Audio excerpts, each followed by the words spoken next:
about marketing in its most basic essence, it is the practice of identifying and satisfying customer needs. It is particularly an important efforts can drive innumerable leads and attract a large customer base. And selling products is what the ultimate goal of every company is.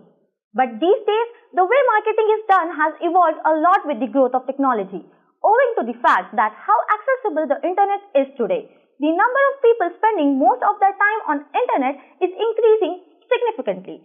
Not only that, but how the internet is shaping how people shop and thinking about buying.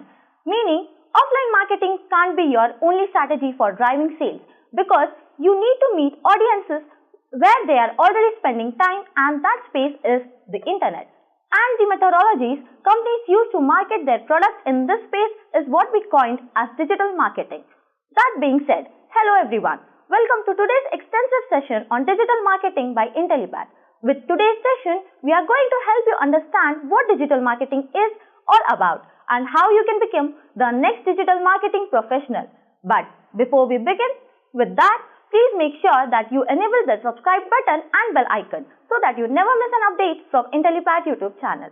We will start the session on a friendly note by getting introduced to the term digital marketing.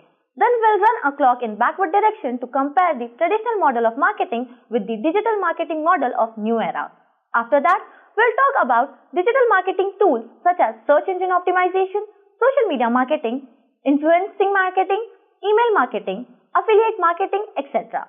Once done with that, we shall get introduced to the Google Analytics, understand differences between branding and marketing, what is a search engine marketing, etc. Next, we shall talk about how you can become the digital marketer, what advancements of DM tools hold for you in terms of salary and career prospects. Finally, we will talk about how you can start earning through digital marketing, and at the end we will cover some of the most important topics of digital marketing interview questions commonly asked in digital marketing interviews. That's all for the agenda, guys. I recommend all of you to stay until the end of this video to build some strong intuitions about digital marketing. Also, throughout this session, you will come across multiple interesting quiz questionnaires. Don't forget to participate in answering them. You can put all of your answers in the comment box below with a small explanation. That being said, let's get started with the session. All over the world, digital media spread is contributing 15% to the overall advertising. Digital media techniques are helping business enterprises spread its wings to face the challenges of the day. Gone are those days when we used to billboards for advancing our business interests. Business flourishes when we capture the attention of people. This is why Google and Facebook generate more income than any traditional advertising agency. Digital marketing has become an umbrella term for a wide variety of channels of marketing such as mobile applications, social media, web applications, email, search engines, or any new digital channel. It all narrows down to a much simpler definition that digital marketing is a form of marketing that involves electronic devices. As per TRAI, the number of smartphone users is expected to reach 442 million by 2022. This in turn implies that online market demand will surge. The job portals in India predict that there will be around 70 lakh job openings by 2025. Around 91% of top recruiters consider certification as a major criteria for hiring into the field. 48% offer higher packages for certified candidates. According to Goldman Sachs report, the digital marketing future in the Indian internet industry alone is going to be worth $160 billion by 2025, which is thrice from its current value. That makes us aware of the scope of digital marketing in India and digital marketing as an in-demand job. To enter a marketing field, apart from technical skills, you must have 3 C's: communication skills, creativity, and critical thinking. These 3 are important. Marketing is a way of communicating to customers, so proper communication is a must. To keep updated with new ideas and come up with new adaptations, creativity is much needed. Critical thinking makes you think clearly and rationally and also helps you understand the logical connection between ideas. In United States, digital media managers earn an average income of 72,015 US dollars per year that can rise up to 111,000 US dollars per year. Digital marketing managers in India earn on an average of 5,48,000 per year, which can increase up to 10 lakhs per year. So this section, like I said, today we are only going to do an overview and get everybody on the same platform with their understanding with regard to marketing. So I want to start with knowing what is marketing. Communicating to the consumer is one very important part of marketing, and I think most of you have highlighted that. But it's not the only part of marketing. Like many of you have said, marketing is about creating value. It's about designing products. It's about sending those products out in the market, making it available. And then it's also about communication. So it's not only about communication. So advertising is not equal to marketing. It is only one part of marketing. Or even if you look at communication as a whole, it's only one aspect of marketing. So marketing actually starts well before that. And like everyone said, it involves a whole set of activities. It is an art and it is a science of doing what? Of choosing your target markets, right? First, selecting who your customers are going to be. Then acquiring those customers, keeping them with you because they should not get, fed up of you and go somewhere else. So getting customers, keeping them, and then over time, you also want to expand your customer base. You want to add more customers. How will you do that? Marketing will help you do that by creating value for customers. First, you have to create value. You have to create products or services and features which are, which can help them. Then delivering that value, make it easy for them to access those products and services. Then communicating that value. And why are we saying superior customer value? Because it has to be superior in at least some aspects to the other offerings available in the market, right? Otherwise, why would a customer buy you? Okay, so it's about acquiring and keeping customers. And how will you keep customers? If you are giving them good products and services, and if you are giving them a satisfactory experience. And you can do that by creating, delivering, and communicating superior customer value. So marketing is not only about the last part, which is communication. It's also about designing the right products and services, understanding customer needs, designing the pricing, designing the distribution strategy, and as well as the communication strategy. All right. Another definition, another way of looking at marketing is that you look at it as a set of processes, right? Again, for creating, communicating, and delivering value. But in addition to that, it's also about managing customer relationships, right? And you remember, you look at brands which are really strong, which are doing very well, they have very strong relationships with customers. It's not it's not just a transactional thing. These brands are brands which are loved by people. So managing and strengthening customer relationships is also very important part of marketing, right? And we should do all this in a way which benefits both the organization as well as the stakeholders which are involved. So organization also needs to profit as well as the customers also need to get value from the exchange. Okay, so when we were discussing the case, essentially the key points which I wanted to highlight were, one, that marketing begins with the consumer, right? And that's something which is cast in stone, which is cast in gold, and which is something you can never veer away from, okay? And a product or an offering will be successful if it is delivering value to the target buyer. If you're not adding value, it may do well initially for some whatever reason, but eventually you're not going to be successful. So there has to be a real need which you are fulfilling better than other people are. Okay? When you're designing a marketing strategy, it needs to take into account the customers first and most important, the competitors, the context in which you are operating, the broad business environment which is there, the company strengths, weaknesses, etc., and the collaborators who may be a part of the ecosystem. Okay, and marketing involves defining the market, focusing on the customer, and doing all the activities which can help you satisfy customer needs better. Okay, so this is basically the points we wanted to start with. If you want to look at marketing, it's really about asking a few simple questions. See, I firmly believe, and I tell all my students this, I think a large part of marketing is common sense. Okay? Everybody doesn't need an MBA degree to be a good marketer. But what an MBA does, or what theory does for us, or courses like this do, is they help us structure our thoughts. They provide us frameworks to make sure that we don't miss out on anything. And not everybody is born genius and intuitively they can make the right decision. Some of us need to think through different aspects. So what theory does for us is it points out things which we need to take into consideration. It helps us look at, use frameworks to, have a better decision making process and make sure that we are leveraging all the important information in the right way. That's what theory does for us, right? What are the questions you need to ask in order to design a good marketing strategy? Okay, very simple, commonsensical thing. Who is my customer first? What are their needs? Okay, how can I satisfy these needs in a way which is better than what they are currently doing? Okay, what exactly do they want? And when you say what they want, so if you say that I want to satisfy needs, let's say, in terms of, let's say, I want to create an online education platform, technology platform like GoToMeeting, which we are using today, or Zoom or Google Hangout. Now, what do they want? What are the kind of features which people want? Okay?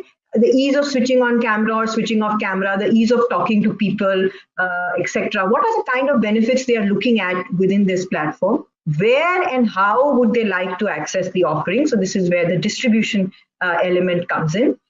Can I give it, in a manner in which it makes it even more easier for consumers to come in? So a lot of new business models have come in which have only stemmed from the need for distribution. So for example, the way we make payments for things, many of you are very young, and I notice now that, for our generation, even credit card is new technology, but a lot of the youth don't use credit cards at all. Everybody is now into mobile payments, UPI based payments, wallet based payments, ease of making payments.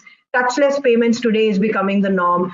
Ordering from home, things, home delivery, etc. had already picked up, but during COVID times, that's gone to a whole new level, making it easier and easier for the customer to avail of your products and services, looking at alternate ways of providing it to the customers, right? Of course, communication, we've already discussed. And very important is to highlight the reason why they will buy our offering rather than buying a competitor's offering, okay? And then initially you may have created value and you may have started doing well, but it's important to keep on working at your strategy so that over a period of time, the customer still sees value in you. You will see there are many examples of brands which started off doing really well, but eventually died down for various reasons. So Kodak is one example, classic example, case in point.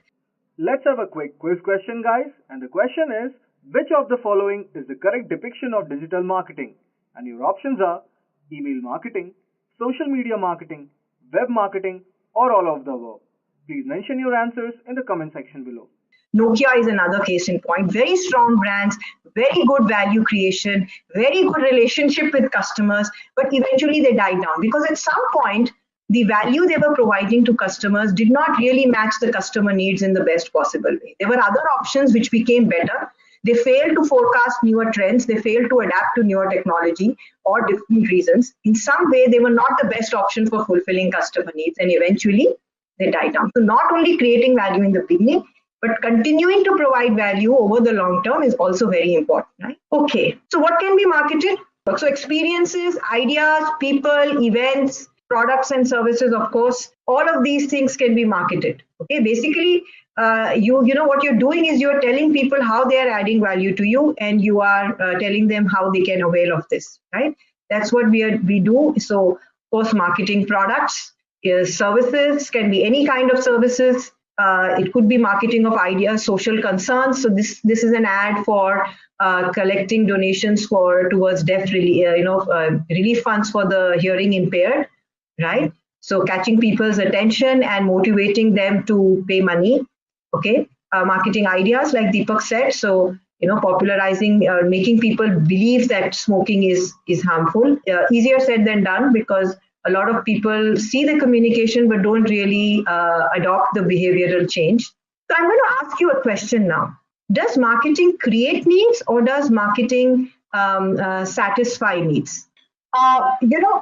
When you say create needs, so let's start with an iPod. You say that people didn't really need an iPod. The need was created for an iPod. So what did people want? People want to listen to music. People like listening to music. And there were many options of listening to music at the time iPod was launched, right from your traditional music systems, cassette players, CD players, to the MP3 players that were already existing, right, when the iPod came in. Now, what has iPod done? It's not created a need to listen to music. See, what it has done is it has serviced that need better than the existing options were doing it. It's made it very handy. It's made it very easy to choose songs. It's made it very easy to store a large number of songs. So instead of carrying a whole set of CD collections every time I go out, I simply have this small device which can store thousands of songs. It can play even when I'm outside, when I'm moving, when I'm jogging, without the songs skipping or the beats changing. It makes it easy for me to access individual songs and store and save them and make playlists the way I like to listen. So what is it doing? It is serving the need to relax, to listen to music in a way which is far superior to what all the other options were doing at that point of time. And therefore, there is a set of consumers for whom this matters a lot, and they are willing to pay that premium in order to buy this. Similarly, if you look at the iPhone, right? Now you can argue that there are other phones which are servicing the need for communication, messaging, WhatsApp, etc. And Apple is actually creating a need which doesn't exist. But what Apple is doing is also another need which Apple is servicing. Besides, of course, doing a lot of these phone functionalities in a very good manner because they have invested heavily in technology and their design and technology benefits are usually pretty good. In addition to that, there is also a need in some people, not in everyone, to be seen as adopting the latest technology. There is a need to be, there is an aspiration for the best brand which is available. That is also a need which brands can cater to and fulfill in a manner which is different from what other brands are doing. And Apple does both. Apple fulfills the functional need, the need for high technology, the need to ease. Just a quick info, guys. Intellipaat provides an advanced certification in digital marketing and analytics course by CCE IIT Madras. You will get to learn from IIT Madras faculty and industry experts. Reach out to us to know more. To use phones in the best possible manner, and Apple has invested heavily and continues to come up with new features and new developments. If it stops, then Apple will eventually nosedive because people, even the people who have aspirational need of Apple, that aspiration comes from the fact that Apple is today considered the best brand in terms of technology and giving customer usage and customer delight. And Apple has to continuously reinvent. As competitors catch up, Apple moves on to the next thing. Right? The moment Apple stops delivering value to consumers, it will still remain popular as a brand for some time, but eventually it will go down. Let's do robotic cleaners, right? Now the need is not there for robotic cleaners. I think the difference in what I am saying and you are saying is that you are defining need for products, okay, which is correct when you say it, but I'm looking at need as a broader thing, as in what is the, this product is fulfilling which need for a customer. So the need for cleaning and the need for easy and convenient cleaning always existed. Now, in our society, we have domestic help, which doesn't cost much, which is easily accessible, and many of us use domestic help for cleaning. Now, in COVID times, when domestic help stopped coming, we started exploring other options. Earlier also, there were people who were looking at this, but not to such a great extent. And this sort of picked up. So the need of easy and convenient cleaning was there. Earlier, it was very easy and convenient for us to get, hired help from outside. When that became a bit of an issue, robotic cleaners presented a very good opportunity for cleaning. So they are servicing the same need in a different manner from what the earlier option was. Okay. Then you look at wheat. Rightly said, the need for hair removal is not really necessary. It's not necessary for a survival. It's not a health need. It's not a basic need. But the need to look good, the need to be appreciated, the need to be trendy, this exists. And this is the need which wheat is fulfilling. Okay, it's hair removal per se for our survival or our health is not necessary, but the need to look good, to be appreciated, to be loved, to feel part of the social group, to belong, that exists.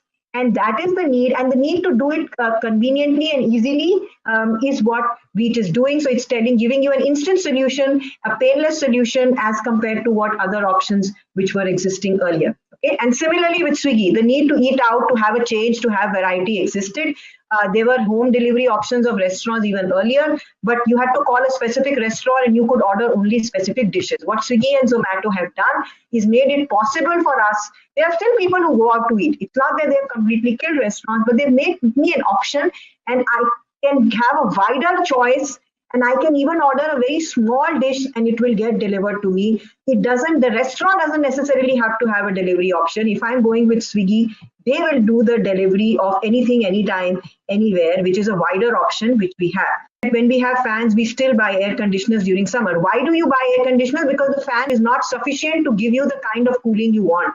If it was sufficient, you wouldn't buy the air conditioner. The air conditioner gives you better cooling than a fan does in certain temperatures, and therefore you buy air conditioners. Okay, so the way we are looking at it is, what you are saying actually is not incorrect. What all of you, these examples you are saying is marketing has created demand for an iPod, for a robo cleaner, for Beat. They've created demand for these products, yes. But need is not something they have created. Need is underlying. The customer need pre-existed. And I think what we had said in the beginning, that marketers are looking at satisfying these needs better. And that is where, by satisfying needs better, they are able to create demand for new products. Okay, so needs pre-exist.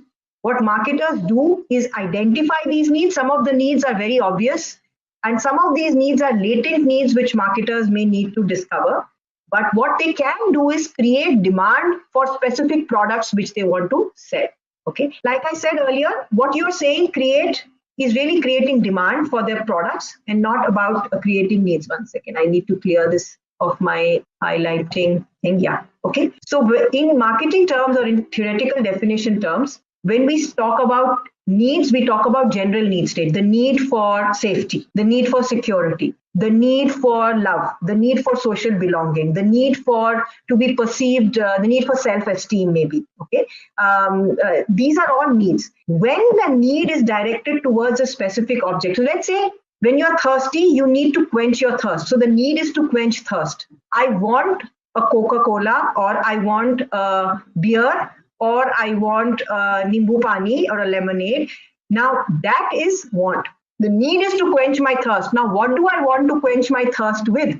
That becomes a want. And when I'm saying whether I want a soft drink or a beer, okay, within that, marketers will do is that you should first want a soft drink. Second, if you're looking at soft drink, you should look at Coca-Cola. Or a beer, a Kingfisher marketing manager will try to make sure that when you feel like, when you're thirsty, you should feel like having a beer. And when you're thinking of beer, you should think of Kingfisher. What we consider, so the need is quenching thirst. The want is for a soft drink or for a beer or for Kingfisher or Coca-Cola. What constitutes demand? When I want a specific product and I have the ability to buy it and the willingness to buy it, I constitute demand for a product. Now, I may want a Mercedes or a Rolls Royce, but in a professor's salary, I'm not going to buy a Mercedes or a Rolls Royce, right? So when Rolls Royce is estimating demand for Rolls Royces in India, they're not going to count me. Right? So I should have the ability to pay and the willingness to pay, and I should want that product. That's when I constitute demand for that product. Okay?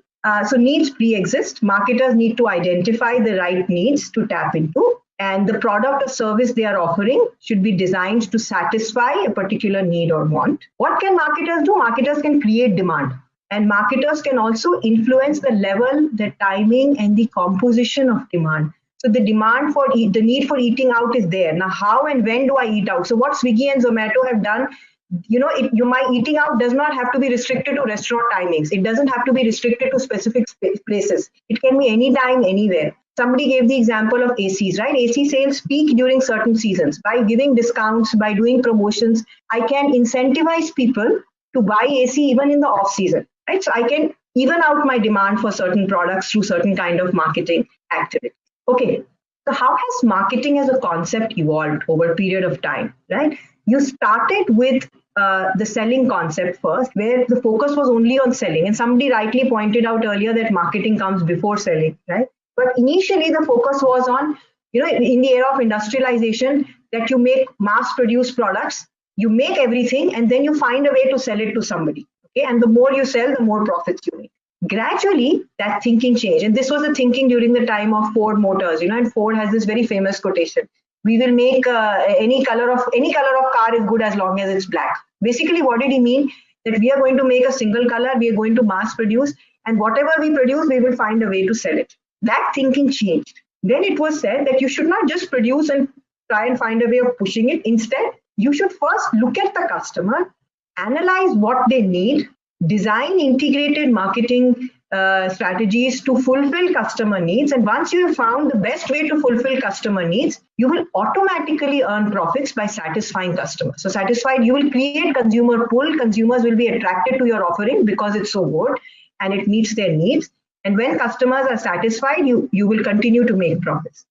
And this concept, marketing concept, it has been made even sharper now by saying And today, technology has made customization a lot more possible than earlier. It's also made one-on-one communication very much possible. So what we are saying is, don't even focus on the entire market as a whole or large segments. Look at individual consumers or small subgroups of consumers. Try and do as much of personalization and customization in both your value creation and your communication. And you will get growth by capturing customer share. And your focus should not only be on acquiring customers, it has to be on loyalty and lifetime value. If a customer stays with me for a very long time, that makes for a very profitable relationship. I'm sure many of you have heard that it costs much less to retain a customer than it does to acquire a new customer. So yeah, absolutely, it's the Queenie. It's about the holistic marketing concept which we are talking about over here. Okay, let's move on. So this is a very famous statement. It's Peter Drucker, one of the management gurus. So we will not never be able to entirely eliminate selling, but yeah, what the effort involved in selling will go down considerably if your previous steps in the market. Selling is also a part of marketing for us, but the previous steps of marketing, if they are so good, if you identified the customer needs correctly, and if you are able to design products and services which fulfill that need in a way better than other options are doing, then you don't have to really push your product. Customers will automatically want to buy your product because they are so relevant to their needs and they are making them satisfied and delighted, right? So that's what it means. So the first steps of marketing, getting the right customer, understanding them properly, getting customer insights and understanding needs sounds simple, but it's not always simple. Right? Because customers don't always articulate very well what they want. So that needs a little bit of effort. Okay? So there will always be need for some selling. We can't make selling zero. But what if marketing understands the customer and designs his product which fits them beautifully,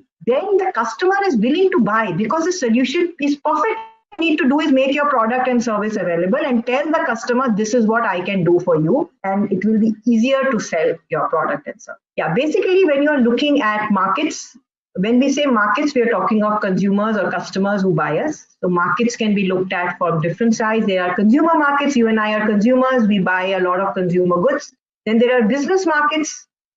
So for example, for an educational institute like us, all these Zoom, Google Hangouts, GoToMeeting, all of these platforms which we use for teaching, we are customers for them. People who sell let's say stationery to offices, that's a business market. People who sell lubricants to automotive manufacturing facilities, that's a business market. So when anything is being sold to a business or an organization or an institution, constitutes a business market. Then there are non-profit markets or government markets also. The way they behave, the way they buy, their criteria for buying are very often very different, right? So government usually works on tendering processes and there are different steps which are involved in selling to government markets. So as marketer, you need to first understand the kind of market you are going to operate in, right? Another way of classifying markets is you could look at domestic market as well as global markets. So you can define markets in a different way. Okay? Today, what is happening and why is a course, like digital marketing so relevant today, has been relevant for the last few years actually. A lot of changes which are taking place in marketing space today, in the business space also, but particularly in marketing space. Technology today is changing rapidly, right? There are things which one never dreamt about a few years ago. There was this very famous quotation in advertising where it was said that, we know 50% of our marketing budget, communication budget works, but we don't know which 50%. So you try many things and you say half of these is 100% going to work, but we don't know what. Today is possible. Today it's possible to track every single thing which you are doing. It's possible to get data.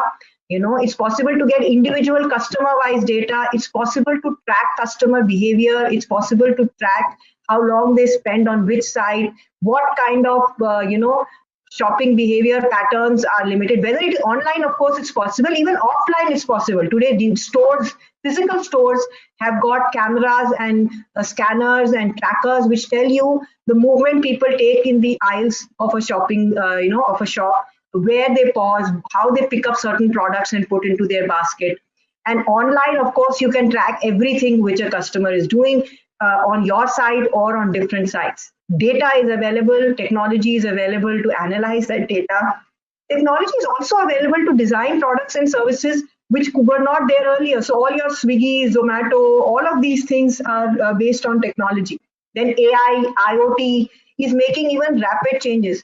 So today, product life cycles are becoming shorter and shorter. The change in technology is so fast that products come and go at a much faster pace than they were doing earlier. So job of a marketer becomes tougher, right? Global linkages have strengthened. The world, has been opening up for many years, and transfer of products, services, desires, everything moves very fast, and competition is also more extensive in that way, right? At the same time, protectionism is also increasing, right? So everybody wants to protect their internal industry and wants the others to open up their countries for them. So new kind of tariffs, laws, communication related laws, product packaging related laws are coming in, and environmental adherence laws are coming in. And these are some things which marketers also need to take into account, because if you don't comply with the safety standards or environment standards, it will become difficult for you to sell your products, right? What is marketing? So, guys, marketing basically is a promotion of a company's product to their prospect buyers, which is basically called a market. Now, what does that mean? So, let's say I have a company which builds motorcycles, right? So, I have just opened a company and I create world class motorcycles. So, how will you get to know about it?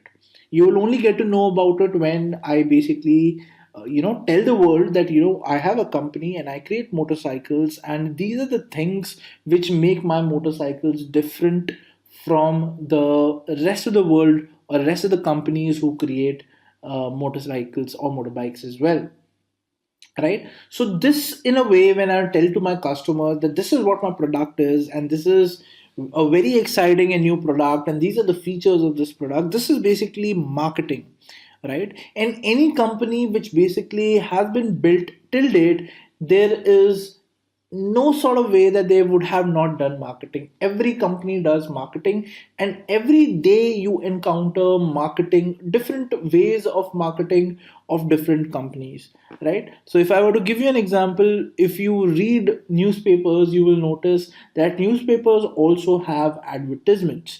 If you hear the radio, you will notice that in between the songs you do get advertisements of various products. If you have ever been walking on a footpath or you went somewhere, there would have been someone who would have handed out to you a pamphlet which would have been promoting a product, right? Or if you are going on roads or if you're going on highways, on the sides of the highways you would have noticed that there are a lot of banners or hoardings which are put across which promote a certain product. What are these? These are all different ways of marketing a product, right? And these are all physical forms of marketing, right? Now let's go ahead and understand what are the four pillars which govern the concepts about marketing. So marketing is not as simple as creating a hoarding and putting it somewhere. It involves a lot of research, it involves a lot of thinking before they can approach towards a marketing technique. So let's go ahead and understand how someone creates an advertisement or creates a marketing plan for a certain product. So there are four pillars which govern marketing. Okay, there are four things which make which make any marketing plan a success. So you have to take care of four things, or you can also call these the four C's of marketing. The first C is customer value, the second C is cost, the third C is convenience, and the fourth C is communication, right? If you take care of these four things, your marketing plan can be a success. Okay, so let's understand what these four things are one by one. So first, let's understand what is customer value. The first pillar of marketing, guys, is customer value, which basically starts from the time when you are creating your product.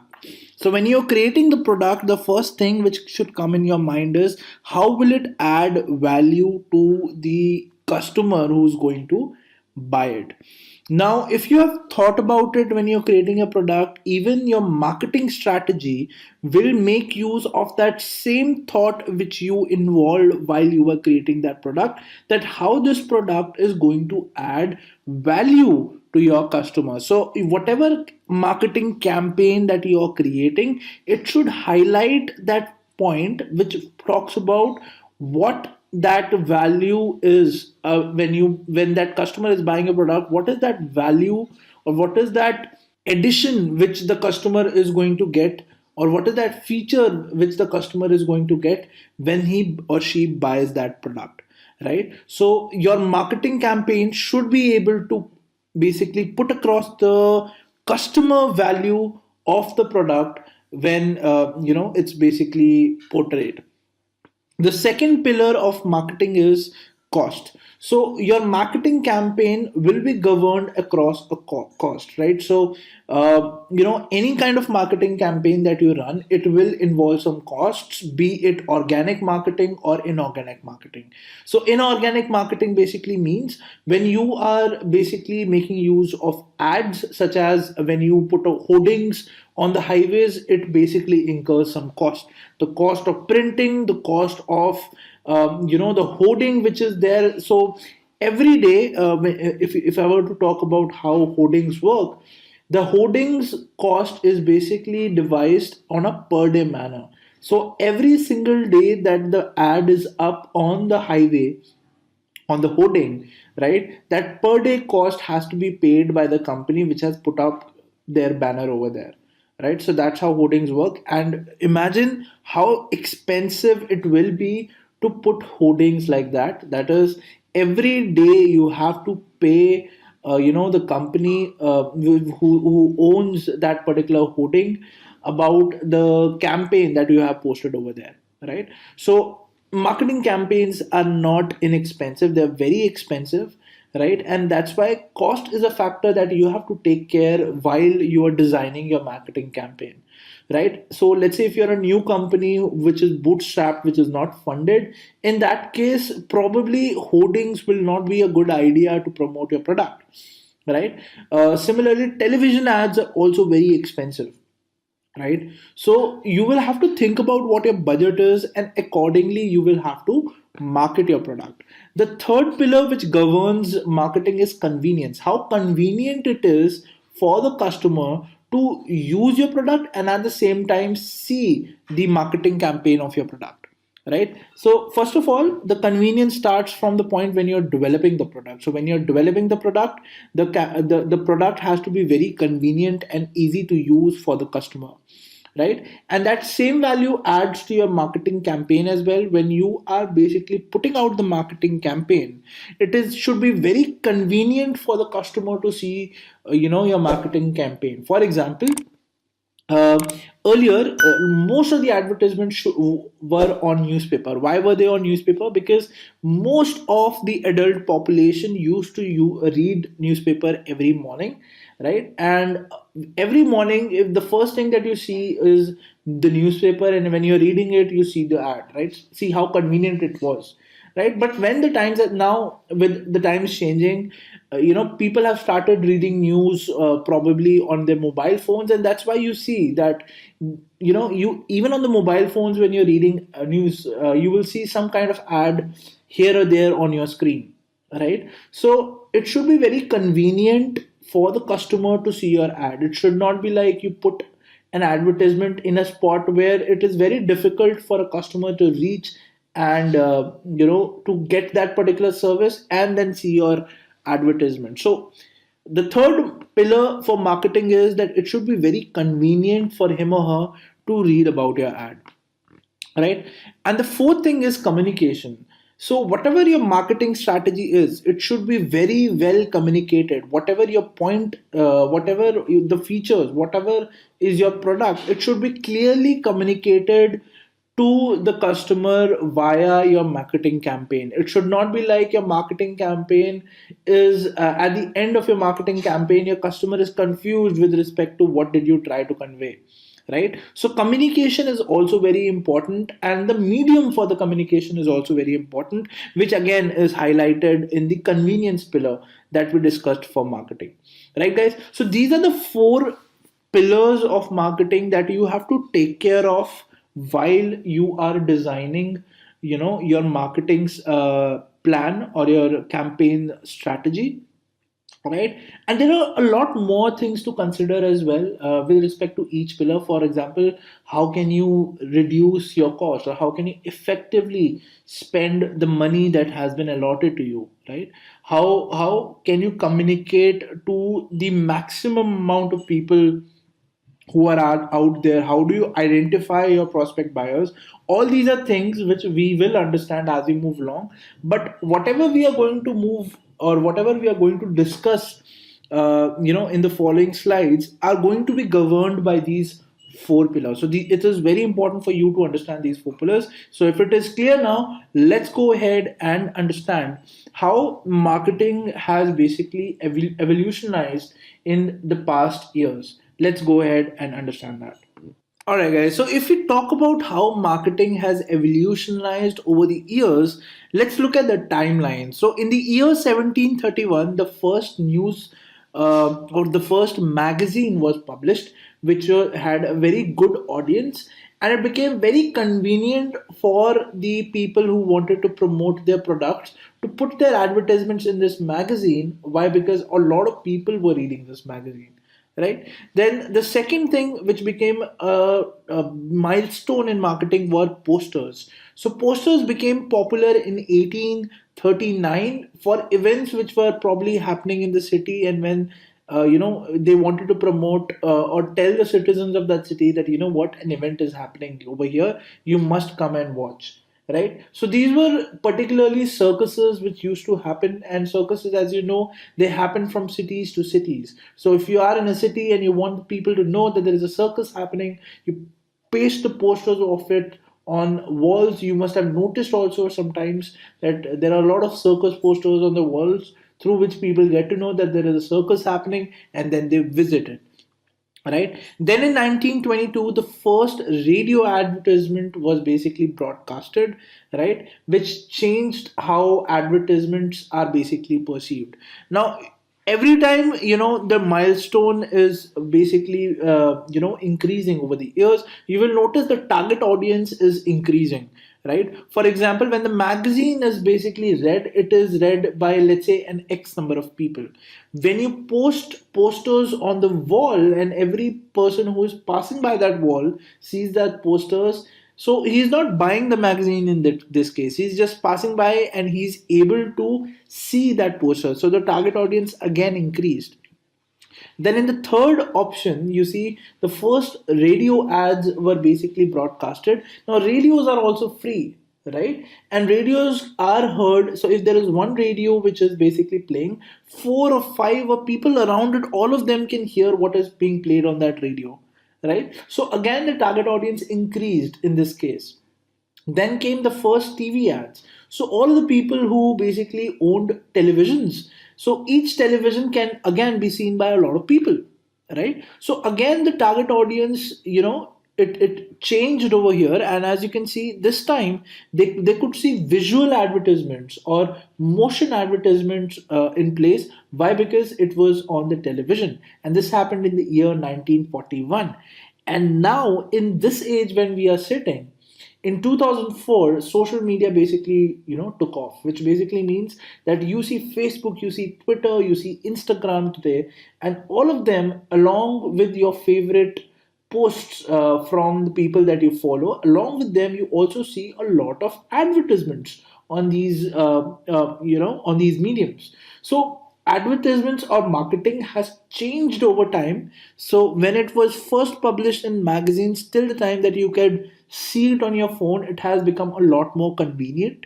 It is targeting a lot more people, and it has become a lot more personalized as well, right? Which we will be discussing how ads or marketing can be personalized, which can also affect costs. We are going to discuss that in a few moments. But this is how marketing has evolutionized over the years. And now let's go ahead and discuss a very important aspect, which is why traditional marketing and digital marketing are something to compare, and why is there a difference between printed media and media which is printed marketing and marketing which is done on the digital platform, right? So let's go ahead and understand what is the difference between the two. But before that, you should have an idea about what is digital marketing. So let me give you a brief about what digital marketing is. So guys, digital marketing basically means any kind of marketing which is done over the internet, right? Now, it is not related to televisions, it is not related to radio. Anything which is done on the internet is called digital marketing. Okay, now let's compare the traditional marketing practices and the digital marketing practices, and let's understand what is the difference between the two. Alright, guys, so when we compare digital marketing with traditional marketing, these are the drawbacks of traditional marketing. So, traditional marketing basically has very little or no interaction with your audience, and that is 50% of the problem with traditional marketing. And we'll discuss more as we move along, right? Second thing with digital or with traditional marketing is that it has a very poor conversion ratio. The third problem is that it is very difficult to receive feedbacks in traditional marketing. Now, what this means is, let's say you put an advertisement on television, right? Let's say your television ad is about motorbikes. Now, how will you know whether the customer who watched this television ad of yours was convinced that yes, this bike is good or not? You do not have any kind of feedback in that case, right? Similarly, if you talk about poor conversion ratio, you do not know, like, whether if a person bought a motorbike, you do not know whether that person bought that motorbike by seeing your advertisement on television, or he got it basically, he got the inspiration from somewhere else, right? So all these things are something which you cannot measure when you're doing traditional marketing, right? Let's say you put a hoarding on the highway. Now, how will you know the customer who has came to you to buy a certain product of yours has came by seeing that hoarding on the highway? Obviously, you will not ask your customer, how did you get to know about my product? Which people sometimes do when they are taking the feedbacks from, right? But on all these cases, you will notice that there is no feedback from the customer that you get when you do traditional marketing, right? There is, even if there is conversion ratio, you will never know whether that advertisement actually worked or not, right? Third thing is, there is no interaction with your audience, because the audience, if they have some questions, they cannot ask you back when you're doing traditional marketing, right? And fourth thing, it is very costly as well, because this is a mass audience type marketing. Because when you do marketing on, let's say, a certain channel on television, anyone and everyone who's seeing that channel will be able to see your ad. You have no control over which specific section of the audience you want your ad to be seen, right? So that filter is not there, and hence it is very costly, because the number of people or the number of impressions that are basically that you basically get when you put an advertisement out there on a channel are high, but at the same time you do not know how many of them are actually your potential customers, right? So that's a drawback of traditional marketing. Let's discuss all these problems in a little more detail. So the first problem when you discuss traditional marketing versus digital marketing is that traditional marketing is like a one way street, which basically means there is no interaction with the customer can do, right? For example, you tell them that you have developed, let's say, you have developed a waterproof phone, right? And this phone is only for 9,000 rupees, right? Now, a customer might have questions. Okay, so if I am a deep diver, if I dive in seas, is your phone also not going to get corroded by the salts that are present in the ocean? Right? Or I might have a question. Okay, you showed me a red phone. Is there an option of blue phone as well? So all these questions will never get answered, right? So this is where it says that there is very less interaction when you're doing traditional marketing. Second thing is, there is very non-existent feedback system, right? So when you're doing digital marketing, you can know how many of people watched your ad fully, right? How many minutes or how many seconds they were there on your ad. All this can be tracked in digital marketing. But when you talk about traditional marketing, this kind of feedback system is not at all there. You do not know how many people actually watched. your ad, or were they paying attention or not, right? So to summarize, traditional marketing basically it hopes that a lot of people saw the ad, and it hopes then that the conversion ratio will be there. However, in digital marketing, this kind of feedback is very concrete. You know how many people saw your ad, and with the amount of attention span that which you can also measure in digital marketing, that people have seen your ads, you also get to know how effective your marketing strategy is. That is also a feedback that you get. Second thing is low versus high time sensitivity. Now what this means is, there are a lot of things that put an advertisement out there. There might be some things that you have noticed which you probably want to change once you get a feedback, right? So first problem that we already discussed with traditional marketing is you don't get any feedback. But let's say you got some feedback in some sort of way and now you want to change it.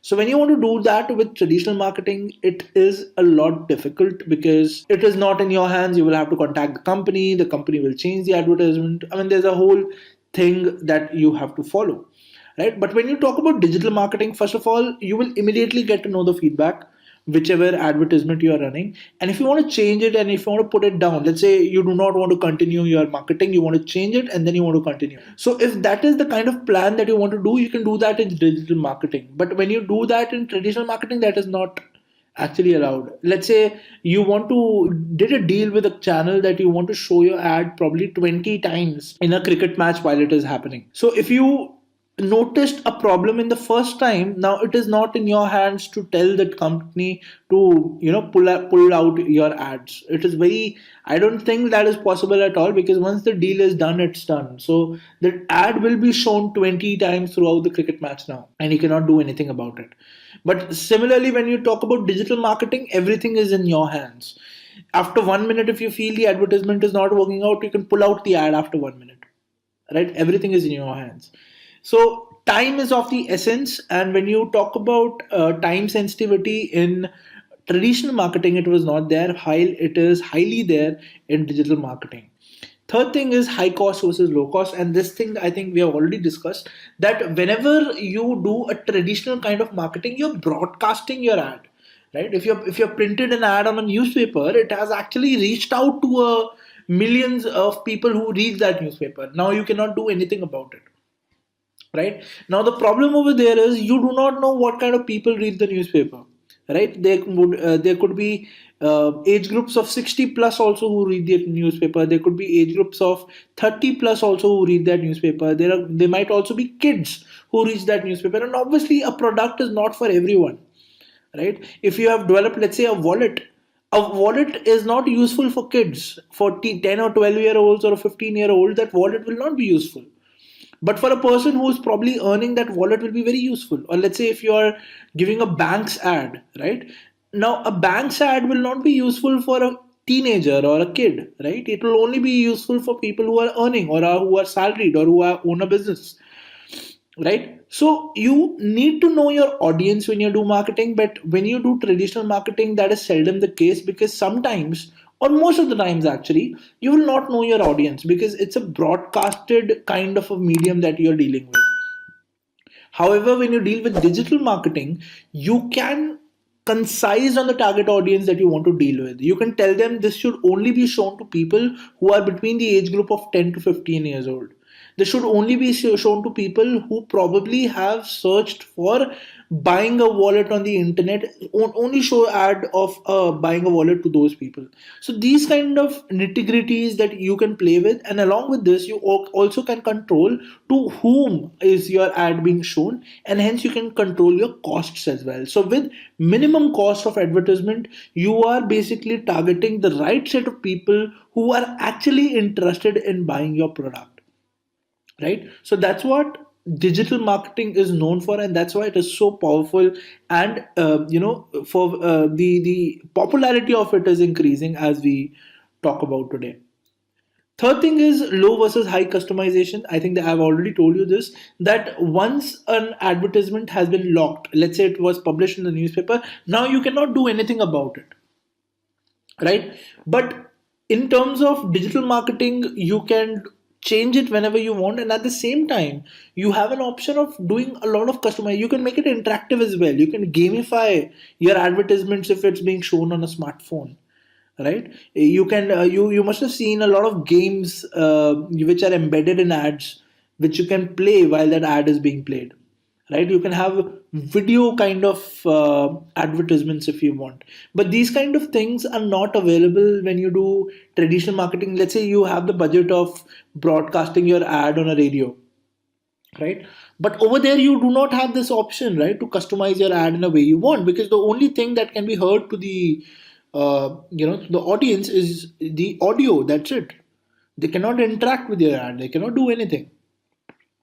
So hence low versus high customization problem is also there when you talk about traditional versus digital marketing.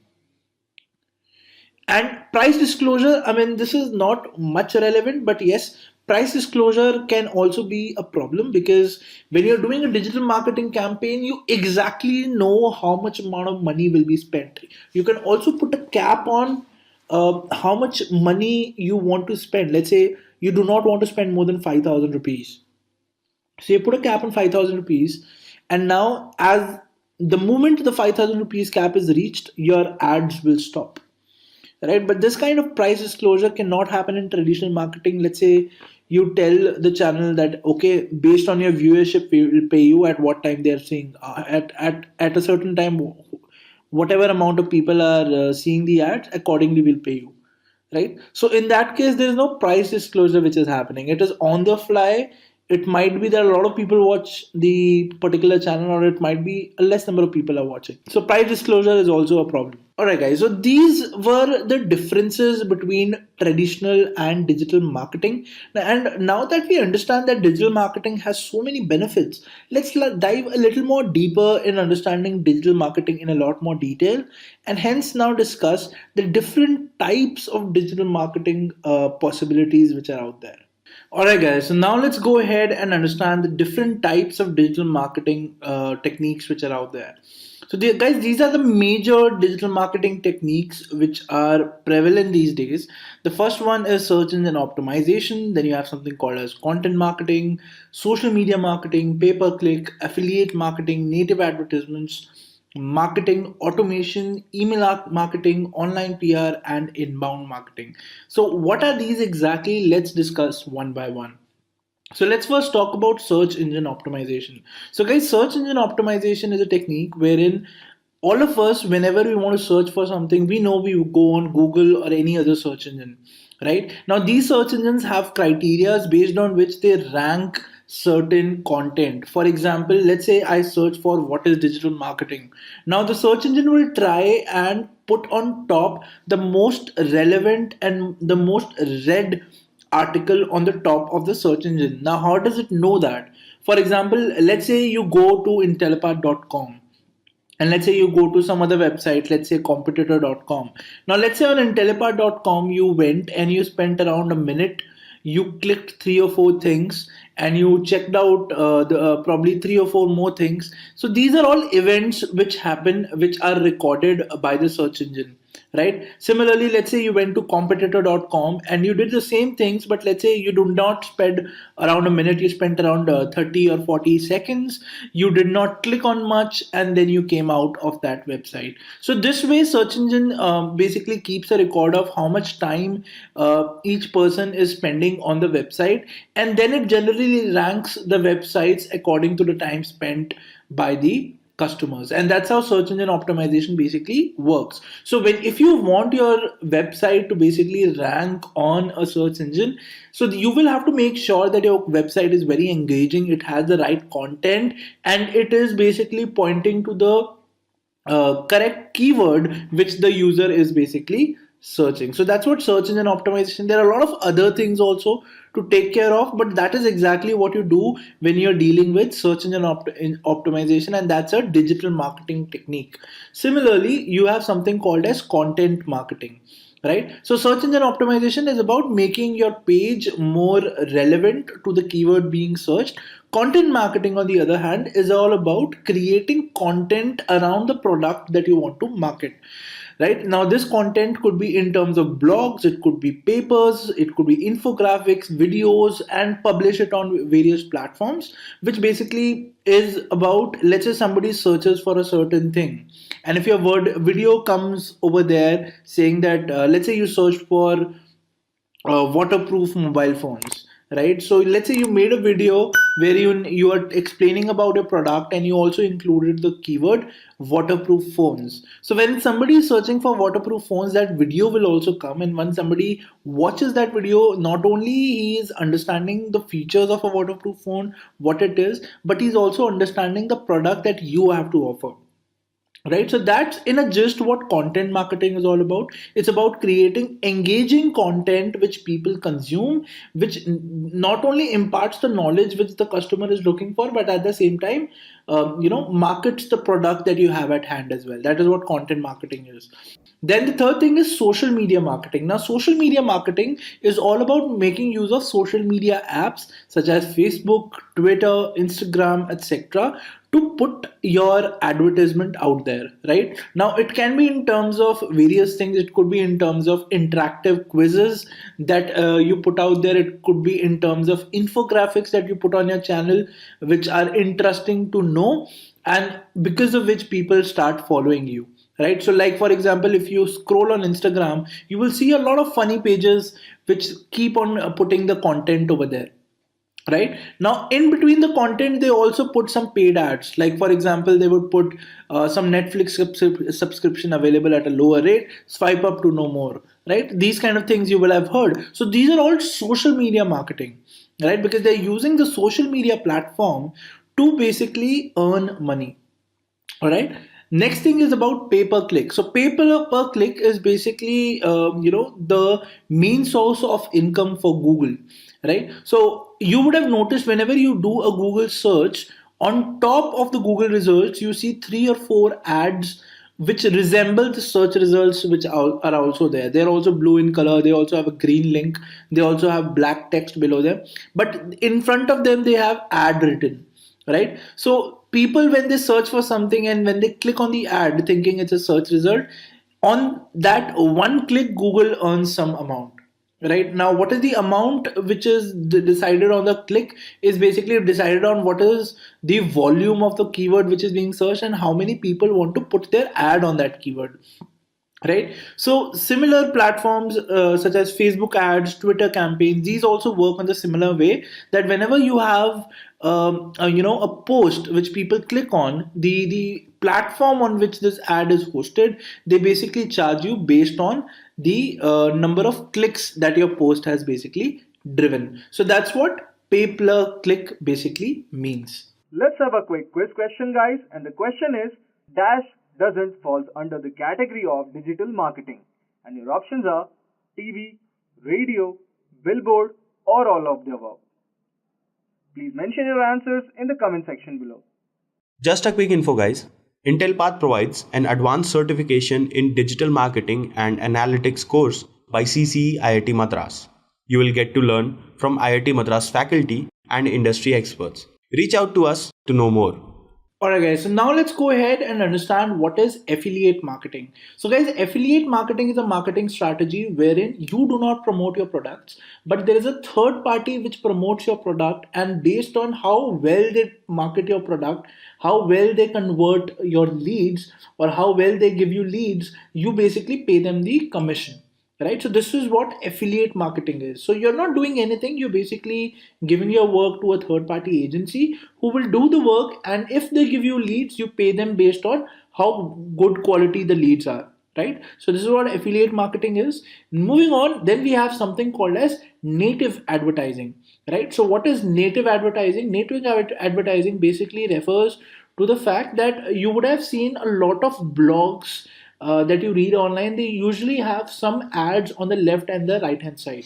Right, so this is what native advertising basically means, that you write your content which basically people are interested in, and while they're reading your content, they see some ads on the right and left hand side or somewhere else on the screen, with which you earn money out of by if somebody clicks on those ads. So that's what native advertising basically means, right? So this is also, native is also referred when you basically do any Facebook or Instagram advertising, that is also called native advertisement, because in that case also you have some content, and while you have that content, in between you do the advertisements that or for the sponsors who have paid you for that money, right? Then you have something called as marketing automation. Now marketing automation basically refers to a marketing strategy wherein you plan whatever you have to send out to your customers, right? It could be on a certain date, it could be on a certain action, that if a user performs this action,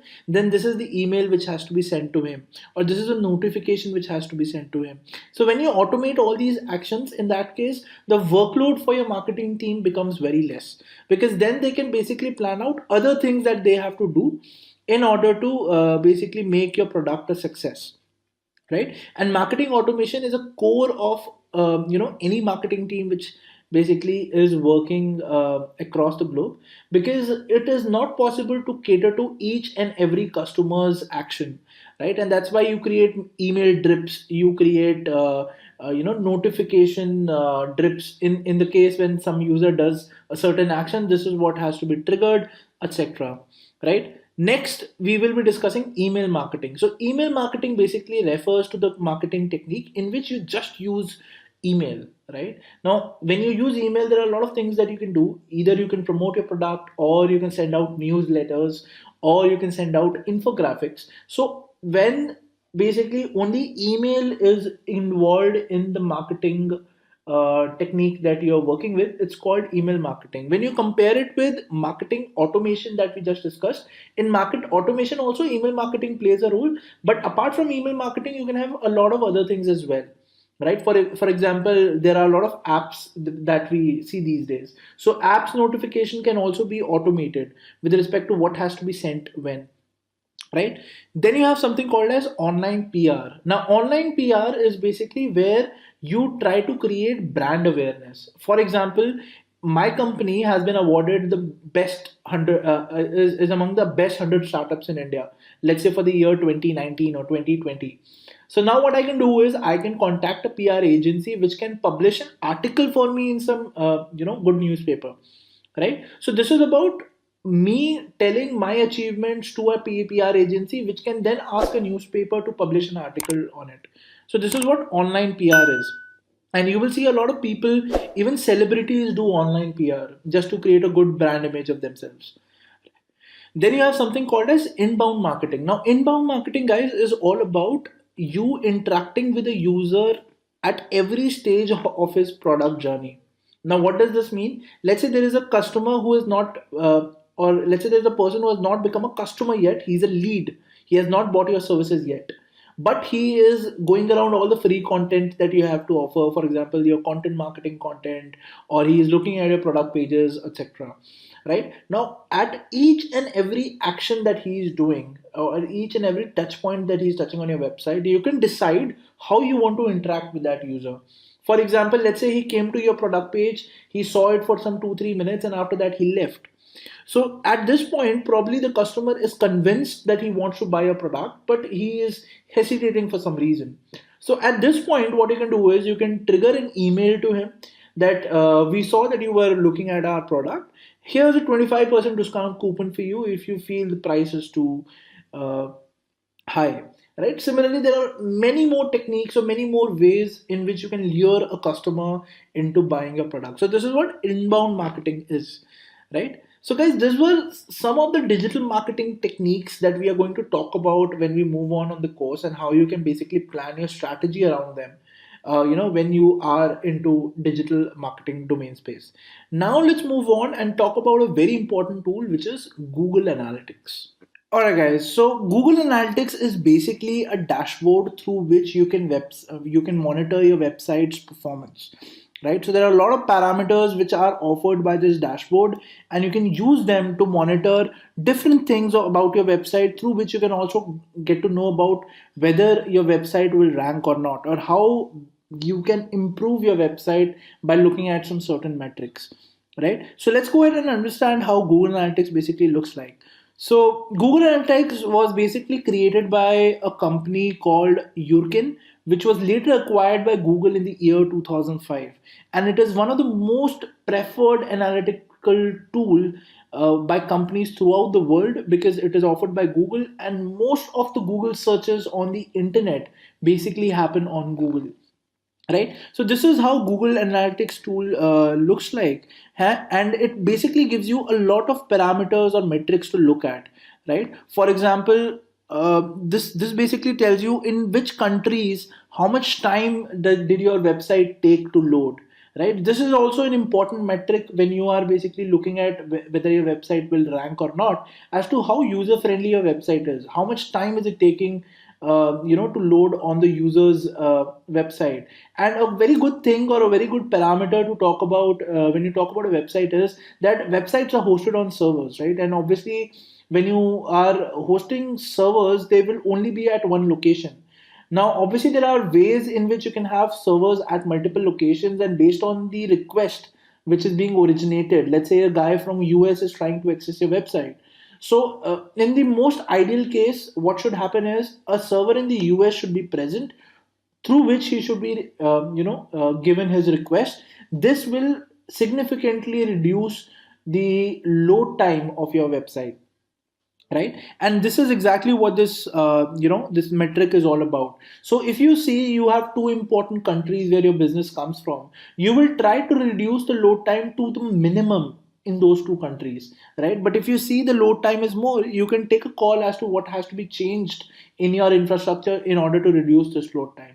Now load time also takes or also basically plays a key role in making your website rank on Google, right? So if a website is not performing well, Google will make sure that it is not at least ranking on the first or the second page. Why? Because Google will always want websites which are user friendly, website which can be opened, website which are actually giving the customer the relevant information to rank first than other websites, right? So that is why this is again a good metric to look at. Then you have something called as bounce rates. Bounce rates basically means when a user comes onto your website, how soon is he leaving your website if he found it irrelevant, right? So that's what the bounce rate is all about. And here you can basically see which pages are basically performing how in your website, right? Then top three average time on page. So this will basically tell you which three pages on your website are taking more time to load. Then this will also tell you which browsers are basically causing a problem. Let's say on the Chrome browser you notice that your website is taking a lot of time to basically load. So then you can tell your development team that what this is happening, and they can sort it out for you, right? Similarly, if on a certain browser you want to have a look at some details, you can also do that on Google Analytics dashboard, right? You can also have a look at the other things on your website, like for example, top 10 viewed page, top 3 viewed page, top 3 viewed page according to the gender, and many more filters, even according to age group. You can have a look at how the traffic is behaving on your website, right? Now we talked about how the dashboard looks like. We will discuss more about it in detail as we move along, but let's basically understand the fact that what will happen when you use this dashboard. Why is it more important? So guys, this will basically tell you a lot more information. It can tell you how many people visit your website, where do your visitors basically live, are your websites mobile friendly or not, what websites send traffic to your website, right? So if you want to see which traffic sources you're getting the most data from or most customers from, probably you will invest your energy more over there. So even that this tool can tell you, right? Then which pages on your website are most popular, so that that you would want to create more pages like that, which are popular on your website. Then how many visitors got converted to customers from leads. This can also your Google Analytics dashboard can tell you, right? And a lot more things. So with this, what happens is you get to know your audience first of all, right? Because when you start a website, obviously it's a blank slate. From there, you have to build how you can improve your business. And to do that, you will first have to know your audience, where you are dealing the audience most from, etc. Right? So you get to know your audience by using the Google Analytics dashboard. You can also see how successful a campaign has been, right? Because it will never be the case that you plan a marketing campaign and it will be successful. It's a trial and error thing. You see what things work out for you and what do not, right? So with the Google Analytics dashboard, you can also have a look at how successful your campaigns are, right? You can also have a look at what customizations you have to make on your website to make it even better. So all these metrics are available in your Google Analytics dashboard, and you use that to make it more successful. Okay, so this was about a brief about what Google Analytics can do for you guys, and more on this, how you can exactly use it, will be discussed as we move along in the course. Now, let's understand one more important concept, which is sales funnel. So, what is a sales funnel? So, guys, this is how a sales funnel basically looks like. Right now, you will have a question in mind. Why is it called a funnel? So, let me first tell you what a sales funnel exactly is. Right? So, a sales funnel is a diagram like this, which when it goes down, it becomes more narrow in size, right? And what this depicts is basically that you get an X amount of traffic on your website. Now, this X amount of traffic reduces to a certain number and becomes leads. For example, when you go on a website, not on every website do you register. Or if I were to give you one more example, when you go on YouTube, you might be following a lot of people, you might be seeing a lot of videos, but you do not follow everyone. You follow only your favorite content creators, right? So once you start following a content creator, you become his lead, because in future it could be that you buy his merchandise, or let's say, if he has a product to sell, probably you will buy his product. So when you basically subscribe to a service on YouTube, you become their lead. Similarly, let's say you are on my website and I am in Intellipaat and I sell courses, right? So if you visit on my website and you do not sign up, you have not become a lead yet.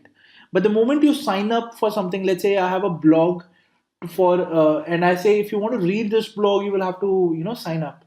And the moment you sign up, you become a lead, because now you are in my ecosystem, and I can start my marketing automation on you to make you a customer of mine, right? So that's what marketing automation is all about, and that's how you basically convert your traffic into leads. But whenever that is happening, obviously all the traffic which is coming on your website cannot be converted to the number of leads, right? So you have a certain amount of traffic which you get on your website, you convert that into a certain number of leads, that reduces. And obviously the amount of leads that you get, not all of them will buy your service, right? Some people out of your leads will buy your service. So that's how the number further decreases down, and that's how you get the sales part of the funnel. So as you are progressing on the funnel, the number is decreasing, and this is what the sales funnel is, right? So the most important marketing pillar about sales funnel is that if you want to increase sales, let's assume, how can you increase sales? If you want to increase sales, you will have to increase the circumference of the traffic, or the top part of the funnel, right? So for that understanding, you basically imagine a funnel, right? So if I want to increase my sales, I will have to increase my traffic, which will basically increase my leads, and which is basically increase my sales proportionally. That's what the sales funnel is all about, right? So at the top of the funnel, you have traffic. And let's take an example to understand it. So let's say a person is browsing on your website, and he basically is what you call a traffic. He's at the top of the funnel right now. Now the person looks interested in some course, and he signs up on your website, and now he becomes a lead. He has not purchased the course yet, or he has not purchased the product yet. Remember that, right? Now, when he's become a lead, the salesperson further helps by providing attractive discounts and offers, or you send out some marketing emails to him. You give him some content to consume, free content to consume, and after that, he basically makes up his mind and he decides, okay, yes, I feel this company is good. I like their services which are free. Let me also see what is there in their premium section. And now he has become a customer of yours. And from the lead, he basically gets transitioned to a sale, right? So this is how basically a sales funnel basically works, guys. Now there are more fundas like this that you will probably learn when we move along, but right now this is just to make you introduced to concepts like these, which will make your life easier to imagine, how marketing basically happens in a company, right? Now let's understand why sales funnel is important. We have understood this concept of what sales funnel is, but let's now understand why is it important. So it is basically helps you to understand, where exactly is a problem. Let's say you're getting a huge amount of traffic, but you're not getting the right number of sales. So now you can understand, okay, so probably there is some problem whether either in transitioning of traffic to leads or either from leads to sales, right? So there has to be a problem somewhere, because according to the funnel uh, the funnel problem that we discussed, or the funnel concept that we discussed, if I increase the traffic on my websites, automatically the sales number should increase, right? And when I say the sales number should increase, obviously when you are dealing with a sales funnel, every company has a conversion ratio, and according to that ratio they can calculate, if I get this much amount of traffic, this is the amount of sales that I should get. But if your numbers are not matching, then you can decide, okay, so there might be a leak in the funnel. It could be that my traffic to lead conversion is not happening, or my lead to sales conversion is not happening, and then you further drill down as to what the problem is, right? So a sales funnel is a very good tool to understand where exactly the problem is happening and accordingly fix.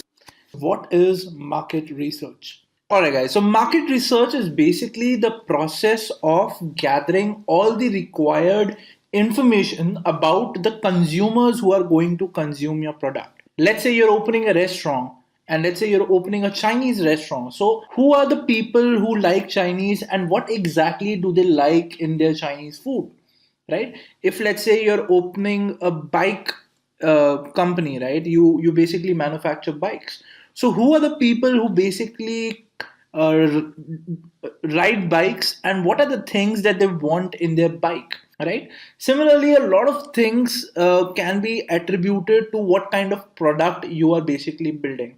So the first step is to basically understand what is the consumer that, or what is the audience that you're basically catering to, right? Now there is a process of how you can do market research.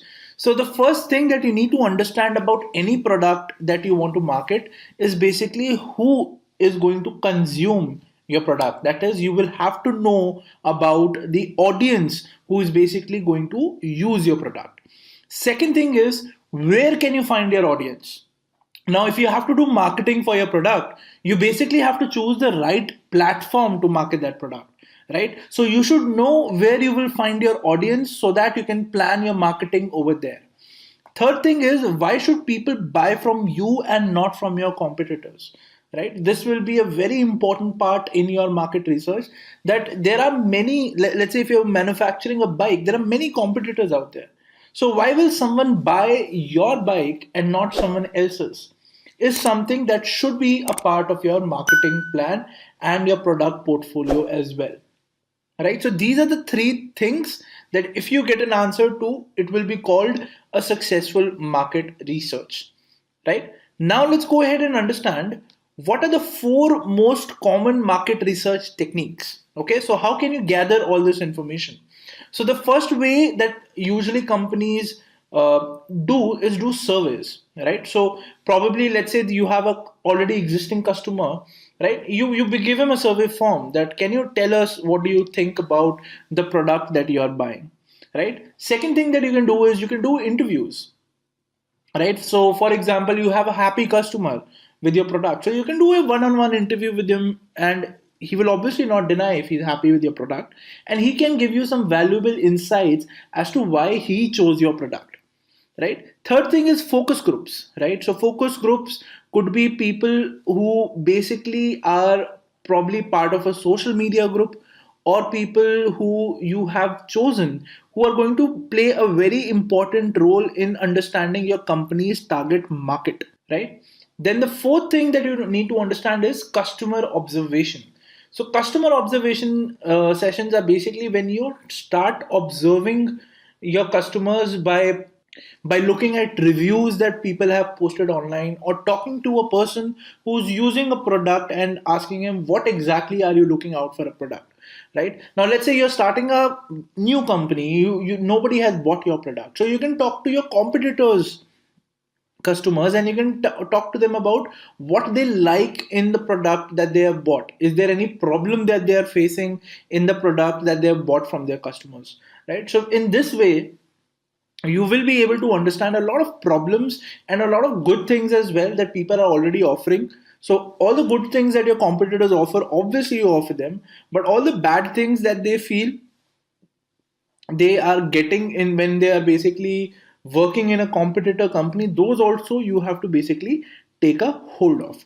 Right, so these are the four ways through which you can do your market research. Now let's go ahead and understand why market research is important.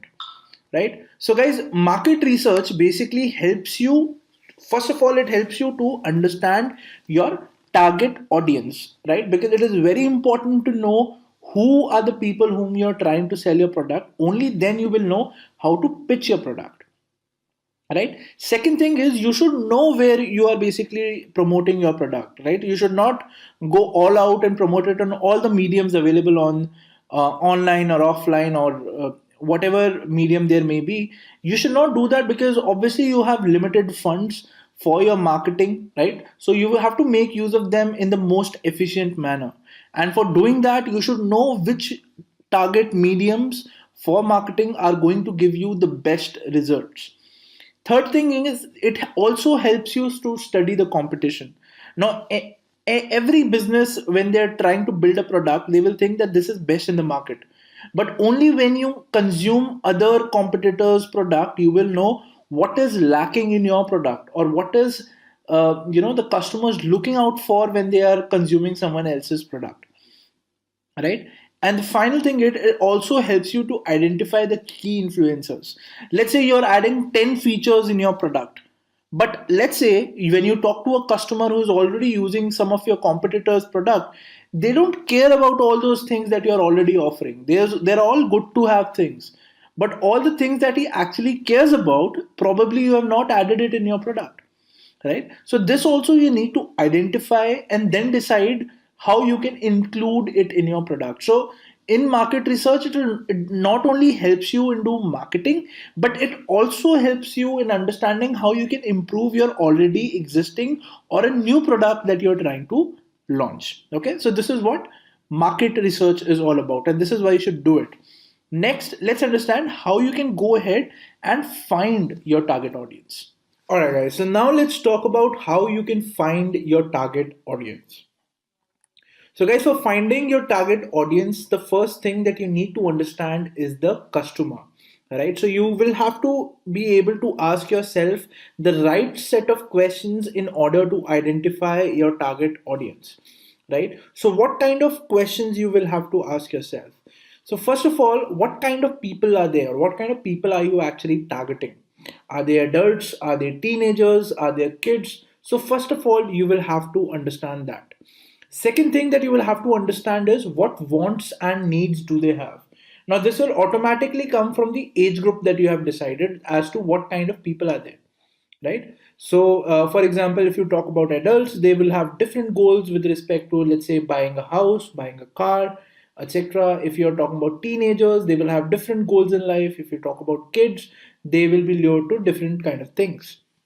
Right, so the second thing that you need to talk about is what wants and needs do they have. Right, so how will this help? For example, let's say somebody is looking for a house. If they are looking for a house, the places or the platforms where they look for a house, if you display your marketing content over there, there are chances of conversion. Right, so this is just a very small example, but this also is very important to understand where exactly you will find your target audience. Third thing is what are problems are they facing. Right, so now let's say if you are talking about a teenager, when he's in school, what is the kind of problems that he is facing? Probably he's kind of facing problems with his tuition, he's facing problems in understanding things in a more simpler manner, so on and so forth. Right, next thing is how do they feel about their problem. right? So is this problem which is something very crucial to solve, or is it something that they feel if even if they don't solve it, it is okay? So this will tell you whether your product is going to be successful with them or not, right? For example, in some cases you might feel that let's say we talk about a clothing brand, right? So people have a problem when the clothing brand is, let's say, it is very expensive. Let's say this is a problem that the customer is facing, but the quality is very good, right? So if let's say you introduce a very good quality or a mediocre quality, but you solve the problem of pricing, do you think your customers will buy your product? Now this totally depends on who your target audience is. Like for example, iPhones are usually bought by people who have a good earning, right? So if you give them a substandard phone and tell them that this is having all the features of an iPhone, but probably the features will not work once or twice in a day, would you be buying this product, right? So if you are able to answer these kind of questions keeping your target audience in mind, then you will get the right answer, and hence you can always make decisions about your product as well in that case as well. Especially like if I would again take an example for the mobile industry, you would see mobiles, they start from a meager 6,000 rupees all up to 1.5 or even 1.6 lakh rupees, right? And all of them differ in quality, but all of them are selling as well. Why? Because the companies are able to target the customers that they want to interact with, right? And that's why each company is able to cater to the right set of target audience and are able to sell their phones. So similarly, you will also have to understand whom are the people that you're trying to target, and accordingly you will have to create the features for your product, right? And the final thing is, how can you solve their problem, which is the crux of you building your product, right? After understanding all these things, do you think the product that you are introducing, people will actually go ahead and buy that, right? So that's what how can you solve their problem is basically about. Next thing is, what are the reasons to define your target audience? Why you should actually define your target audience? I think the examples that I gave you should be pretty clear, but let me summarize the things that we discussed. So first of all, it ensures that you're creating the right content or product for the right people, right? Second thing is, it helps you in a better understanding of how to create the content or the product that connects benefits to the reader's needs, right? So whatever content or whatever product that you are creating, you will be able to understand how it will benefit your customer. And the third thing is, once you do all this research, once you identify the target audience and you create a product according to it, it will increase the conversion ratio, right? So guys, this is how, or this is why you should actually find your target audience. And we have already discussed the framework for how by asking the right set of questions that we just discussed. Now let's move on and discuss, once you have understood your target audience, how you can basically design a buyer persona for it, right? What is a buyer persona? Let's go ahead and discuss.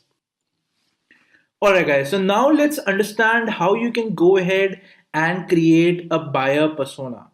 So guys, as we understood till now, we understood that how you can basically find out your target audience. But it is very important to also basically define what your customer is going to look or behave like, right? So this is what buyer persona is. Basically, it's a profile for your customer with its his likes, his dislikes, his interests, his age group, etc. And it is especially useful when you are presenting your marketing plan to your stakeholders. Now, first of all, how you can create a buyer persona by doing some customer research, which you have already discussed how you can do by identifying customer pain points, by identifying customer goals, what does he want in life, right? And how you can help him through your product, right? So these are the points that you have to research on in order to create a buyer persona. Now once you have created a buyer persona, this is how it is going to look like, right? So you're going to have his or her gender, the age, the location that they are in, the relationship status, the work, interest, behaviors, web history, search terms, pain points, goals, and how can the product or the marketing plan can help them, right? Now, what are the guideline of pain points? What problems are your potential customers having? Obviously, when you do your customer research, only then you will be able to understand it. What are his goals and how is your product basically going to help him or her, right? So it is going to basically look something like this. So let's say we have to create a buyer persona. So first of all, we have to fill all these informations: his gender, age, location, if relationship status, if it matters when you're dealing with your product, the work, what occupation he is in, his interests, his behaviors. When you say behaviors, as to what are the things that he is into, what kind of search terms are he looking on the internet, where on the webs, where is he spending most of his time. Let's say if this guy is a business owner, probably he's trying to understand how can he improve his business, how can he make his team better or more efficient. So these are the things that he will be searching. So based on your target audience, based on the age group that you are dealing with, based on what your product is and whom it can basically help, you will go ahead and decide what are the search terms, his behavior, interests, etc. So these are sample things, and obviously you don't have to pinpoint on what exactly your owner is going to do, but this is generally basically a persona that you're creating for 80 to 90% of your customers who are basically going to deal with you. Okay. Next thing that you will have to do is, you can, if you want, you can select a picture of your customer. This is basically helpful if you are giving a presentation. This adds more personal touch to what you are presenting, right? And then you will have to build a story to understand how the customer is going to be helped with your product. Could be that he takes x amount of time to commute from place A to place B. He usually travels during using a bus. These are the problems that he finds in the bus, and because of that he is wondering if he can buy a personal vehicle. But the problems of buying a personal vehicle is more cost, or not finding the right quality, or not being able to use the vehicle outside of work areas. Let's say if you are creating a vehicle, right? Now, let's say you create a sport bike. Now, if that sports bike cannot be ridden when the road conditions are bad, or when the traffic is there, then the engine heats up. In those scenarios, a person who does 5 days a week of office probably will not think about investing in a sports bike if he does not have all the money in the world, right? He would think of more of kind of a more practical product or a practical vehicle which can be comfortable in traffic, which can give him good average, which can also be at a good price point. So if you're targeting a guy who is a workaholic, a guy who just needs to get from point A to point B, wants to save on the costs of traveling using public transport, also wants to avoid the hassles of standing in a queue, etc. If this is the guy you're dealing with, then your product should be able to help this guy, right? So this is why it is very important to understand the target audience, design your product exactly in the same manner, and then see if your buyer persona is basically helping out with the product that you have designed, right? So then you mention his pain points, what problems is he facing, the goals, and how can your product basically help. So this is a sample buyer persona. You can think of any product in the world, create a buyer persona on it, and then it will automatically become very easy for you to decide what features your product should basically have. Okay. Having said that, now let's move on and understand how you can find the right target platform. Okay. So now that you have created the buyer persona, now that you have created the product, now that you understand how it has to be marketed, now let's understand where are the places that you should actually market your product, right? And for this, there are so many social media outlets out there, but how will you choose the best medium for you to market your product, right?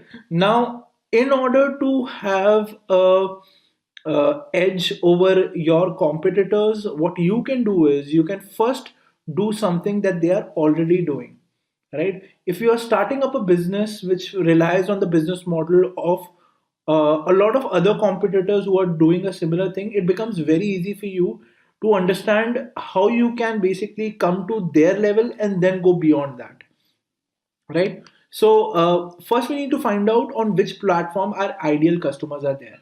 Let's say we are creating a shoe company, right? So if you talk about the most popular shoe brands which are out there, you can talk about Puma, Reebok, Nike, and now you want to know which are the platforms where I can promote my shoe, right? So how can you do that?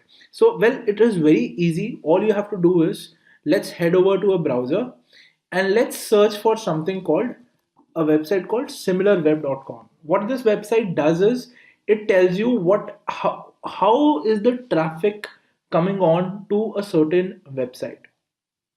Okay, so let's understand how this website works. Let's quickly go on this website. All right, so this is how this website looks like. Now let's say I'm launching a shoe company and I want to understand how the puma.com or nike.com are promoting their products. So all I can do is I can type in the website name. Let's type in nike.com, right? It'll give me all the websites which are there. Let's say I want to look at the .com website. I don't want to look at the other country's website. I want to understand the US market first. So I'll go to nike.com. I'll select this website. And now this website will help me out, by giving me statistics as to what kind of customers are actually coming to nike.com. Okay, so let's wait for it to load. All right, so these are the results for Nike.com. So first of all, what you can see over here is what is the country rank and the category rank of this particular website. Okay, then what you can see is how the traffic is coming onto this website. So you can see in the last 1 year, or from July 2020 to December 2020, there was 117.54 million visits on this particular website. An average duration that a person spends on this website is around 4 minutes. The pages per visit that he visits, so let's say somebody lands on Nike.com, he will at least see 4 pages, and this is the bounce rate for people. Once people visit this, they half of the people they go back immediately, and the rest half stays. This is what you see or what you understand from the traffic overview. But what we are most interested in is basically how the people are coming to Nike.com. So these are the different websites from where people have visited Nike.com. So these are the referral websites. So probably there are some affiliate marketing things which are happening on these websites, right? And as you can see, people from these websites are actually coming down to Nike.com. Now from Nike.com, people are going to all these other websites. People are going to PayPal, probably for payment. People are going to this Chinese websites for some reason, then they are going to nike.okta.com, then some people are going to this offers website, probably they get discount coupons over here, so on and so forth, right? So you can basically understand from the left part of the screen that where should I basically do my affiliate marketing, or which websites can help me get traffic. Okay, so this was about referring websites. Now let's understand how the search is working. So these are the different keywords through which people are visiting the Nike website. Okay, so from here also you understand. Okay, so if there is any keyword, like for example, this is SNKRS, which means sneakers. Somebody who searches sneakers, they get Nike web page over there, and that's how they reach Nike.com. So you can also see what all keywords that you can basically target from here and make your website basically SEO optimized on those keywords, so that you can also take in traffic from these keywords to your website. Next is, this is the most important part, the social aspect of how the traffic is coming onto their website. So most of their traffic, 26% of their traffic is coming from YouTube, 23% of their traffic is coming from Facebook, 17 of it from Twitter, 10% from Reddit, and the rest 7% or good chunk from Pinterest. So from these five top platforms, you can basically understand that these are the places that they're getting the most traffic from, and you can have a note of all these platforms. Next, what you can do is you can again search in for another website called Puma, which is a competitor for Nike, and let's try to understand how this website is behaving. Okay, so what we'll do is we'll straight away ignore the other things and go to the social aspect of it and understand where is Puma getting its traffic from. So 55% of its traffic is coming from Facebook, YouTube, Reddit, Twitter, and then there's this new platform called VContact website, which also getting is traffic from. So most of the platforms are same. You're getting this new website which you can also explore for social media marketing for getting people on your website. Let's search for any other website as well. Let's go to Reebok.com and let's see how are they getting their traffic, right? So we'll head over to social.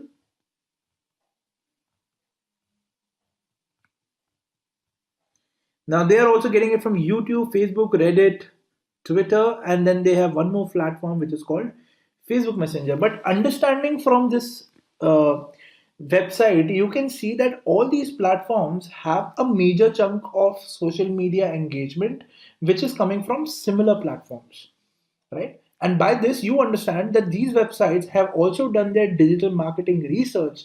They have understood what they are doing amongst themselves, and they are also doing the same thing. That's why most of them are following the same platforms for getting their traffic. Now, once you do this research, you also have a top 5 list of applications that you have to use in order to basically do social media marketing. So with this, you will be able to find the right target platform for your application.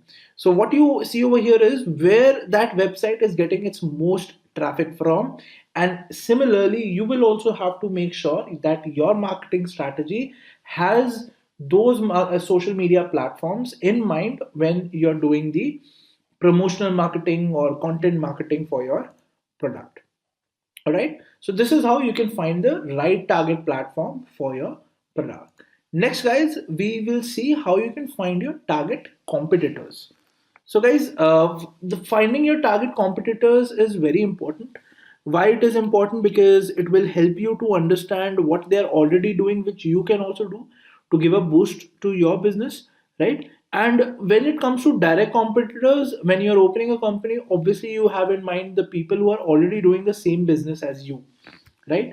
Next set of people that you need to understand are the indirect competitors. Who are indirect competitors? People who might also deliver the same product but have a different purpose altogether behind it. For example, you might do it for solving a different customer problem and they might be doing it for solving a different customer problem, but you both have come up with the same product. So first you have to identify which kind of all the different kind of competitors which are there in the market, make a note of them, and how can you find your competitors, right? So you can find them by by looking at social media posts, right? Once you have found them, what are the things that you have to basically compare when you're comparing them with your product? You have to see their website text, what kind of social SEO tactics that they are basically using, how they have designed their website, what kind of descriptions are they writing, how the pricing of their products are, right? So you will mostly see most of the competitors have similar pricing for their products. And the most important part, how well they are ranking on Google, because that will tell you how well they are basically on the business space, how well they are earning their money from the online space. So these are the things that you have to analyze when you're basically going through your competitor list, right? So start off with, obviously you will start off with your target competitors or your direct competitors. Next, you will analyze what they are doing by with the criteria that I've already told you, and then you will copy whatever they are doing and improve your product for the initial phase. This is what you will do initially. Now, once you have done that, then you will come up with your own tactics so that you can improve further from them as well. Right? So, what we have been taught is that copying is wrong, but it is not totally wrong if you are, starting off with a product and you want to first come to a space which you probably are better in. Okay. All right. Moving further, now let's go ahead and understand what is branding. All right, guys. So now let's go ahead and understand what is branding. So, guys, branding is basically a marketing practice wherein the company name is supposed to be very important, right? It should be easily identifiable among its employees or its users to basically distinguish itself from the rest of the competitors. Now, how do you do that? For example, you must have bought something from Amazon, right? So Amazon's logo, if you see anywhere, you will be able to easily identify it. And why is it possible? Because Amazon has done a very good deal of marketing to make the customers aware what their logo is, and anyone and everyone who basically has used Amazon at some point in time, they can understand what their logo basically means. Similarly, branding is all about creating a very catchy or creating an identifiable logo so that whenever someone visits your website for any reason, he should be left out with an impression, right? So it is not only limited to logo, it could be even your service that you are giving, anything which can leave an impression on the person who has visited your product is basically called branding. Now, branding can be done in a lot of different ways. Let's go ahead and understand that, right? So branding in other words can also be that how you want to distinguish yourself from other people. Now, how do you do branding? Now, there are many areas through which you can develop branding. It could be advertising, it could be customer service, it could be merchandise. For example, you can give badges, you can give out bags, right? You can give out water bottles. For example, if you know Netflix, anywhere if you see the Netflix logo, even here, you know it's the Netflix logo. Why? Because they have done such a good amount of branding. If you see on YouTube also, Netflix is now publishing free content. Why are they publishing free content? So that people get to know about their brand. Netflix ran a 3-day marathon on their website where everything was free. That was again basically branding tactic through which people use their product and they get to know, okay, what Netflix is, what is their level of service that they offer. And even if somebody missed out on that marathon, somebody who's on YouTube, YouTube has a lot of people, right? YouTube is a free platform to watch videos. So anyone who basically is on YouTube and is, let's say, a lot of people on YouTube, let's say, searches for funny content. So what they did was they captured that content of being funny, which people search, and they've started posting funny videos on their channel now.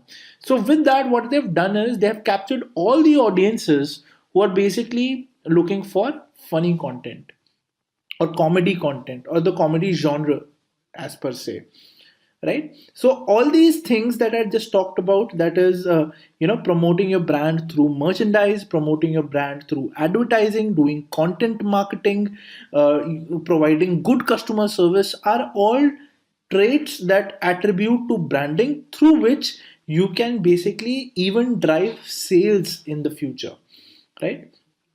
So with this, what you do is you create a unique brand for yourself, and anyone and everyone, even if they have not bought the product for you, can basically identify what that product is. Now, how does that help?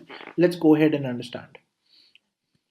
So it is important because let's say tomorrow there is any discussion. So word of mouth.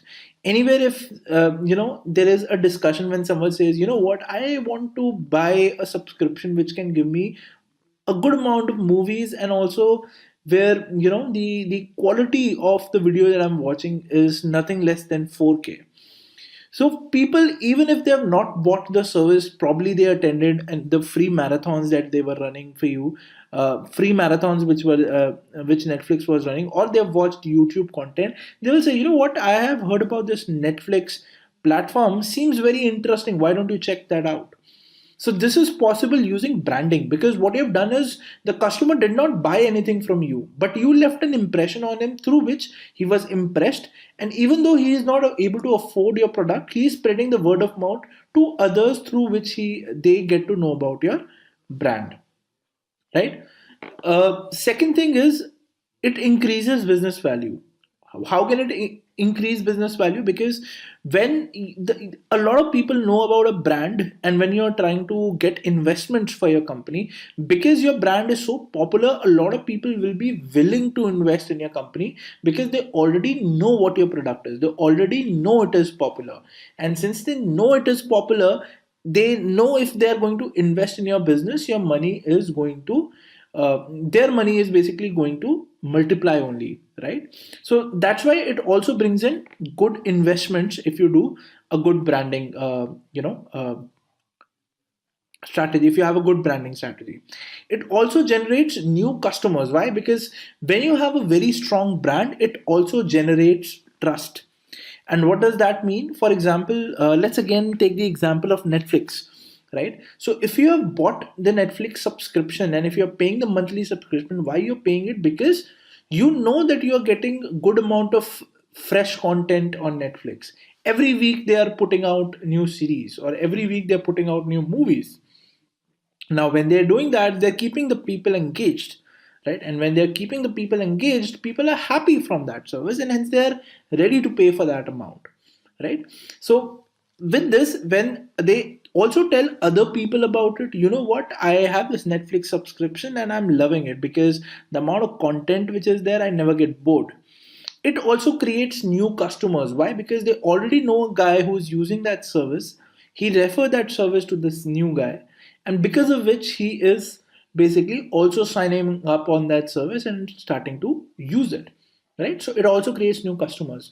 For example, let's say about that 3-day marathon. If Netflix ran the 3-day free marathon on their product, there will be a lot of customers who tried their product, like it now, and want to continue using it, right? So again, that also generated new customers. So that is what branding, or the power of branding, can basically do for you. And it also creates a trust in the marketplace. How does it create a trust in a marketplace? Because let's say there's a very shady looking company where you have to put in your card details. If not a lot of people know about that company, obviously you will be reluctant first, right? For example, let's say you have to buy some shoes from an online website. If you have never heard about that website, right, or if you have never seen its online presence, you have never seen its ad somewhere, you have never seen its sale going on, or you have never received a mail for it, you have never heard about it at all, will you be willing to put in your card details and buy from that website? It will look kind of scammy to you, right? So that is why building a brand is very important, because it also creates a trust in the marketplace where the consumer is basically sitting. Nobody wants to basically buy a product which they do not, or which they have never heard of. So that's why creating a name for yourself is very, very important, right? And branding also supports advertising. Let's say if Netflix brand is very popular, let's say these days, so now when they are doing advertisement, they do not have to talk about what their company does, right? For example, if you have lately seen the Netflix advertisements, they just promote their movies, right? They do not talk about what Netflix is, they do not talk about what the platform does. All they tell is this is a movie. They give you the trailer of that movie, and in the end they just add that Netflix logo, and you automatically know, okay, so this movie is on Netflix, right? So that's about creating a brand, so that you don't have to tell the customer again and again what you basically do. All right.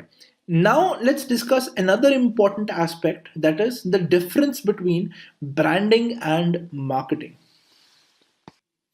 All right, guys. So let's go ahead and understand the difference between the two. So, guys, branding is all about these questions. Branding should answer these questions for you, and marketing is all about how you are executing, the product that you have at hand.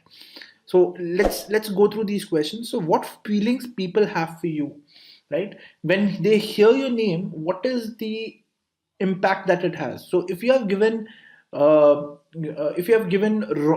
very bad customer experience to someone, even the word of mouth is going to be bad, and hence the branding for you is also not going to help you out much, right? What you are, right? So as part of branding, anyone who hears your name, they should know what you do. It should not be like they just have heard your name and they do not know what you do.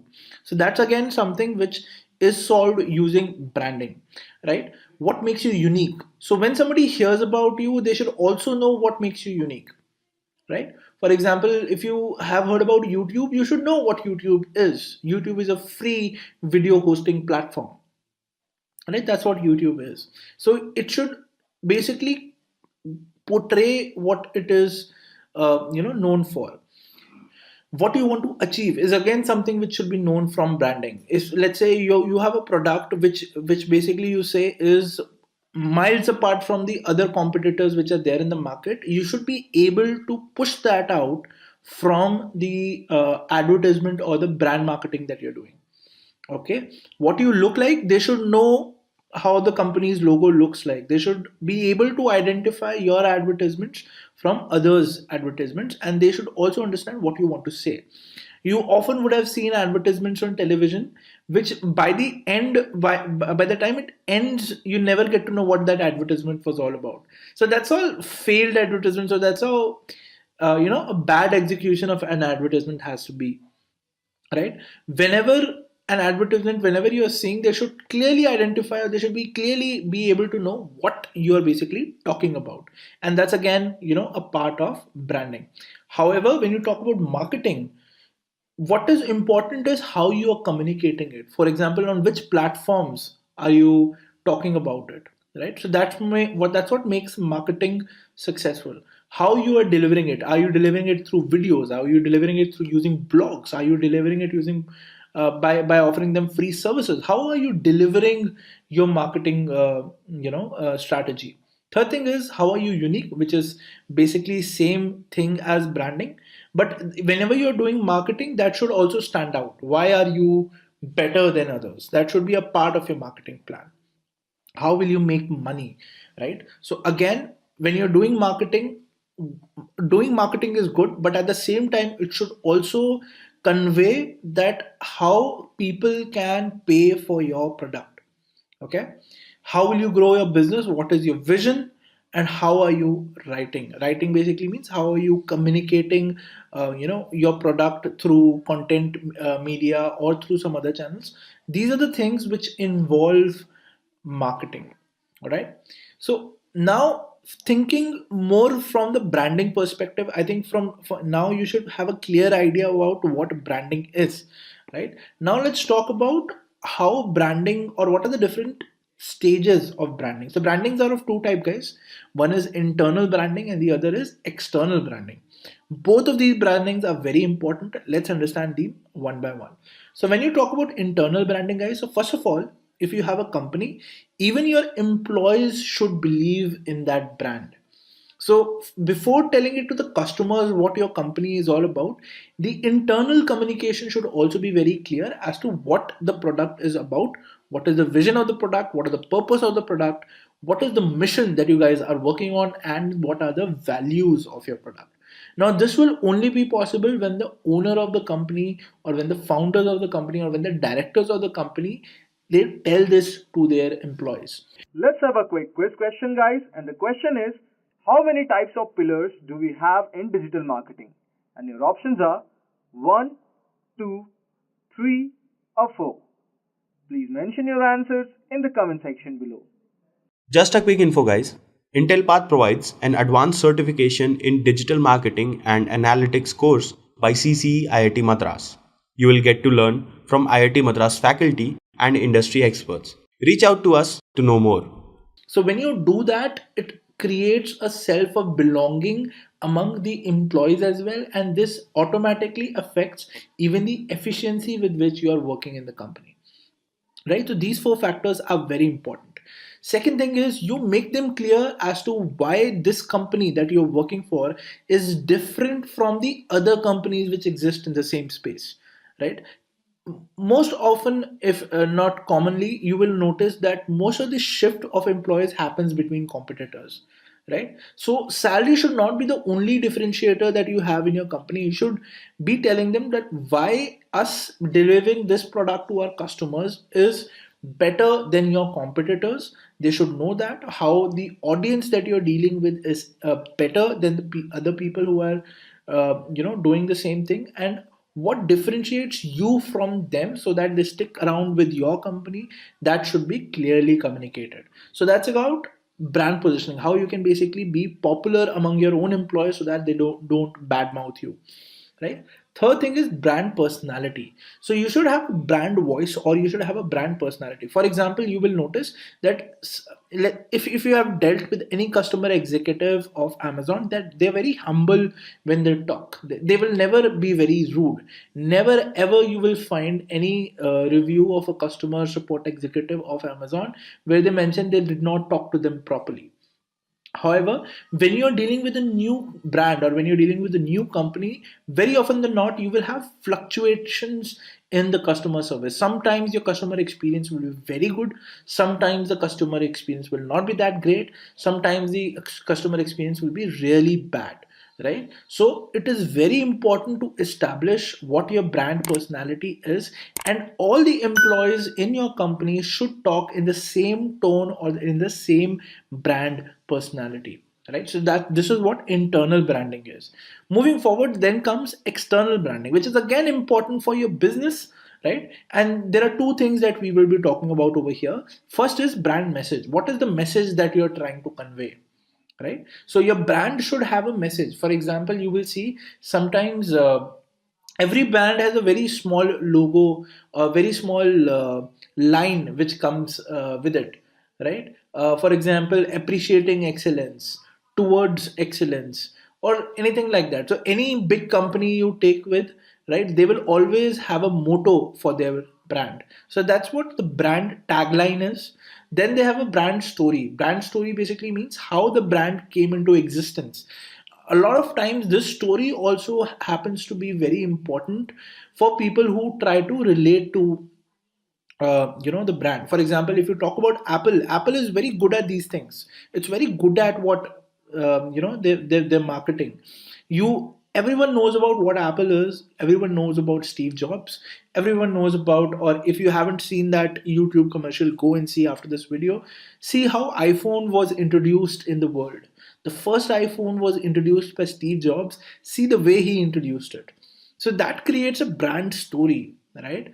And obviously brand names comes with when you give excellent products in the market, that automatically will bring your brand name also above, right? So when you do external branding, these things should go out. And then brand design. So brand design basically means that when you're designing your ads, when you're designing your display ads, when you're designing your logos, the colors that you use, the text that you use should be very catchy, should be something which is memorable in everyone's mind. For example, when you think about Netflix, automatically the red color comes to your mind, right? Why is that happening? Because they have all their ads, all their marketing content, all their logos have that same color, so they are very consistent in what they are doing, and hence they have a brand tone. So this is what you have to do even with your product. You have to build that brand so that anyone and everyone will understand, okay, so I see that red color over there, that must be Netflix. Okay, so this is what brand design basically means, where logo, fonts, and colors play a crucial role. SEO stands for search engine optimization, and it's very like it's being mentioned, it's a process of taking measures to gain organic traffic. What exactly organic traffic is, let me help you with a specific example by going onto a browser. Let's say this is Google search engine, guys, and why who all use Google search engines? I would say everybody uses search engine these days. provided if you are looking into this video, you are into the internet space and you would be using search engines, I believe. Let's say I am one of the search engine users and I want to buy in something. I want to buy an iPhone, right? I want to buy an iPhone 6. I have decided that I need a new iPhone or a new phone. I know that what phone I need, what phone do I want to buy. This query of mine in my head, I translate that into the search box, right? I type that across that query of mine into the search box. I press enter, right? So this query you can see, which I have mentioned in the Google search box and pressed enter. When that's being done, the search engine has given me a lot of search results. You can see these search results are there, right? You have search results on the top, on the bottom, second, third, and then fourth and fifth. And then you have on the right hand side certain image search results. And then there are again certain text search results. Now I would like to tell you this first of all, the query which I put in internet marketing language, that is called a keyword. I know most of you might be knowing it, but it's very important for me to let you know right from the basics. This specific query is called keyword. I repeat again. A keyword is the same thing which is written across, submitted across by the search engine user in the search box. When the keyword is being pressed across, entered by the search user, and enter button has been pressed across, the search results come in. These all are search results. Now, what exactly SEO is? SEO is all about getting a website on the organic results which you saw. This is an organic result. Now, what is an organic result? The very first search result, which is not an advertisement. You can see the very first search result which you can see is this one, but this is actually a paid search result. You can see a yellow icon with an ad being there. This is something which we'll cover in the Google AdWords module, guys, right? So paid ads, we cover that in detail also. So just to let you know, this is not SEO, guys. This is a paid ad, which is any advertiser. So advertiser Amazon. Amazon is trying to advertise their website over here, and they have got their website on the top. The reason why they've run this ad, they've got this advertisement on the top so that the customer or the search engine user who's placing in a keyword, who is looking to buy a specific phone, can get in touch with Amazon very easily. The chances of the very first search result getting maximum traffic is the most. Whosoever will type in this particular keyword will definitely try to open the very first search result. This is a human tendency that we generally try to open the very first search result, followed by second preference to the second search result, then the third, then the fourth. If I talk about these search results, the ones with yellow icon, these are the paid search results, guys. The first one, the second one, they come up with the help of Google AdWords. So we are not going to cover these in the search engine optimization module. That'll be covered in the Google AdWords. The one which comes on the bottom of the ad, this is what an organic result is, guys. There are three names which are given to a specific, there are 3 to 4 names which are given to the specific search result, guys. I would repeat, you can probably note them down. One is an organic result. It is an organic result or a natural result or a SEO, search engine optimization SEO result, right? Or an unpaid result. So you are not paying to Google to get your website on the top. You are just optimizing. You would be doing on page and off page. That's what we will study. How can I get my website on the top in the organic listings?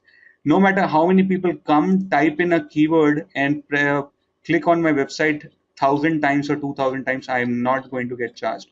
Apple is not getting charged for whatever number of people come and click on this.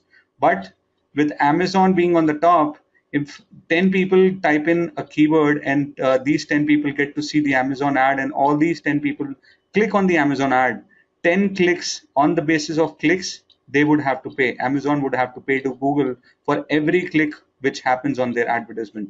But over here, with Apple or with Snapdeal being there in the SEO result, they're not paying in anything.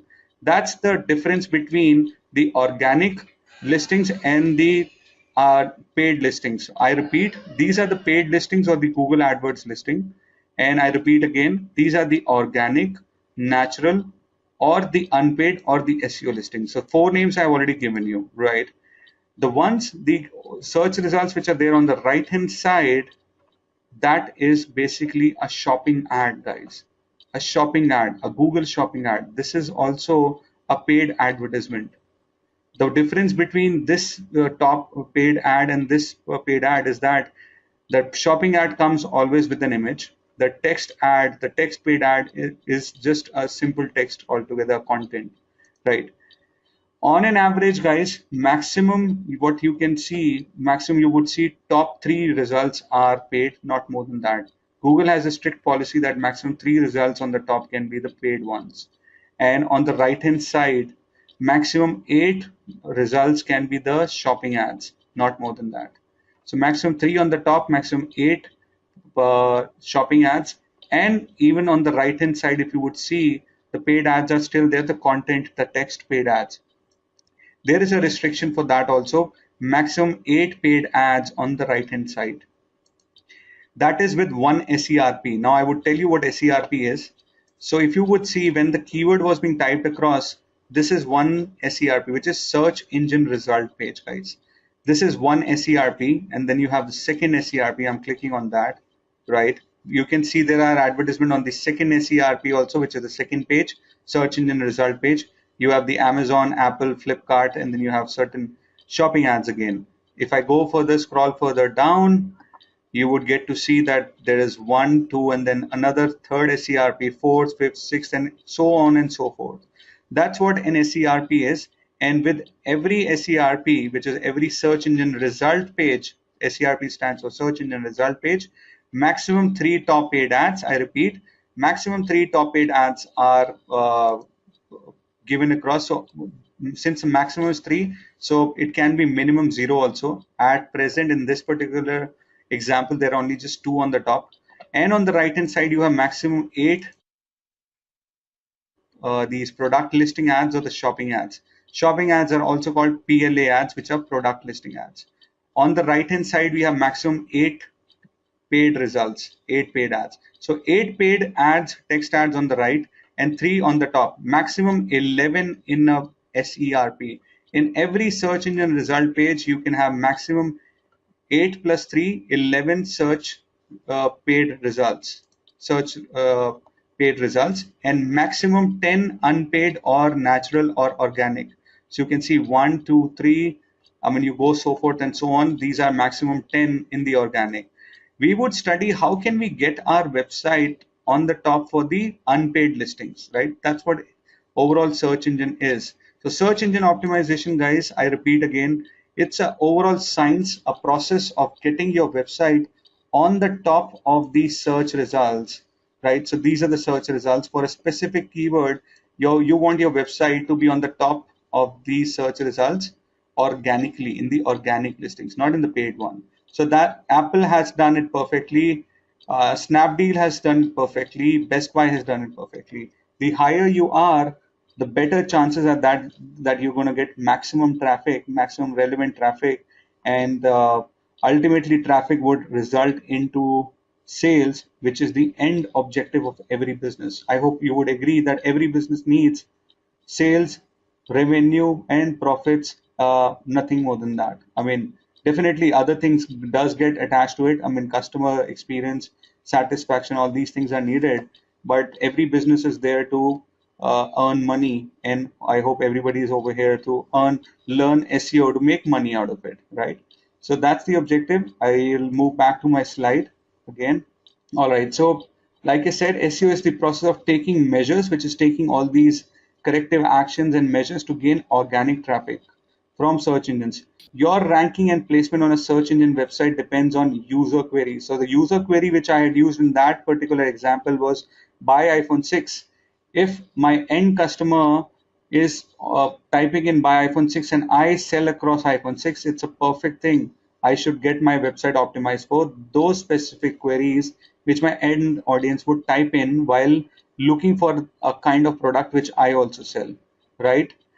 So which in turn rely on what your web page have done for SEO. So we would do a lot of things on the web pages which we have for websites. It's very important to have a website to run the search engine optimization. So there are multiple ways to optimize a website. which include things like putting in a lot of content, and also ranging from using the front end user oriented content. So content is one thing, getting backlinks, and working out on the website layout altogether. Right. So that's in brief, guys. I mean, not in brief, I would say in very much depth what SEO stands for, what SERP stands for, right? Search engine result page, and how is the overall categorization there. All right. Another basics. So we are understanding the basics within search engine landscape. What exactly a search is. Why people search. Give me an let me give you an example. Let's say 20 years back or 25 years back, when there was no internet, hardly any internet, and the way we used to read books was like, I mean, we used to enter into a library, and let's say, just imagine a situation: you are in your school library or your college library, you enter inside the library and you're looking for a particular book. Now, when you're looking for a particular book, what are you trying to do? You're going to search for it, right? There's a huge database of books. There are huge towers of these books which are lying in your library.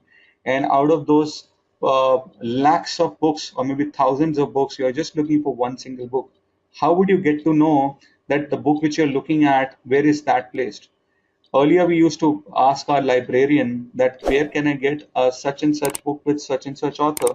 He or she, the librarian, used to tell us that, or even now this happens in the other libraries, some of the old-fashioned libraries, the librarian tells us that please go to the tower number A or tower B, or the overall this particular rack, and within that rack, then in tower A you have a certain section which is A uh, 1.1.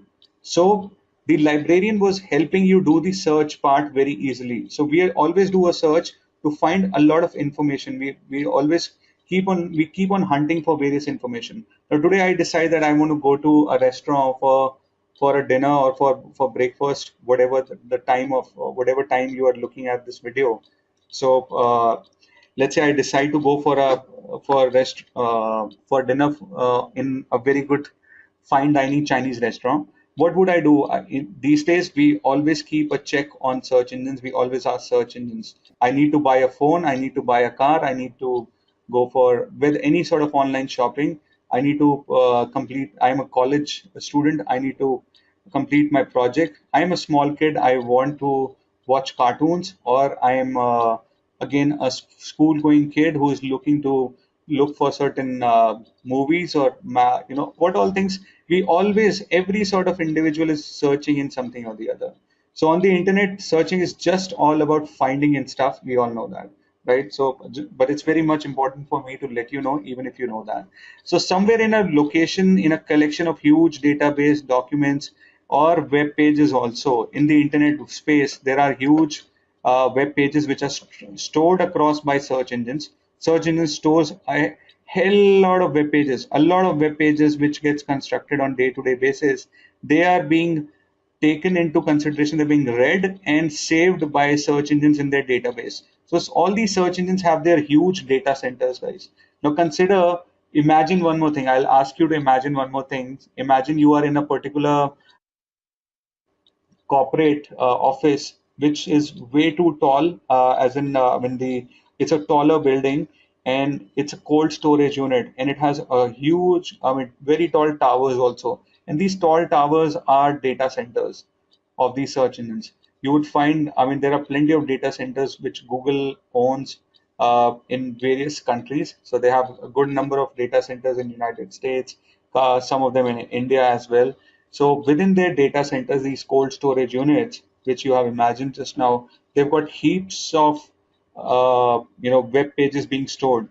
Now the search engines keep on searching for lot many new web pages in the internet, and the search engines keep on scanning, reading, and then saving all these data in their data center, so that whenever the end customer of the search engine puts in a query or the keyword, whatever you call it, the query or the keyword, the search engine algorithm works again and showcases only those search results which they find to be best and relevant, right? So all in all, it's a collection of documents or collection of web pages and other things. There is a lot of information which you would want to find. You look like we were looking for the iPhone 6, and we were being given search results of Apple, Amazon, and Snapdeal and other websites. So you don't have a web idea where exactly they are, so you perform a search activity, right? All right. So what exactly a search engine is? Now consider, I mean, there are various names, guys, for search engines, which I would like to tell you. One, you can write that down. It's people call search engine as a robot or a bot. Robot, bot, which is BOT, or a robot, ROBOT, robot, bot, or a crawler. Robot, bot, crawler, or a search engine. These are same names given to a specific program, guys. A search engine is nothing but just a program which is being devised and created by these companies, by these organizations like Google, Bing, Yahoo. They have created these overall program which they have sort of automated in a fashion that they run on their own. And when they run, what they do, they keep running, they keep jumping from one web page to another web page. Let's say today I create a new website, guys. If I create a new website today and I permit search engine to come onto my website, so there is a permission which has to be given. I'll talk about that in detail in a later stage, which is called robots.txt. So I permit search engines to come onto my website. Search engines are always hungry for new web pages. They'll come onto my web page, they'll start looking into my web page and start scanning the content. So let's say there is something written on my website, the written content that would be scanned from left to right and top to bottom. And after scanning, the scanning process, first of all, the scanning of the content or the reading of the content is called crawling, guys. In internet marketing language, scanning or reading of the content by search engine on a specific web page is called crawling. I repeat, crawling is a process of scanning or reading text or content on a specific web page by the search engine. So crawling is that process. Once the Google or any search engine has done the crawling part, they would, after scanning, they would go ahead and take all that content and deposit all that, save all that in their repository or in their data center. And that saving across of that content is termed as indexing, right? Indexing is the term which is being used for saving across the content, right? So I repeat, search engine is actually a program which helps in doing the crawling and indexing part very easily. And this program searches for new web pages and reads, scans all that entire new set of database which is present, and also then categorize these search engines, these programs list down certain keywords for a specific web page. If my web page is talking about buy iPhone 6, while submitting my web page into the data center, they will also mention that these are certain keywords which are associated to a specific web page. So characterization would be done, categorization and characterization would be done for each one of my websites, web pages. And they are used, these search engines are actually used for finding particular sites on the World Wide Web. So today I'm trying to find a specific thing on the World Wide Web. So I would use a search engine to actually find that, right? I've already spoken about SERP, but I'll still go ahead and let you know. So the search results are generally presented in a line of results. I have shown you the line of results which have the paid and the unpaid. They're often termed as search engine results pages. So one page is one of the SERP, the second page is the second SERPs, third page is the third SERPs, so on and so forth. So search results are presented with the help of SERPs, and the information would be a mix of web page, image, and other type of files also, guys. So you would see these days it's not just the websites which rank. There are plenty of images, local maps files, or local maps also. Then you have social media sites also which rank. So not just the web pages, but also images and other types of files you would get to see within search engines. What SEO is, what is search engine. So it's very important to know all that. I've already made you understand what SERP, what crawling and indexing also. I'll talk about that in detail when I'll move forward, right? So I have certain slides for that also. So why search engines use people use search engines, or why search engines are used by people. I mean, we have already spoken about that. No matter whatever kind of audience it is, whether it's an individual working in a corporate, a businessman, or a small kid, a school going kid, or a college going kid, or an adolescent, or a housewife, or an elderly men or women, whosoever may be, they are using internet for their own purpose, either for finding information, whatever piece of information, for completing a project, for finding information about their day-to-day activities, for doing any sort of research. So everybody has different objectives to be met. For entertainment purpose, whether it's for playing games, or for watching movies, or for listening songs or whatnot. And the most important thing which have come up recently, which is like in past 6 7 years, the e-commerce boom has really begun, and the shopping part. So I'm talking about India in particular. So in the past 6 7 years only, we have seen these so many e-commerce players coming up and taking out the internet industry to a next level. So shopping is another thing, right? So I'll move forward. Okay, why now SEO is used by business? So we have understood the search part, what search is, what search engines are. So what search engines actually do, they do the crawling, indexing part, provide SERPs, all the search results in an SERP. We have also understood why they are being used, why search engines are being used, right? And what SEO stands for. So after getting to know all that, let's change our hats, guys. Now, instead of being search engine users, let's try to think ourselves as business owners or advertisers. Now, think yourself as business owners and understand, why would you use SEO? The SEO is the entire process of making a business website come on the top for the related and relevant keywords. Do you think it's going to make sense for your business to use SEO and get much more value out of this particular? I mean, you can promote your business with the help of SEO. Just try to answer that question within yourself. What does it make sense for you as a business owner to use SEO? So we would try to analyze and understand some of these points, why businesses should use search engine optimization as one of the activity. Like I did mention earlier on also, SEO should be used by businesses before by first of all understanding the end audience. If my end audience is looking for the kind of product I also sell, if they're looking for that product over the internet which I also sell, then my job is done. If they look this end audience is looking for that kind of product over the search engine, then definitely it's a yes. Because if my prospective audience is searching for the related product which I also sell on the search engine, then I have to make sure that I also stay there and meet the prospective customer on the search space, on the search engine result space. So it's all about getting connected with the buyers. I am a seller, I am a business owner, I'm selling iPhone 6, then I should get in touch with those people who are looking to buy iPhone 6. I'm selling, so I have to connect with the buyers. So that's why search engine optimization is needed.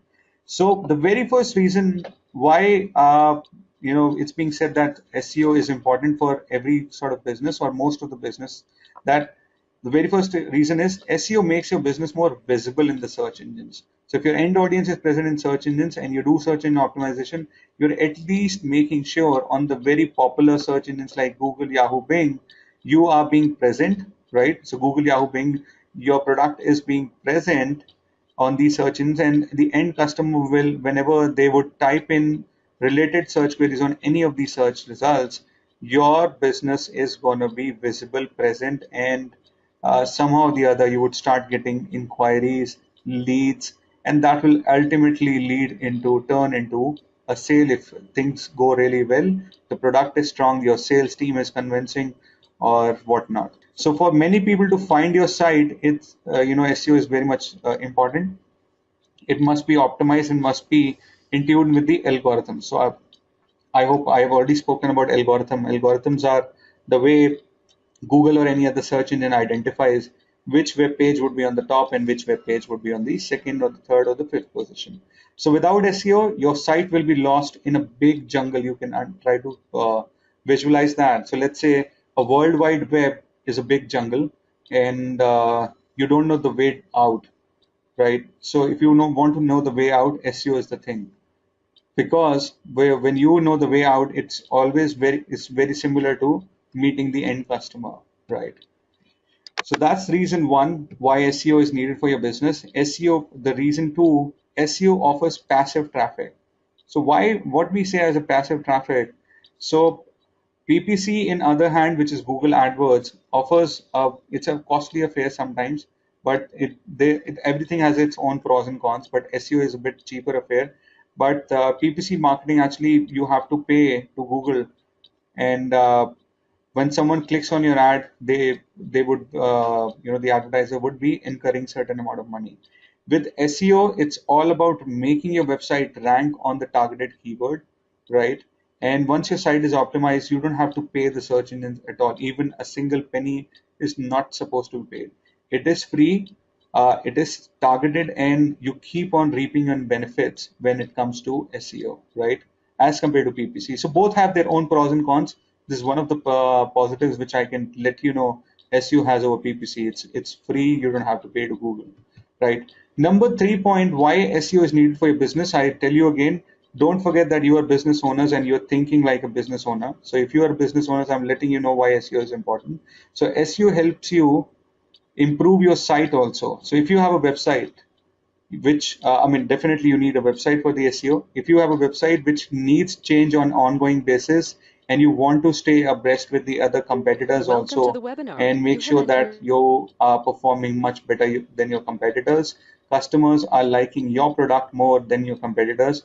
So SEO will also help, will keep pushing you to make changes on your website and keep on improving it to make it much more relevant, pleasing to the eyes, pleasing not to the end audience but also to the search engines. So that's number three benefit, or I would say a reason for any specific business to run an SEO campaign.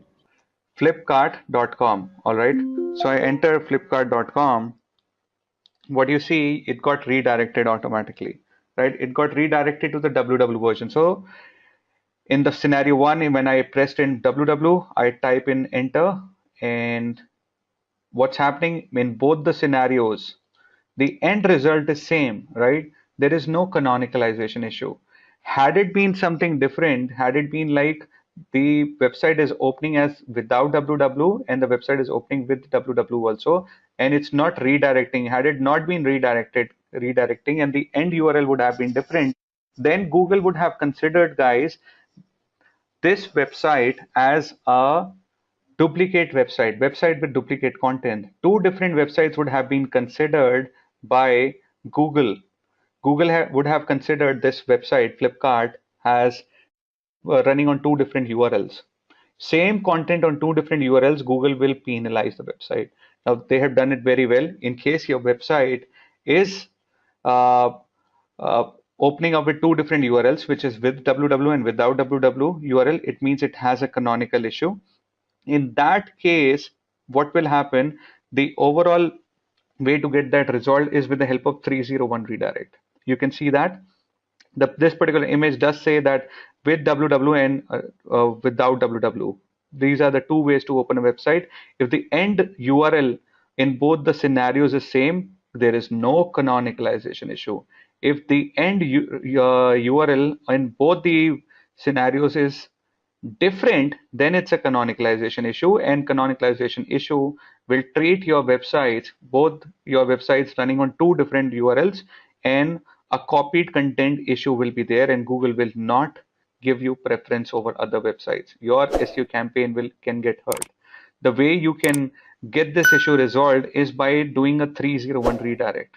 Now, if you are from the development background, you would relate to it very easily. If you're not, then you have to take assistance from your developer and would have to instruct your developer as a digital marketing consultant or an SEO consultant to please do a 301 redirect from a non-www version to the www version.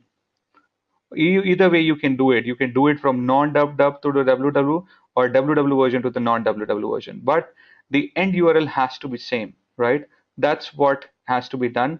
301 redirect that's the permanent redirect. If you check the slide says the search engine friendly URL that you want the search engines to treat as the authoritative. In other words, a canonical URL is the URL that you want visitors to see. It's only one URL which you should make the visitors to see, or also the search engines also to treat as one of the authoritative. So I've given you example. The typical example used in most people treat the following URLs as same, which is not the case. We treat these two URLs as same, but search engines don't. Search engines treat these two URLs with www and without www as different, right? In canonicalization, in other words, it's a process of picking the best URL, whether it's the with www or without www, in order to present to the search engines when there are multiple choices available. So typically, a search engine such as Google will attempt to pick the best URL that they feel is authority for the web page, right? So I hope the canonicalization part is clear. So while doing the SEO audit, it's very important to actually check for the canonicalization part, right? Next thing being sitemap.xml. I did give you an understanding of sitemap, what sitemaps are. Sitemaps are sort of maps of your a small list of your entire URLs of your website. So if I go on to our website, which is intellipaat.in, the way I can check for sitemap is by having domain / typing in the domain / sitemap.xml. That's the common way of checking sitemap. Many websites don't have it. When you're doing an SEO audit, you have to type in the domain / sitemap.xml. If you press enter and you find something there, it means the sitemap file is present. Right, so you can see the sitemap files are present over here. If I click on very first sitemap, it will give me the results. It will give me the URLs which my website has got. So it gives me 27 URLs in this particular sitemap, which has been created, right? So all in all, it's all about telling the search engine that how many web pages are present on my website. When Google gets to know, or any other search engine gets to know that these all search engines are present on my website, they would give it a preference over others. When I say over others, over those websites which don't have a sitemap. It's always recommended to keep updating your sitemaps in our on-page optimization. It's a pretty easy way, pretty easy tool to actually run it and make it in a proper, make it and use it in a proper fashion. But all in all, sitemap, like I told you, when search engines will come on the website, they will analyze, they will index each and every web page. Let's say if we don't have a sitemap, what will happen when Google will come onto our website? They might not index every web page. They might just index out of 27 URLs, they might go ahead and index 20 web pages. But with the help of the sitemap, which we have created and uploaded, they will get to know that there was 7 URLs which they have not indexed. So they'll go ahead and index each and every URL, right? So that's with sitemap. We just have to check while doing an SEO audit whether the sitemaps are present or not. So that's a screenshot of what sitemaps look like. I've already shown you in the live example too. And these are the URLs, guys, of every web page which are present. So 27 URLs are there, right? How do we create the sitemap? Is with the help of this particular tool, guys. It's called xml-sitemaps.com. Now, if I have to create a sitemap for my website, I can simply go on, first of all, I can take the URL of my website, go to xml-sitemaps.com. I repeat, it's xml-sitemaps.com. This is a free tool, guys, which most of the renowned practitioners use it. It's http:// the website, and then change frequency none, and then by pressing in start, it should start working. All right, so you can see it has started working, and it shows that the time left is 2 minutes. It's taking a look at each and every web page which is present on my website. It's scanning, and it's going to include in the XML sitemap. What's going to happen once it comes across, once gets created, we would be able to download it from here. This particular tool will give us the opportunity to download this particular sitemap. Once we download it, we can upload it on the root folder of our website. So it's important to upload it on a website, and whenever there are new web pages being built across on a website, it's always important to keep on creating fresh sitemaps and getting it updated by replacing the old one and having the new one, right? So it'll keep moving. We'll come back to it once this is done in totality. It's 112 pages left, 110 pages left, right? So that's with sitemap XML. And why do we need a sitemap? Like I've already told you the reasons behind that. It's a, it gives a quick and easy way to the search engines also to refer to the entire structure of our website. It's an easy to follow overview of the website. So what all pages are there? You can see, whether it's MSN or Ask or Google or Yahoo, when they go onto the web sitemap page, they would get links to different URLs. Where exactly are they placed and where exactly they're not? Whenever the new sitemap comes in, they would analyze and index every web page which was present earlier also, but they would see that yes, there is a new page.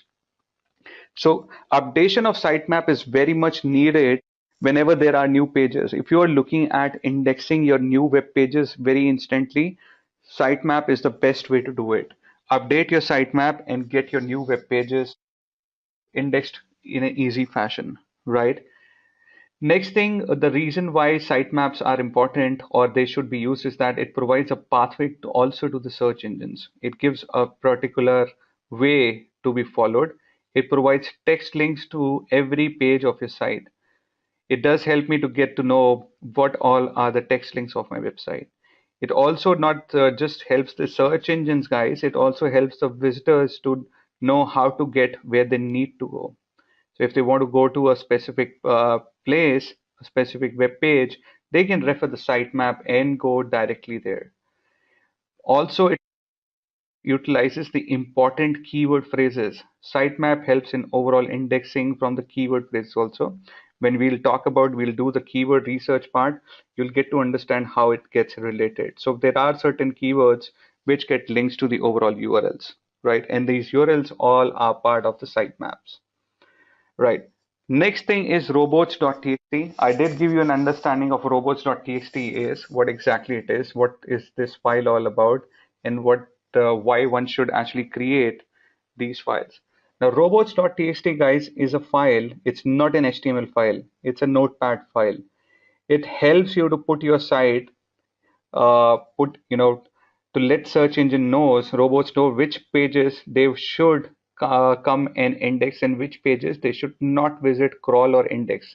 Whether it's visit, crawl, index, or read, I mean, they all are part of the overall process which search engine does. I don't want certain pages of my website to be crawled and indexed. I can let the search engines know with the help of robots.txt. So when we are doing an SEO audit, guys, we would keep a tab on, we would keep a check on whether the canonicalization issue is there for our website, or the sitemap is present on the website or not.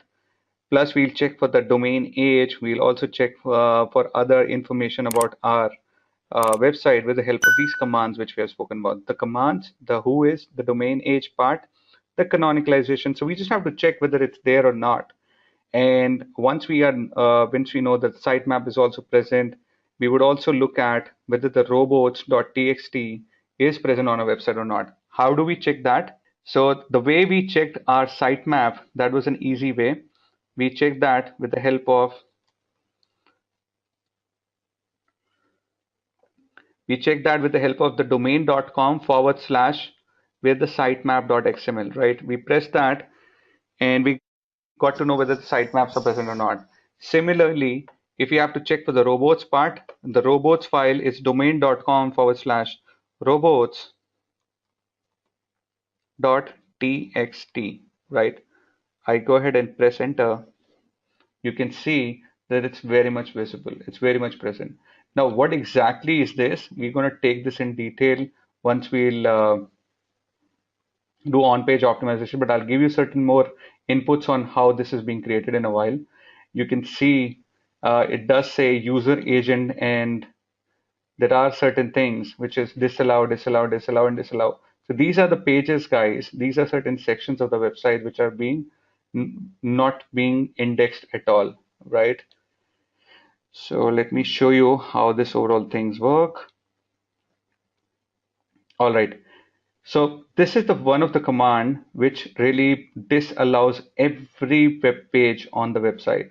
If we are creating the website right now and it's in the under construction phase, it's in the construction phase, it's not being built up properly at present, we can write in this command user agent colon asterisk and then disallow colon and then the forward slash.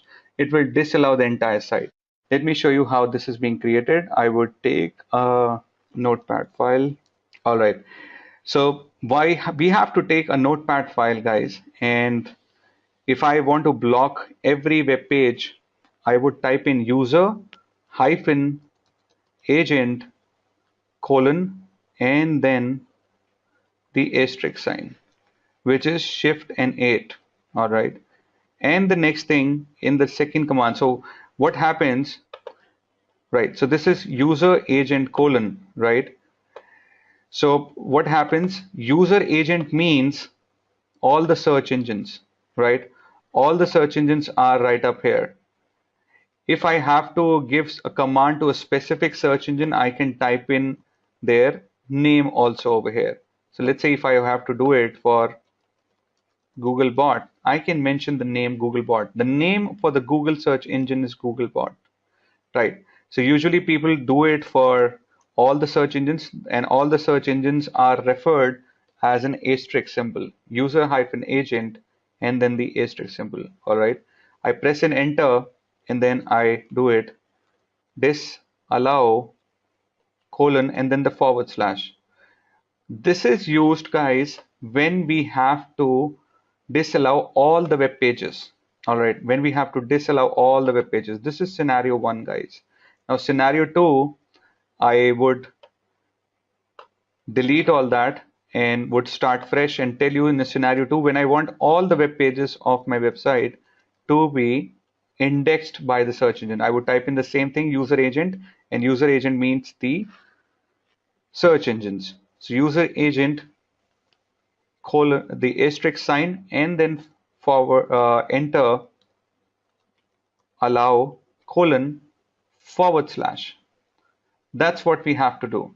And once that's being done, we can go to file, we can save it, and we can save it as robots.txt, right? We save it as robots.txt, save it and send that across to your developer to upload that in the root folder, right?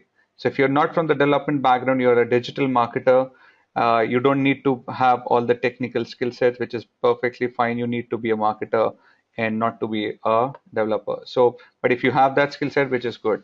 So user agent colon, the asterisk sign, and then the allow. This was scenario two.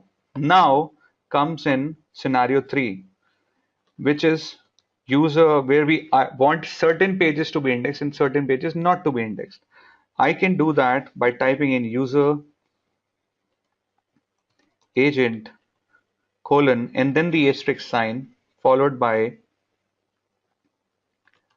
disallow. Now why I'm typing disallow right now is because if I am typing disallow forward slash, so it's forward slash followed by, let's say I don't want the backend of my website to be indexed at all. If I do this, what will happen? Only the backend will disallow, not the everything.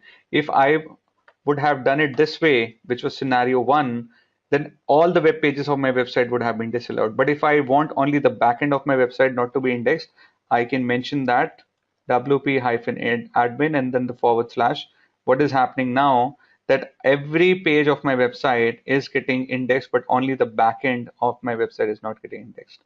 Similarly, let's say if I have a specific e-commerce site, I don't want to include a certain category of my website to be indexed, I can simply go ahead and write in the name of that category. So all the URLs which will have the mobile thing, it's very much a possibility that all the pages which carries the mobiles, they will have the word mobile in it, or there is a specific folder. Either the folder can be disallowed or the URLs. Both the things can be disallowed. Right now, I am disallowing a specific folder which has got all the mobiles. A category, specific category, the mobile category gets disallowed in that case. Another thing, let's say if I want to type in a specific URL which is not to be any one. So the first thing was the backend panel overall was being disallowed. The second thing is that overall category, the folder is being disallowed on the backend of my website. If I want a specific web page, let's say I want to name it as iPad Air 2, I can do that. So the URL which would have the domain is not to be written. The overall URL is not to be written. Only the last part of the URL has to be written after the domain. So that particular URL will get de-indexed. That particular uh, web page won't be able to rank up till the time we would remove it from here, right? So that's all about creating a robots.txt, guys. And when we're doing the SEO audit, it's always important to keep a look at what all pages on my competitors' websites are getting indexed and what are not getting indexed. Similarly, we can check it for our website too, right? So it says to block the entire site, you can mention this, which I have already told you. This allow colon the forward slash. If I want to block a directory and everything in it, then I can do a disallow colon forward slash private underscore directory. So this one particular uh, folder which I'm disallowing. If I want to block a specific page, that's something also which I've told you. It can be done forward slash private underscore file. That's the end part of the URL, right? So all in all, these are the things with respect to robots. I have already told you about how can you allow indexing of everything, and which is this allow colon, disallow indexing of specific page, specific folder. That can be done, and you don't want spider to come on your website at all. De-indexing of each and every web page. It can be done it this way, right? So that's with robots.txt options. You can see that's how we have done it. We have got the WP admin that includes the PayPal part, the payment part. I did tell you there's something which we don't want to or ever get indexed across. And there are certain more things which we have de-indexed at present. All right. The next thing comes in 404 page. Now, what are 404 pages? I did tell you that these are the pages which have never been constructed. And never been created, but somehow people type in the URLs uh, with the right domain, but not the exact right URL, overall URL. So 404 page or 404 pages, which is being said in a most popular way, 404. 404 pages are what you see when you click on a broken link. What is a broken link? I'll tell you that. They're oftenly spacely populated with little content other than a message as page not found. Many people just have a specific 404 page being created saying that no page found, page not found, which is really not the right way.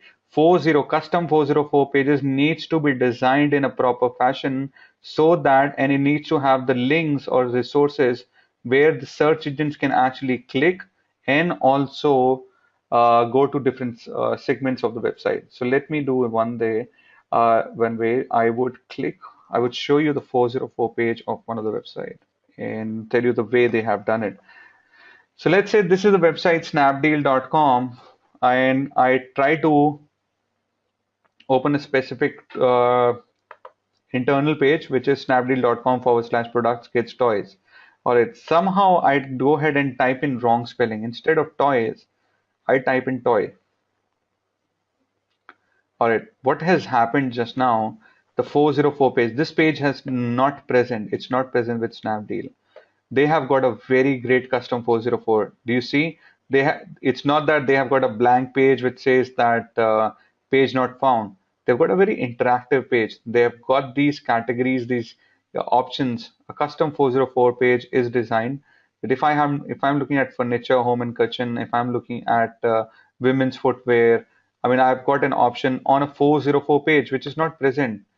What is happening if the end customer or the search engine, both of them somehow are able to land on a page which is not no more in existence, they would not actually leave the website very easily.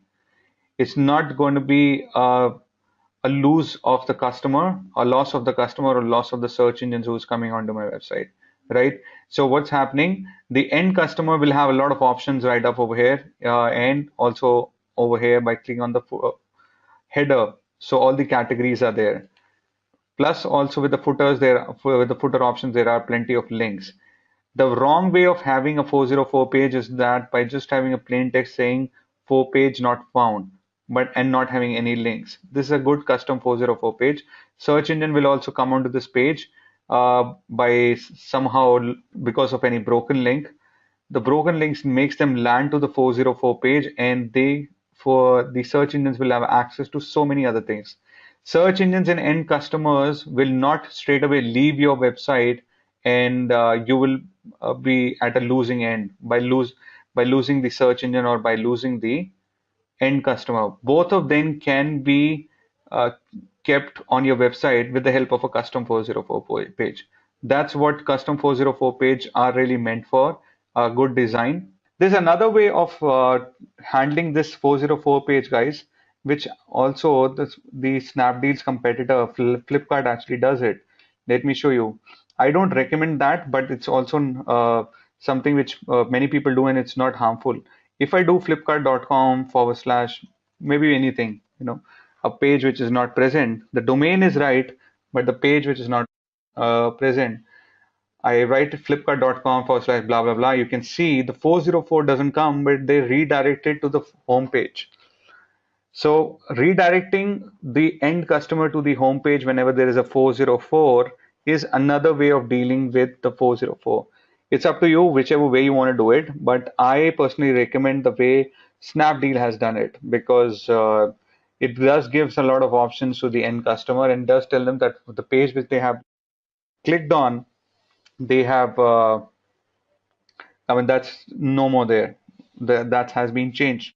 So having a 404, a custom 404 is an important thing, and one needs to check it while doing an SEO audit. Another thing with SEO audit, guys, is checking for search engine friendly URL. Now, when we check for URLs, we have to see whether the URLs which are present are search engine friendly or not. Now, URL, how do we check whether a specific URL is search engine friendly or not? Let me show you. So let's say if I'm on the Flipkart site only, and or maybe on the Snapdeal, I would take that one as first. All right, so let's say I go into the internal page of my website, of this Snapdeal website. What's happening, you can see it is a plain, simple URL which doesn't have any special characters. Some people have a lot of a very lengthy URL with a lot of special characters, just like @ symbol, dollar symbol, percentage symbol, and symbol, or some brackets or plus sign and whatnot. But these are something which are never ever recommended. Another thing which you can look and decide whether a specific URL is a search engine friendly URL is not or not, that the words within the URL, they need to pertain to the overall page which is there. So the keyword of the page is present right up here. It's mobile phones, right? So mobile phone is what is being targeted here, and the keyword is right present up here, right? So another thing which you can also check and decide whether a URL is friendly, search engine friendly or not. Where the first one was no special characters. The second thing was a very tidy thing, not a very long URL. And third thing being the keyword being there. Fourth thing, while you're checking whether a URL is search engine friendly or not, is that the two words, the space between two words, are depicted with the help of a hyphen and not a underscore or any other thing. So it's always recommended that you present the space between two words with the help of a hyphen. No underscore, no question mark, or no special character. Hyphen is the recommended thing what search engines really like about search URLs. So that's with checking search engine friendly URLs. If you find all these things, you are good to go. You can say that your website has got search engine friendly URL, and you can also check for your competitors' search. Let's have a quick quiz question, guys. And the question is, which of the following is involved in a digital marketing process? And your options are RSA, voice broadcasting, podcasting, or all of the above. Please mention your answers in the comment section below. Just a quick info, guys. Intellipaat provides an advanced certification in digital marketing and analytics course by CCE IIT Madras. You will get to learn from IIT Madras faculty and industry experts. Reach out to us to know more. Your URLs, right? And take some lessons from there if your URLs are not at all search engine friendly. It says that it's always better to have meaningful words and keywords. Like I told you, mobile phones was a word in that example which I've taken. So having meaningful words and keywords is something which is recommended. And also, like I told you, the space between two words has to be separated, has to be depicted with the help of an hyphen. So use hyphen to separate two words, right? The space has to be shown with the help of a hyphen. One should not ever use these underscores, spaces, or any other special characters to separate words, like I did tell you. And URLs must be shorter than 2083 characters, guys. So 2083 is quite a lot. And one of the ways through which you can you can say whether a specific URL is search engine friendly or not. This is one of the great ways you can check. So it says example.com, one of the website / category hyphen keyword. So the main category forward hyphen the keyword associated to that category / subcategory hyphen the keyword related to the subcategory, and then / the primary keyword primary product, the main product for which the overall web page URL is there, that product name / the keyword associated to that primary product. So if you have iPhone 6, let's say, then you would be like, and if it's a Snapdeal thing, snapdeal.com / mobile hyphen, the keyword would be mobile phones, and then the subcategory may be the Apple phones, and then the keyword would be Apple Apple mobile phones, and then / the product being iPhone 6 and the keyword being buy iPhone 6.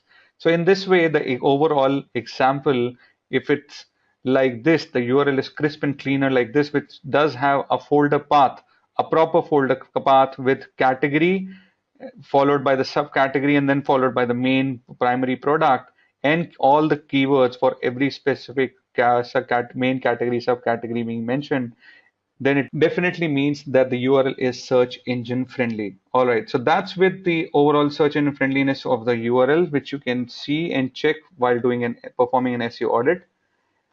The other thing being check broken links. Checking of broken links is something which is very much important. How can this be done is with the help of a specific tool. Now, what exactly broken links are, guys? Let me show you this. Let's say I open a website, searchenginejournal.com, which is one of my favorite website. I keep a tab on it. So let's say I open the very first.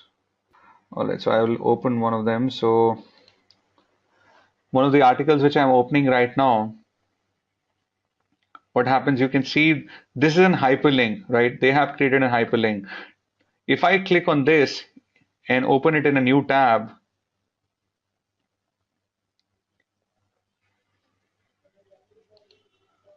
this particular page opens up, right? When this particular page opens up, it becomes an internal link. But now the point which I'm trying to tell you, let's say tomorrow what happens, this link remains over here, but somehow the page which used to open, the link remains and the URL which is there, somehow these people decide that they're going to discontinue this URL. They're going to delete this overall stuff. What will happen? This will become a broken link for this website, for this particular page. More broken links you have, bad it is. If I uh, take a look and show you one of the external link, even for the external link, it works in this way. So you can see this one, this particular URL, this particular link, founder at Quiet Light Brokerage, this will actually open a third party website. Now tomorrow, now this is a broken link, guys. That's great. So this is a broken link. It's not opening up. This is an example of a broken link. This is going to affect search engine general websites ranking. How can we really check for the broken links of a website? We have to always reduce the number of broken links on a website.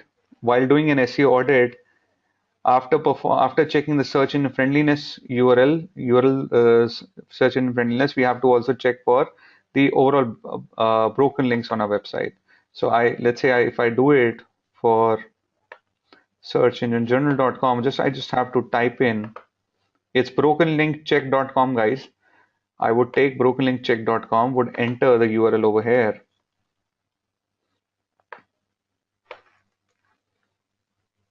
I'll click on find broken links.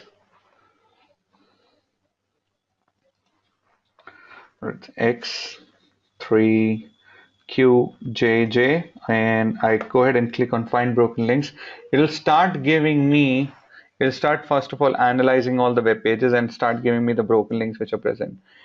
Along with the broken links, it'll also tell me this particular tool where exactly these broken links are located on my website, so that I can easily get to know the source and reach that particular page and remove those broken links which are present on my website.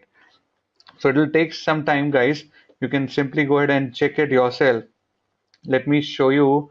Okay, you can see the very first broken link has come up over here, right? And if you click on the source page, it'll tell you where exactly this this broken link is over there.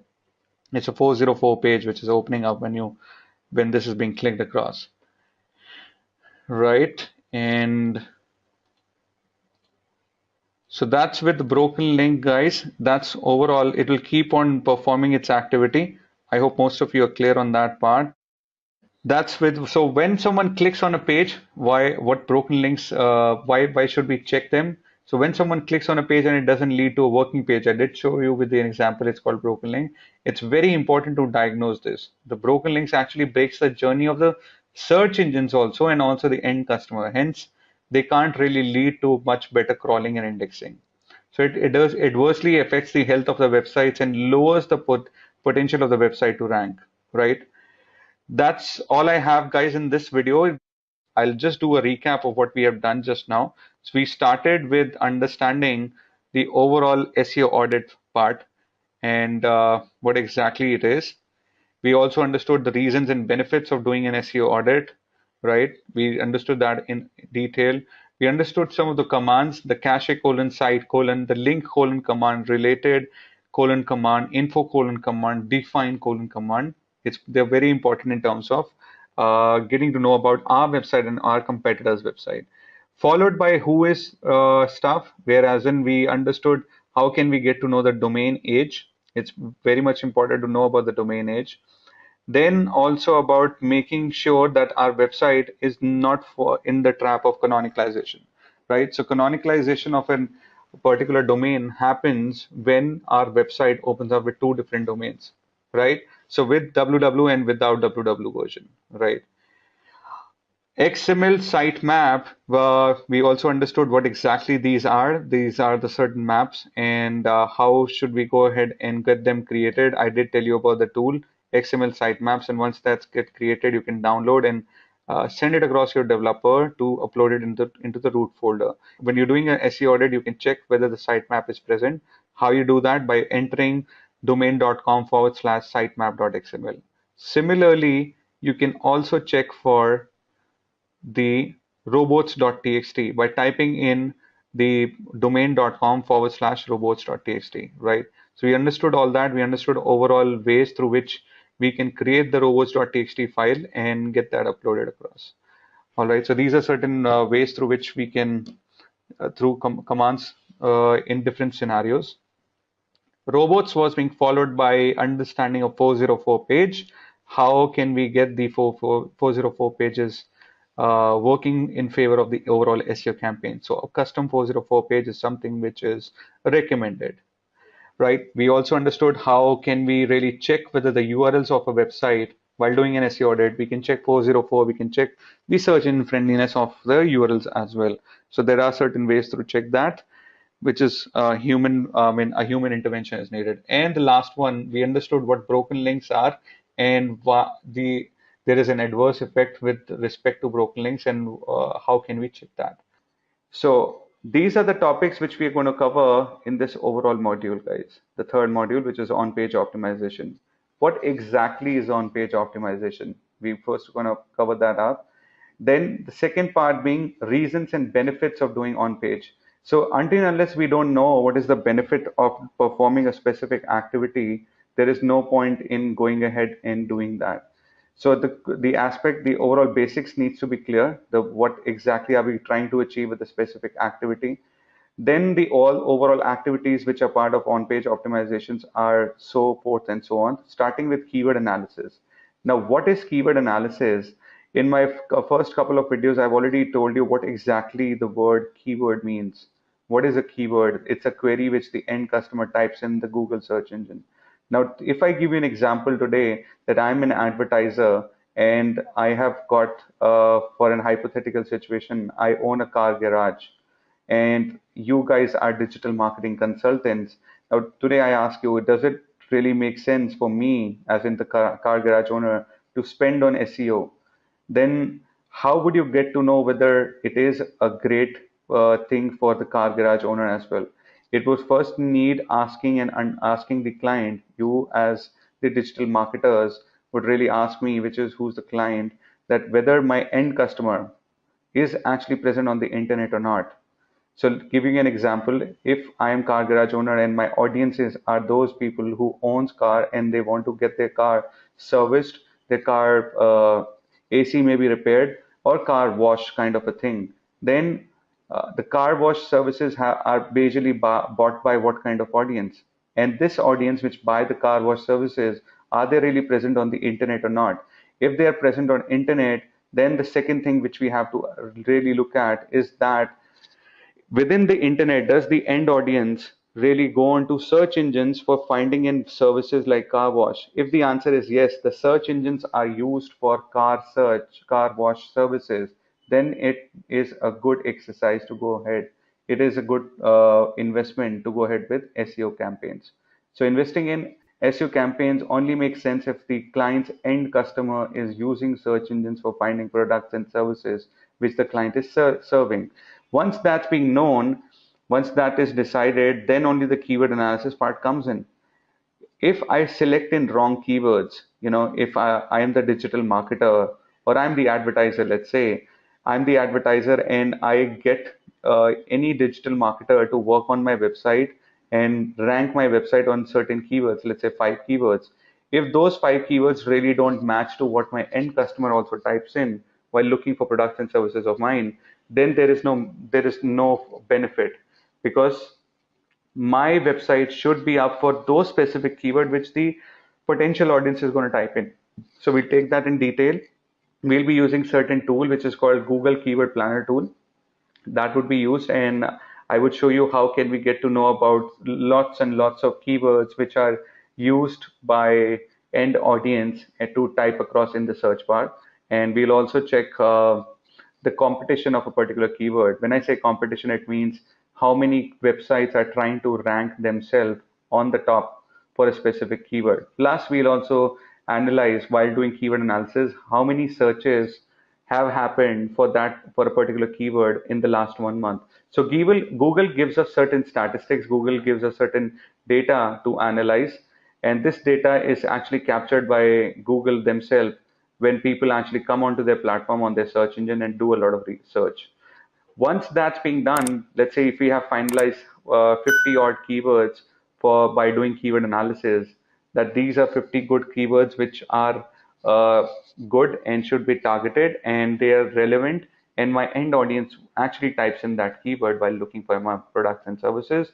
If once that's been done, we will move ahead and start doing URL mapping. Now, what exactly URL is? URL are the web pages, the inner pages of my website, right? So the inner web pages have to be mapped across to those keywords which I have taken out. Every URL needs to be focused on certain 2 to 3 keywords. If 2 to 3 keywords are being used for particular keyword for particular URL, then it will add a lot of benefit to my SEO campaign. So we'll talk about that in detail, followed by once the URL mapping is being done, then we'll start making changes to every web page. So let's say I have got 50 keywords and those 50 keywords are targeted for 20 URLs. Now those 20 inner web pages data needs to be checked and needs to be optimized perfectly. Every web page has got its own title tag, and every web page has got its own meta tag description, meta keywords, and there is another thing called focus keyword. So I'll explain all of that in detail, what exactly they are, and how do we go ahead and change them. That'll be in the fourth upcoming video, but in this particular video, we'll talk about what exactly these things are, right? And after that, there is an alt tag, guys. Now, what exactly alt tag is? It's also another tag which Google uses, right? Which Google uses in terms of looking at a particular image. Images are not at all seen by the search engines the way humans do. So humans look at the images in a very fine way, but Google or any other search engines cannot check them. They check it with the help of alt tags. So we'll specify certain tags for an images so that even the images gets searched, indexed, and crawled.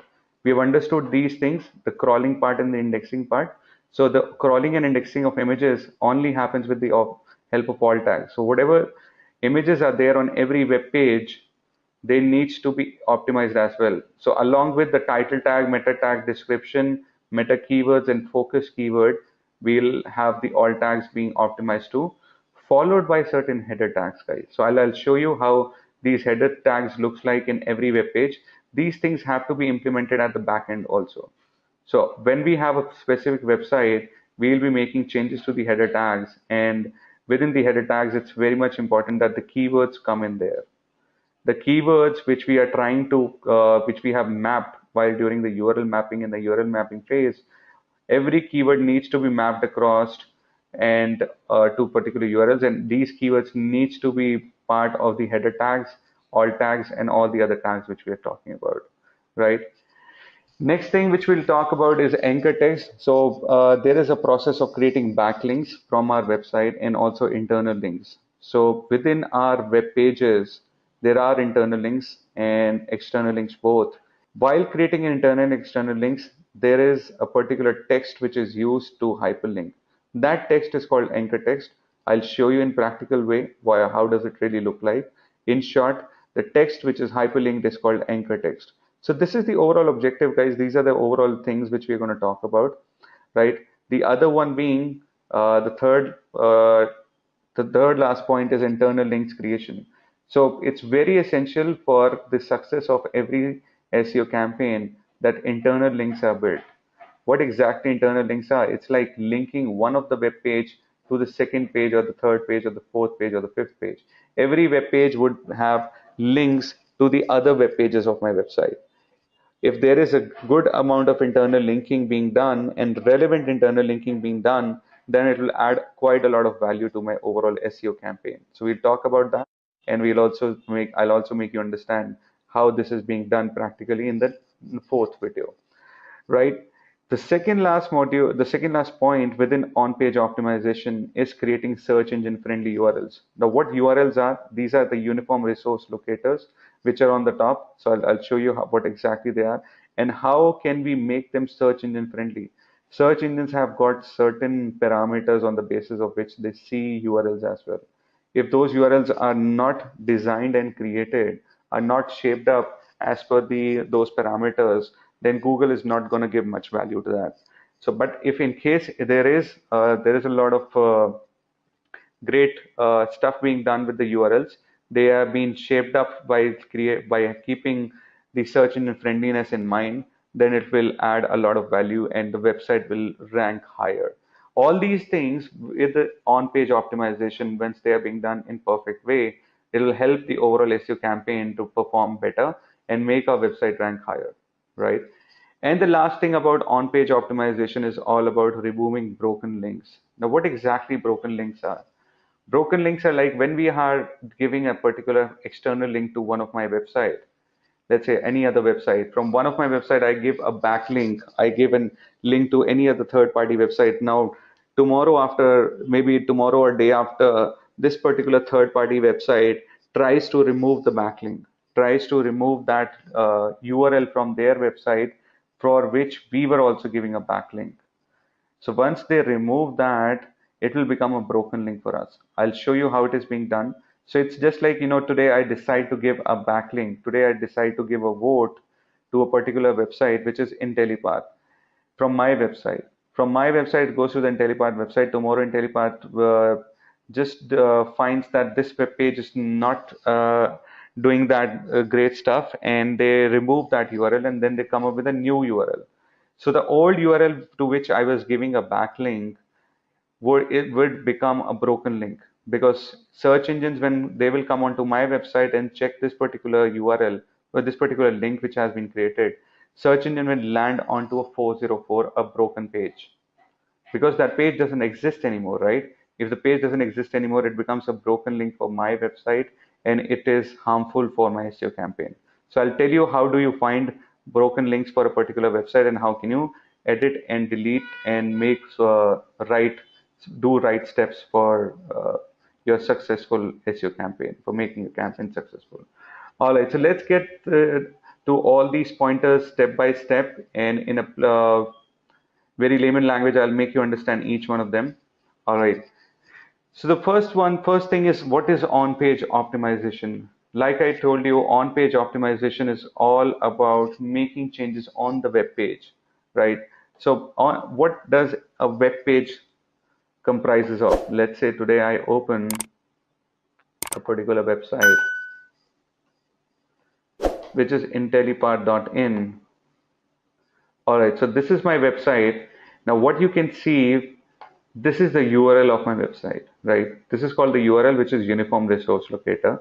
If I'm on the home page, let's say I go on to any of my internal pages from here. If I go into browse courses and I go to the big data, or maybe the Salesforce one.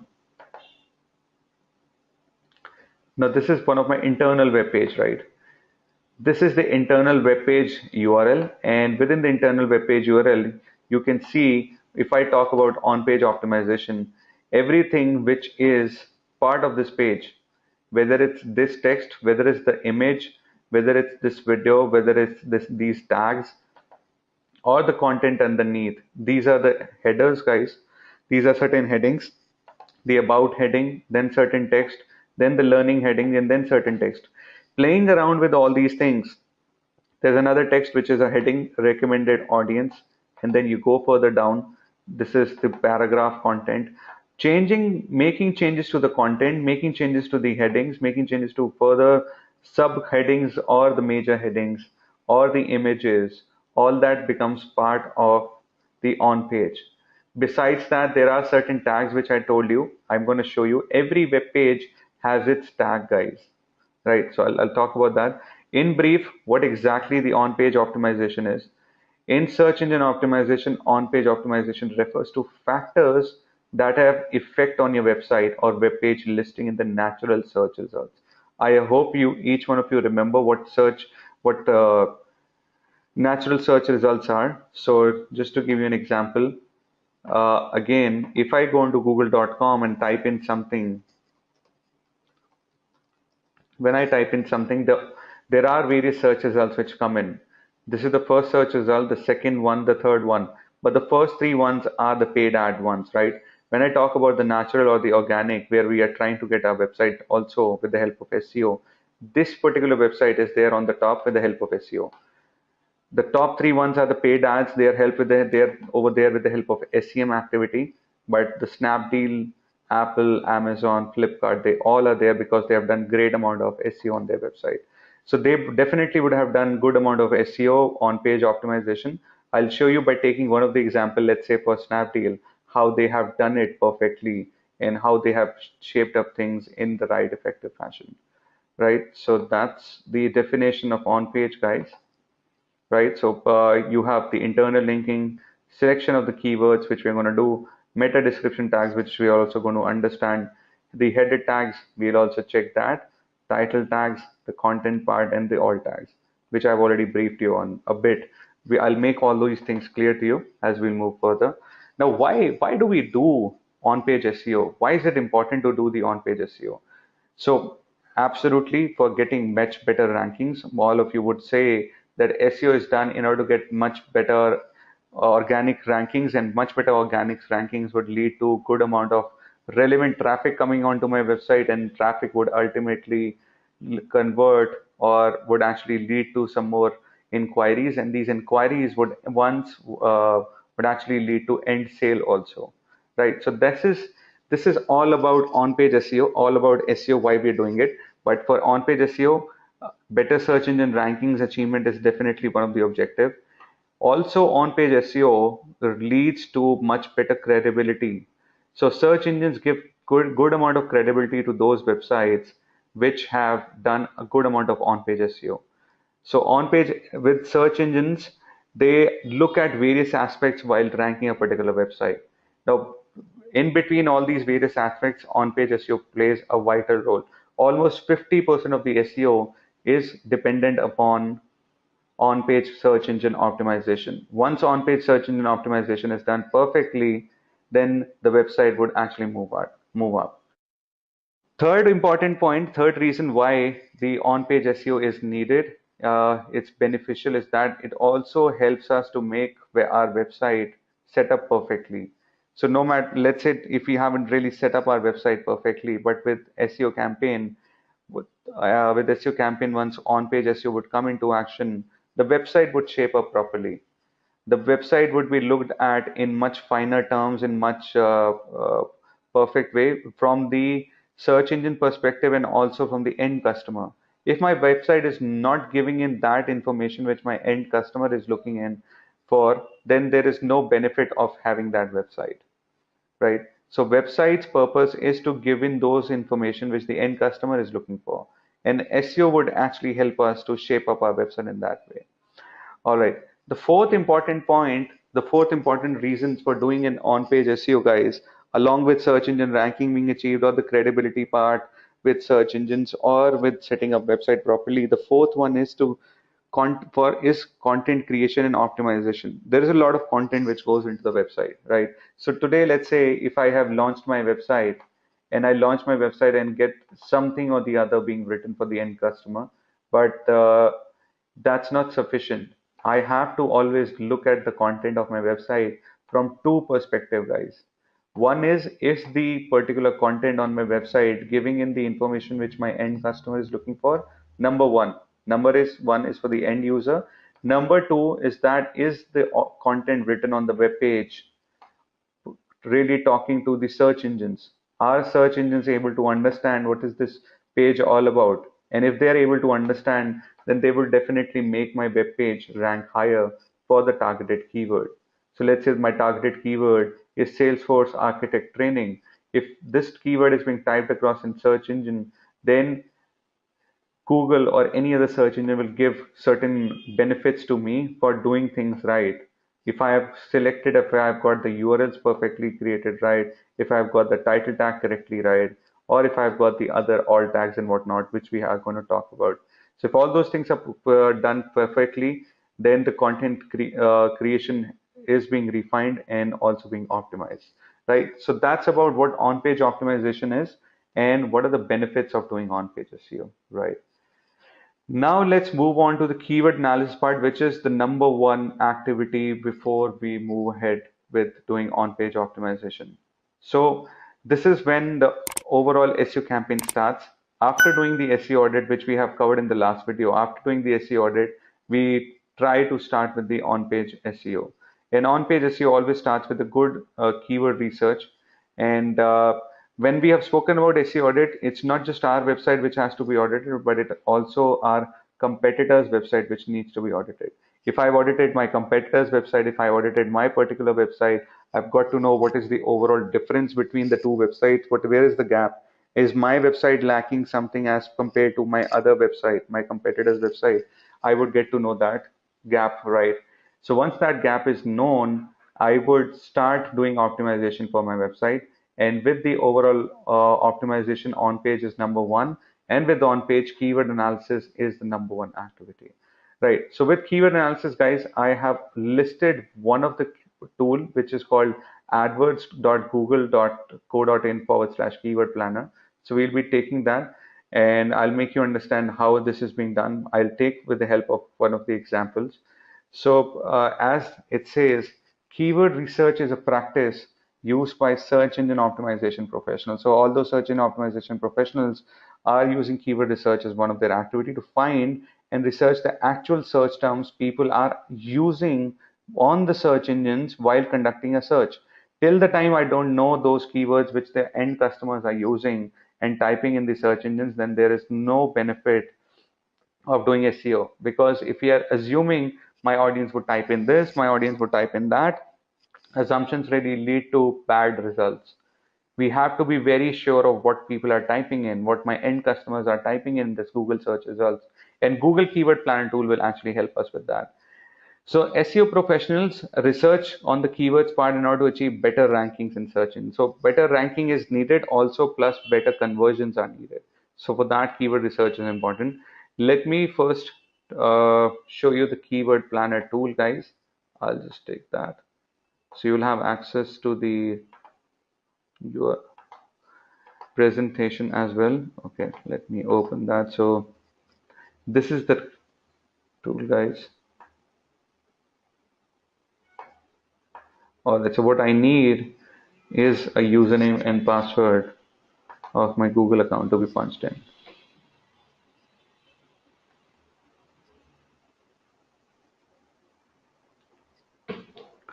All right, so it's loading up.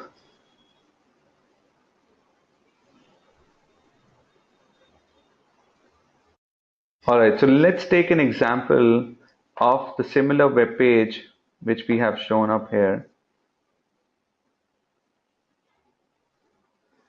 For this particular web page, let's say one of the keyword which I feel is the base keyword my audience might type in, which is Salesforce Architect Training.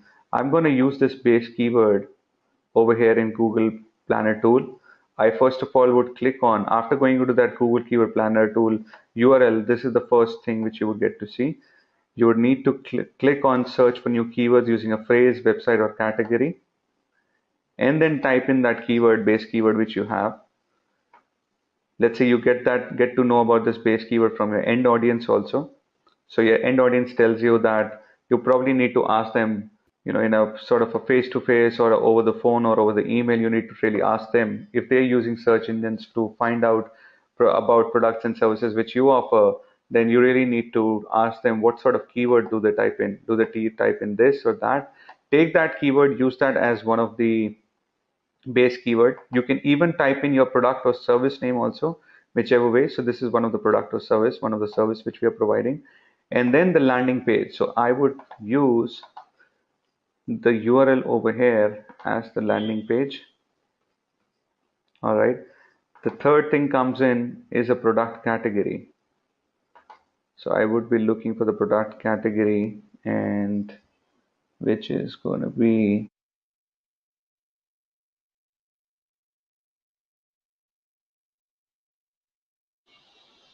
so it's internet and telecom, jobs and education, right? It's all about education, education and training. And within education and training, it's all about training and certification. And within training and certification, I can also see whether there's something else. So let's go with training and certification only.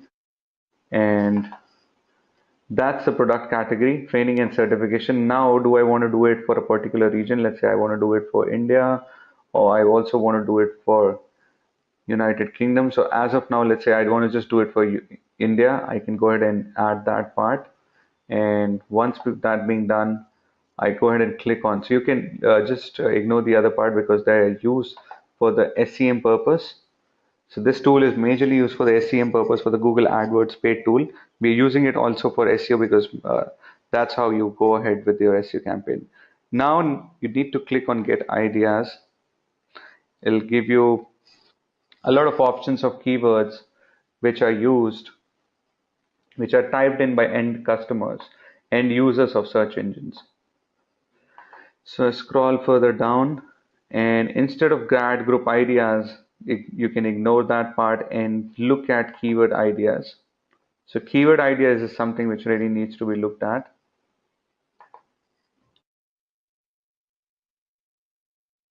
All right, so now you can see plenty of permutation and combination which Google provides in terms of what people are typing in related to the landing page we have offered, related to the category, and related to the base keyword or the product and service which we have offered. First of all, you can see the data over here. It does have three major things which we have to look at. One is the keyword. We have to always categorize keyword or filter out keyword on the basis of relevancy first. If I have got a keyword, all these keywords, I have to see first of all from the relevancy point of view. Does it really make sense for my business or not? Then the second thing is the monthly search, and third is being the competition. Let's give you an example. So it says TOGAF certification, it's not valid. SFDC certification, solution architect training. This is something which is relevant to my particular business. I would take that. I would choose that one. Salesforce online training in Hyderabad is again very much in sync with what I offer. Then architect trainings courses is also very much relevant. Project management courses is not in sync with what I'm talking about right now. But similarly, all those much more keywords. Salesforce training Chennai, I also provide training, Salesforce training in Chennai and Salesforce online training in Hyderabad. All these things. So once from the relevancy point of view, if I filter out, there are 224 keywords. Out of 224, I filter out, let's say 100 odd keywords. After taking 100 odd keywords, I have to see the keywords from the monthly searches and the competition part. The monthly searches always has to be higher and the competition has to be lesser. So this is all about how many people, monthly search is all about how many people are typing in this keyword in Google search bar uh, on month after month, right? So 210 people have typed in Java Architect solution certification, and the competition is less. When we say competition, it means very low number of people, a less number of websites are really trying to get their website up on search engines with the help of either SCM or SEO.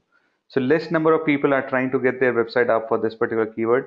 So higher the number of searches and lower the competition, that's the best uh, uh, best combination to go with. First of all, it's a relevancy. I can go ahead and first of all download the list of overall certifications by clicking on add all 224 or download ideas. So let's say I click on download and it'll get exported into an Excel sheet. So it says Excel CSV. I go ahead and click on download.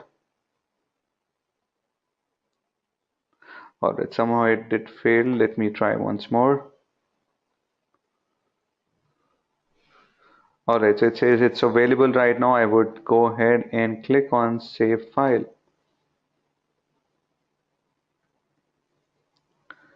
All right, so once I click on save file, I would go ahead and click on this.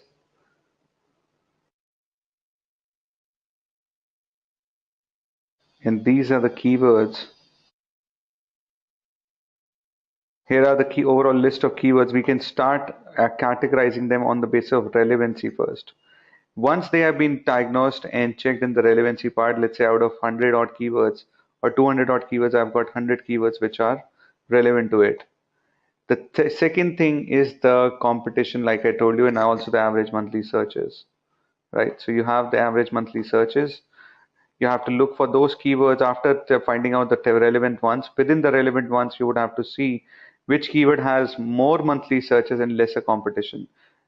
In the advert panel, you had seen only high, low, and medium, but over here you can get to see the competition detail in much more specific terms, which is on a scale of 0 to 1.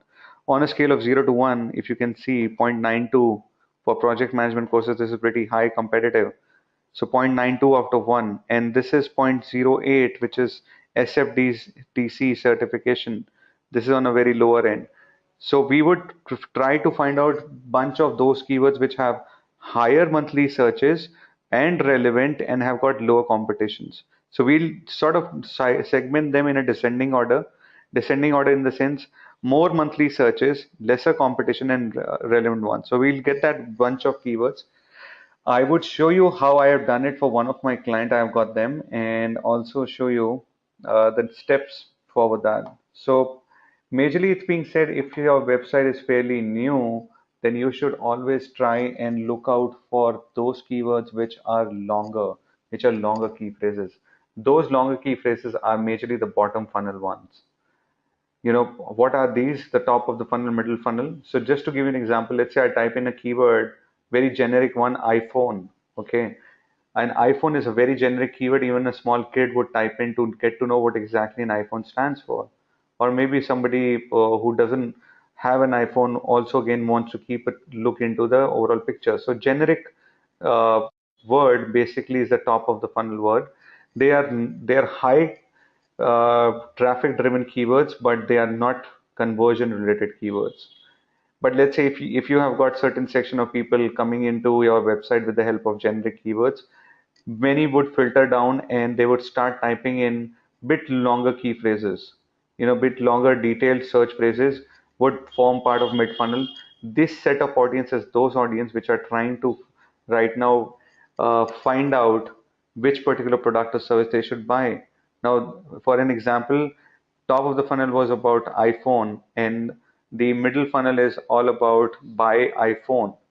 So somebody who wants to buy an iPhone would type in keyword like this, or where to buy iPhone for cheaper price. Now this kind of keyword, where to buy iPhone for cheaper price in New Delhi, is a bottom funnel where it's a longer key phrase and very specific. It's the exact word which the end customer is looking for.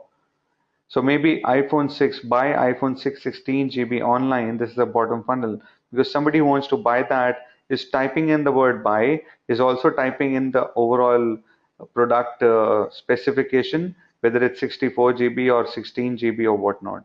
So I hope you have understood. Very generic keywords comes on the bottom, and then as we'll go further down, it becomes a bit longer key phrase, and the larger bottom funnel one is much more larger, right?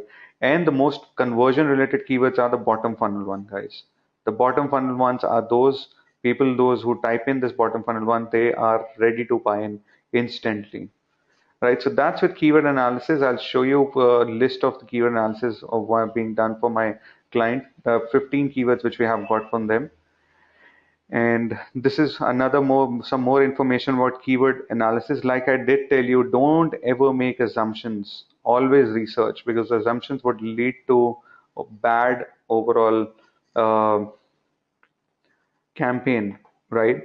So if you don't want bad results for your campaign, always make assumptions, guys. And as it's rightly said, researchers make money and assumptions cost money. So it's always scary to go with assumptions. So keywords are usually broken up into various groups, like I did tell you in the last slide, in the longer, middle, and the broad, very shorter key phrases. So the longer key phrases are the ones which have lesser traffic. The longer ones, which are the exact one, which they have lesser traffic, but they are more conversion related. This particular keywords are more traffic driven, but not the conversion related ones, right? So these are the major groupings. They're majorly broken up into groupings and based on the number of words within the query phrases, like I did tell you. Just to give an example, the word shoes is something which is generic and it's on the top of the funnel. It would have a lot of search volume, but it would not really lead to a lot of conversions.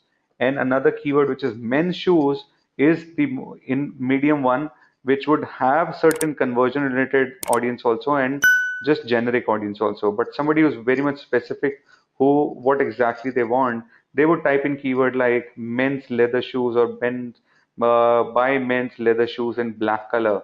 These kind of keywords are very less number of people would type in, but these are long tail and conversion related keywords. So the more words in a keyword, more usually it is easier to rank them. It is easier to rank the keyword men's leather shoes, and it's difficult to rank the keyword shoes because there would be plenty of websites trying to rank themselves up. It's always recommended to target majorly the long tail, or if you're done with long tail, step two would be to go with the men shoes one, the medium ones. It's very much like levels. Level one is longer key phrases.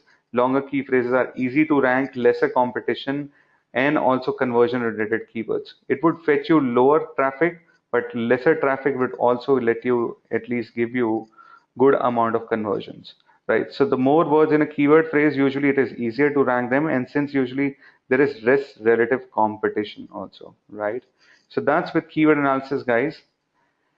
The next stuff comes in with keyword mapping. I'll show you how keyword mapping is being done for one of my client along with the keyword analysis in a short while. And once the keyword, let's say we have come on to a conclusion that we have to take 15 keywords for which we want to get our website on the top.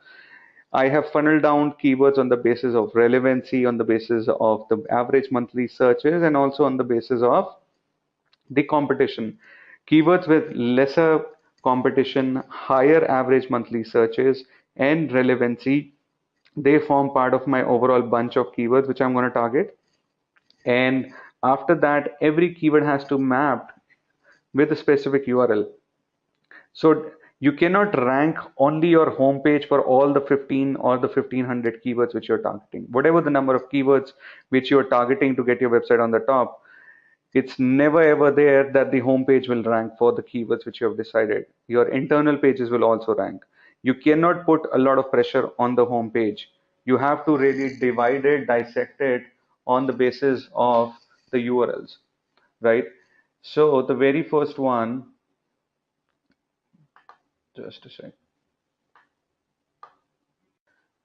So keyword mapping and URL mapping, they both mean the same. So whatever keywords which we have got so far with the help of keyword analysis, they needs to be mapped across to relevant URLs. Like I said, you cannot put a lot of pressure on one single URL to be ranked across on multiple keywords. You cannot say that for 15 keywords, the homepage URL has to be ranking across, right? So let me show you how I have done it for one of my client. And before showing you that, also let me tell you that the minimum one and maximum three keywords is what I recommend for mapping across to a single particular URL. Every keyword, first of all, has to have a particular URL which has to be ranked up. Also, if I talk it in the other way, for how many, for every particular URL, how many keywords should be mapped across? Maximum three, because if you'll have more than three, it will take a lot of time to get your particular web page ranked up higher. So more the number of keywords, it'll take more time, and lesser the number of keywords. So optimum is three, and so minimum one and maximum three. Out of those three keywords which we are trying to get for particular URL, we need to have one focus keyword out of those three keywords which we have defined for every URL. Let me show you how I have done it for one of my clients. That'll give you a much more idea. All right, so right now you can see that for this particular client of mine, I've got the keywords in place. So out of, let's say, there were 100 keywords which I've identified. Maybe the keyword planner have given me 800 keywords. Out of 800 keywords, I got to know that there are just 100 keywords which are relevant, have got lesser competition and more search results. Out of those, I have just filtered down 15 keywords, and for those 15 keywords I have mapped them across to the internal web pages on my website. I have to manually check my website which particular URL will match to what particular keyword. You can see the Noida related keyword is very much related to the specific URL. The content which is present on the URL on the web page has to be in sync with the keyword, right? So you can do the other way also, where you can just list down all the URLs first and then list out the keywords which will map to it. How can that be? I'll just show you. But let me go ahead and let you make you see that the Gurgaon related keyword is focusing on the Gurgaon related URL. Similarly, that same Gurgaon related URL is also targeting one more keyword. There are two keywords for this particular URL. The Gurgaon related URL is targeting for two keywords. Similarly, the Noida related URL has got a couple of keywords which it is trying to target for. Similarly, the Bhopal one is matched to the Bhopal one. Indore one has matched with the Indore one. Now this overall mechanism was by taking out the list of keywords, listing down those keywords, and after listing down the keywords, finding out what particular URL will match to what particular keyword. I can do it the other way also. I can take the URLs first and then get keywords for them. Let me show you.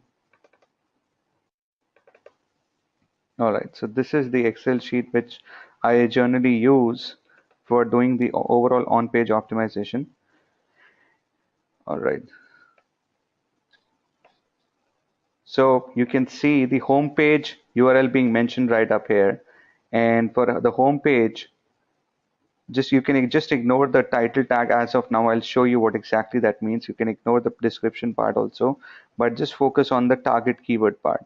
For the home page, it's these three keywords. Like I did tell you, focus keyword also has to be there. So out of those three keywords, one focus keyword. The very first keyword I have taken, out of three keywords, I have taken one of the keyword as the focus keyword, and there are three keywords being defined for every URL. So for the second URL, there are three keywords. For the third URL, there are three keywords. In this particular example, I have done the other way. I've got the URLs of my overall website listed here, which is 41 URLs of my website. For every web page URL, I have targeted three keywords. So all in all, what it means, for 120 keywords, I'm trying to get my website on the top. 3 into 40 keywords or 41. So 120 to 123 keywords, right? So almost 120, 123 keywords, I'm trying to get my website on the top, and which is very much possible. Now there is a reason why we take focus keyword. Out of every three keyword, we take a focus keyword. It's just like setting a priority, that if Google asks you out of these three keywords or out of the overall keywords which you're defining for a particular web page URL, there should be a specific focus keyword. And that's the one, that's the major priority one. And I'll tell you how to implement that. I'll tell you how do we go ahead and include these keywords within the content, within the other stuff, and from the backend also. So just stay tuned to what I'll cut. Right, so that's with the overall keyword mapping, which I believe most of you are okay with, which is the most easy stuff to do. Right, so you can also see in a pictorial format way, it does tell you that keyword 1 is focusing the home page, keyword 2 is focusing one of the category page, keyword 3 focusing the other category page, keyword 4 focusing the third category page, right? So we have the keyword 5 focusing on one of the content page, then the second content page for keyword 6 for seventh content page focusing on the another content page, right? That's how you distribute. It's very much uh, required to distribute keywords across all the web pages. If you don't do that, let's say had it been just all these 7 keywords focusing on the home page, you will never ever reach anywhere, right? These are the internal pages. These are the internal pages of my website, and I'm having keyword category set 1 for this particular internal page, keyword category set 2. So when these sets are there, it means those minimum 1 and maximum 3 keywords. So the set of those 3 keywords is targeting this particular page, set of another 3 keywords is targeting this particular page. So mapping is definitely needed, right? So you can see, so I have shown you one of the Excel sheet where I've shown you how things look like in the mapping part. This is another example for the major homepage. I've got keyword 1, I've got keyword 2 in place, right? So I have another keyword 3, and all these keywords which are there in keyword 1, they are the focus keywords, right? And you can see the kind of keywords I have taken for this particular client of mine. They are very much longer key phrases. How to send cargo to Australia. I mean, these are very much long tail keywords, and the chances of getting them converted is higher. This is very much needed, right? And you can also see the keywords pertain very specifically to what the web page is. The web page is vehicle shipping to New Zealand, and it says vehicle shipping New Zealand. It says vehicle shipping to Australia, and the URL says vehicle shipping Australia, right? So the content has to be matched with the keywords which we are trying to select. All right. Moving further, I would like to now tell you about the tags which are there on the websites and which we as search engine optimizers would be making changes to it. Now, title tag is the most important factor, guys. Once we are done with the keyword analysis, we are done with the keyword mapping.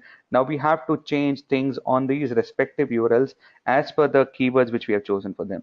Now, where all these keywords would come in these respective URLs, we'll talk about this, and they will come first of all in the title tag. Now, if you see with this particular image, when we type in something, it's food poisoning which is being typed across, the very first content which comes on the top of search results, these are the title tag, guys. That's how the title tags of every web page appears on the search results. Let me show you with the live example. So if I go on to the same particular, let's say I type in google.com once more. All right, now I type in buy iPhone 6 as one of my keyword again. And these are the paid ads, we all know, so we're not going to focus on that. Now, if we scroll further down, these are the organic listings, the store.apple, then the Snapdeal, then the Amazon. This particular wording, guys, on the top, which is in blue color or purple, whatever you call it, that's the title tag. Similarly, over here for the Amazon one, this is the title tag. Now, search engines uses title tags as one of the mechanism to know about a web page. If my web page has got a title tag which is also including the focus keyword, the focus keyword has to come in the particular page so that it can rank up. You can see the keyword I had typed in is buy iPhone 6, and that same keyword buy and then iPhone 6, maybe the continuation part is not there, but still it's very much there. So some or the other words will actually be part of the title tags, whatever keywords which we are typing. So this is the title tags, guys, in the top, and the wordings, the text which is there in the gray color. You can see the gray color text. This is very much their part of, this is very much a meta description, guys. So that's the title tag, and this is the meta description. The meta description is overall this. All right. So let me show you how title tag and meta tag looks like in the front end. Let's say I open this particular same search result in a new tab, and this is the home page. Sorry, this is the exact web page. There is no place where the title tag is going to appear. It doesn't appear on the top, it doesn't appear on the bottom, it doesn't appear in the content part.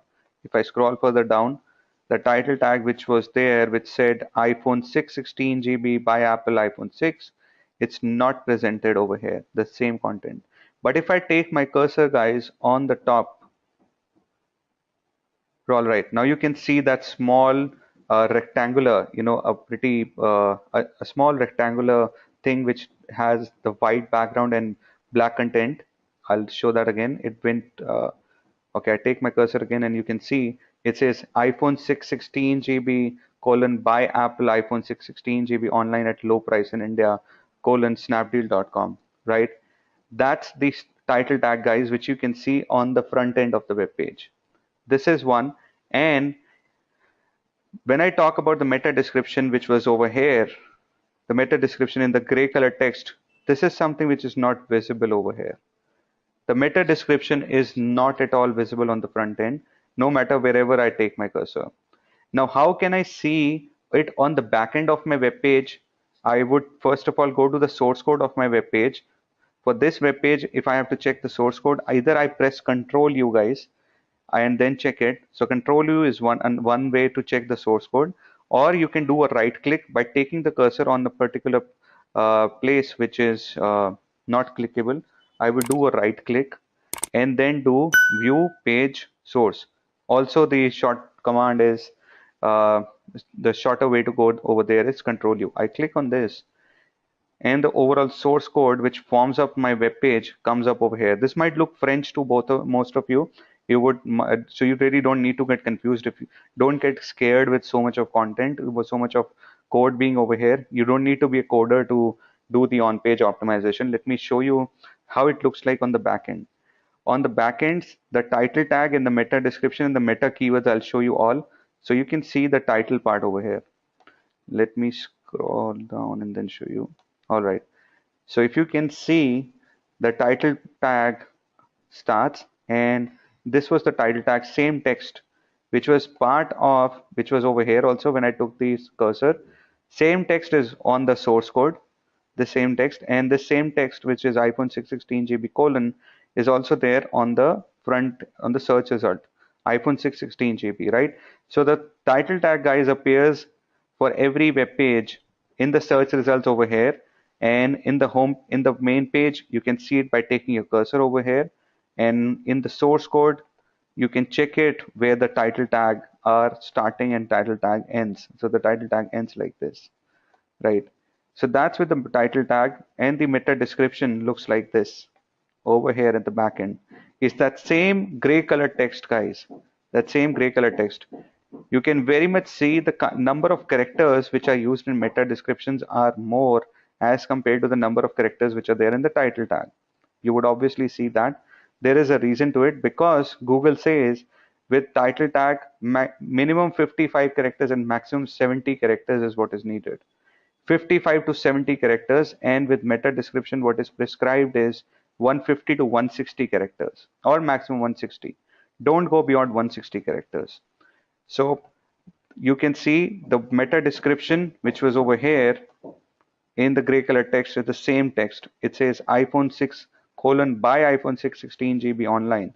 If I go again over here, it says iPhone 6 colon by iPhone 6 16 GB online, right? It's the same thing, same meta description. Now what, from the SEO point of view, what Google says that my focus keyword should be at least minimum, so minimum or maximum at most, rather I would say, just once my focus keyword should be used. Let's say the focus keyword which was used by the search engine guy as iPhone 616 GB online, or Apple iPhone 616 GB, let's say this was the focus keyword. Same focus keyword would have been used over here also, right? So iPhone 616 GB online by iPhone 616 GB online is present in meta description, and there is addition to it word Apple, but by Apple iPhone 616 GB online is also present in title. So the focus keyword comes in the title and focus keyword comes in the description. And the character limit, I've already told you, it is 150 to 160 character limits. Every space is counted as a character also. And over here in the title tag, it's the 55 characters to 70 characters maximum which Google prescribes. Other thing with title tag, guys, is since it's shorter in nature, it's recommended that you always have your brand name at the end of every title tag. Let me show you the Excel sheet which I use. Over here with the Excel sheet which I've used, you can see it does tell me how many characters have I used over here in my title tags. So you can see the main backend, so the brand name, sorry, the brand name actually comes at the back, at the last point of the title tag. The brand name comes up here, right? So you have the overall home page, inner pages URL, and for every web page you have the targeted keywords being mentioned, and for every targeted of all those three keywords we have the focus keyword.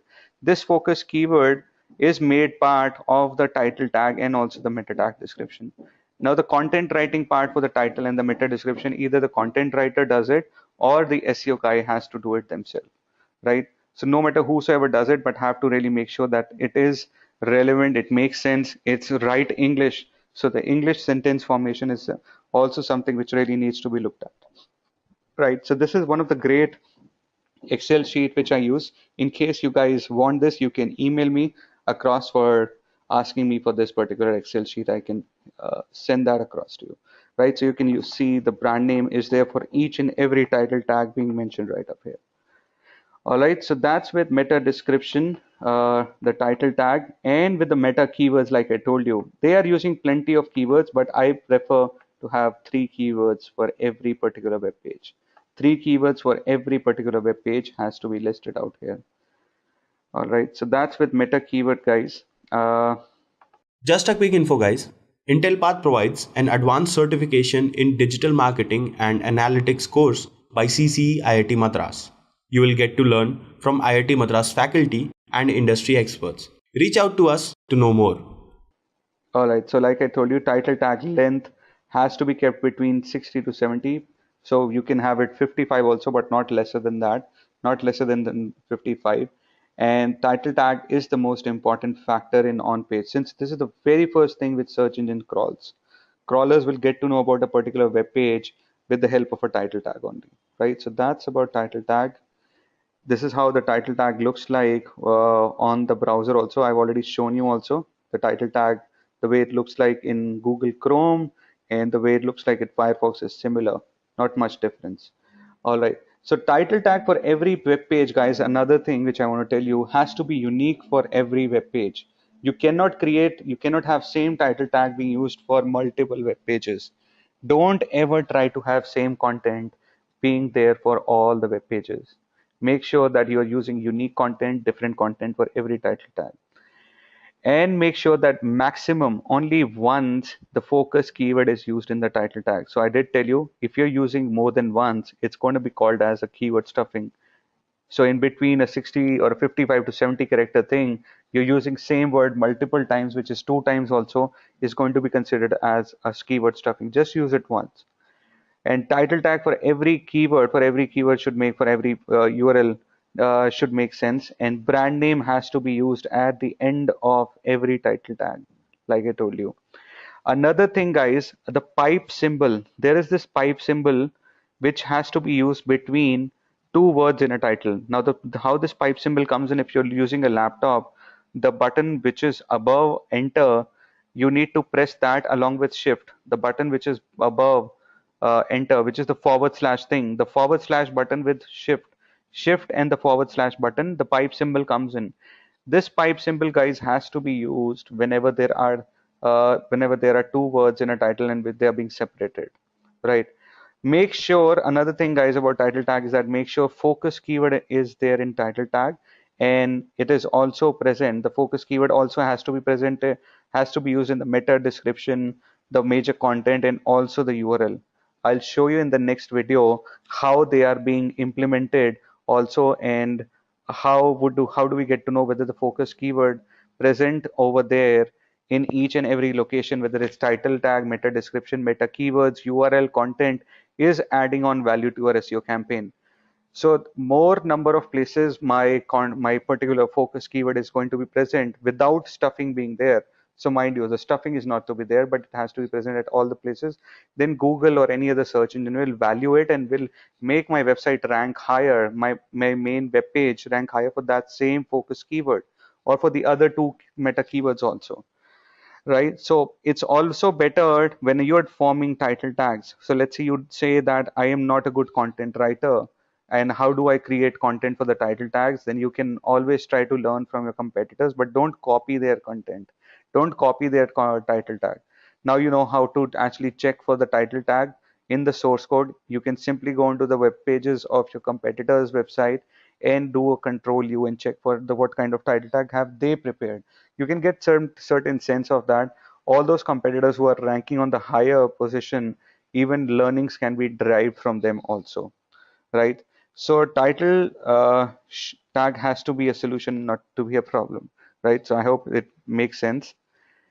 Now the next one, like I told you, meta description. Meta description is that content which was appearing in the gray color text. Now this is the second most important tag which is considered important for search engine optimization campaigns. So this is more about what the web page is all about. So, or what are the great features which you're offering. Let me show you the kind of changes, the kind of things which are presented over here. If I go to the same example, you would see the kind of content which is there on the title tag. It's all about what the web page is all about, and this meta description is all about what all unique features and offers which are there. So you can see it says free shipping is available, COD option is available, EMI option is available, and that too across India. Something which is enticing the end customer to look into it and then click and then go to the website. So good number of meta description, great meta description always leads to much higher CTR. You know, people are looking into it, the impressions are getting counted, but more clicks will come only, more impressions would lead into more clicks only if the better meta description is being written.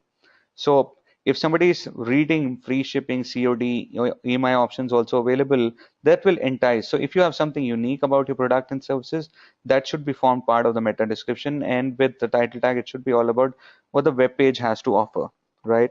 So that's with meta description. And so unique feature, benefit, exciting offers, like I said, don't stuff in keywords. Only and only have just one keyword being your focus keyword being used only once in the meta description. Also, like I said, for the title tags, in similar way for meta tags also, each page to have their unique meta description. Don't go with same meta description being used for multiple keywords. It's really going to be like stuffing using duplicate content, and that is not at all recommended. All right, so that's with meta tag. You can also see I did mention it. They need to be between 150 to 160 characters long, and don't repeat the same sentences which are already used in the title. This is another thing. So if you're trying to uh, use same sentences which are already used in the title tag for a web page, don't do that. That's not something which is recommended. Both the descriptions, both the tags has to be in different language altogether. So your copywriting, your content writing skills are going to be used in that. Also, like I said, description tags, meta description tags should be able to inform, engage, unique, compelling, and clearly communicates the call to action. Like I did explain it to you with the help of example, which Snapdeal has done. The EMI option being available, the COD option being available, the free shipping. Let's say you're coming up with certain promotional stuff, then you can also enter that across within their meta tags, right? Now the next thing, guys, is alt tags. Now what exactly alt tags are? Alt tags are the tags which are linked to every image. Every image has got a particular tag attached to it. And the way you can see within the code, it looks like this. I'm not going to go to the overall code and show you so that you don't get scared. Over here, I can show you, or maybe I'll go to the front end and then also show you. The image source is being written, the URL of the image source along with the alt keyword, the alt tag. Over here, the keyword which we are using for every web page, that needs to come in for an alt tag. Let me go into the same uh, example of Snapdeal. So the image over here is this iPhone image. If I take my cursor on the image, can you see?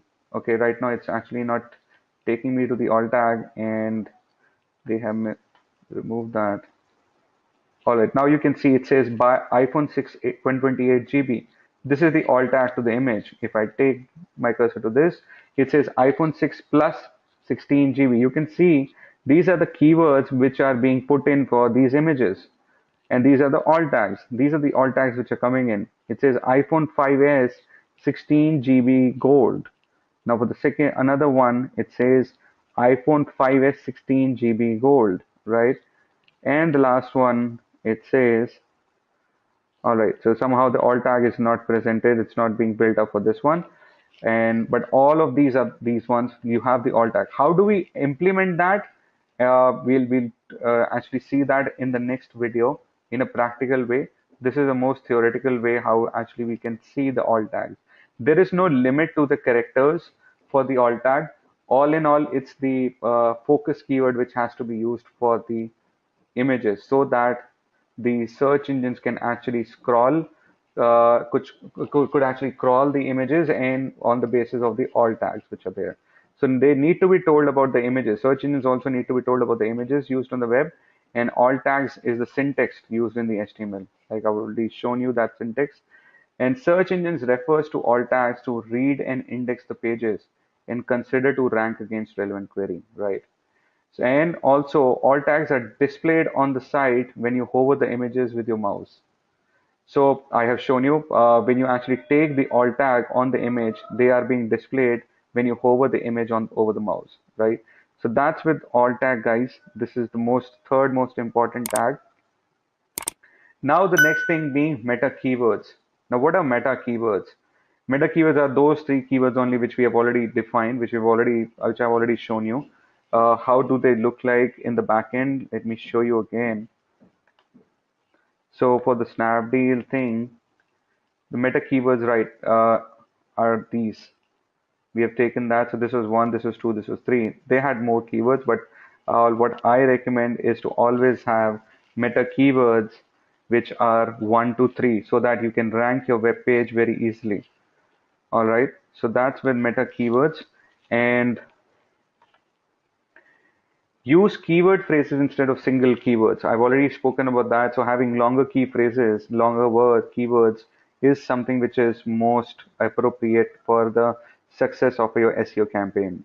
Keywords needs to be unique words, and each keyword phrase should be found on the web page. If they are not present on the web page, then they are not talking the same language as you want them to talk, right?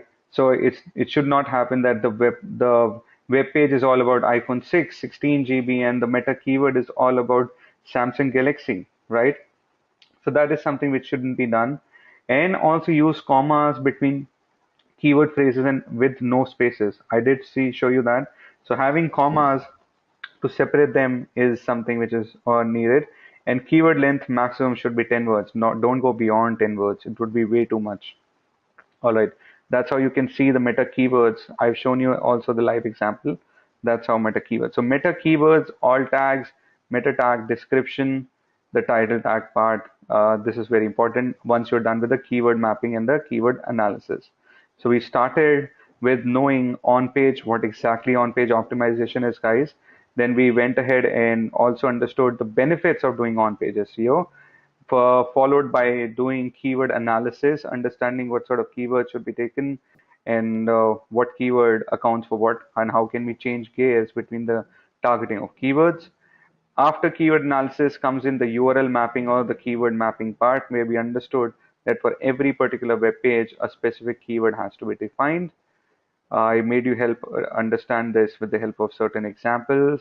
Then came in the title tag part, wherein once the keyword have been decided, where exactly these keywords are going to be placed. So they're going to be placed for the title on the title tag on every web page. Every web page will have its own specific title tag.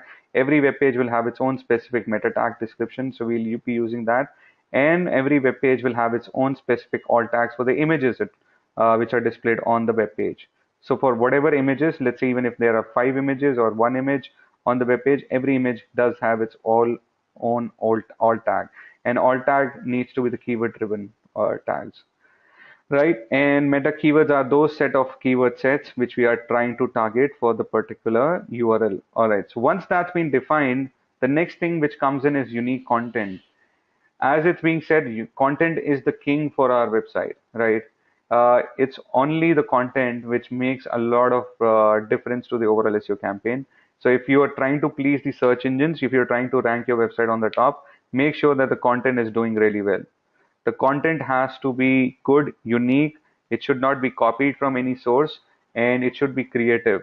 So also make sure whenever you're writing the good unique content, make sure that your keywords are being part of it. And keyword, when it's being part of it, it's 1% keyword density, guys. When I say 1% keyword density, what it means, for every 100 words, only one time your word. So out of 100 words which you're writing for your content, only once the keyword should be make part of it. So you've written 100 words. Out of 100 words, 99 words are different, but one of the word is keyword. So that's how the keyword density thing works like, and it's 1% which has to be maintained. Moreover, the quality content also helps to get more inbound links to your website. So we'll talk about more about the links part. But if you're just trying to get a lot of backlinks for yourself, for your website, then try to focus quite a lot on the content part. If your content is really attractive, really unique, people will start copying or taking content from your website and would give you credits for that. If they will give credits to you, then you will get inbound links automatically. So formatting is also very much important for search engines. Whenever you are writing content, make sure that they are placed perfectly with good headings being given, proper you know tagging being done, or maybe the proper font size or font text, the font style, and overall formatting is being done perfectly. Even though search engines don't really focus a lot on the font type, but it's always better from the end customer also point of view. Well, it's being said that one of the optimum page size, for every web URL, it's 500 to 3,000 word. If you're looking at competing for a keyword, trying to rank your website for a keyword which is highly competitive, then it's always recommended to have at least 3000 words. If for higher competitive keywords, write 3000 words for every web page. And if it's a normal, generic, low, uh, low competitive or a medium competitive, then low would be 500, or for somewhere a medium competitive keyword, somewhere close to 1500 to 200 or 2300 words kind of a thing is something which is recommended. Right, so that's the optimum page size, guys, between 500 to 3000 words. All right. Next thing, guys, after all those tags and having the unique content being there, comes in header tags. Every web page has its own headings. It's just like writing for a newspaper. Every newspaper have a particular headlines on the top, followed by certain paragraph content written in the paragraph, then a subheading, then some more content, then another subheading, and then some more content. It's being said that there is an H1 tag. I will talk about implementation of it in the next video. An H1 tag is being given to the very first headline, and the focus keyword is being defined. It's being said that the focus keyword should be there in the H1 tag. If the focus keyword is there in the header, then it will add a lot of value to the SEO campaign, right? So heading tags also helps the human readers and search engine spiders to understand the content better and focus on those themes, right? Next thing being, there can be more than one heading tag, guys, which should be used carefully and only where it makes sense to highlight. So as you can see in the image, the H1 tag over here is the most important one, which is there on the top, and then you have H2, H3. The overall size of those headers keeps on decreasing. The most important one being H1 tag, which should have the focus keyword. Then the other meta keywords, the second meta keyword, the third meta keyword, they should be part of the H2, or they should be part of the H3. So more oftenly, people use H1, H2, and H3. They don't really go to the H6. But if you are doing a 3001 or 3000 words kind of an article thing, then you should go for at least up till H6, right? So that's the overall part of header tags. Let me show you how does it look like in a web page. So this is one of the header tags. This particular page does just have one header tag, guys, which is iPhone 6 16 GB. If I scroll further down, there's just content, which is right up there, and certain images. All right, so that's with the header tag, guys. Header tags needs to be from H1 to H6.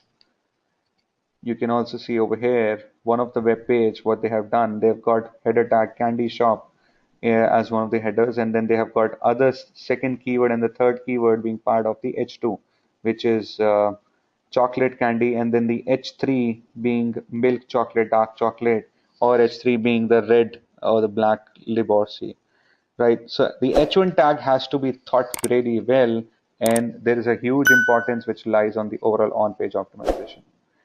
Use of H1 tag as the headline of the page, and H2 tag is used majorly for the subheading.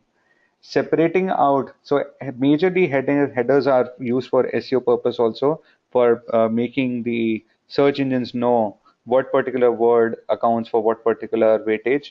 Also for the end customer, it makes a lot of sense to have these headers so that they can separate out and they can skim through the overall content. If they're skimming through the content, they can just read the major words within the paragraph, and they can also just keep reading the H1, H2, and H3.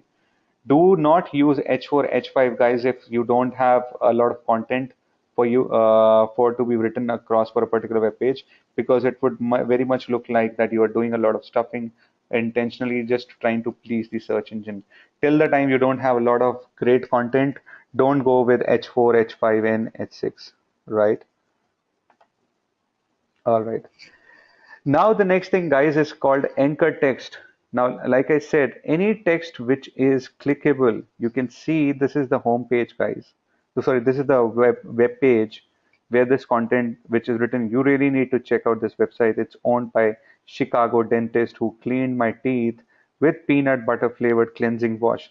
So this is one of the web page where you can see in the front end, none of these words are actually hyperlinked. When I say hyperlinked, there is no link to it. If I click on it, they are not clickable. But this particular word, Chicago dentist, is clickable. This particular text, which is always hyperlinked, is called an anchor text. That's how this is being created. When someone will click on Chicago dentist, he or she will actually get redirected to this particular word, this particular URL, which is Big Mill Dental, right? Big Smile Dental. So that particular visitor, when after clicking onto this particular text, which is the anchor text, after clicking on the anchor text would actually go to the bigsmiledental.com. So it's very much visible in clickable text, which is hyperlinked with that is the anchor text.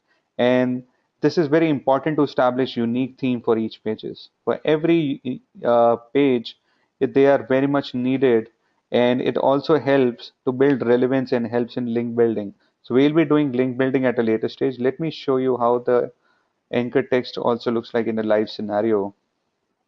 So you can see over here for the same Snapdeal page, learn how is the anchor text since it's a clickable text.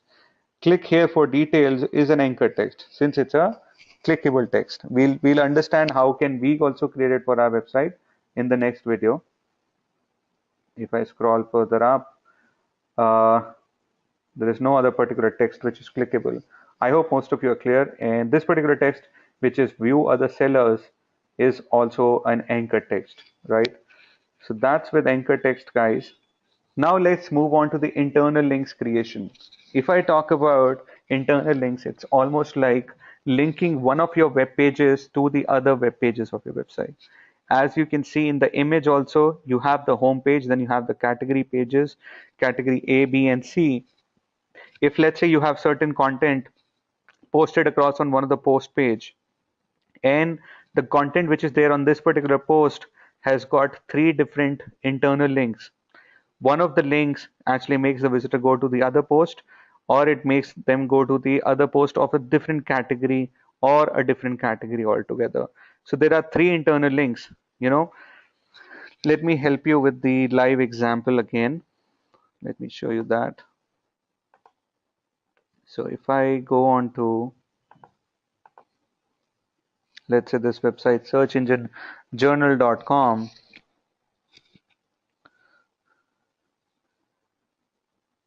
Within searchenginejournal.com, let's say if I open this particular one,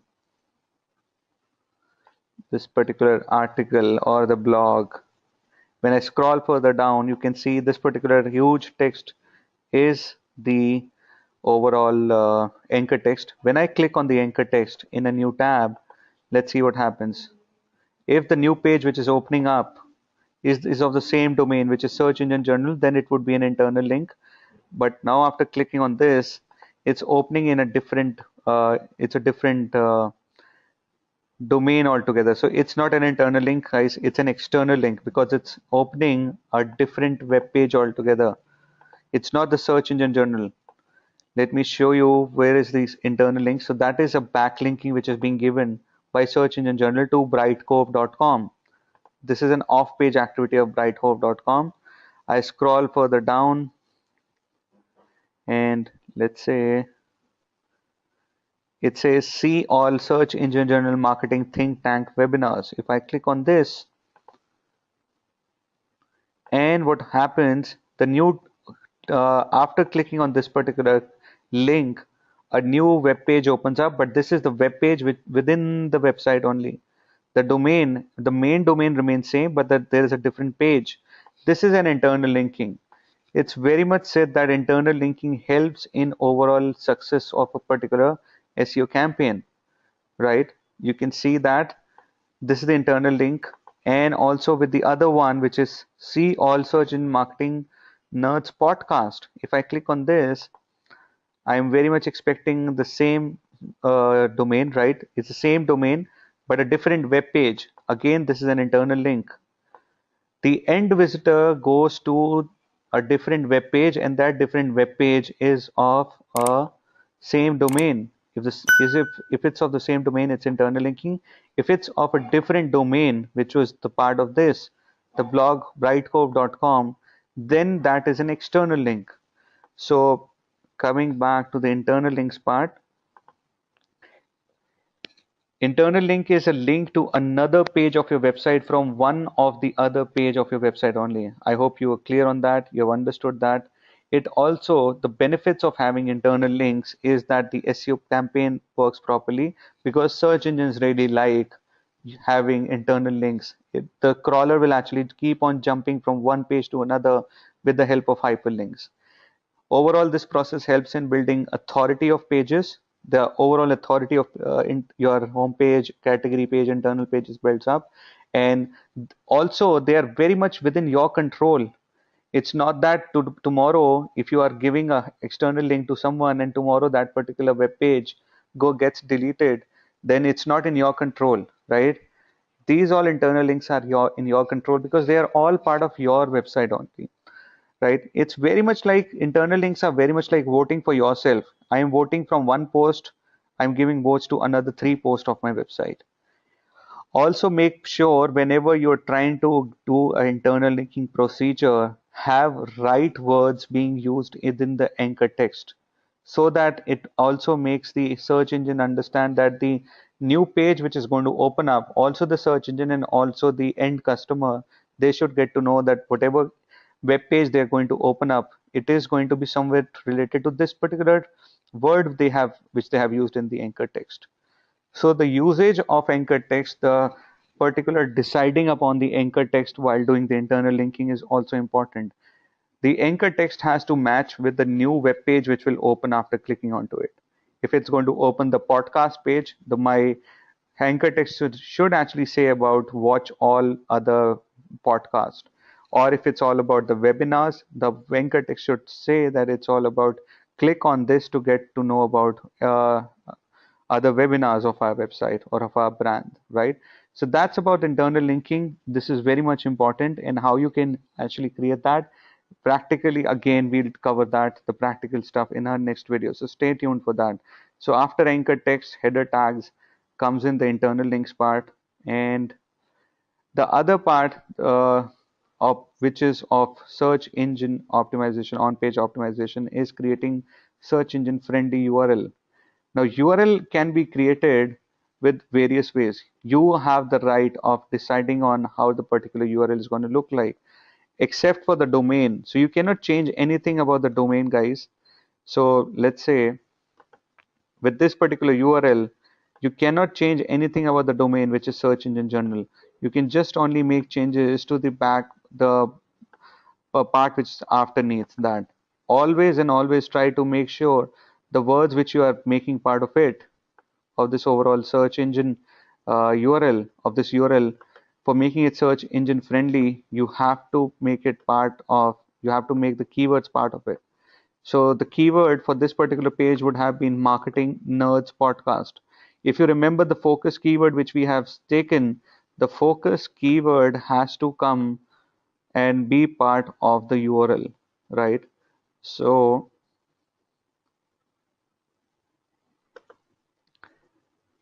let me go ahead and show you. So URL naming convention is what is needed, and name should ideally include the meaningful words.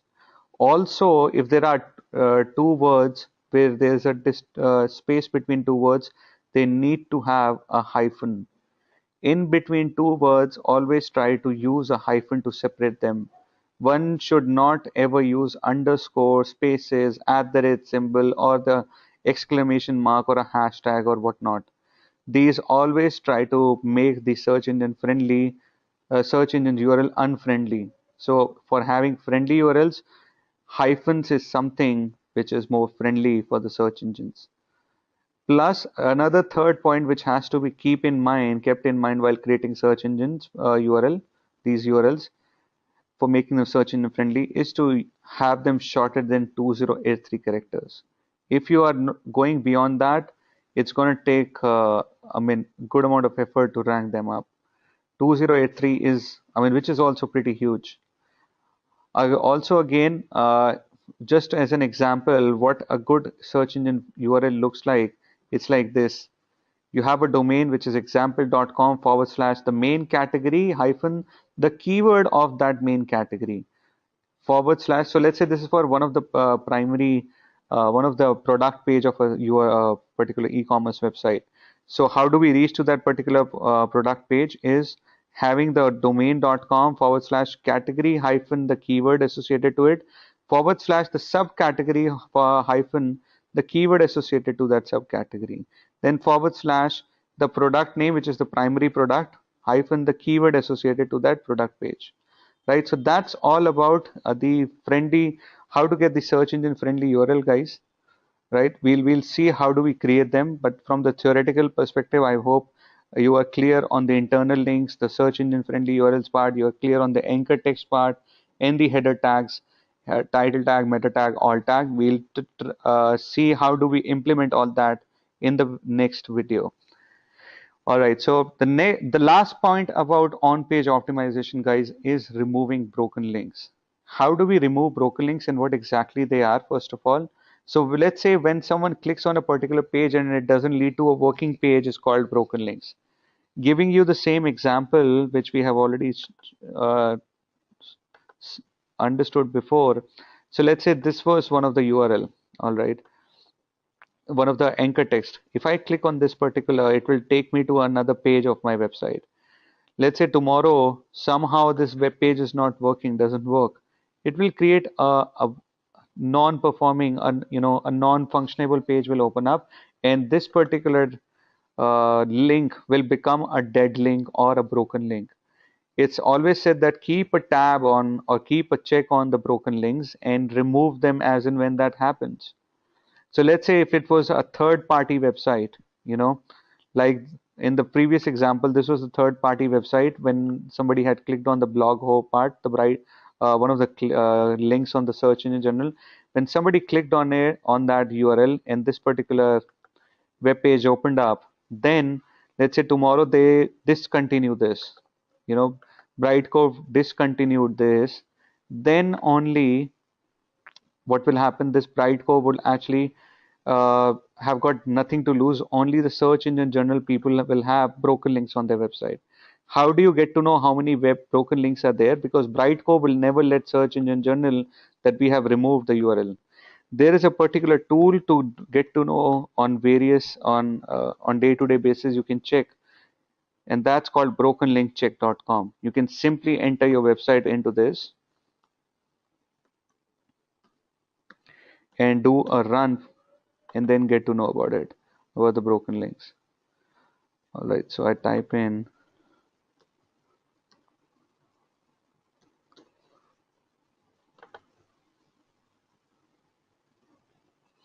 all right, some problem.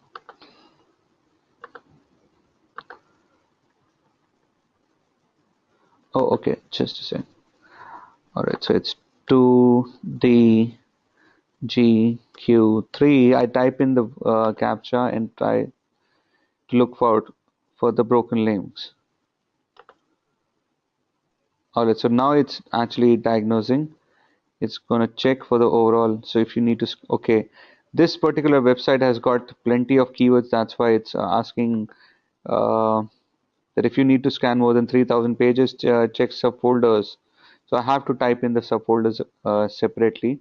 I can take another website and then can show you. Let's see if I do it for my website.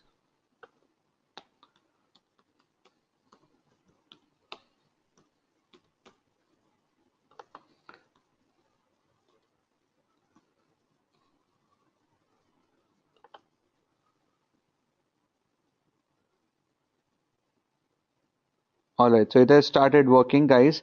It'll show me all the broken links which are there. So by the time it does, let me take the slide and show you. So like I said, broken links is all about when one clicks on a page, on the link on the particular page, and it doesn't lead to a working page. It's called broken links, and they're very important just to diagnose that whether the links are working or not.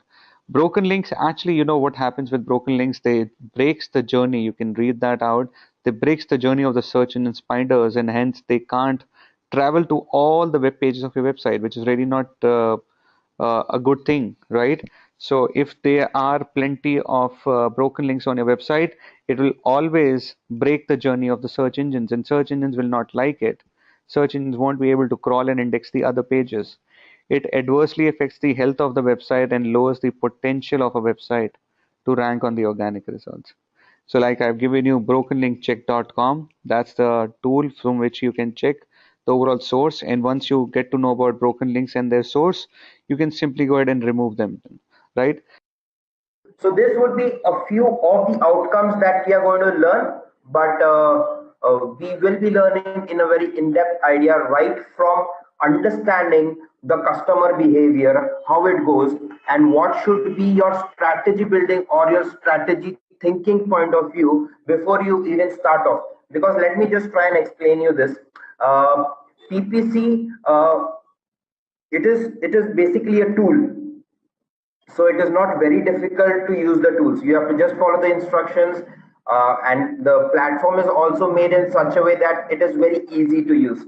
But over here, what I will be doing is I would be developing the concept in terms of the ideation, as in how customers think, okay, and how you need to try and approach the customers through paid advertisement.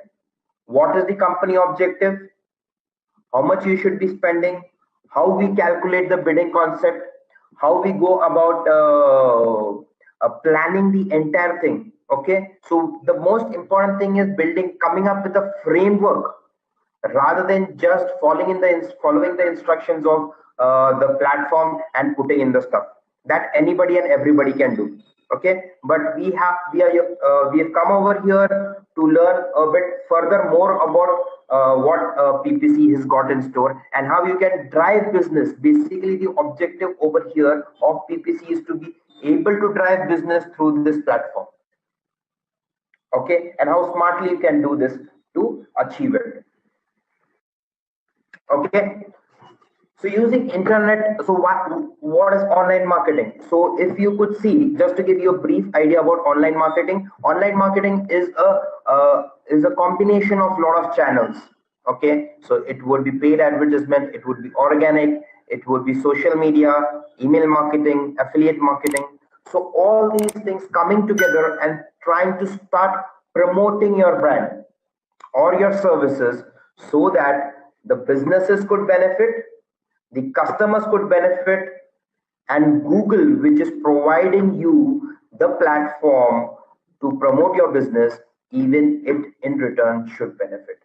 Because Google is present over here to help its customers. It is not, the basic idea of Google is not over here for advertisers. That is what the concept, the .com burst, if you had to understand previously why it had happened, it was only catering to the advertisers. It was not interested or not even considering that consumers, what consumers are searching for, what their intention and what their intent is, whether they want to buy or they don't want to. They used to just fill in the platform with advertisements. Okay, so that is why the .com burst happened. People did make money, but eventually it was a failure. So Google learned from them, and Google has come up over here with the ideation that it is over here to stay and help the customers find the right information. Okay, in turn, we as advertisers or digital marketers should use this platform to try and reach out to our customers. We probably use the internet to deliver promotional material messages to the intended audience. Over here, what we are trying to do is why people are using internet and why people are moving towards digital marketing is it's all based on inbound marketing. If I need to try and find out some information, I would go ahead and reach out online and try and find out whatever information I want and go forward doing it. Okay. So before getting ahead with what search engine marketing is, all those things, I would explain you how the thinking of a customer actually works. Okay, try and consider this. For example, what I'll do is I will try and use an Excel over here. So customer journey. So the customer would be going through a particular things. What I was trying to explain you was before considering or buying a particular product or a service, a customer goes through a journey. Let me just explain you what this journey is. A person would be going through awareness,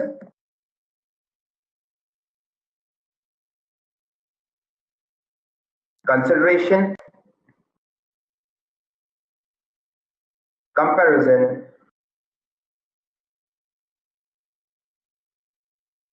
You might have seen this, that even you as a customer, for example, let's take an example of, for example, if you want to buy a mobile phone. If you're trying to buy a mobile phone, you'll be going through these phases. You'll be trying and making yourself, first of all, aware what the product is, what is the smartphone, which are the smartphones that are present in the market.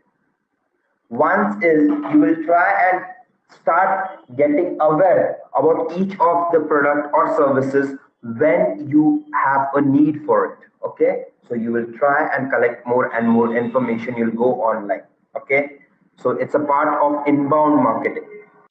So once you have made yourself enough aware and you have the urge of going further, or you think that you have to buy it, then you will start considering it.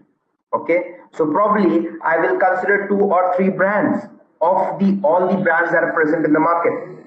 Say for example, I would try and shortlist, maybe say Samsung, Apple, or an Moto G maybe. Okay, so these are the 3 phones that are present over here. I have considered buying a mobile phone. I will now try and go into the comparison phase. Okay, now when it comes to comparison, I will try and see the brand. I will try and compare the price. I will try and compare the, what do you say, the features.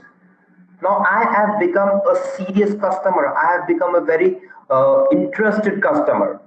So you try and see how the transformation of a customer is happening from a awareness person to a consideration person, then comparing, and finally if he sees that I have got what I have got in terms of the pricing, in terms of the brand, in terms of the specification, I decide upon a particular brand and then I will go ahead and buy it.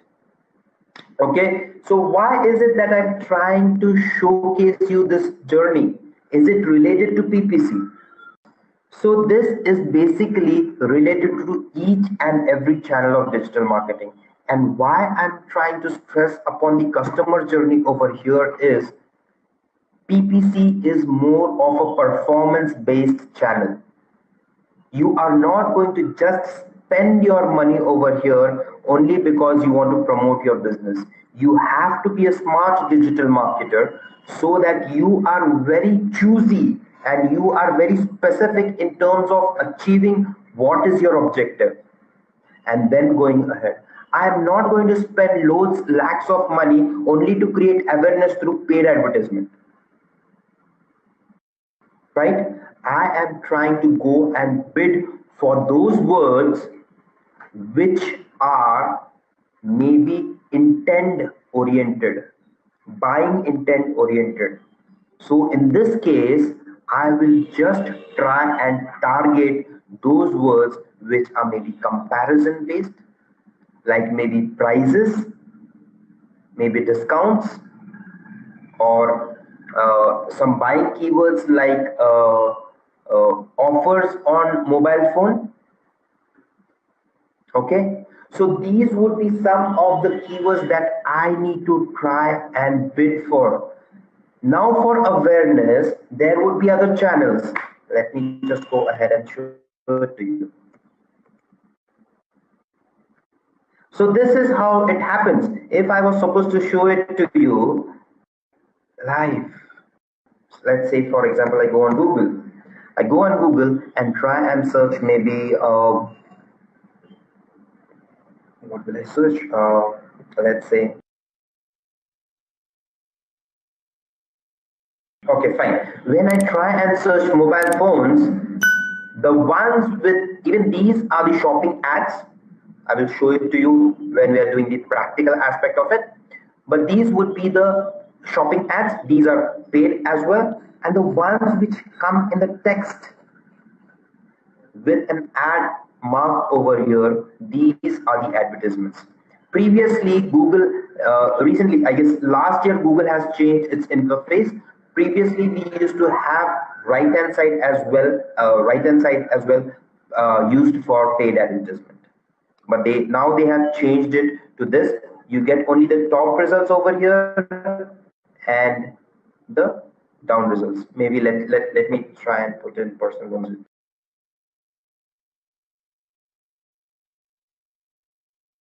So advertisement. See, I've got 5, 6 places for advertisements. One of the most lucrative keyword nowadays in the Indian market, personal loan.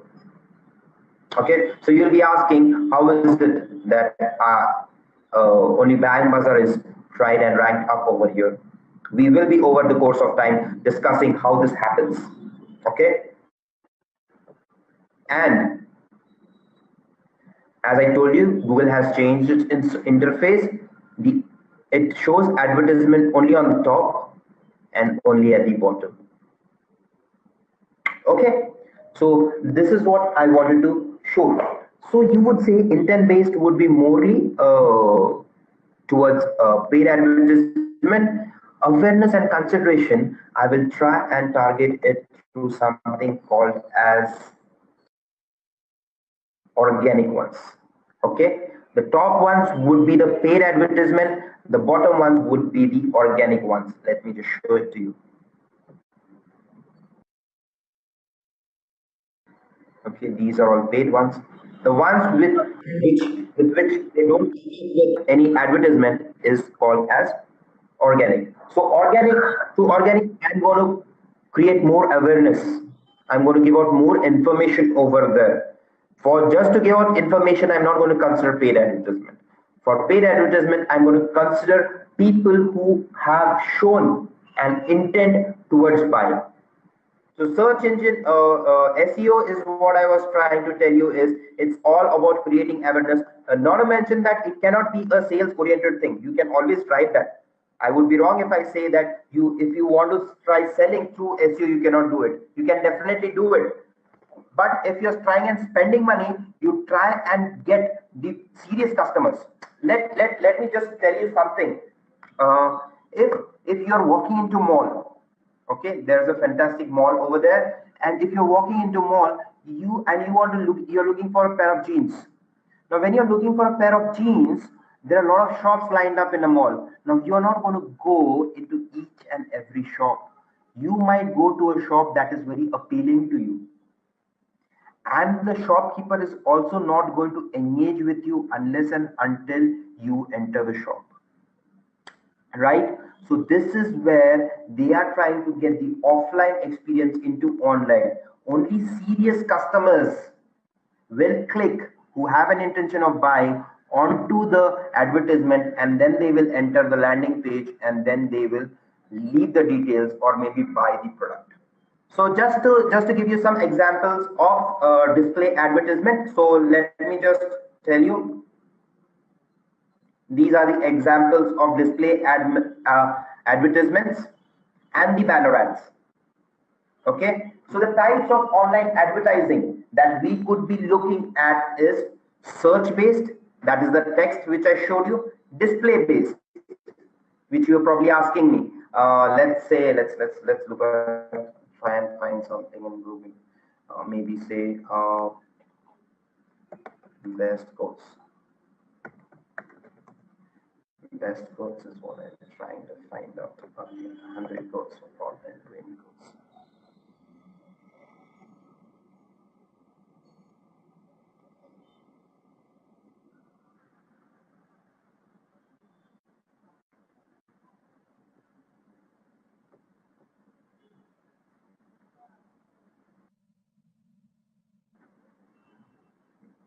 Okay, so you see something called as stock by love.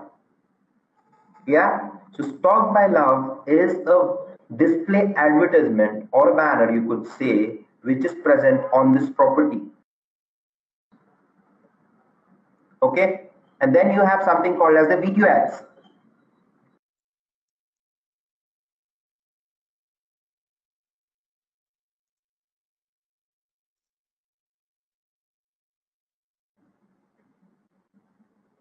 I'll just click on any advertisement. Sorry, any video.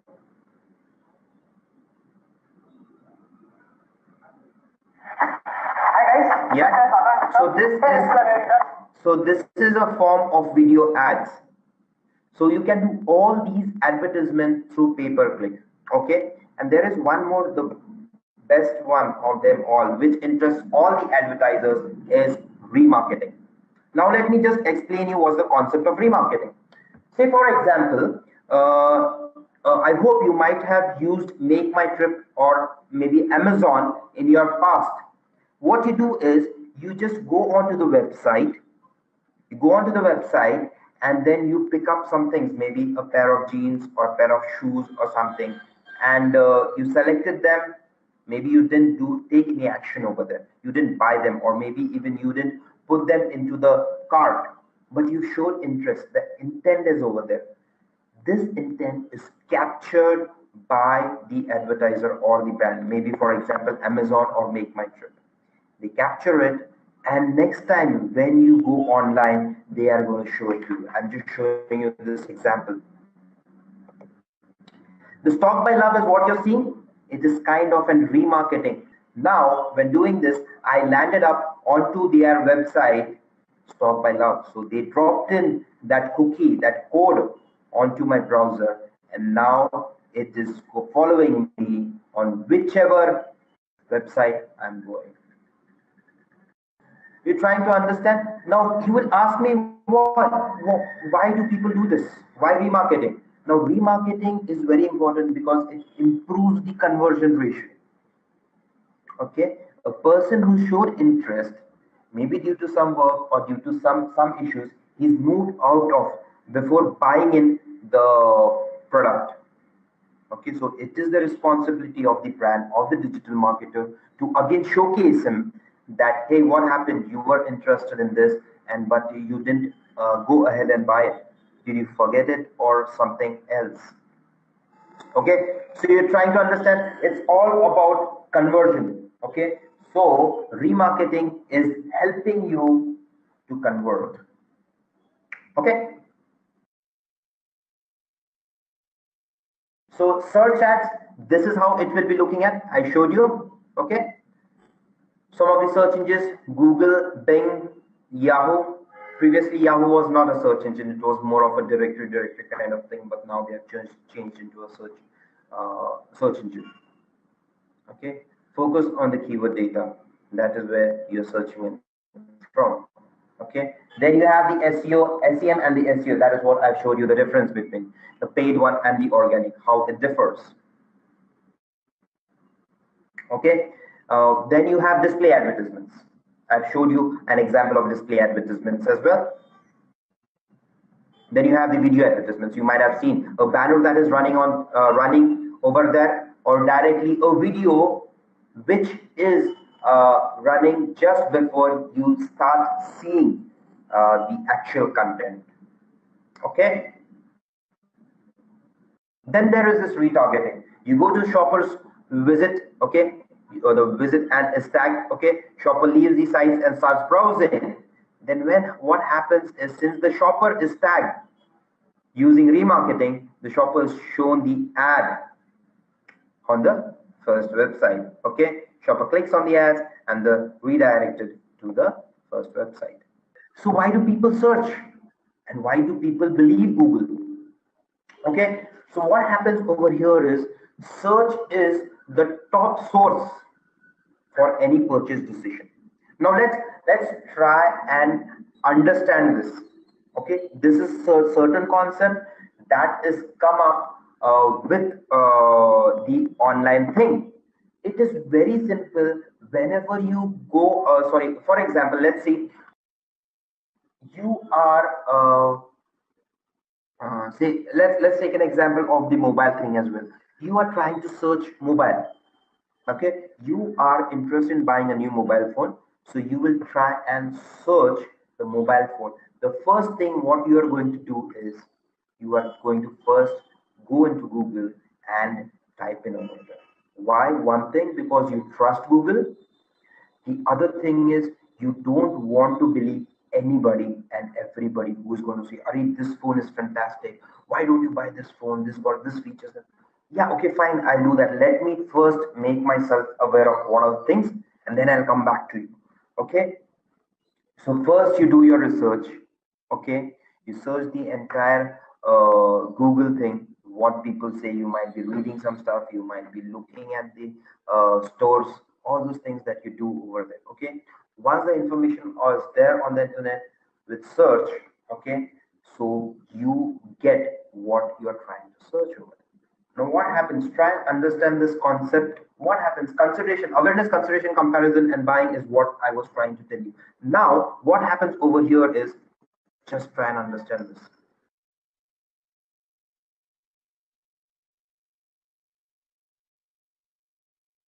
Now, let's try and understand this concept between consideration and comparison.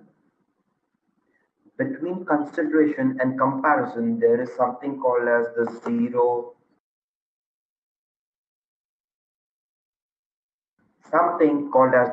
moment of. Now, what the zero moment of truth is, after consideration, person is not directly going to go ahead and compare. What he's going to do is, I have understood my need, I have understood of buying a mobile phone. Now, what I'll do is, maybe I'll walk into a store.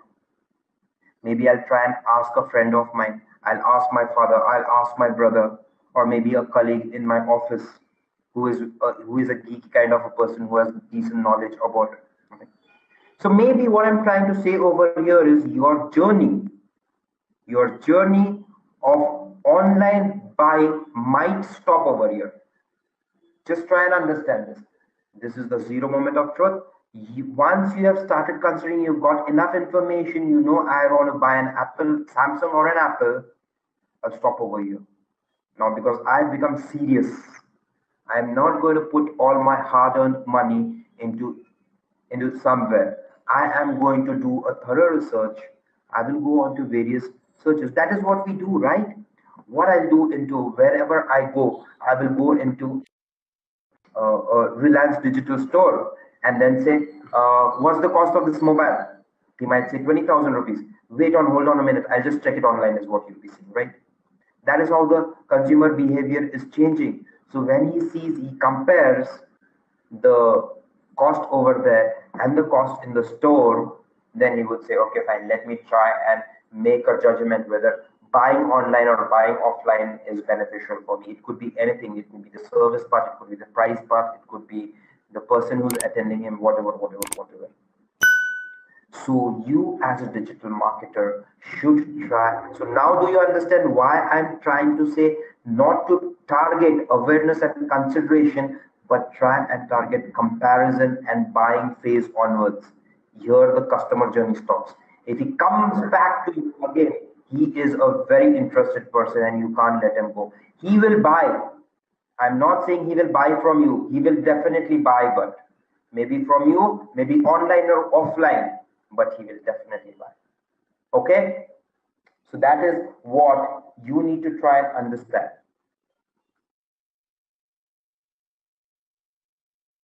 Okay? So what I've done is I've put in some source over here which would actually tell you how the search engines they work. Okay, so search engines, if you are new to digital marketing, what will happen over here is search engines will be looking out for the relevance, what business you are in, what kind of information you're giving out, are you trying to fool the customers? So all these things should be intact, and you need to tell the machine that I am a person dealing in a particular business and please rank me for these things. Then is what Google will be trying to rank you for that particular keywords. Okay, people basically go online to satisfy their hunger for information or to consume content. Content could be of various terms. It could be entertaining, it could be information, it could be enlightenment, anything. Okay, just put in some things for a lighter moment, like say maybe you entertainment. Let's see what Sunny Leon does today. Okay, or what is the relation between Newton and the apple? Okay, information is the last minute gift for my wife's birthday. Okay, so these are the certain things that people normally go ahead for, and then start maybe their awareness or their entertainment or their informational needs, they rely over there on Google. Okay, so these are the certain things. So before we go on to this, I would like to try and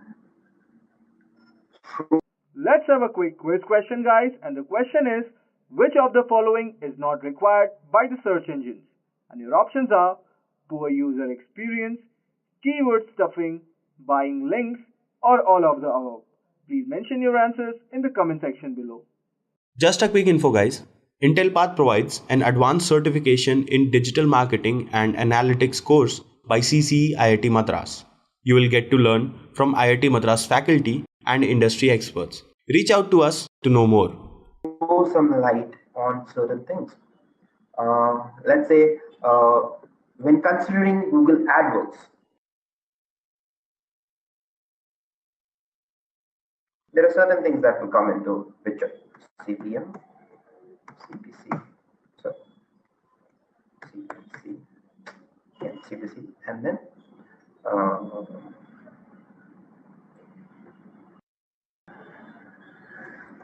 COA. So now, during the over the period of time we are doing this course, you will hear this phrase a lot many times from my end, called as the cost of acquisition. Okay.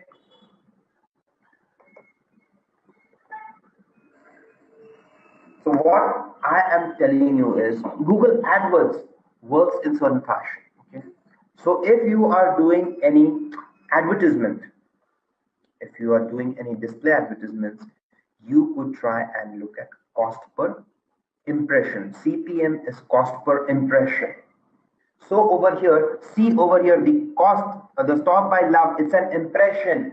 The person would be charging or would be paying at the cost of impression. They try and understand now my question basically was to try and understand for whom would be this thing. Now this display advertisement would probably be to a person where you want to make more awareness, people who are more visually like things more visually appealing. So what they would do is they would try and look at certain images, and then the interest maybe start creating over there. So display as is my they say picture speaks 1,000 words. You write text, people would not maybe looking at it, but you show them a nice eye candy images, they are going to definitely attract attention. Okay, so if you are trying to create any kind of awareness, you can go ahead, and not to say that consideration and buying is not involved in this. If you want to display your product is more to do with the visual aspect of it, your mobile phone, the way it looks, the thinner it is, or you are into clothing, how the fabric looks, how it looks, what are the beautiful colors that it's got, how you're trying to entice the customer to go ahead and buy. So you could be using over there as an impression. So it entirely depends upon the objective or the aim of the digital marketer or what the business acquires. Now the business is very new. They want to start making their, maybe Stock by Love is not a very big brand, but they are investing in display advertisement just to show people that how fantastic their products are, and it is a premium brand. Okay, so cost per click would be only you would be paying, you as in the advertiser would be paying Google when you are clicking on when the consumer or your prospective customer is clicking on the advertisement and then leading to your website, is going to your website, then only you are liable to pay Google a particular amount which you have bidded for. So everything runs on bidding, if you might have heard about it. So I will be explaining you how the calculation is done and how Google understands it. Okay, so CPC would be the advertising paying Google only when somebody is clicked, so that he's showed interest, he's shown some engagement. The impressions which I showed you is just impressions that are present over there. There is no engagement happening over there. But click, there is an engagement happening. Cost per acquisition, honestly speaking, cost per acquisition there, Google would not be involved in this cost per acquisition because they are mostly running on cost per impression or cost per click. But there are places where you can try and put in over the cost per acquisition. That is for you as a digital marketer to understand how much a particular customer is costing you when you're trying to acquire him online. This means how much a lead is costing. Now, cost of acquisition, the definition can be totally different based upon your objective. What is an acquisition? Maybe a lead can be an acquisition. An appointment can be an acquisition. A call can be an acquisition. So all these things, when we are coming to trying and looking at the awareness, the consideration, the comparison, and the buying, you need to be present for all the awareness so that whatever keywords the person is keying in and trying to find it on Google, he should be able to find it. Okay, either you can be present on paid advertisement, on search engine optimization, or social media, because try and understand one thing: the customers are one of the most smartest people on earth. Okay, they will try and gain information from one end and they will try and buy it from the other end. So maybe they will try and search on search engine optimization, come onto your website, gain the knowledge, whatever they wanted, and maybe they will buy it from social media. Okay, so that is how you need to be present across channels so that you can try and attract customer or be present wherever the customer is trying to find you. So let's try and look at how does the Google AdWords actually work. Okay, so it could be you need to, so once your objective is clear, what you want to drive business through, then you go on to Google and try and find out. Okay, so there are certain things that we would be discussing over a period of time is how Google AdWords actually work. We would actually be doing the keyword research, how the keyword research actually happens over here. We would come up with an effective ad copy, because that is one of the most important things. You have to be coming up and then steps to creating a landing page which converts and walkthrough of an account setup. Okay, so let's try and look at understanding the positions. Okay, the ad positions. Okay,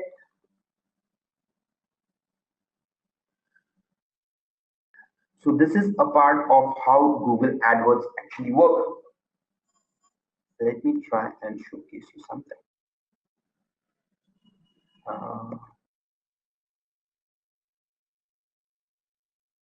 Mobile phones under rupees.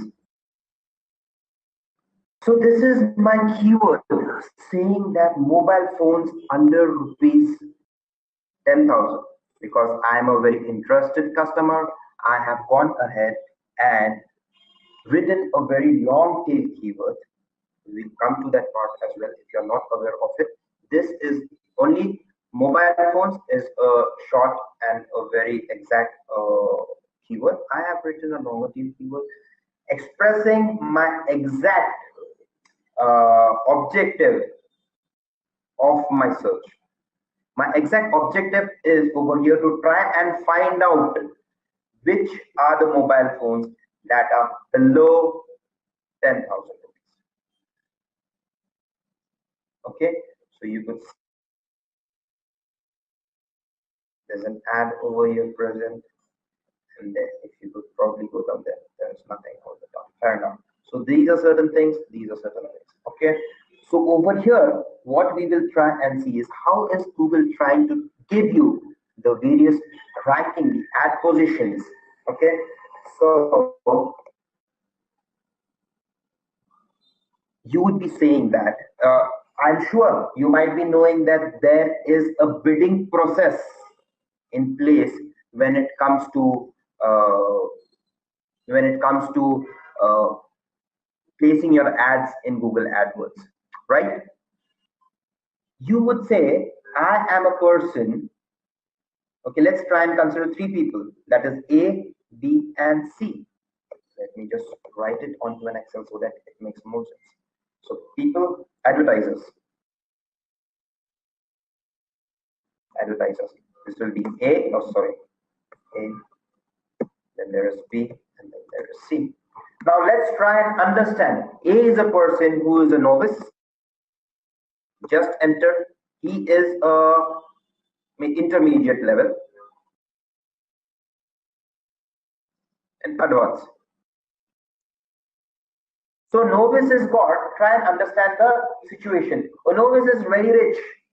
He is, if a particular word is maybe bidding for 100 rupees, bidding for 10 rupees, he will try and bid for 100 rupees because I've got a lot of money, I'm desperate for business.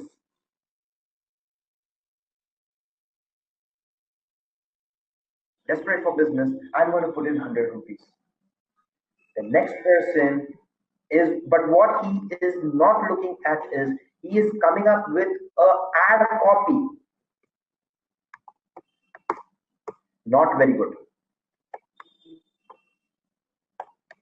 An ad copy which is not great, which is not very appealing to the people. Okay, he's just dumped in certain things, and maybe out of 5, I will give him 1 out of 5.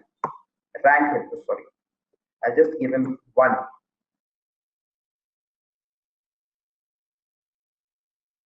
I just give him 1 out of 5. This guy is a fairly a decent person. What he's going to do is he's going to charge, if it is ranking at 15, at 10, he's going to give for 15. And out of 5, I will try and give him 3. Now the advanced guy, he doesn't want to give out any money. He doesn't want to give out any money to Google free of cost. He says it is 10 rupees. I will give only for 10 rupees. Just try and understand how Google is working over here. And his ad copy is great. He knows how it works and all those things. Of which, try and tell me which advertisement will be shown. Let me try and explain you how this works. So maybe if he's trying to bid only for 100 rupees and this person 10 rupees and this person even is bidding for 100 rupees, customers are not going to benefit from this person because his ad copy is not giving out the right information. So this person thinks I've got money, I have a lot of money, I will put. So just try and understand something over here. What will happen if Google gives him first rank? If Google gives him first rank, nobody is going to click over there on him. It is not very engaging. Instead, if instead people will be clicking on this person because it is more engaging over there. Even after giving the first position, Google is not going to make money over here, even it is 100 rupees. But and the click-through rate, I don't know if you are sure about what the click-through rate is. I will explain this to you in a bit, but try and understand the click-through rate is maybe 1 over here, 1%, or maybe let's say 2% over here.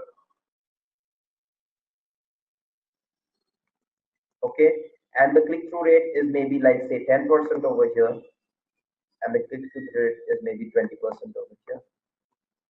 Okay, so if this is the thing over here, so of 100 people coming in, 20 people will click over here, 10 people will click over here, and just 2 people will click over here. Just let's try and understand how much Google is making money.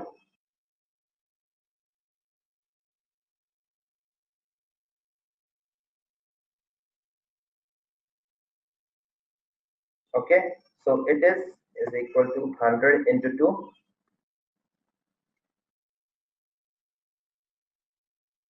Okay, so let's try and keep this as one so that it explains the entire thing. Okay, so do you try and understand over here? Even if the person is bidding for 10, Google will be making 200 rupees, and even the person is making 100 rupees, bidding for 100 rupees, Google is only making 100 rupees. So it will try and promote this person because there are a lot of aspects. Let me try and explain you something over here more in detail. Now the cost of the bidding contributes to only 40%, of the entire ad, means the weightage given by Google.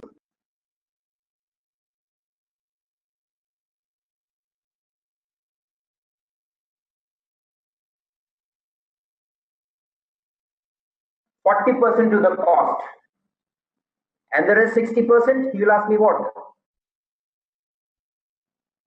The rest 60% would be given to the other things like ad copy, click-through rate, historic data.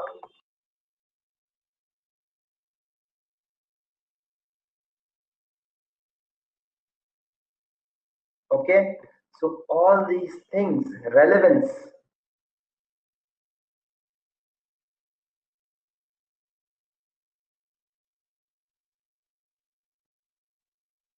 Okay, then there is something called as technical.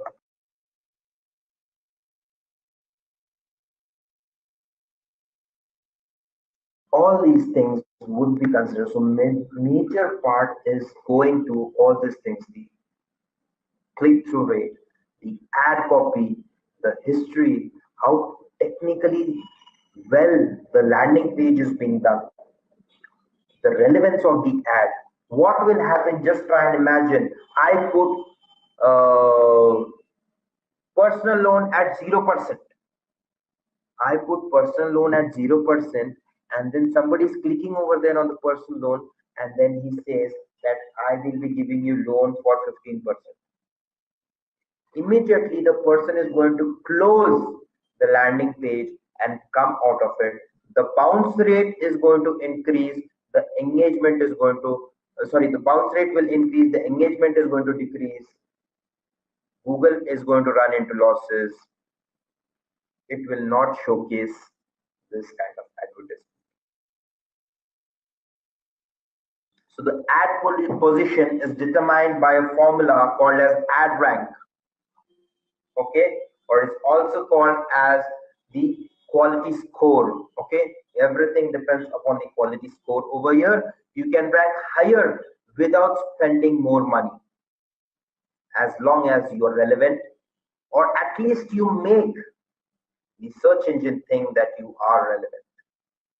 Okay, usage of extension is a positive contributor towards ad positions. Okay, so when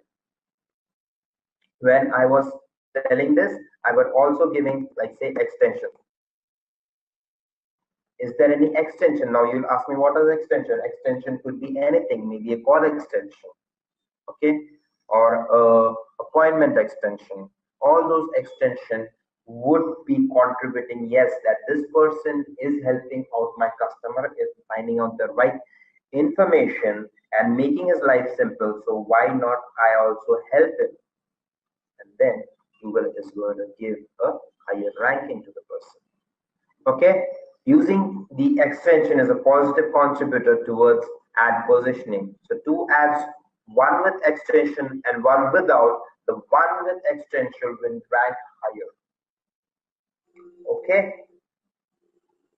what are extension? How to include, how to embed that, all those things we will see it in a while. Ad rank. Okay, so what happens over here is, I told you, a competitive bid, the relevant ad copy, and the quality score. So all these things is going to help Google try and rank you at the top of your competitors. Okay, so while making an ad copy, while making PPC, you have to consider bidding is all right, but you have to consider the other aspects which is going to help you in a greater way as well as. So there are three people over here, if three stakeholders in a campaign, if you try and consider, that is the advertiser, that is the customer, and then finally Google. So all these three stakeholders need to benefit. If any one of them is not benefiting, it is going to break the entire thing. Okay, so that is the reason I told you you have to try and find out the paid. We run paid advertisement for our clients. Okay, when we are running paid advertisement for our clients, they have spent so much of money in the past only by handing over the campaign to a person who does not has a decent knowledge of running the campaign. So what happens over here is he has taken the money, he's just blown it off without doing much strategy because he only knows how to operate the tools. So money is gone, the objective is not met, and finally what has happened is the client is left with a very negative feeling towards digital marketing. Okay? The ad auction now. When someone searches for a keyword phrase, Google does the following things. Find all the players bidding on this keyword. Okay? Then what it will do is it will track and calculate the ad rank for each player based on the bid as well as the quality score. Sort the ad rank in descending order and display the ad accordingly. Okay, so it has got an algorithm placed very well, which is very nicely organized. So what Google will do is Google will try and do all these calculations at the back end and will try and decide which one to rank first so that the customers can benefit. Okay. What is the quality score that you would be asking us? The quality score is check the quality score with each keyword to see how much keyword is relevant to the ad copy. Okay, check the landing pages to see if the keywords that you have targeted over here are present. And finally, the historic click-through performance is what I was trying to say. And eventually, the domain's click-through rate. Now, let's try and understand how the CPC calculation works. Now, you would say, I am a person, okay, I've got a lot of money, okay. If it is bidding for 10 rupees, I will start bidding for 100 rupees and it will start showing up, okay. So it is not something like that. If you have bid for 100, Google will take that 100 rupees. No, it what it will do is it will try and take the value which is 1 rupee extra than the previous bidder. Let me try and explain you with the help of an example. Let's say we have A, we have B.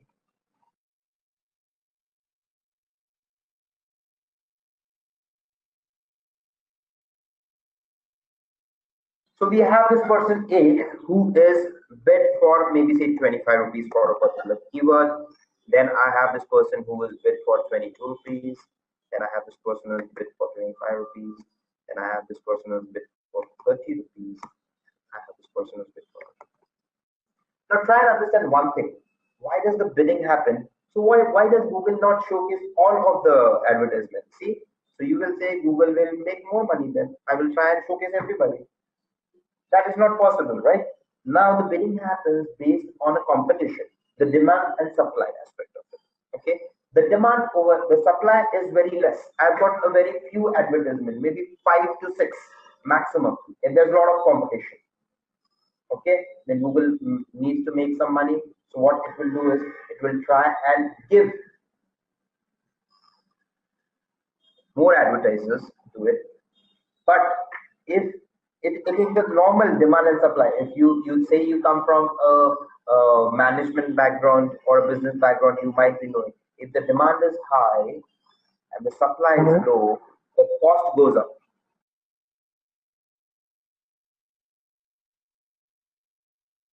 Yeah. So the same logic applies over here as well. Okay. So the demand is high. Everybody wants to be present on Google, but at the same time, what happens over here is the cost is very low.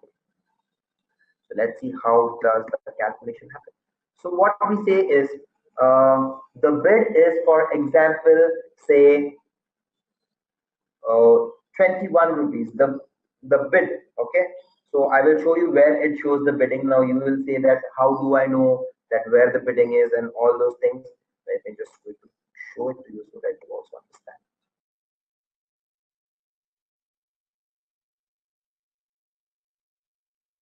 So once you this is a tool of Google that is called as AdWords.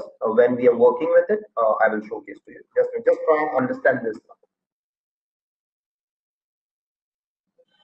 This is a place where you're going to try and sign. Like say maybe say use terms.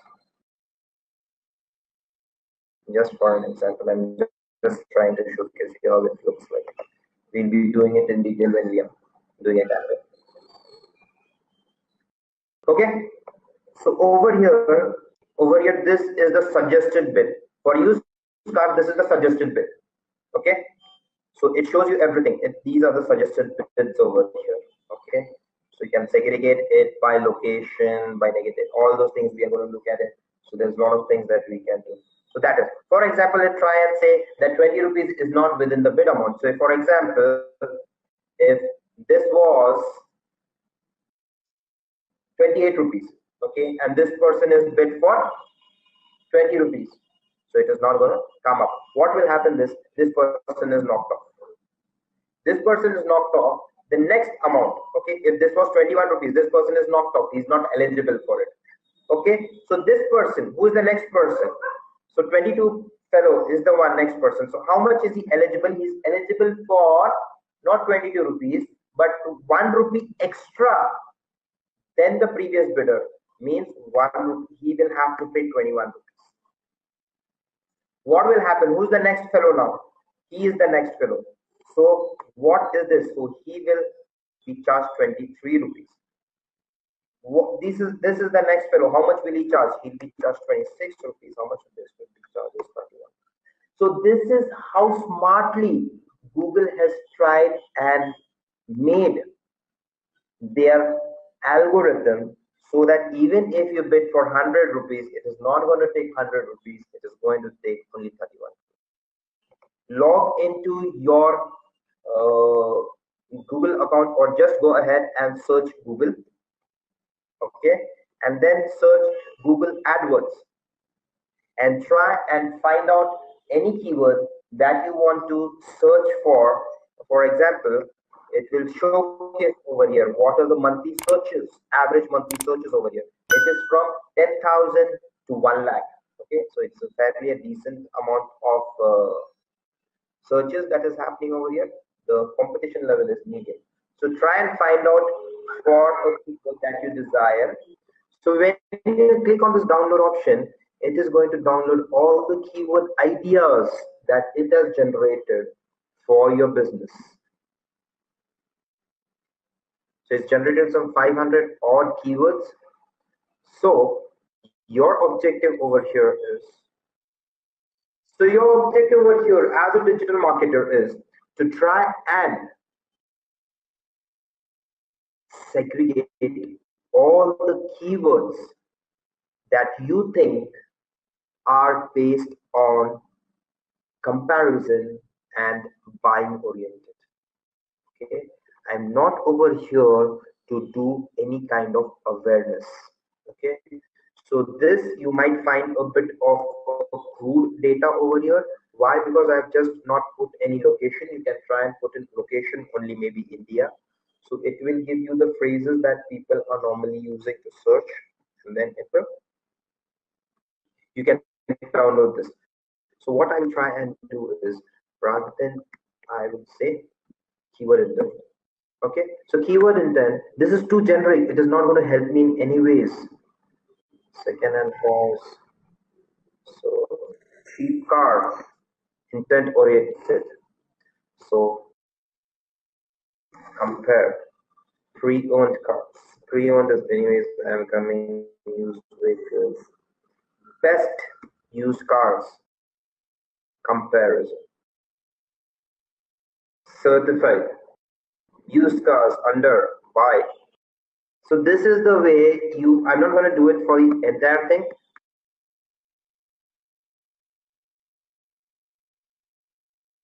You are a person who's going to try and only target these keywords.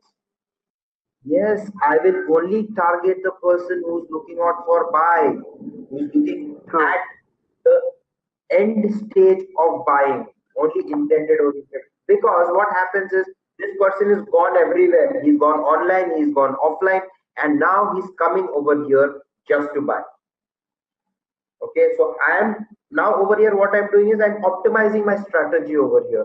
I'm not going to give away money free of cost even to Google or try and increase my overheads over here. Okay, so I will be what do you say, sharp shooting at my customers over here. Okay, so this is a kind of procedure. So what you could see is, see, you didn't know there is something used cars under 5,000. Maybe this is dollars, I guess, but if it was India, it would have come up in rupees.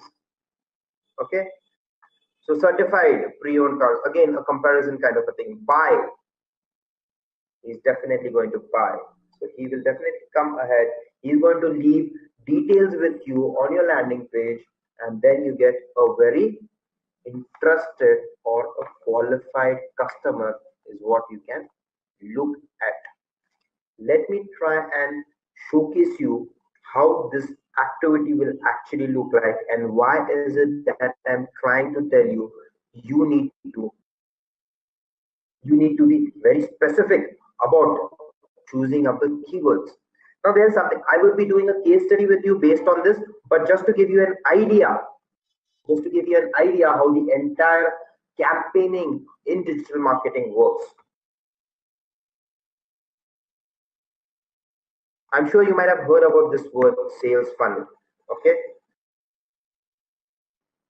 So what will happen over here is we are trying to create a funnel over here. Now, what is this funnel happening over here is I will be doing an activity. Activity may be CPC. Okay. And what happens over this is cost per click. Maybe this could be like 100 rupees, 10 rupees, whatever. Then I would be having some clicks based on the activity. Whatever is the clicks, let's not get into that, is not the question over here. I would be trying and generating some leads out of that clicks. If a person is clicked, he's seen the offering, that is good to him, then he's definitely going to fill in the details over here so that I can call him. Then after this stage, something called as the qualified lead. So for mobile phones, what is happening over here is, for mobile phones, each and every person is not your customer. For example, let's try and understand you are selling Samsung mobile phones, which is worth 30,000 rupees. Okay. Now a person who earns maybe 5,000 rupees or 10,000 rupees a month is not your qualified lead for here. The lead, he's filled in the details, but it is according to you, according to the business, it is not a qualified lead. So only a qualified lead can try and get into sales.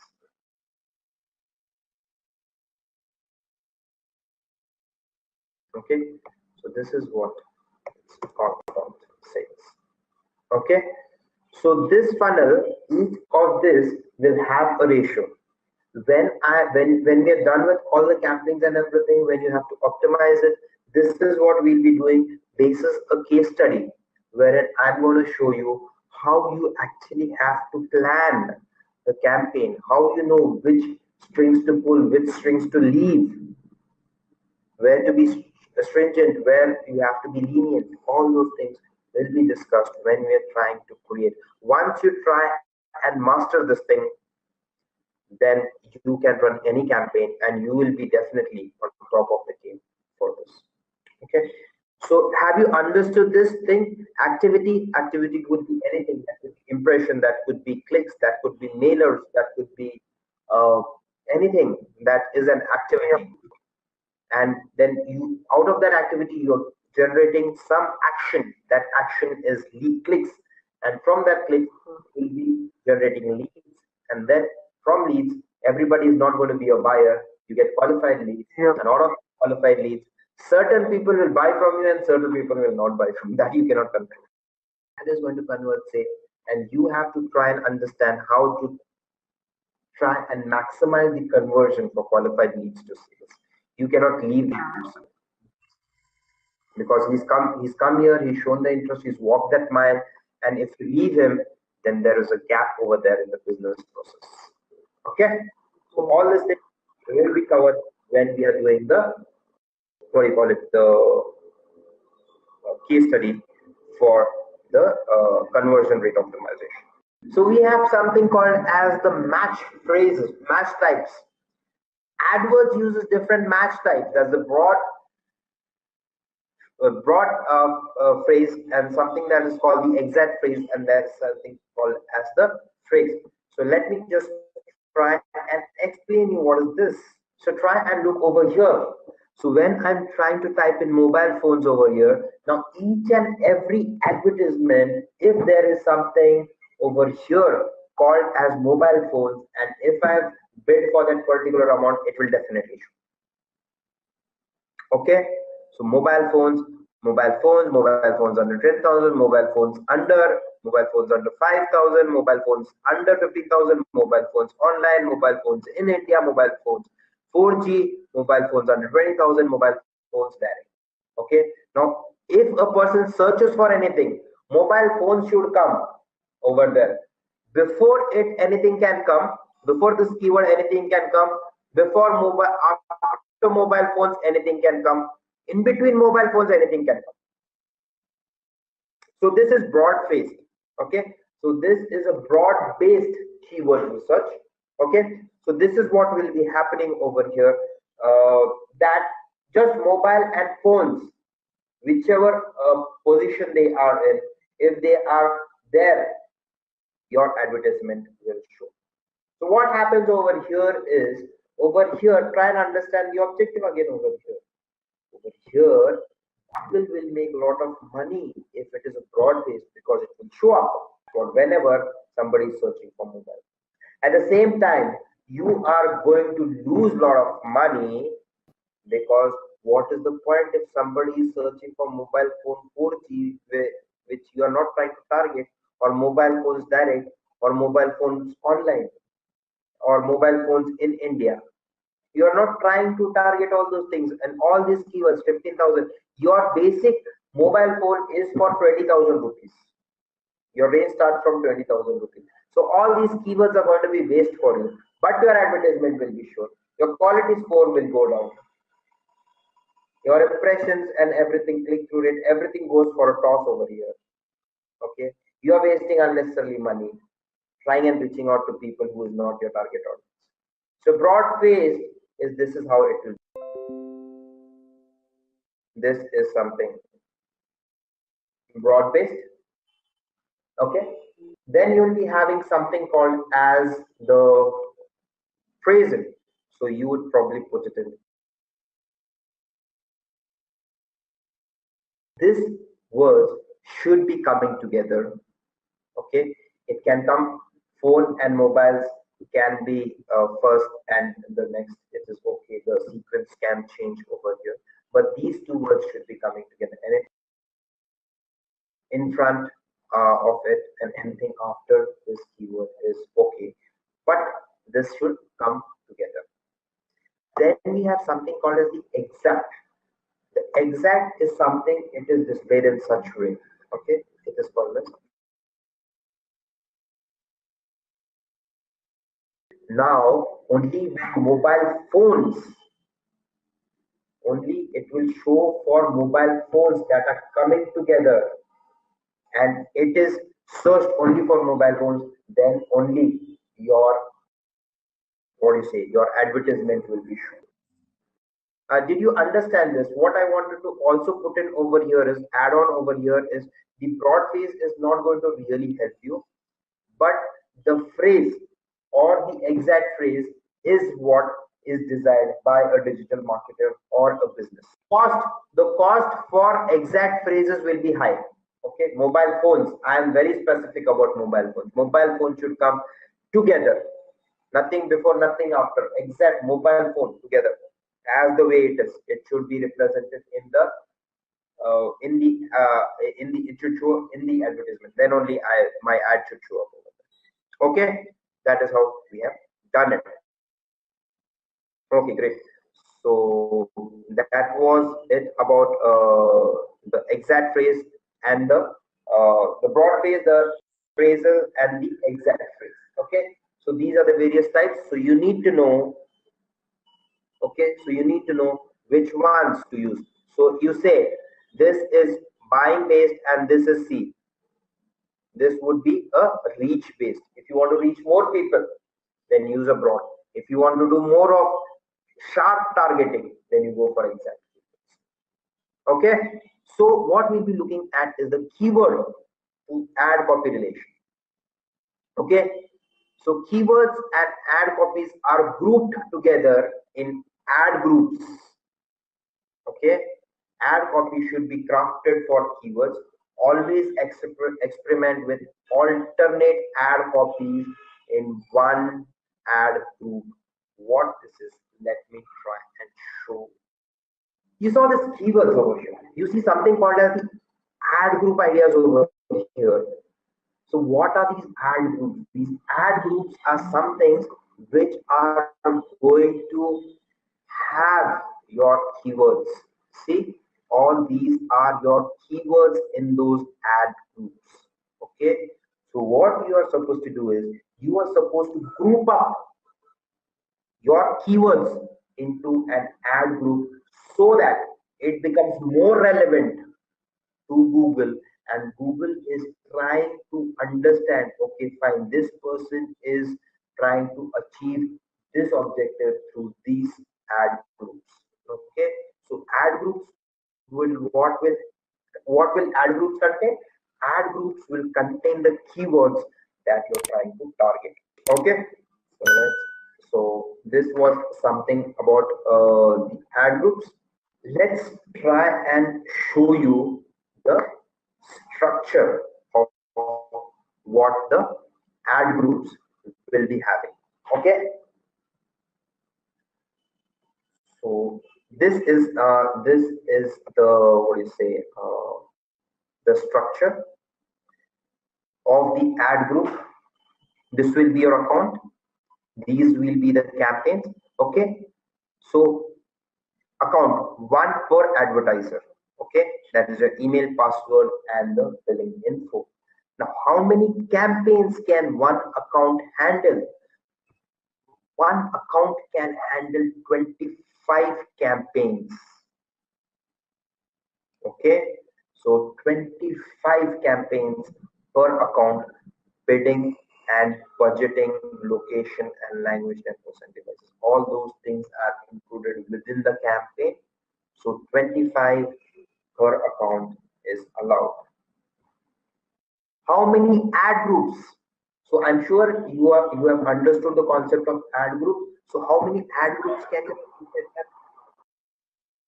And the keywords that you'll be having is 2000 per ad group, and the ads can have 50 per ad group. Okay, so display URL will be one per ad group. So it has to be very organized. I cannot keep driving people crazy with the variation of the ad groups and sending them to different locations. Okay, so this is basically the structure. Why am I trying to showcase or stressing this more is this is where you need to try and identify. This is where you will try and strategize or be more organized with your campaign. What is this also called is called as the vertical structure. Okay, let me try and showcase it. I had to put it up into simple things. Let me just go on to the Excel. So what this will happen is, this will happen, let me show you. The first will be the account, okay, the next will be the campaign, okay, and the next will be the ad group, okay, next will be the ad copy, okay, next will be the keywords, and the next will be the landing page. Okay, so these, so account will be one account, campaigns allowed is 25 campaigns, and ad groups allowed is, and ad copies allowed is 50, keywords allowed is 2000. Landing page, you can have one landing, more than one landing page, that's okay, that goes directly to your, that is something external. Okay, so this is what is happening. Let me just give you a scenario now over here in this case. I will give you a live scenario that is happening. Okay, so what I am going to take over here is, I'm going to take an example of a real estate. Let me try and give you a background about the campaign so that you try and understand. What I'm going to do is, I will not only be sharing the presentation with you, but how we actually work the campaigns. That is what I'm going to show you. The execution excellence is what you need to get. Okay, so before you just directly dive into the tool and start creating a campaign, there is a lot of work that needs to be done on paper.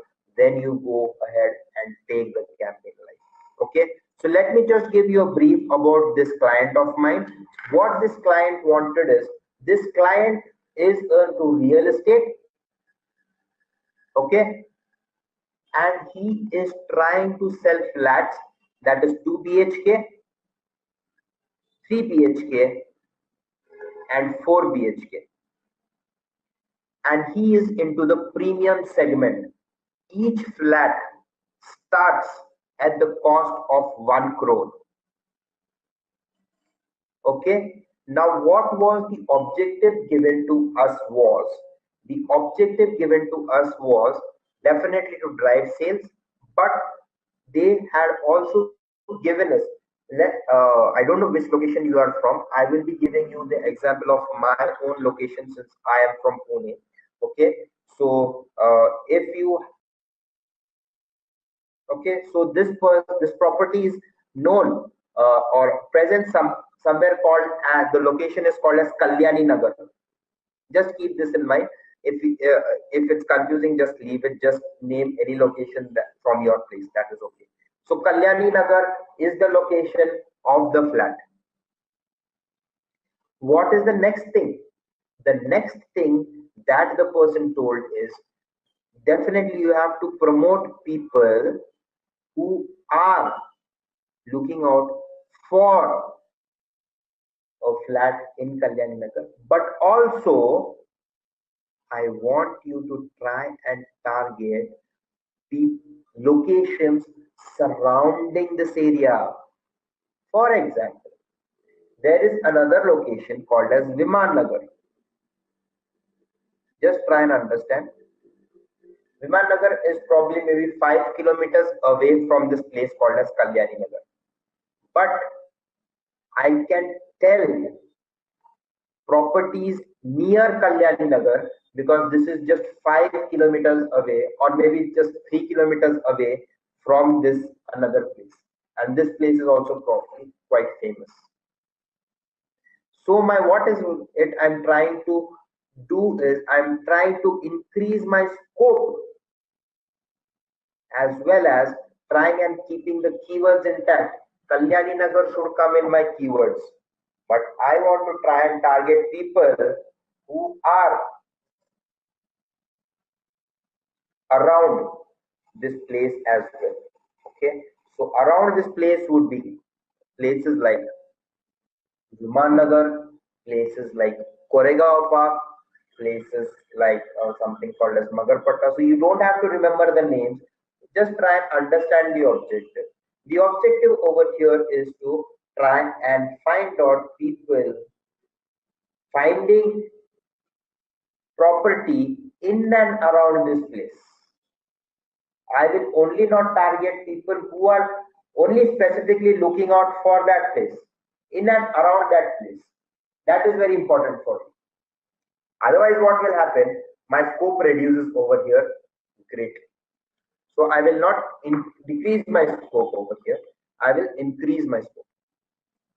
Okay. So this was the background of the builder of my client rather than the builder, the client. So what I did was, before I could try and do anything, okay, I had to come up. Definitely, I would be looking at the keyword research and things like that. Okay, but what I did was just try and understand over here. I came up with this entire thing. What is this entire thing? You'll ask me now.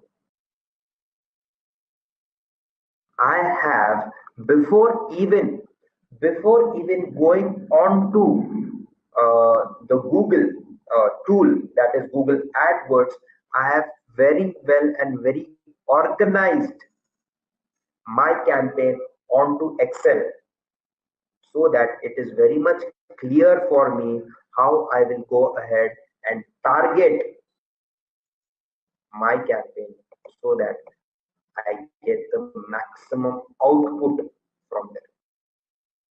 Okay, so what I did is, definitely what I did was, over here, let me try and showcase you something over here. If I was supposed to, let me try and draw it into Word and show it if I can able. So I looked at the campaign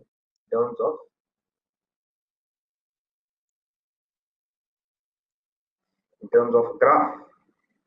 I put something in.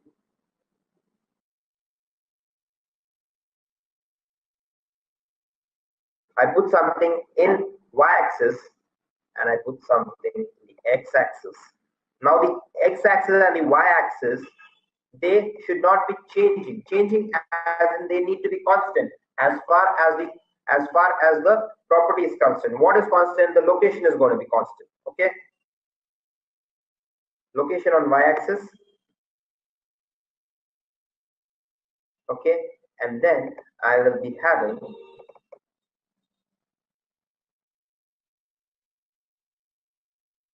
unit what unit size.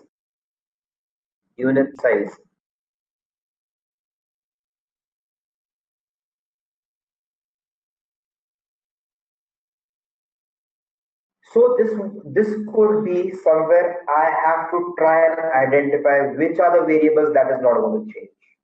Okay, that is going to be constant. Okay, the location. Okay, now try and understand the location and the unit price is something that I have to try and target it, so that I can come up with the locations over here. See, in Kalyan Nagar, near Kalyan Nagar, these are the places that the person has given me to target, all these places. Okay, so most of the things in Pune also I have targeted. If since this location is in Pune, so in Pune also I have targeted over here. So what I do over here, I put the location as Kalyan Nagar, and then in the ad groups on y-axis, I'll be coming up the unit sizes: 2 BHK, 3 BHK, 4 BHK. So these are the certain things that I wanted to showcase over here. Okay, these are not present in the tools. These are something more related to the strategy part of it, which tools and techniques are not going to be showcased. Okay, so let's go back to the thing. Okay, so what you will be doing is okay, so what I would be doing over here is I will be doing the entire keyword research over here. So I will be going on to over here, sorry, going on to the tools. Okay, get back to the main. Again, back to the main menu. Try and find the keyword planner, and then it is the entire process that we follow. What will I do is I will try and find out places. So I need to keep populating these things. Okay. So if Kalyan Nagar is the thing, I have come up with all the keywords that could be possible over here. Okay, these many keywords is have come up for 2 BHK, 3 BHK, and 4 BHK. I hope this you should be able to understand in a very easy way. So Kalyan Nagar, so many keywords have come up with all these locations. Okay, fair enough. So, so this is a process that you'll have to follow, but it definitely makes your life easy. So this is the place now you know where you have to go ahead and search for your keywords. Okay, so maybe you will try 2 BHK, sorry, 2 BHK near.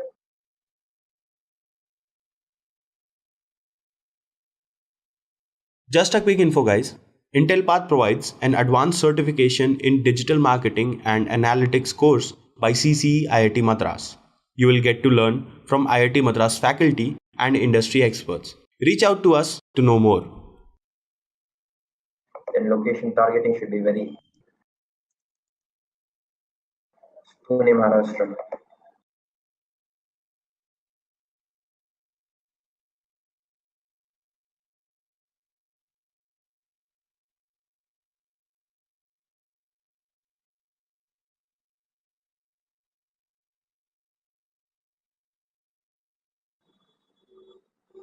So this is the process that I would be following, and it is downloading them, and then the same process which I showed you, I would be doing it.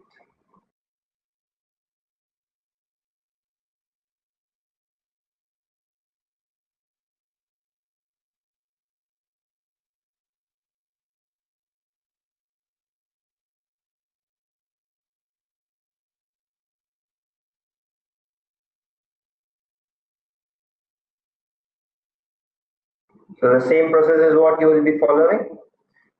Find out the intended ones and the comparison ones and pick them, group them up into a very organized way as I have done it over here. So 2 BHK, all of them I've put up over here. By premium 2 BHK is what is there. So it is a task, but the output that you're going to do is going to be really worth it. Because if you try and think that it is so much of hassle, I have to try and do it, and it is not all that easy what I thought, then the outcome that you're going to get is not going to be in your favor. Okay, so try and understand that. Okay. So this is the summary over here, and this is the entire thing that comes up over here. So see how I have tried and maintained the entire thing onto an Excel. What this is, all these things will be useful for me when I'm doing the campaign. You will see that shortly when we do the live campaign. Let's try and get into it. Okay, so that is what I wanted to again stress on it is the most important thing is the framework. The framework for your campaign. If you get this framework right, then nothing like it. Your life becomes more simpler, the output is going to be fantastic, and then only you will help. So what are the various things that you are going to do? First of all, try and brainstorm. Try and brainstorm. This, I hope you would be saying that what Sachin is really getting into too much of theory kind of a thing, but try and understand this is very important. Once you set this thing, your life is going to be really easy to take the campaign. So let's come back to the framework is what I was trying to explain you. The framework over here, you need to do a bit of brainstorming over here. Okay, so brainstorming mein, what will come is let's say the behavior of the customer. Okay, behavior of the customer. What is the customer asking for? Whether the customer is asking for a luxurious flat, whether the customer is asking for a budget flat. Okay, so budget is something you could get into. Location, all these things you have to put down on a paper before you actually get up, get going with the campaign. Unit size, you can try and replicate these ideas onto your campaign that you are planning, or maybe in future you will be undertaking? So what are the other things that that person looks for when he's going in for real estate, property, residential property, amenities? Okay, amenities. Then maybe say brand name. Okay, and then maybe say possession. Come up with roughly, like, say, 5 or 6 odd variables, if you could say, which is going to form the basis of your campaign. So through this campaign, I know what is the customer behavior, what is the budget, that what are the information that I'm going to give to the customer, so that his life becomes easy, and then he can take on with the and try and get the right information easily. Okay, what we are trying to make over here, we are trying to make the life of the person easy. That is the basic objective over here. Otherwise, the person, if the information that I'm trying to give the person, if he's not able to find out, then he will definitely not buy also from me. Okay, so that is something that I want to showcase over here. So setting up adverts. Okay, so let's try and start building up a campaign then. So ad groups make the campaign much more manageable. All those things. Set up the AdWords campaign, not more than 5 to 10 keywords per group. Similar keywords in one group. Okay. When in doubt, separate the ad group. Okay. Always do an A/B testing. Okay. Let's try and find out how to go about doing a campaign. So one thing is, Google has recently changed the interface. Okay, previously this was not the interface that was. Okay, so they have totally changed it. Okay, before getting into the campaign thing, let me try and showcase you certain things that is very important over here. There is something called as measurement, and there is something called as the conversion.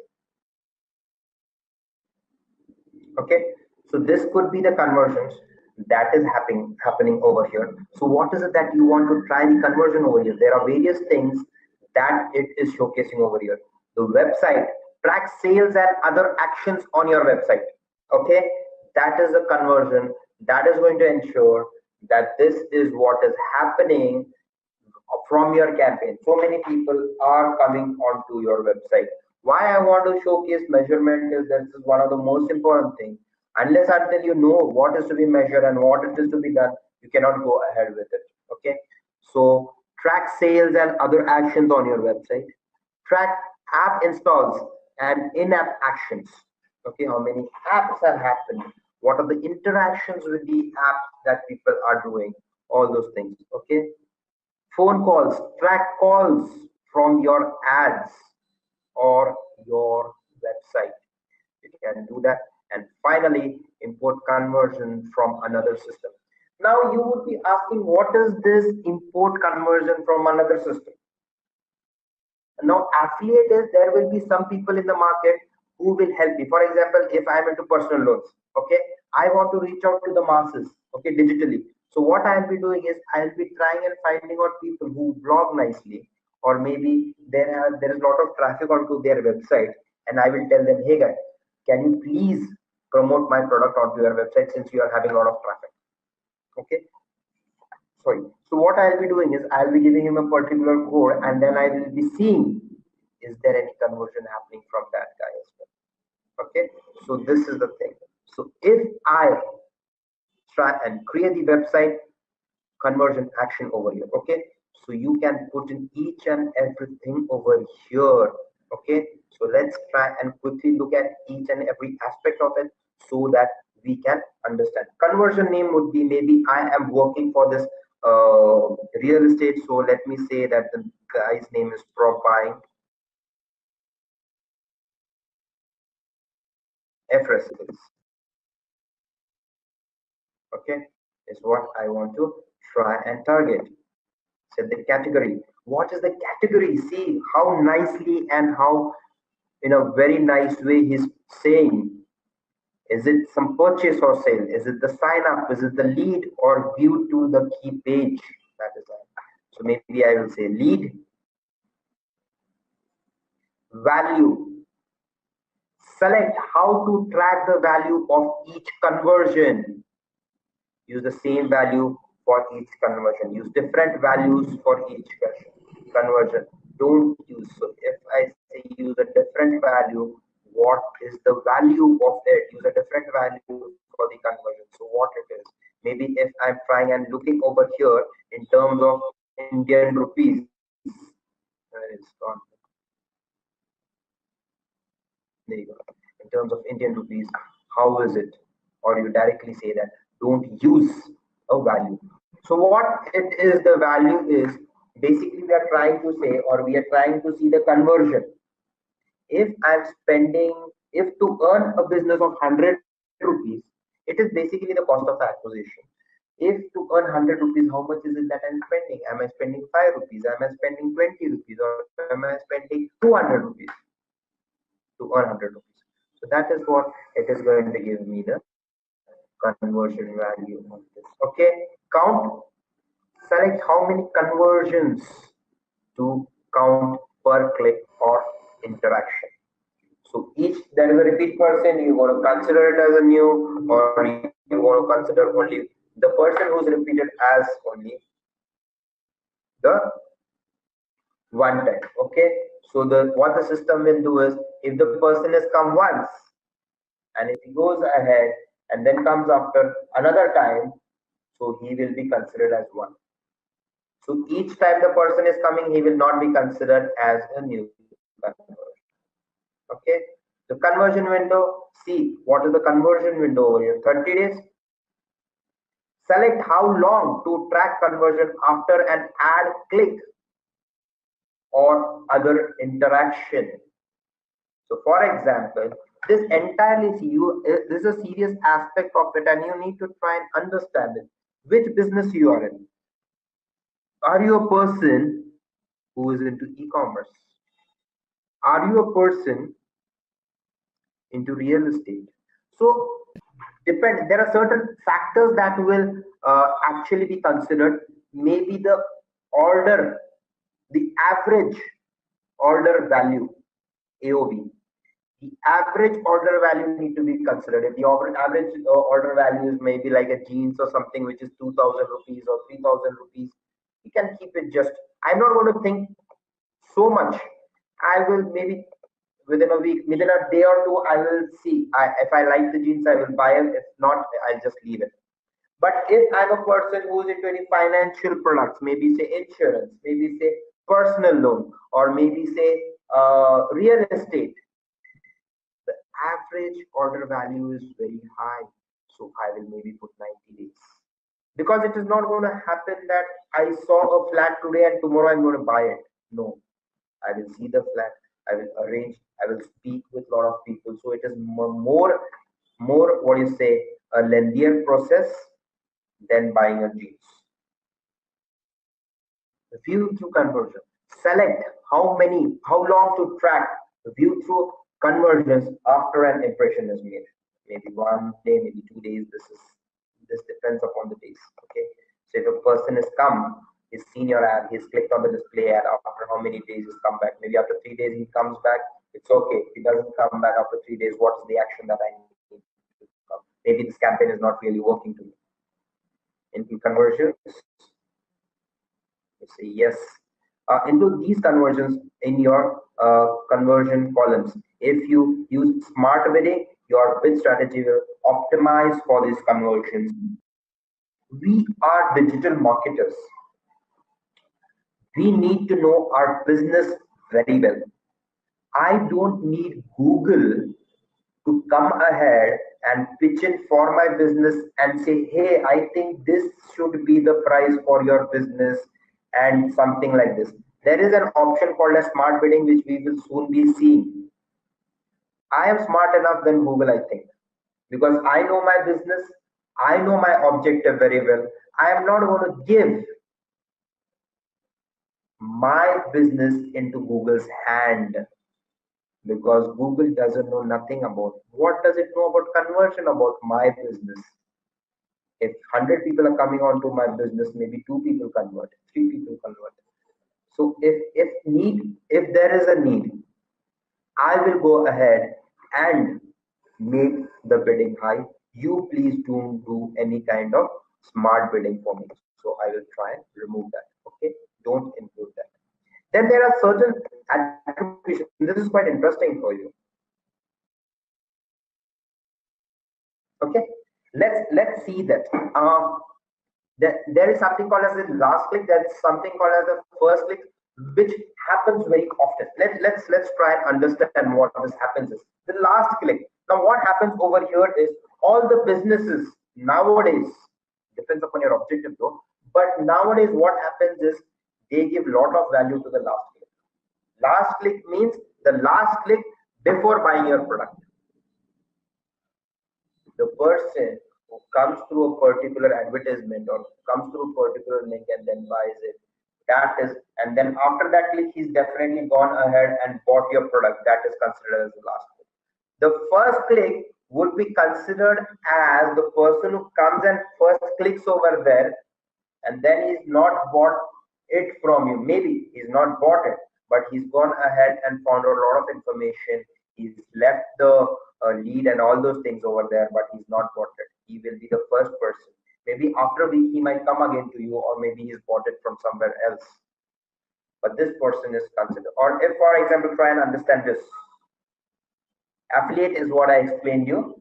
So the first click would come from paid advertisement. The second, the last click would come from a affiliate link.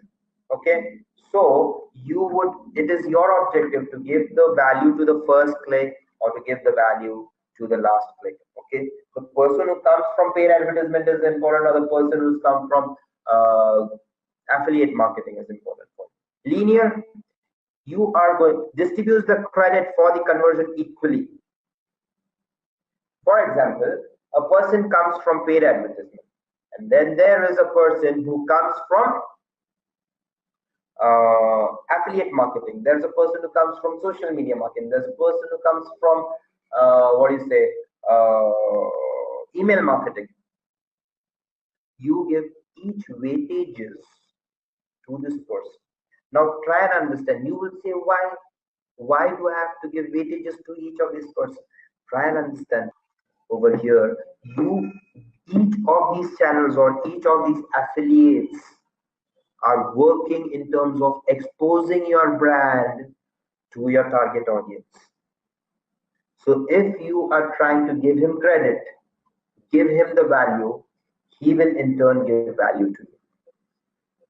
Okay, so that is something called as the, okay, so what is time decay? Gives more credit to clicks that happened closer in time to the conversion. Okay, so today I clicked, I saw the shoes, I liked it, I just bought it. Okay, that really is working for me. Okay, so there's no kind of decay happening over there. Position based, give 40% of credit each of the time, each of the first and the last click, and distribute 20 among the other clicks. So this is position based. The first guy who comes, give him this much. The second guy who comes, this. So this is entirely position based.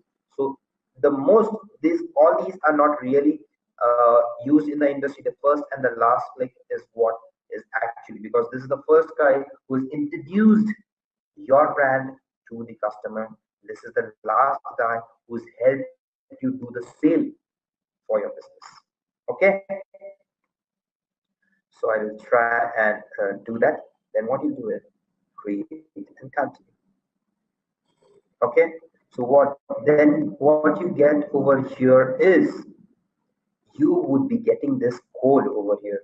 Now just for an example, just for the sake of an example, I'm going to show you something. This is entirely technical. You don't have to do this. You just pick up this code, just pick up this code, give it. Okay, so over here, page load, or here it's called as click. I will say it's click.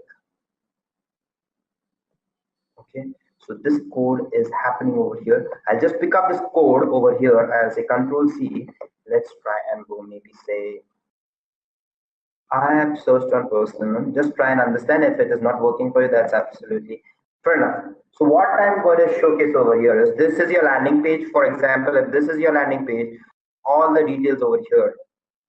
And this is the submit button. On clicking on the submit button, it is going to go and show you the conversion.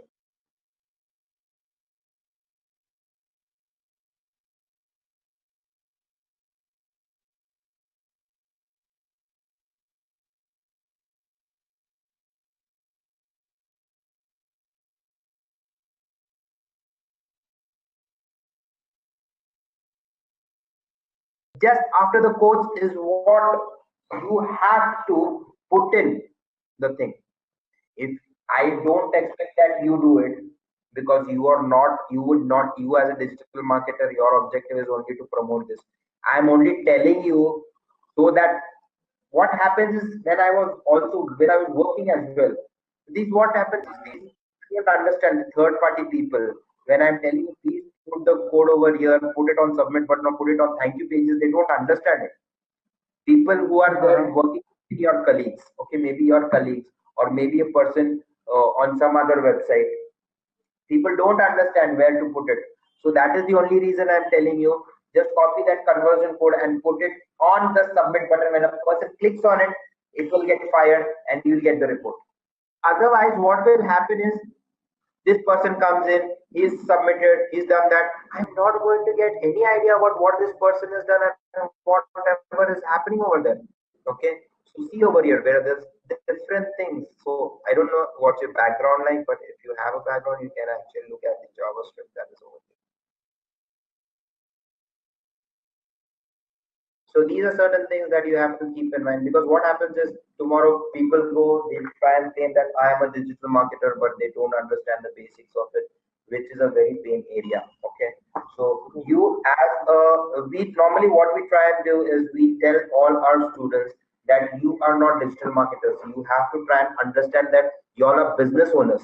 Unless until you get that business, what do you say, sense into you, you will never become a good digital marketer. Okay, so monitoring the campaign, apart from the cost and clicks, what should you monitor? Quality scores for keyword, click-through rates. Now click-through rates, let me just tell you, if you are now for example, this is an impression over here. Okay, if I try and click on it, it is a click-through rate and I have landed on this landing page. This is a landing page for me. If I was supposed to give you the formula for it, it is very simple. Click-through rate. What it is the clicks upon impression into 100. So click-through rate will be the clicks upon the impression into 100, which will give you a percentage. And then we saw that how it is going to help you in terms of the search query reporting for additional keywords, which you can add to your account. Okay. Quality score, a factor of cost. And so we have something called as the match phrases, match types. AdWords uses different match types. There's a broad phrase and something that is called the exact phrase, and there's something called as the phrase. So let me just try and explain you what is this. So try and look over here. So when I'm trying to type in mobile phones over here, now each and every advertisement, if there is something over here called as mobile phones, and if I've bid for that particular amount, it will definitely show. Okay, so mobile phones under 10,000, mobile phones under 5,000, mobile phones under 50,000, mobile phones online, mobile phones in India, mobile phones 4G, mobile phones under 20,000, mobile phones direct. Okay, now if a person searches for anything, mobile phones should come over there. Before it, anything can come. Before this keyword, anything can come. Before mobile, after mobile phones, anything can come. In between mobile phones, anything can come. So this is broad-faced. Okay, so this is a broad-based keyword research. Okay, so this is what will be happening over here. That just mobile and phones, whichever position they are in, if they are there, your advertisement will show. So what happens over here is, over here, try and understand the objective again over here. Over here, Google will make a lot of money if it is a broad base, because it will show up for whenever somebody is searching for mobile. At the same time, you are going to lose a lot of money, because what is the point if somebody is searching for mobile phone 4G, which you are not trying to target, or mobile phones direct, or mobile phones online, or mobile phones in India? You are not trying to target all those things and all these keywords. 15,000. Your basic mobile phone is for 20,000 rupees. Your range starts from 20,000 rupees. So all these keywords are going to be waste for you, but your advertisement will be sure. Your quality score will go down. Your impressions and everything, click through rate, everything goes for a toss over here. Okay, you are wasting unnecessarily money trying and reaching out to people who is not your target audience. So broad phase is, this is how it will be working. Now what we have is the phrase. The phrasal is what is, the phrasal would be coming in quotes. Broad phase doesn't come in anything. Okay, so I'm not trying to say that the person will search with quotes, but at the back end it is tried and put it over there. Let me try and show it to you how it will be. Keywords to include. Okay, so if you're just typing in mobile phones,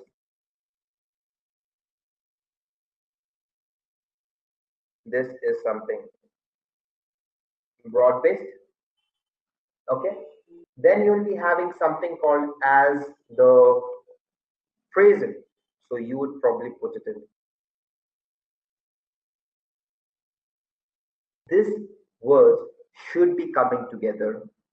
Okay, it can come, phone and mobiles can be first, and the next it is okay, the sequence can change over here, but these two words should be coming together, and it in front of it, and anything after this keyword is okay, but this should come together. Then we have something called as the exact. The exact is something, it is displayed in such way. Okay, it is called as. Now only with mobile phones, only it will show for mobile phones that are coming together, and it is searched only for mobile phones, then only your, what do you say, your advertisement will be shown. Did you understand this? What I wanted to also put in over here is, add on over here is, the broad phase is not going to really help you, but the phrase or the exact phrase is what is desired by a digital marketer or a business. The cost for exact phrases will be high.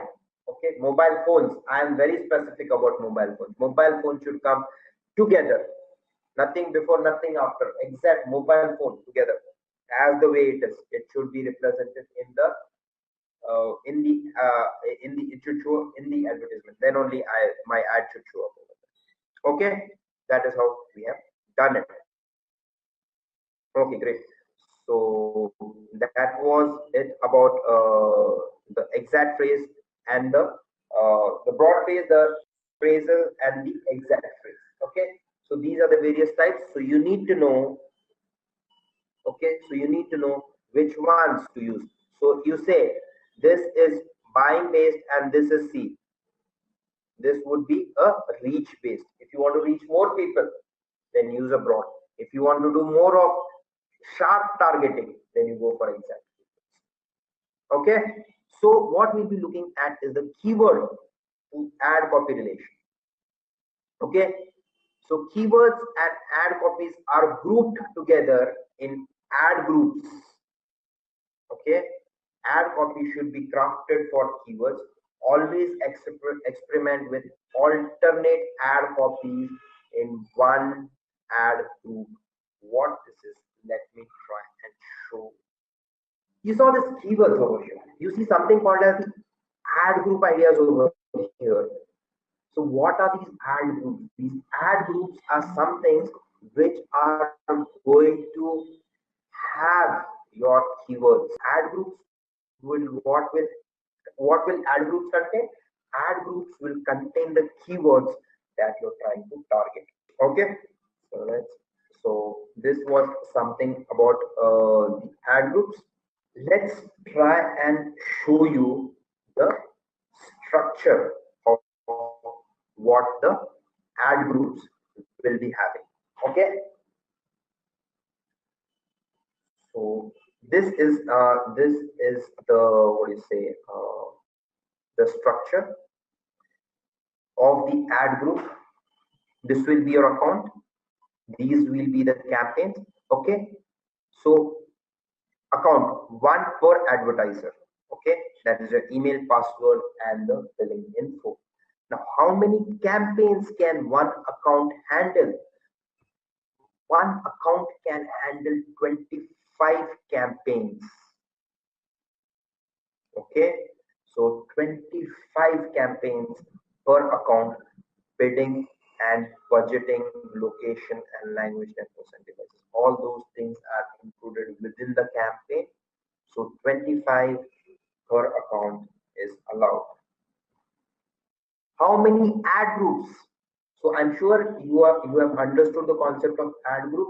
So how many ad groups can you have? And the keywords that you will be having is 2000 per ad group, and the ads can have 50 per ad group. Okay, so display URL will be one per ad group. So it has to be very organized. I cannot keep driving people crazy with the variation of the ad groups and sending them to different locations. Okay, so this is basically the structure. Why am I trying to showcase or stressing this more is this is where you need to try and identify. This is where you will try and strategize or be more organized with your campaign. What is this also called is called as the vertical structure. Okay, let me try and showcase it. I had to put it up into simple things. Let me just go on to the Excel. So what this will happen is this will happen. Let me show you. The first will be the account. Okay, the next will be the campaign. Okay, and the next will be the ad group.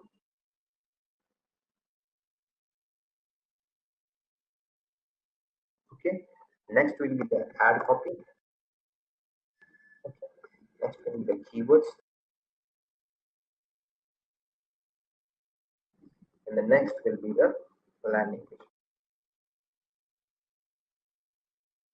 Okay, so these, so account will be one account, campaigns allowed is 25 campaigns, and ad groups allowed is, and ad copies allowed is 50, keywords allowed is 2000. Landing page, you can have one landing, more than one landing page, that's okay, that goes directly to your, that is something external. Okay, so this is what is happening. Let me just give you a scenario now over here in this case. I will give you a live scenario that is happening. Okay, so what I'm going to take over here is I'm going to take an example of a real estate. Let me try and give you a background about the campaign so that you try and understand. What I'm going to do is I will not only be sharing the presentation with you, but how we actually work the campaigns. That is what I'm going to show you. The execution excellence is what you need to get. Okay, so before you just directly dive into the tool and start creating a campaign, there is a lot of work that needs to be done on paper. Then you go ahead and take the campaign live. Okay, so let me just give you a brief about this client of mine. What this client wanted is, this client is into real estate. Okay, and he is trying to sell flats, that is 2 BHK, 3 BHK, and 4 BHK. And he is into the premium segment. Each flat starts at the cost of 1 crore. Okay. Now, what was the objective given to us was, the objective given to us was definitely to drive sales, but they had also given us, I don't know which location you are from. I will be giving you the example of my own location since I am from Pune. Okay. So if you, okay, so this property is known or present somewhere called as, the location is called as Kalyani Nagar. Just keep this in mind. If it's confusing, just leave it. Just name any location that, from your place. That is okay. So Kalyani Nagar is the location of the flat. What is the next thing? The next thing that the person told is, definitely you have to promote people who are looking out for a flat in Kalyani Nagar. But also, I want you to try and target the locations surrounding this area. For example, there is another location called as Viman Nagar. Just try and understand. Viman Nagar is probably maybe 5 kilometers away from this place called as Kalyani Nagar. But I can tell properties near Kalyani Nagar because this is just 5 kilometers away, or maybe just 3 kilometers away from this another place. And this place is also probably quite famous. So my what is it I'm trying to do is I'm trying to increase my scope as well as trying and keep would be places like Nagar, places like Koregaon Park, places like something called as Magarpatta. So you don't have to remember the names. Just try and understand the objective.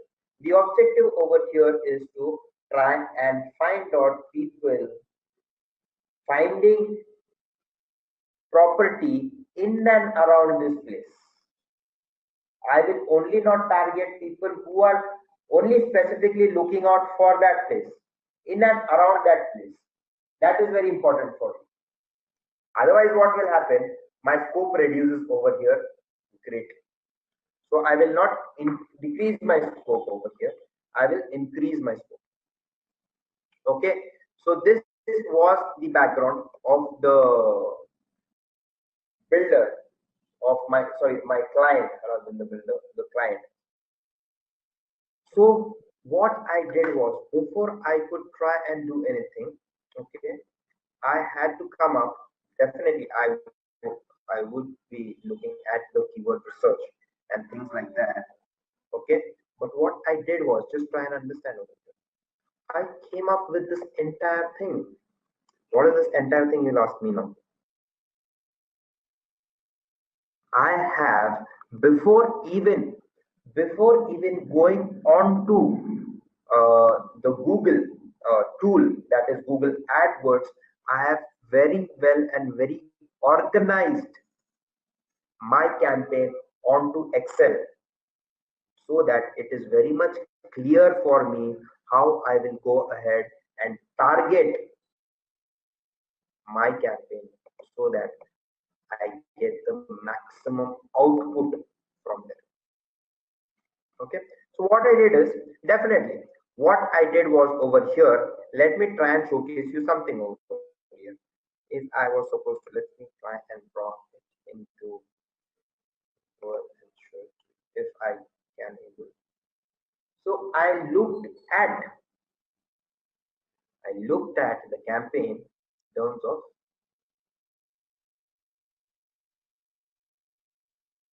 in terms of graph.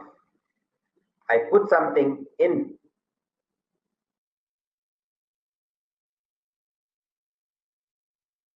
I put something in y-axis and I put something in the x-axis. Now the x-axis and the y-axis, they should not be changing as in they need to be constant as far as the property is constant. What is constant? The location is going to be constant. Okay, location on y-axis. Okay, and then I will be having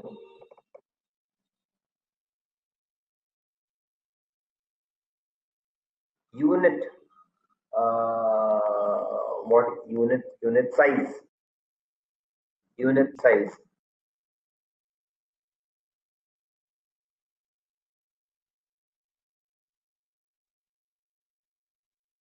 So this could be somewhere I have to try and identify which are the variables that is not going to change. Okay, that is going to be constant. Okay, the location. Okay, now try and understand the location and the unit price is something that I have to try and target it so that I can come up with the locations over here. See, in Kalyan Nagar, near Kalyan Nagar, these are the places that the person has given me to target, all these places. Okay, so most of the things in Pune also I have targeted. If the, since this location is in Pune, so in Pune also I have targeted over here.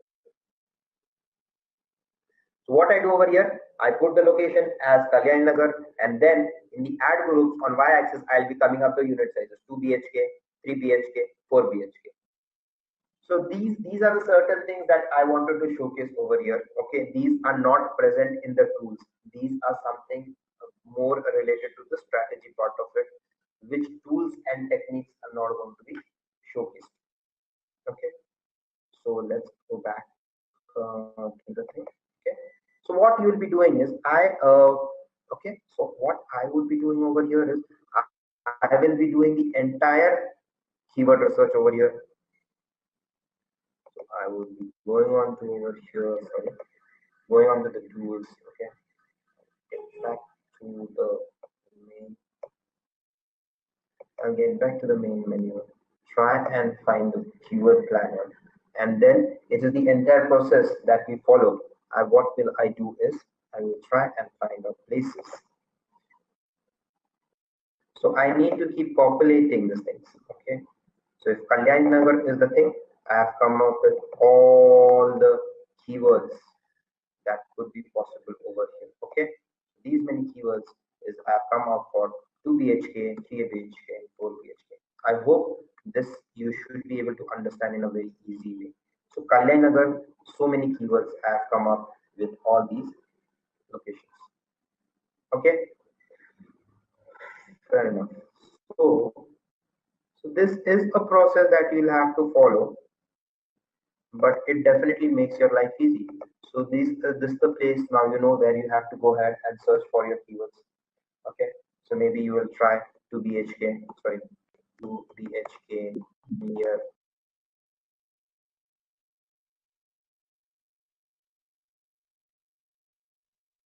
Then location targeting should be very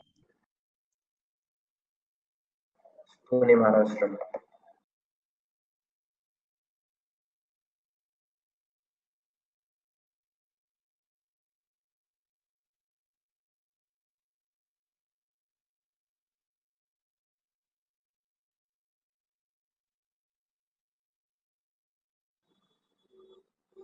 So this is the process that I would be following, and it is downloading them, and then the same process which I showed you, I would be doing it.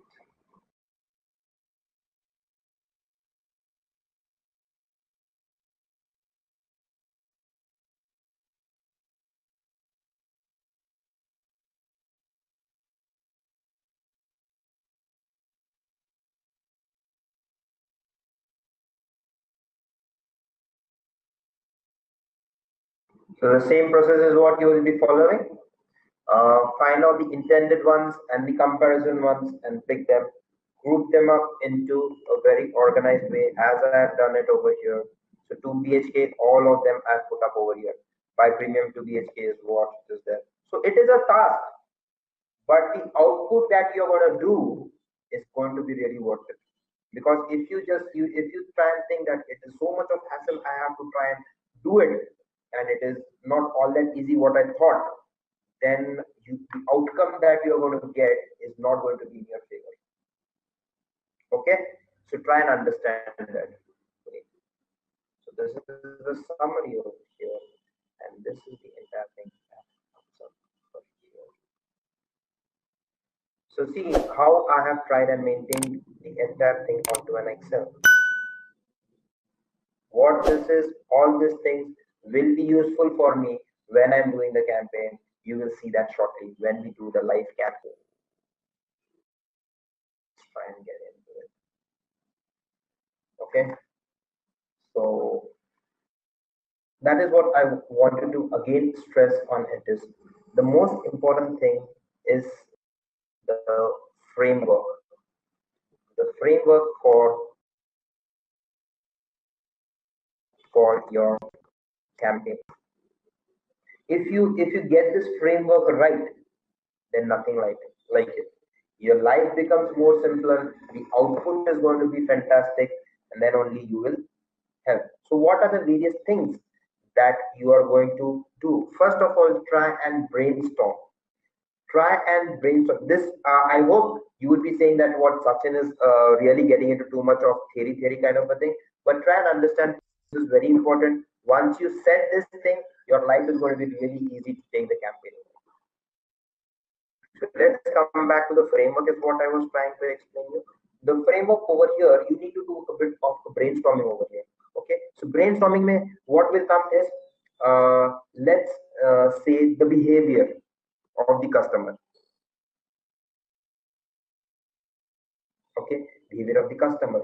What is the customer asking for? Whether the customer is asking for a luxurious flat, whether the customer is asking for a budget flat. Okay, so budget is something you could get into.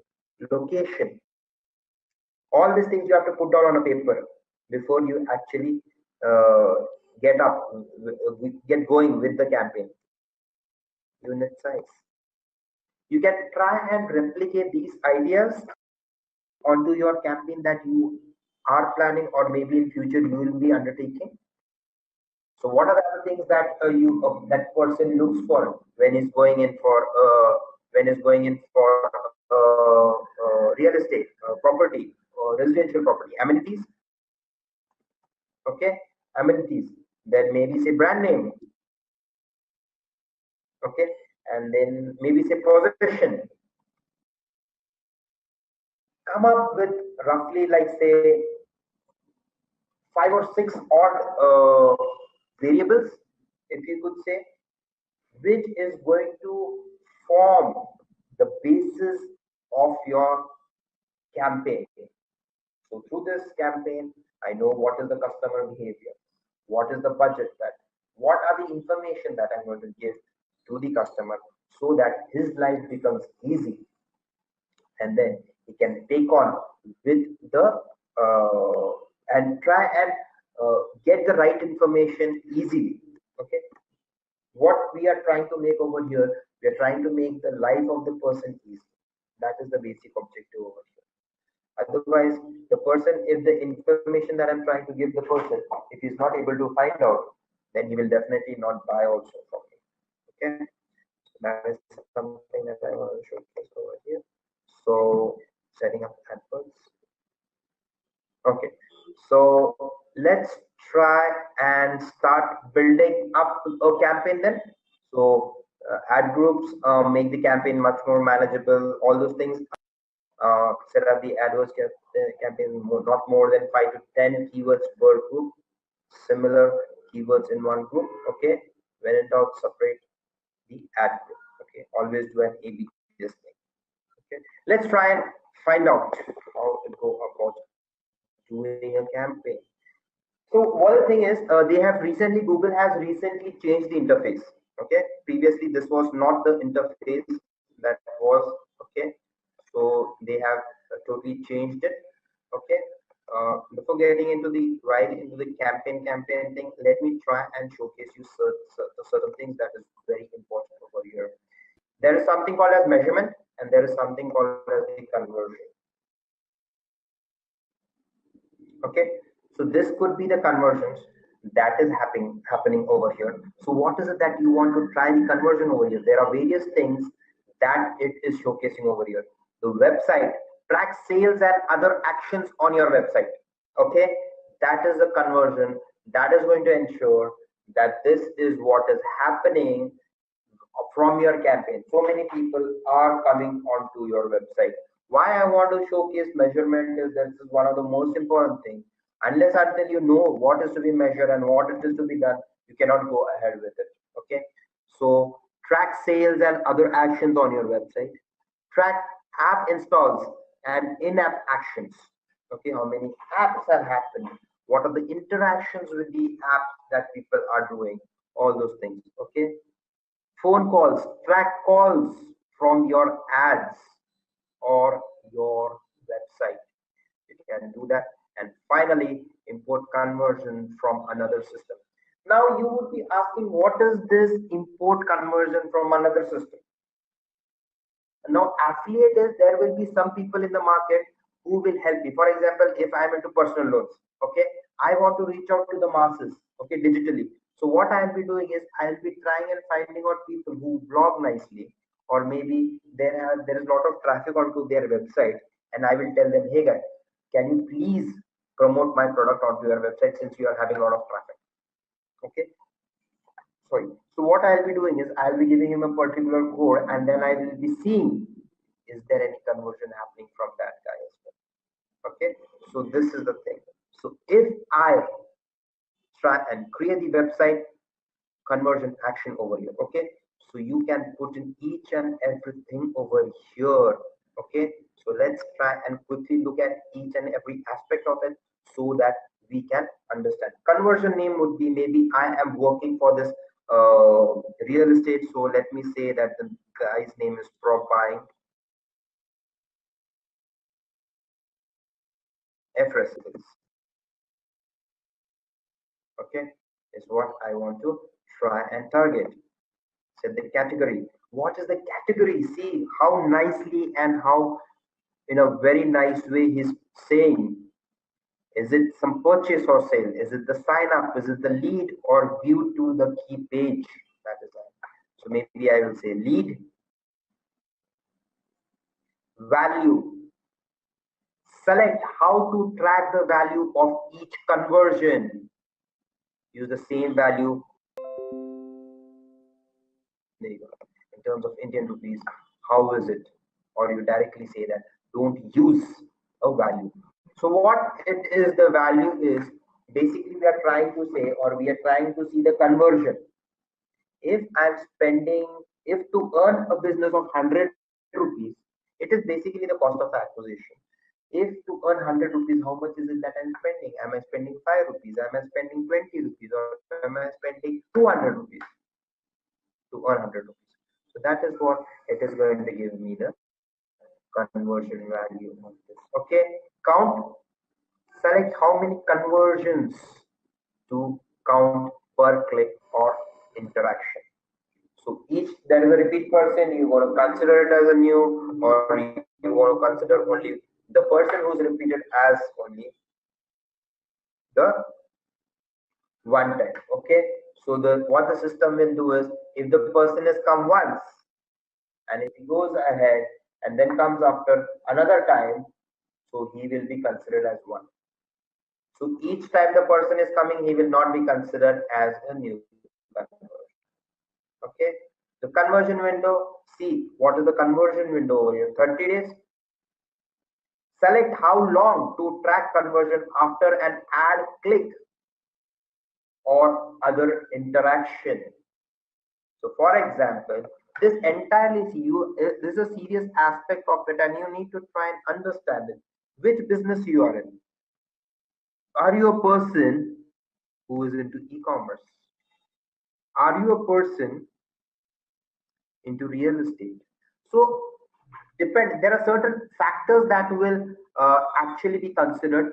Maybe the order, the average order value, AOV, the average order value need to be considered. If the average order value is maybe like a jeans or something which is 2,000 rupees or 3,000 rupees, you can keep it just, I'm not going to think so much.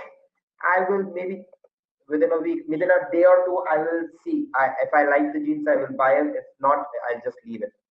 But if I'm a person who's into any financial products, maybe say insurance, maybe say personal loan, or maybe say real estate, the average order value is very high, so I will maybe put 90 days. Because it is not going to happen that I saw a flat today and tomorrow I'm going to buy it. No, I will see the flat, I will arrange, I will speak with a lot of people. So it is more what you say, a lengthier process than buying a jeans. View through conversion. Select how long to track. View through conversions after an impression is made. Maybe 1 day, maybe 2 days. This depends upon the days. Okay. So if a person has come, he's seen your ad, he's clicked on the display ad, after how many days he's come back. Maybe after 3 days he comes back. It's okay. If he doesn't come back after 3 days, what's the action that I need to come? Maybe this campaign is not really working to me. Into conversions, you say yes. Into these conversions in your conversion columns. If you use smart bidding, your bid strategy will optimize for these conversions. We are digital marketers. We need to know our business very well. I don't need Google to come ahead and pitch in for my business and say, hey, I think this should be the price for your business and something like this. There is an option called as smart bidding, which we will soon be seeing. I am smart enough than Google, I think, because I know my business, I know my objective very well. I am not going to give my business into Google's hand, because Google doesn't know nothing about. What does it know about conversion about my business? If 100 people are coming onto my business, maybe 2 people convert, 3 people convert. So if there is a need, I will go ahead and make the bidding high. You please don't do any kind of smart bidding for me. So I will try and remove that. Okay, don't include that. Then there are certain attributions. This is quite interesting for you. Okay, let's see that. There is something called as the last click. There's something called as the first click, which happens very often. Let's try and understand what this happens is the last click. Now what happens over here is all the businesses nowadays, depends upon your objective though, but nowadays what happens is they give lot of value to the last click. Last click means the last click before buying your product. The person who comes through a particular advertisement or comes through a particular link and then buys it, that is, and then after that click, he's definitely gone ahead and bought your product. That is considered as the last click. The first click would be considered as the person who comes and first clicks over there, and then he's not bought it from you. Maybe he's not bought it, but he's gone ahead and found a lot of information. He's left the lead and all those things over there, but he's not bought it. He will be the first person. Maybe after a week he might come again to you, or maybe he's bought it from somewhere else. But this person is considered. Or if, for example, try and understand this. Affiliate is what I explained you. So the first click would come from paid advertisement. The second, the last click would come from a affiliate link. Okay, so it is your objective to give the value to the first click or to give the value to the last click. Okay, the person who comes from paid advertisement is important, or the person who's come from affiliate marketing is important. Linear, you are going distribute the credit for the conversion equally. For example, a person comes from paid advertisement, and then there is a person who comes from affiliate marketing. There's a person who comes from social media marketing. There's a person who comes from email marketing. You give each weightages to this person. Now try and understand. You will say, why do I have to give weightages to each of these persons? Try and understand. Over here, each of these channels or each of these affiliates are working in terms of, okay, so what is time decay? Gives more credit to clicks that happened closer in time to the conversion. Okay, so today I click, I 50% of credit each of the time each of the first and the last click and distribute 20 among the other clicks. So this is position based. The first guy who comes give him this much. The second guy who comes this. So this is entirely position based. So the most these all these are not really used in the industry. The first and the last click is what is actually, because this is the first guy who is introduced your brand to the customer. This is the last guy who's helped you do the sale for your business. Okay, so I will try and do that. Then what you do is create and continue. Okay, so what you get over here is you would be getting this code over here. Now, just for an example, just for the sake of an example, I'm going to show you something. This is entirely technical. You don't have to do this. You just pick up this code, get over. Just pick up this code, give it. Okay, so over here, page load, or here it's called as click. I will say it's click. Okay, so this code is happening over here. I'll just pick up this code over here. I'll say control C. Let's try and go, maybe say I have searched on personal. Just try and understand. If it is not working for you, that's absolutely fair enough. So what I'm going to showcase over here is, this is your landing page. For example, if this is your landing page, all the details over here, and this is the submit button. On clicking on the submit button, it is going to go and show you the conversion.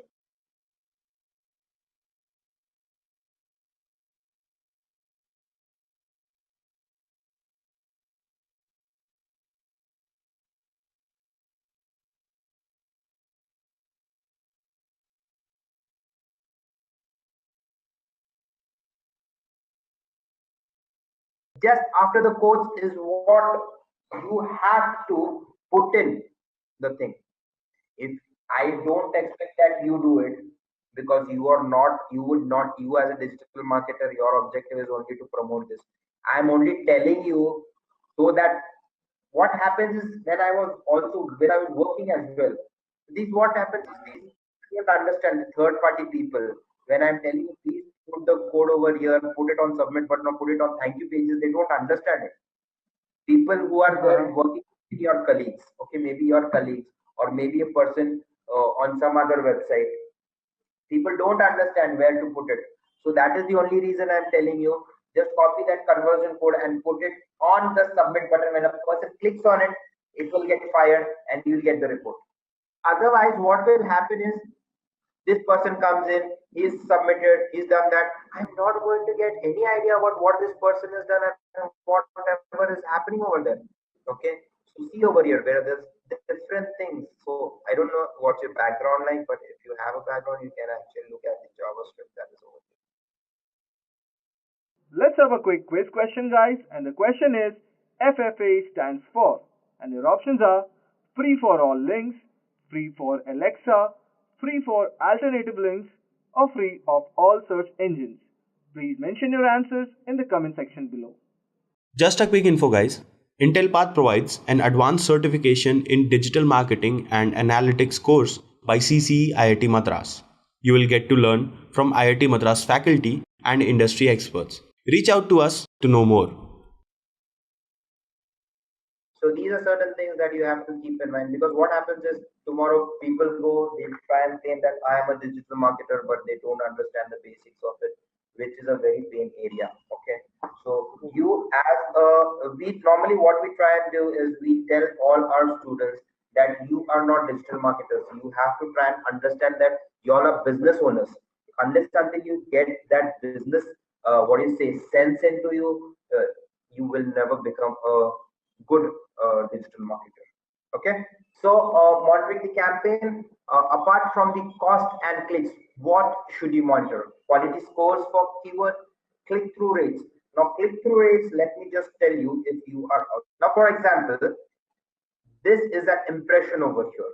Okay, if I try and click on it, it is a click-through rate, and I have landed on this landing page. This is a landing page for me. If I was supposed to give you the formula for it, it is very simple. Click-through rate. What it is the clicks upon impression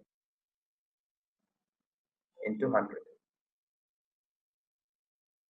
So click-through rate will be the clicks upon the impression into 100, which will give you a percentage. And then we saw that how it is going to help you in terms of the search query reporting for additional keywords, which you can add to your account. Okay. Quality score, a factor of cost. Here is one of my favorite marketing campaigns or marketing strategies that has been taking over the world, guys. It's influencer marketing. I'm sure you've heard of this. You've made a product purchase because someone, an influencer online told you to buy it, a reviewer of sorts or whatever, right? Now, here is a metric that all the other four strategies could not beat.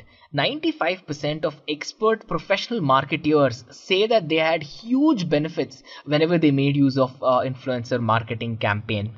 See, an influencer marketing campaign is something like you paying a popular person to showcase your products on their social media pipeline. And then they will go to their social media, they're going to post something about your product and talk about it in general, which will catch the attention of their customer base. All the celebrities usually tend to do this. If it's fashion, then influencer marketing is number one. And then it's not just fashion anymore. It's trickled down to the world of electronics, personal items and whatnot as well. So if you find a popular person and make sure that you can get your product across to them, and if they are willing to actually put it up on their social media either for free or of course this involves a bit of money as well, but then when you do that, if it hits, the money that you pay to these influencers will be negligible considering the amount of profits you will drive, because even small scale influence marketers will have somewhere around 10,000 to 25,000 followers, and the big guns, the big guys that we're talking about, they'll have millions of followers, guys. Yes, millions. And you might have seen a lot of celebrities with millions of followers, right? So now if they say, hey, I can vouch for this brand is trustable, I like it, then that's good enough. So why should you even consider influencer marketing apart from all the general reasons of it being the best marketing strategy out there? Let me tell you this. People are tired of regular marketing.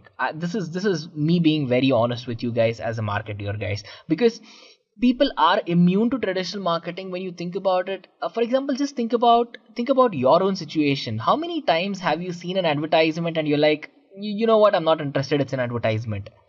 But do you think about it that way, or do you say, hey, here's an advertisement, I want to click on it?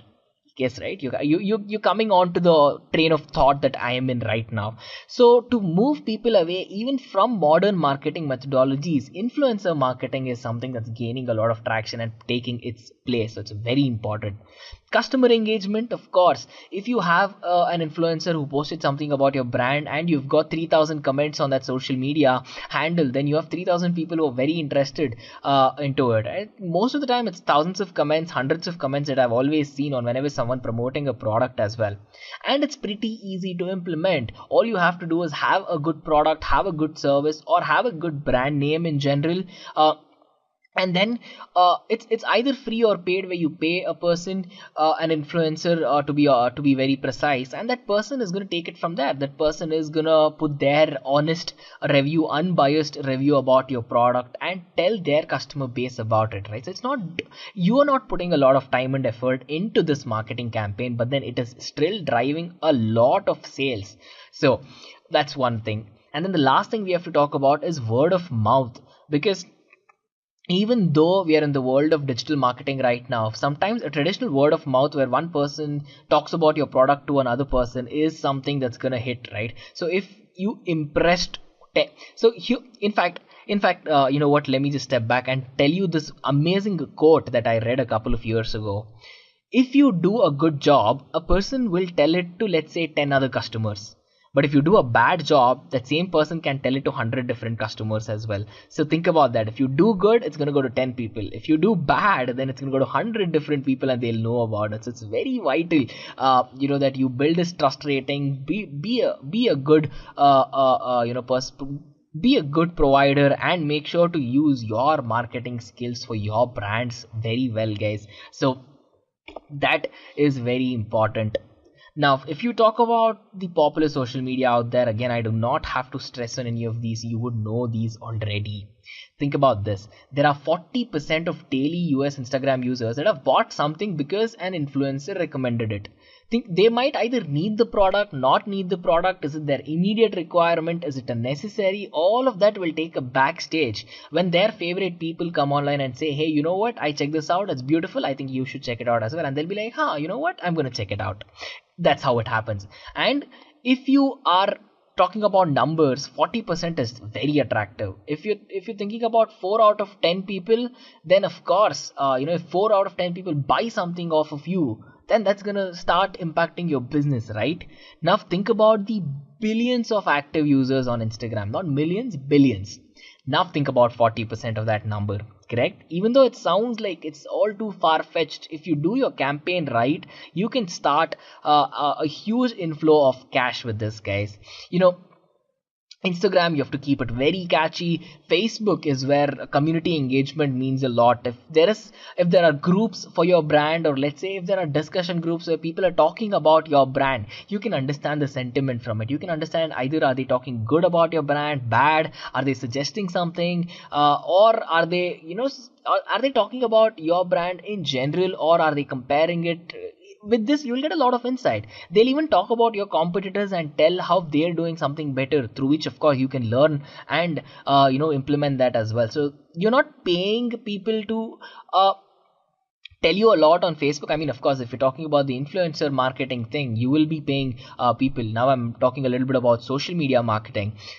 You do not have to pay for someone to comment on your product, on how it is and what they think about it, right? So reviews are 99% free, and using this, then you know it, guys. You've already understood. You might have been a person who went on Facebook, commented about a product, good or bad. Either you liked it or you didn't. So you've already been there. You've already done this, but you're on the other side of the bridge right now. Now you're the provider and someone else is the customer, right? Think about that. And then Twitter is going to take your brand from 0 to 100 real quick, because Twitter is for trends. That's one thing that's been working for the last couple of years. If anything is trendy, there's a very good chance it's going to hit Twitter first, Instagram next, Facebook, and every other social media thereafter. So getting your brand up and going, well, with Twitter, I really don't think how you can go wrong, guys.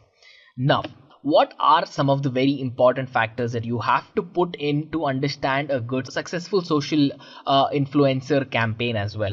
When you think about it, the number one aspect is relevance. You have to keep it very relevant.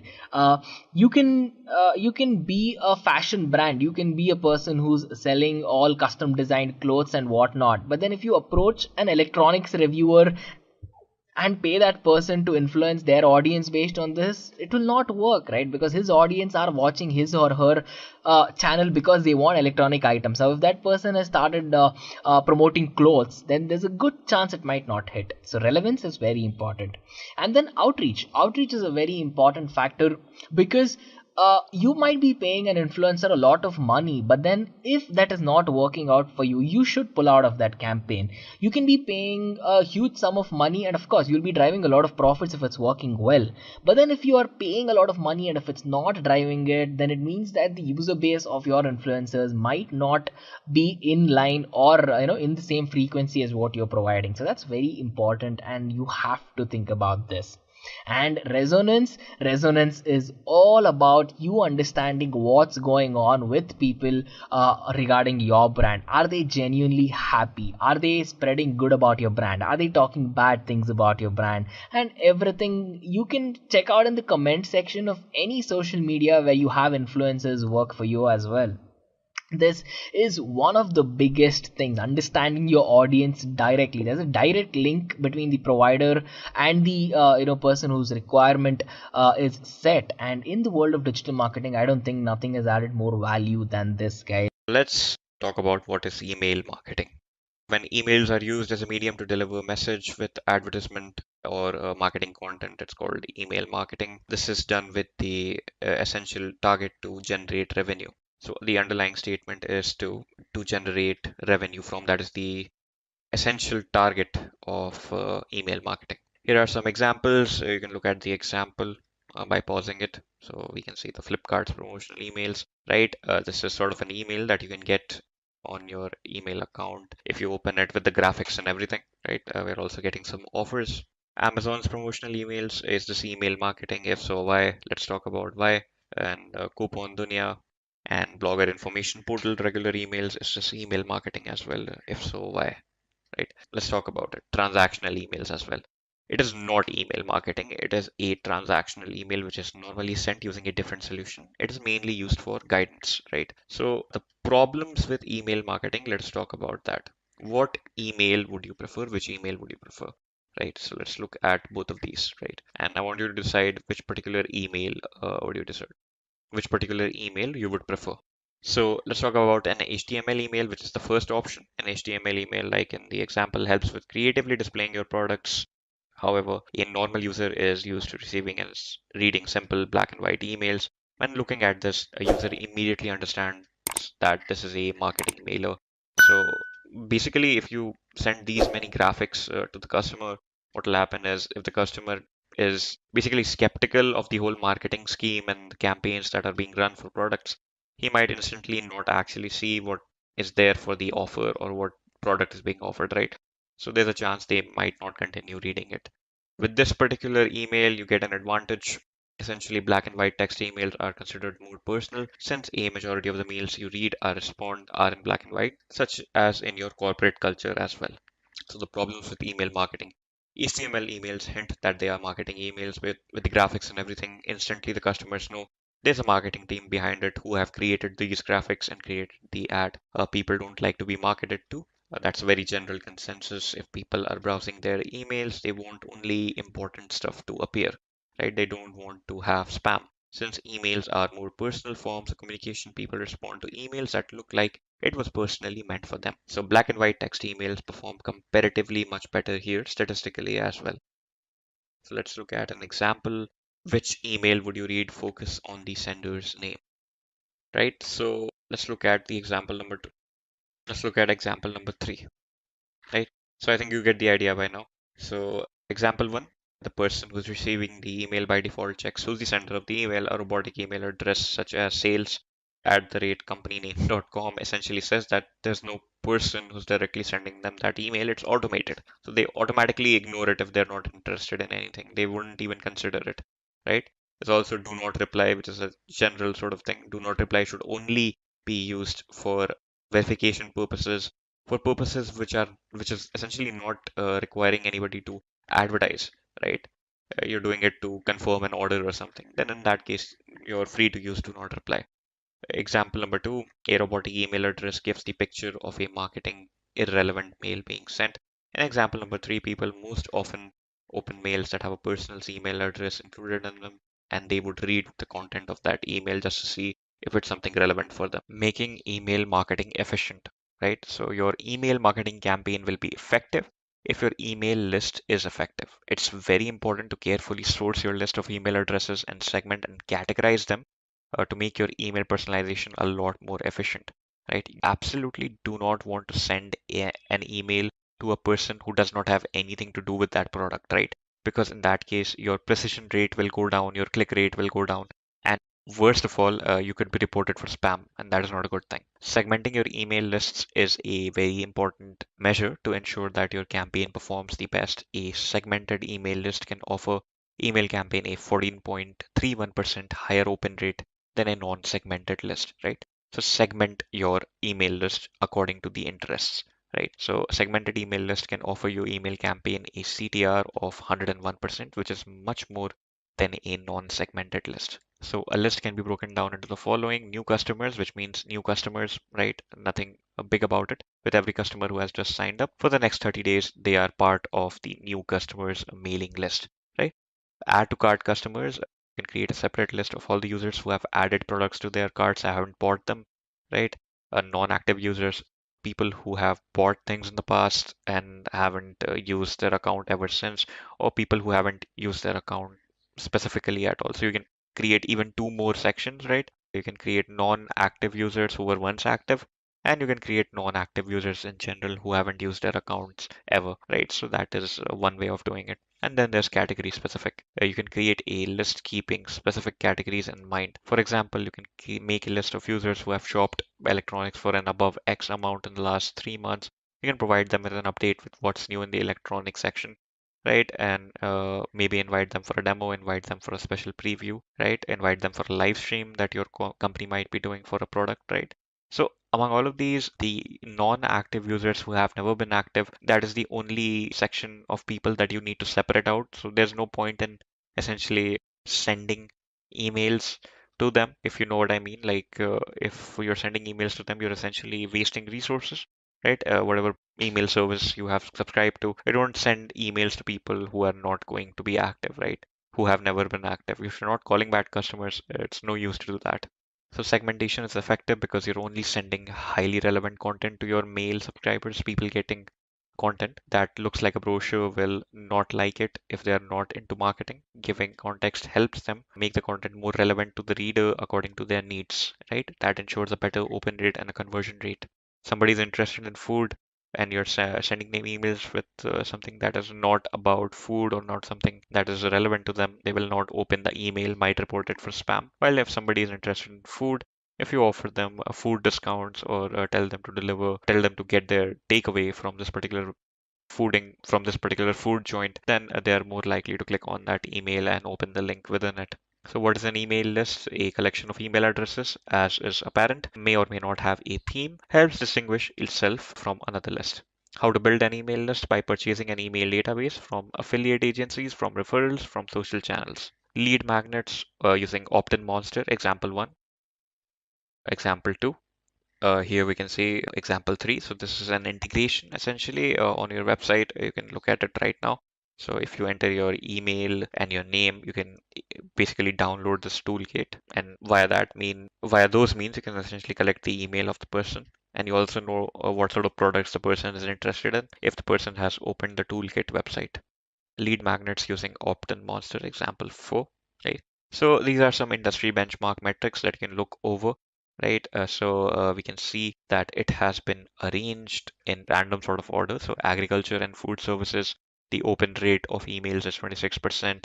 If you pick up something randomly, computers and electronics is 24.65. Unsub rates are generally low. People do not care to unsubscribe from an email list, right? So once they have subscribed to it, you can almost be assured that they will not unsubscribe for it. But if your emails are essentially not being clicked upon or being reported, that's not a good thing either.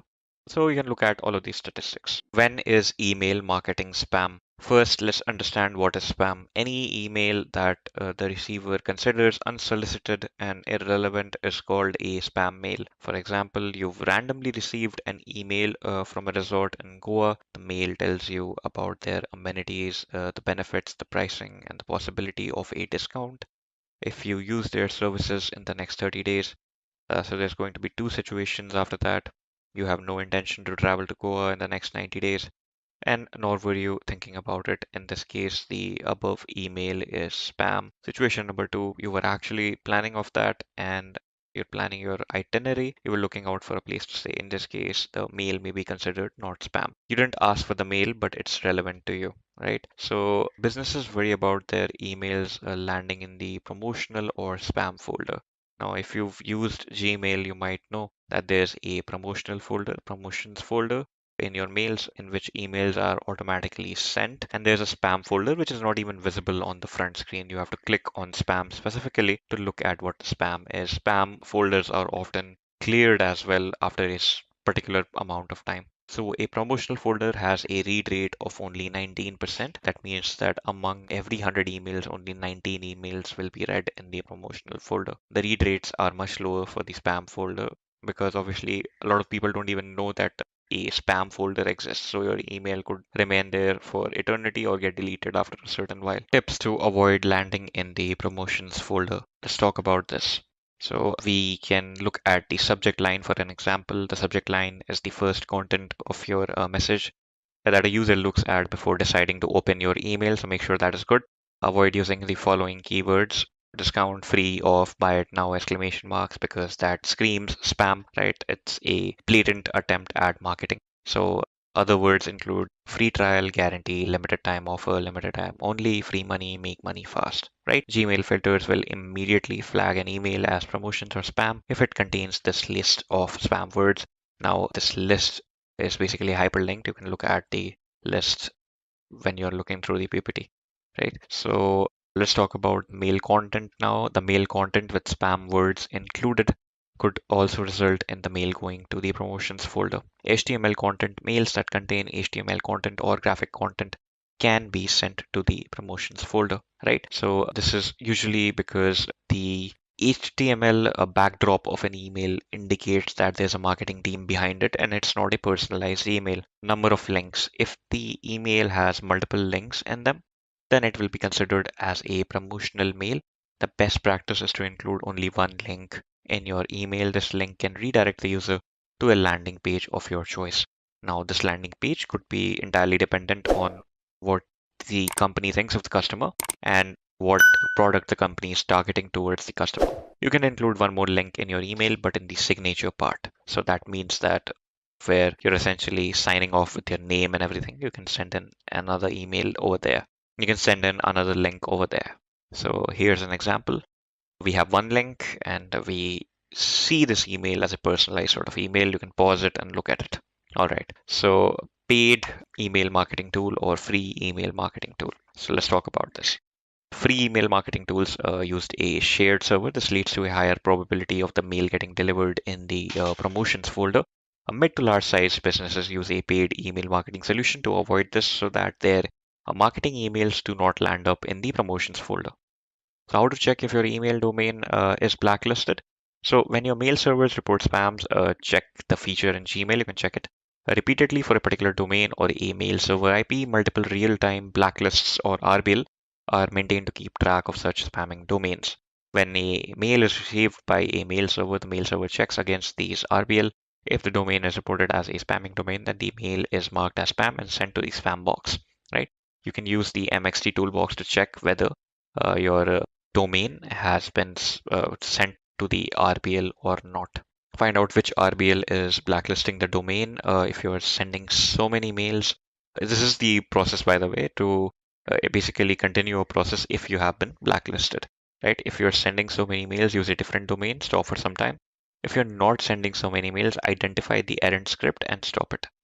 Apply manually on each of them to delist your domain. This usually takes time, but you do not want your main domain getting penalized. So never use your main domain to basically do these marketing campaigns. Otherwise, there might be a problem because the main domain does send a lot of other mails as well. Like say, for instance, if you're essentially, say if you're buying things from Amazon, if Amazon starts spamming you, and they go to the RBL list. So you wouldn't even get your order confirmation email in your normal inbox if Amazon has been blacklisted. So it's very important that you make sure that you're not blacklisted. And if you are blacklisted, make sure it's not from your actual domain. How to compose a great email. So let us talk about this. So the body of your first mail should not be more than 100 words, right? So the first mail that you're sending to your potential lead or customer, it should not be more than 100 words because even if you're sending a personalized mail, the person needs to take some time to read it. So it's better if it's fast and snappy and catchy rather than it being a long paragraph.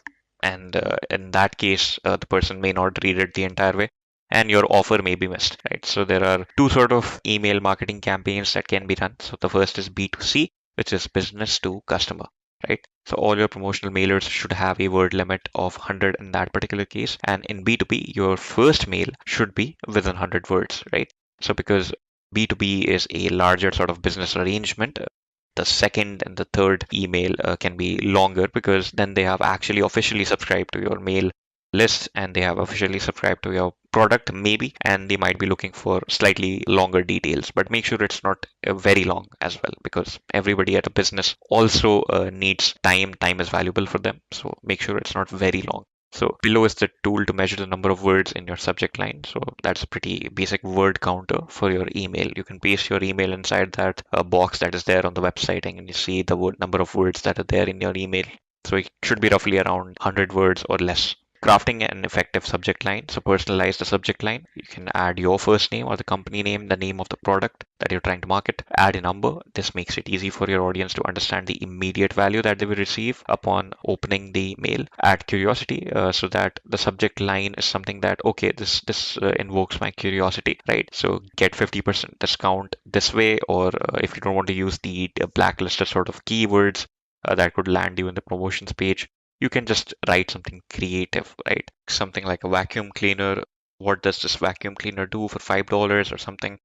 Something that invokes the curiosity of the customer. So use a short subject line. A really effective subject line should be of 30 characters or less. So the subject line obviously should be readable in its entirety. It should not basically extend the screen size. In that case, the triple dots are there, and that basically makes the subject line too long, and the customer might not know what the email is about and might not open it. Right? You can analyze the quality of your subject line by using the website subjectline.com. So let's talk about the content now that we have discussed the subject. Right? So once you have captured your user's attention using a smart subject line, the emphasis will now be on the mail content. While setting up your first email campaign, it's always important to follow the below principles. Keep it short, should not be more than 100 words. In the B2C business, all your promotional mailers should have a word limit of 100. B2B, your first mail should be within 100 words. Use a tool to measure the word count. Follow the WVQ principle. Why this email is the W. The paragraph will address why you are sending the email to the user. Value, it should clearly highlight the benefit that your user will receive through your product or service. You can bold the text where you're basically highlighting the benefit, right? Or you can separate it with a paragraph. Just make sure it's standing out. Question. You should end your email with a question to get a response, right? Because if you're sending a personalized email, you can just send some promotional content and you're not asking any feedback from the customer or any queries from the customer. What will happen then? And the customer may not respond. So send a question alongside at the end of the email. So this could act as a call to action for the user to move forward if the user is interested. So adding an email signature is also important. It adds professionality to the email as well. So it adds value to your personality. It tells the user essentially that this particular person is behind this email, and that there's a human being that is sending this emails. Makes it easy for someone to communicate back. So if they know your name, it's easy to communicate. Acts as an online visiting card and serves as a promotional tool as well for your website. So you can essentially put your name there, and essentially at the bottom of your name, you can say marketing agent and the company name beneath that, or you can basically avoid the word marketing altogether or avoid the word sales altogether and add something that is a little less suspicious, right? Something like a course advisor or whatnot. What is affiliate marketing? So let us understand it this way, right? Somebody pays you to promote their product, and due to your promotion of that product, people or the audience reach that you have, the audience tries to buy that product, right? Whenever the audience buys that product, on every sale that particular person makes, you earn a particular amount of commission, right? So that is what affiliate marketing essentially is. So it is a way to make money online by promoting other people's or companies' products and services and earning a commission from every sale you help make. Affiliate marketing is a type of performance-based marketing in which a business rewards one or more affiliates for each visitor or customer brought by the affiliate's own marketing efforts. So the workflow goes something like this. The visitor goes onto a website, he clicks on an affiliate ad. So you have put that ad up there on your website or on somebody else's website. You have put that ad. The visitor clicks on that ad because the visitor may be interested in the product, right? And then the visitor may purchase that product at the merchant, right? So based on the number of clicks or based on the number of purchases and the amount required for those purchases, the affiliate network basically tracks the clicks and purchases and gains their money accordingly, right? So that is how affiliate marketing works. How does an affiliate program work, right? So let us look at that in detail. So basically, you show an ad or link for any store on your website. Let us call that XYZ store on your website, or blog, or social network. Customer clicks the ad or link. The customer is sent the store's, basically the store design through the tracking link.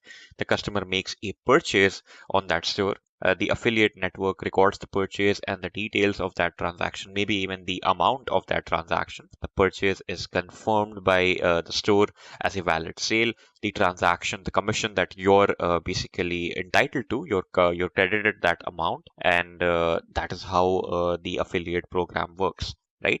So this is the basic workflow of it. So let us look at the process in much more detail. So basically, the principle behind affiliate marketing is rather simple. So first, you sign up for affiliate programs for the products and services that are relevant to your target audience or those products that you can promote organically within your content.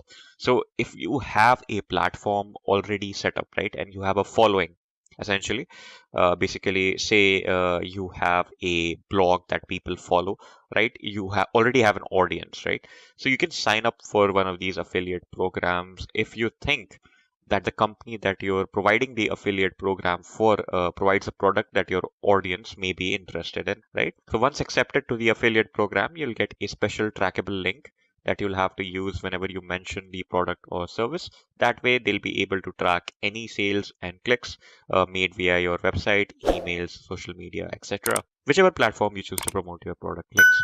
You create high quality content where you can promote your affiliate links in an organic way. You start earning commissions from every sale made using your trackable URLs. Each affiliate program has its own specifications in terms of how much they pay you and how frequently. So the earning that you make and the percentage of commission that you get from each sale you help them make is also dependent on the organization that you're currently providing the affiliate program for. So how do affiliate marketers get paid? So there are multiple ways. It's also called the affiliate pay model. There are multiple ways in which the affiliate marketers get paid. So if you sign up for one of these programs, you can get paid on various attributes. So let us look at that. So the first is pay per sale. This is the most popular form. This is directly proportional to the amount of sales you make the organization make. So whenever a visitor who comes from your site buys the product or service, you get paid a percentage of that sale. It could be a percentage, it could be a fixed amount as well. Pay per click. As the name suggests, if somebody even clicks on the link that you're providing to them for the third party or your client's website, you essentially get paid for that click a particular amount. Pay per lead. This method requires that you direct people to the merchant site and you get paid a commission when the visitor takes a certain action. For example, completing a form or starting a free trial. Right, and the last is pay per performance. This means that you get paid for the any other actions performed by the visitors besides the ones mentioned above, as stipulated by the advisor. So, say that the organization is not particularly looking for sales or is not particularly looking for clicks. So these criteria, they are not relevant to the client that you have. They might be looking for something else, such as exposure. So in that case, you get paid as per the criteria set by your employer. So we can see we have pay per click, pay per performance, pay per sale, and pay per lead. The benefits of becoming an affiliate marketer. So there are a lot of benefits to making money with this particular process. Anybody can do it as long as you have a reach. You can do it from the comfort of your own home. It does not require office hours. You can do it from anywhere. You don't have to follow a schedule like a 9 to 5 schedule. As long as you have your platform set up, as long as you have your content uploaded with the affiliate promotions, you are entitled to earn money if somebody clicks on that link or somebody pays for your client's products, right? Startup and monthly costs are minimal no matter what platform or niche you choose. The startup costs for affiliate marketing are minimal. Even as your business grows, you won't need to invest too much in it. You'll likely need a website hosting and a few software tools at best. So basically, you need to host a website if you're not already hosting it for free. If you're basically promoting it through a blog, a lot of blogs, you don't need to pay money to create blogs. You can essentially host your blog on a third party website.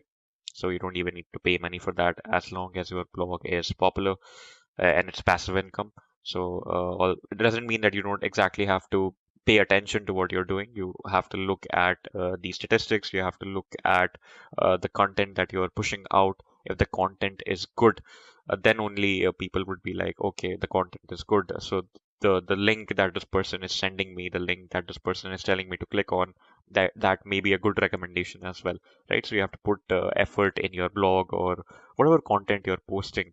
That is basically the base for your affiliate marketing program. Let us look at some statistics. Affiliate marketing spending is bound to grow by 10% in the next few years because social media influencers, for instance, they are getting extremely popular, and a lot of people follow social media influencers. That is why they are called influencers. They influence trends, right? So if any product comes in the market, if any organization wants to launch a product, they will simply contact one of these influencers and tell them to promote that product, and essentially the influencer earns money based on a an affiliate marketing program, right? So that is why it is bound to grow 10% in the next few years. It's worth $12 billion today, and it accounts for 15% of all digital media revenue. Well-crafted affiliate marketing programs can boost revenue by a staggering 30%. So if your organization is not using an affiliate marketing program to promote its product, if you do that and your product is good enough, then you can boost your revenue by about 30%. The boost amounts to 15 to 30% of all sales being generated by affiliate marketing. Together with email marketing, affiliate marketing is one of the largest sources of online income, accounting for over 16% of all e-commerce orders in the United States of America and Canada. So we can see the top 10 affiliate categories. You can pause the video and look at these statistics. In fashion, it's the highest. As I talked earlier on, fashion is coming under essentially social media marketing. It comes under social media influencers, right? And they are involved in a lot of affiliate marketing programs. So fashion, then you have sports and outdoors, you have health, wellness, beauty, travel, home and garden, computers, education, business, finance, and high-end niche as well. So this is how a typical affiliate marketing dashboard looks like based on the pay model that you have chosen. So you can pause the video and see it as well. So we have a sign up graph, we have a customers graph, so we can look at the numbers as well, like 178 signups. We have 13 customers this particular month. Essentially, that is 8% down from the last month. You can also view all of these things to basically understand how your affiliate marketing program is currently running, right? So this is how the dashboard looks like. So we can also see that $510 is owed to the promoters, which means that the person who is running the affiliate marketing program, they owe $510 to that. And we can also see the amount of money that has been paid to promoters, right? That is how the dashboard looks like. Affiliate marketing key stakeholders. So we have the brand, we have the customer, we have the affiliate, and it's all connected with the affiliate marketing network, right? I think that is pretty straightforward. The brand gets in contact with this network, and the affiliate marketer essentially promotes the product, and the customer gets in contact with the network and sees the product, and then the customer optionally buys the product, and the brand gets the benefit of it, and the affiliate marketer gets the commission. Affiliate marketing key stakeholders, publisher, and affiliate. Let us talk about some roles. An affiliate is a person or organization that promotes offers. Affiliates are usually known as publishers, owners of websites or mobile applications, media buyers, or ad networks. Affiliates are sometimes called partners, publishers, and external marketers. Let's talk about what an advertiser is. A person or organization that owns a business and offers services or products to customers. Advertisers are willing to pay affiliates for each new customer or lead they bring. It helps them promote their brand and acquire new customers. Affiliate network. What is the network exactly? Acts as an intermediary or a communication platform between affiliates and advertisers. Affiliate networks allow affiliates to easily find and participate in affiliate programs which are suitable for their inventory. Advertisers who offer affiliate programs work with affiliate networks to reach and basically gain larger audiences, that is, all affiliates participating in the affiliate network. Affiliate network is an organization that makes its profits on the difference between revenue from advertisers and costs which they have to pay to affiliates. And lastly, the customer, the person who makes a purchase, the affiliate market, the product of the affiliate merchant to consumers who make a purchase. So the consumer is the type of person who takes necessary actions after going through the advertisement. So the consumer decides if the advertisement is good enough, if the mode of promotion is good enough, the customer is interested in that product. If the customer is interested in that product, if the customer needs that product, he will click on that advertisement and maybe buy it. The action taken by the consumers will transfer from them to will transfer them from the website of the publisher to that of the advertiser. This is done so as to complete the action that is taken and is termed as conversion. Then let's talk about the site owners or webmasters.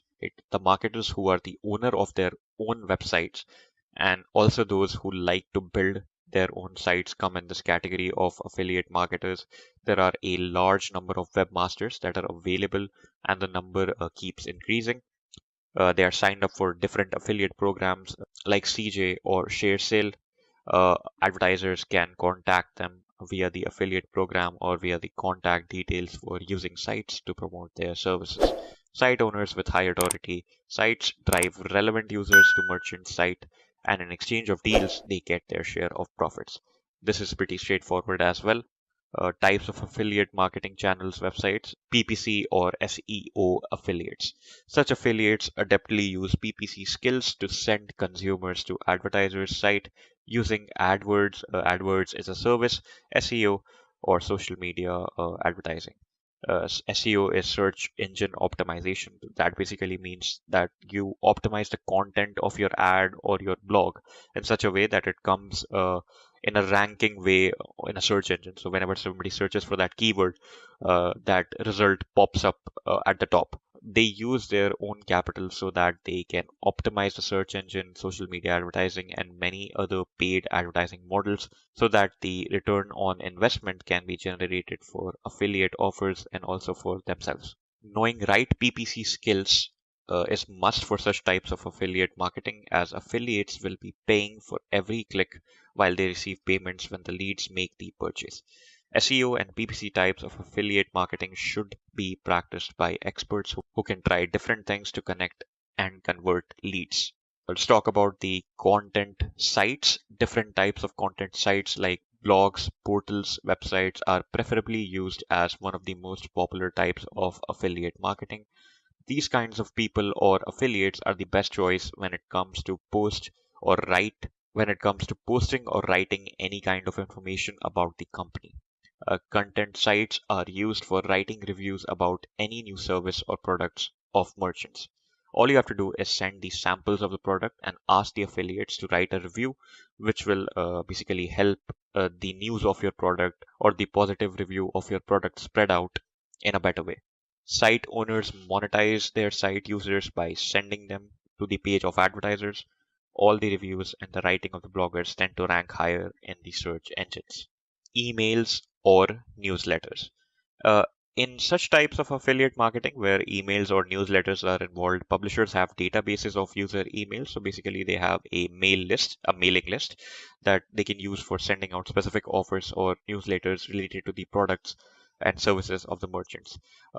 It is important that users ready to accept those emails from the affiliates should be sent those emails essentially, because you can't send emails of the product that the customers would not want to those customers. It would basically be like spamming those customers with unnecessary information, and they might block your email permanently so that they don't receive such emails again, right? And that basically removes your lead from the equation entirely. So you cannot send those customers anything anymore. So be sure to always target your customers before sending them these emails or newsletters. Such types of affiliate marketing offer easy ways to share offers and promotions. Being CAN/spam compliant is also very important while using emails for affiliate marketing. Essentially, do not spam your customers with unnecessary information and do not share their information as well. So if you have access to these mailing lists, it's important that you do not share them with anybody else, because that is not an ethical thing to do. Coupon websites. So basically, you might have seen that you enter a coupon code and you're basically able to get your product for a cheaper price. So because of the prominence of smart shopping online, there are a number of people who have been searching for the coupons from all the marketers out there. So this is the reason the coupon sites have become a really important associate for your marketing. Most of the times, these types of swords behave as double-edged swords. So essentially, they have advantages as well as disadvantages. The positive part is that you will get a huge amount of traffic and thus your revenue will get increased. However, the disadvantage of working with these types of affiliate marketing institutes is that these sites capitalize on the ranking that is associated with the name of your company and the word coupon code. Social media. Social media is prevalent today, as we all know. We all use social media websites like Instagram, Facebook. There are experts and influencers who enjoy great followings on social media platforms that they use to send their followers on advertisers' site. These affiliate marketers promote products and services through their followers, friends, and members of different groups on social media channels. Niche and topical influencers play significant roles as social media publishers and social media types of affiliate marketing. Incentive based, such types of traffics come to merchant site in exchange of some sorts of incentive or compensation for performing any desired action such as registration or visiting a site. Different sorts of incentives that are offered are often cashback or virtual currency that one can redeem to make their purchases, right? So it is important that you understand that the concept of virtual currency essentially depends on the fact that you're spending that virtual currency on the vendor's website itself. So basically, what will happen is the virtual currency will be provided to you, but it will not cover the entire cost of the product, right?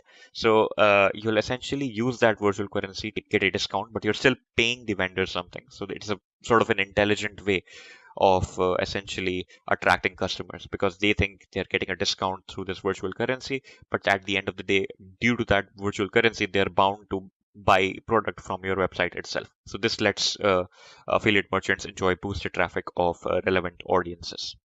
Shopping sites. And such types of affiliate marketing sites are designed to provide specific services for boosting online purchases for particular brands. Such types of sites can be price comparison sites, aggregators, review portals, meta search engine sites, and so on. Site users are redirected to merchant site via site content to complete desired action and boost sales. With the help of these techniques, affiliate marketer will be glad since they would get a commission, while affiliate merchant will be happy because they would get more sales via affiliate networks. So pretty straightforward.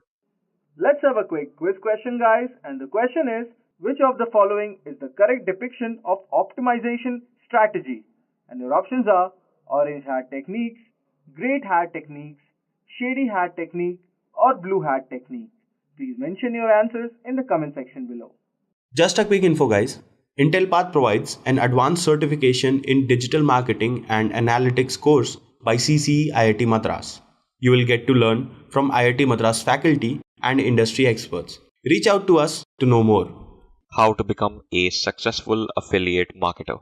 The first step is choosing the right niche. So you need to decide which area, which product area that you want to go into. Choosing your niche is probably the most important step of the entire process. A good niche like fashion, beauty, and health means that there's a large enough the audience to target. The audience has the spending power and the desire to buy these niche products and services. And there are numerous different types of products that you can sell as well in these categories. So, for example, imagine that you're thinking of a fashion blog that's all about makeup tutorials. You can use a tool like SEMrush or Ahrefs to figure out the size of the audience. You can pause the screen and look at the dashboard. We can see the volume, the global volume, and the keyword difficulty, which is 87%, which means it's exceptionally difficult. The keyword difficulty is 87%, which means it's exceptionally difficult to essentially rank in that keyword because there are a lot of makeup tutorials out there, and it's very difficult to make your content rank in all of those contents. Approximately 118,000 people search for makeup tutorials. Digging deep, we can see that the search volume for lists of makeup products is very high. Here are some ideas to help you pick the right niche. Make a list of your interests, passions, and hobbies and skills. Ideally, you'll want to pick up a niche that you're familiar with and you are passionate about. Research search volumes for relevant keywords. So you need to understand what your niche is essentially attracting as traffic, right? So this will help you boost your SEO. so that you can get more organic traffic and therefore improve your affiliate sales. This will show you exactly how many people are searching online for these topics and give you a better idea about your audience size as well as what type of products they are looking for. Research competitors. It's also important to understand what your competitors want, right? So in every niche, this will give you an idea of what the potential is for the niche that you're dwelling in. Look to see what their traffic is, if they have published any income reports, what affiliate services they're promoting on their platform. So let's look at the popular affiliate marketing niches. In fashion, it's about 23.27%. We already discussed this earlier on, so we can look at it here as well. You can pause the video and look at the pie chart. Now step 2 is choosing the right platform. So once you have decided upon your niche, whatever you're willing to specialize in, you'll need to decide what channel or what medium you're going to use to grow your brand and promote affiliate products and services. So here are some popular options. The first is blogging. This is arguably one of the best platforms for affiliate marketing, especially as you'll be able to leverage other tactics, social media and email marketing to sell affiliate products. The concept behind blogging is simple. You can create amazing content, work on your SEO, which means work on your keywords in your blog so that your blogs rank on Google and other search engines and promote useful products and services through your medium. The second medium is email marketing. Another popular option. You'll continually need to grow your subscriber list, which means the people who have subscribed to your newsletter. You'll need to keep growing that subscriber base and use it to deliver valuable content and of course promote relevant affiliate products and services. Create a niche website. Another option is to create a niche website where you'll promote affiliate products and services. A niche website is essentially like a blog, only targeting a very specific target audience. For example, instead of being an SEO website, it would be a local SEO website. This type of site can include anything from discussion boards and forums to blog posts, guides, and so on. Run paid ads. A really easy, quick way to promote affiliate products and services is running paid ads. The profit will be lower since you'll have to pay the advertising agency, but it is a sort of a surefire way to essentially promote the product that you're supposed to promote. YouTube, if you love creating videos, this is a great platform for affiliate marketers because, as you may have seen, whenever you start up a YouTube video, a lot of times you may have seen that the person starts up with a sponsorship, right? The person tells you to basically go onto this website, use this promo code that they have, right? That is how the website is essentially tracking the number of people who are being influenced enough to come to their website from a particular YouTube channel, right? So that is how they ensure that. That is also a version of affiliate marketing. The links can be in the video descriptions of the videos. Instagram. If you want to become an influencer, this is a great option in terms of the possibilities it brings. However, even though all platforms will make time to build up and there are never any guarantees, becoming an influencer is not an easy task as it requires a lot of efforts. The competition for becoming an influencer is extremely high due to the extremely saturated market space. Now that you know the niche you want to target and the platform you're going to use, it is time to join relevant affiliate programs. There are several types of programs. Now let us talk about which affiliate program you can join. So there's the version where it is a high paying and high volume affiliate program. These are the best type of programs. They target a large audience, meaning that you will be able to make a lot of sales if the product hits, and the affiliate programs can also pay a bigger commission per sale. High paying, low volume affiliate programs. These programs pay high commissions per sales, but usually the sales volume will be quite low, either because the products or services are high ticket expensive or because they target a smaller audience and therefore you won't be able to make too many sales. So for instance, you can look at this in a way where you're promoting automobiles, right? So not a lot of people will buy automobiles, but they are expensive products, so you'll get a sort of a higher commission for that. Low paying, low volume affiliate programs. These are the least lucrative types of affiliate programs because they don't pay well and they don't sell very well either. Low paying, high volume affiliate programs. Some affiliate programs don't pay very well, but they tend to sell in high volumes, like H&M or Primark, they might not make a high profit for each product they sell, but they make up for it in the quantity category essentially. So if the customers are buying a huge quantity of product, then you get paid decently. So that is all there is. High paying, high volume affiliate, high paying, low volume, and low paying, high volume programs. So ideally, you should target any of these three, not the third one, which was low paying and low volume. Basically, to find relevant affiliate programs, you can check out this website. You can pause the video. It's www.affpaying.com. Step 4, start creating content. Okay, this is basically the most crucial step in building a customer reach and an audience, is that your content should be good. So whatever platform you choose, whether it's a blog or a YouTube channel, email marketing, and so on, before you go live with it, you should first create content to prep for the launch, right? So here's what you need to keep in mind when preparing your content. Your content needs to target a large audience, as you want to reach as many people as possible. Therefore, increase your audience and pool, and consequently increase your sales volume. Your content is well researched, particularly when it comes to search engine optimization, as we had discussed earlier. This is the best way to promote your content and build up your audience, so that the time that is taken by them and the time that is spent by you in researching the keywords for your blog or for your content can be optimized in a way that the audience that are following you or the audience that are not following you are able to look up your content rather easily, right? So that means a higher amount of traffic on your content, and that leads to a higher probability of the traffic heading towards the direction of your affiliate sponsor or the person who has hired you. Your content needs to be of high quality and offer a lot of value to your target audience. Research the best keywords to target and write about topics that bring true value. Not only that, but make sure that your content is better than your competitors. So also research your competitors and see what they're doing. Do it better than them. Make sure you include your affiliate links as organically as possible in order to generate as many affiliate sales as possible. You need to include your affiliate links where they make sense and not just throw them into your content wherever possible, right? So essentially, do not promote shamelessly. You cannot simply post a link randomly on your blog post or your YouTube video. You need to segue into the affiliate link in a way that the audience is not disrespected, right?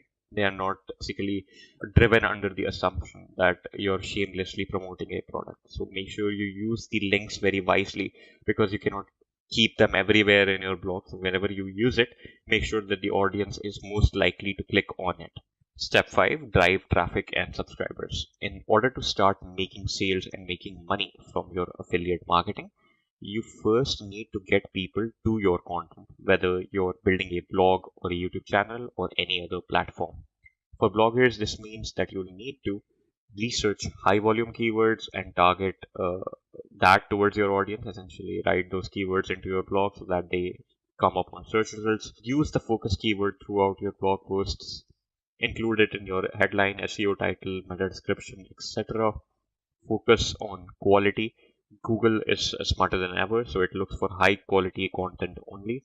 So while keywords and optimization are extremely important, if your content is hollow, right, it's only using keywords and all of these SEO terms, right, and the content in itself is bad, that is also a bad thing. Guest blogging, this is another must do. It will help raise your profile in your niche, boost your traffic, and help you generate backlinks for your blog. So guest blogging is essentially connecting with an individual who is running a blog and writing a guest blog on that person's blog and then promoting your product over there. This is also possible through YouTube videos via collaborations and whatnot. Optimize as a YouTuber, optimize your videos for SEO. Basically, use the titles, thumbnails, and everything very wisely. The titles are SEO sensitive, so make sure your titles are extremely well researched. Make sure your thumbnails are attractive and eye catching so that the audience clicks on it. Use the end screen to promote your other videos. Get viewers to watch more of your videos by promoting your other related videos on the end screens, the final shot before the YouTube video ends. I'm sure you might have seen whenever the video is about to end, multiple other videos show up of that particular channel at the end of the video. By simply clicking on those links, you can get access to those videos. Promote your YouTube channel on other social media websites and platforms. Essentially, go on groups, promote your channel and whatnot. Focus on your branding. Your branding is essentially important. It is very important for people to be able to recognize your brand and the genuineness associated to your brand. So once people are able to build brand trust with your particular identity, then they are more likely to buy or subscribe to the product that you're promoting, essentially. So for this, you need to make sure that your channel logo is exceptionally good. You need to make sure that you are attached to a gimmick, right? Whenever you start your video, make sure you use something like a sentence which is very sort of unique to you, right? So that people instantly recognize that it is you who is starting that video, right? So guest blogging, I use guest blogging to promote your channel. That basically means that embed your videos in the guest blogs that you're writing. And one other point is also collaborate with YouTubers that you may know, right? And then promote your product over there. Obviously, not blatantly, but promote your product in a way where people might be attracted to it. The people who are genuinely interested and need that product basically would uh, head on over to the link that you're providing to them. And if you're trying to promote affiliate products via email, follow the following steps. Offer a lead magnet in return. One of the easiest, most practical ways to entice people to join an email list is to offer them something of value in return. That is what a lead magnet is, a magnet that attracts leads. This could be an ebook, and a how-to guide, a listicle, a checklist, a swipe file, a template, etc., or a combination of these. So the product that you're offering them is not of much value, but just because it's free, you can essentially attract leads with it. For example, a food and cooking email marketer might offer an ebook, right? So an ebook is of a real value because it has no manufacturing costs associated to it. It just may be a PDF file, and you can simply send that to them. And just because it's free, they will send in their details and basically join your email list, right? So that is there. Guest blogging, once again, we already know what that is. You can essentially write a guest blog and tell people to join your email list. Keep your form as simple as possible. So basically, when you're handing out the forms to sign up for your email list, make sure it's as simple as possible. So the relevant information is taken from them, the relevant contact information, so that you can contact them back. But don't make it difficult, because obviously people would have to click on submit in order to sign up for your email list. And if your form is convoluted, they might not do that and might skip the process entirely. Working on your sales messaging, your landing page should make it very clear why people should sign up for your email list. So wherever they're writing things to sign up for the email list, that page should be attractive, right? That page contain visuals or images or brief information about why signing up for your email list is actually a good idea. So work on your sales messaging essentially. If you're not giving them enough incentives to get them excited and want to join, they will not, in all probability. All right. So these are the areas which we would be addressing. So what exactly we mean by online reputation management and the relation between SEO and ORM? We have already spoken about that. What exactly is ORM and the relationship between SEO and online reputation management? So there is a direct correlation. Then there are certain listening tools. When we mean, what exactly we mean by listening tool is that if today I am a particular, again, a hotel owner, I want to know what people are talking about me day in and day out, then it's not easy to go ahead and get to know about so many comments which are getting posted across on internet by just doing a search on Google. No, it's not only a handful of website where people can go, where your customers can go ahead and write across about your brand. There are millions of websites. It's very difficult to catch hold of all the negatives and the positive reviews or the neutral reviews about your brand. So for that matter, there are certain tools which are provided across in the internet industry. There are third-party providers. Free tools and paid tools both are there, which can be used across by search engine optimizers to evaluate and see how is the overall graph in terms of the reputation of a specific brand, of their specific brand. So a couple of good, great listening tools are Google Alerts and Social Mention, which I'm going to show you how do they really work and how exactly we can use them in terms of getting to know about a brand, right? So then we'll talk about certain tactics through which we can really go ahead and rectify the negative reviews. So if there are certain negative reviews across for our brand, then how can we go ahead and get that removed, right? And how the overall use of content can play a vital role in order to rectify the negative reviews. All right, so before I move further and talk further more about the basics part, let me just pay some attention to this particular part, which is tactics to rectify negative reviews. Let me speak about a specific example, guys. What really happened? This is a real-time example, which I'll tell you, where the negative online reputation management aspect came in. A couple of months back, I went to a hotel in one of the tourist destinations, which was in Kerala in Kochi. And what really happened when I stayed there, I wasn't delivered great service. I wasn't being delivered great proper service. Food was not being delivered on time. The laundry man was not coming across on time and not giving me the kind of service which I had expected. Now, since I am a very particular person, I didn't thought that such kind of stuff can happen. I had huge expectation from that hotel because I had selected that hotel after reading good reviews about that particular hotel. But unfortunately, this hotel wasn't really doing well on that particular day. I kept informing them, but nobody from their entire staff listened in a very serious manner. I decided to check out the other day, and while I was checking out, you won't believe the hotel management, top management, was very much, in trouble. Because why was that? Because I had gone ahead and posted a negative review on the website, which is very popular in the travel domain. That's called TripAdvisor. The moment I had posted across a negative review, which was an honest opinion or an honest review by me in TripAdvisor, the hotel top management got to know. They might have been using some listening tools, right? That's the reason why they got alert. They got an alert that there is a negative review about their brand on one of the channels, which is TripAdvisor. That very moment, the hotel management guys went ahead and contacted me.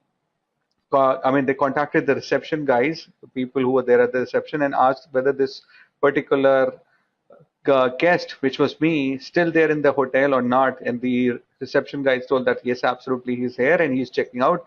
They rushed through to the top management guys, rushed through and came to the reception, and then they went ahead and started, inquiring from me what exactly was it that which made me furious and which made me wrote that negative review. I told them everything, and the hotel management, top management guys started collecting all the information from me and got their staff also over there who didn't really help. When they got to know that it was the staff who was at fault, they started apologizing me. Now see, what this was one of the tactics to rectify for the negative review. So what I was talking about, the negative review. So in the offline space, not in the online space, they started doing all that. In the offline manner, they started apologizing, and then they said that they can do anything in order to make that review go away.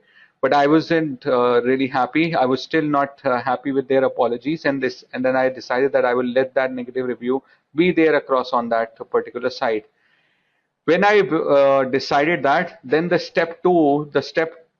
number two tactic which they applied was that they started telling me that they can offer me some discount, or maybe they can make my stay free, or a next stay can be free from their side. I wasn't really excited about that deal also. So that was a tactic two, which was offering a freebie. Number one tactic was to apologize. Number two tactic was to really go ahead and offer some freebies.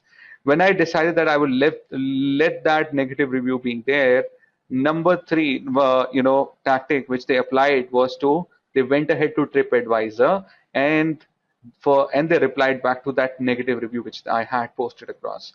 They apologized, and then they mentioned that absolutely their staff was at fault, and they would make sure that whenever I visit next, they're going to give a much better service and they're going to compensate for that. So that was tactic three. Now, this is something quite very much, you would say, quite genuine and quite, something which you would say, absolutely, this is something which is expected out of the hotel management guys.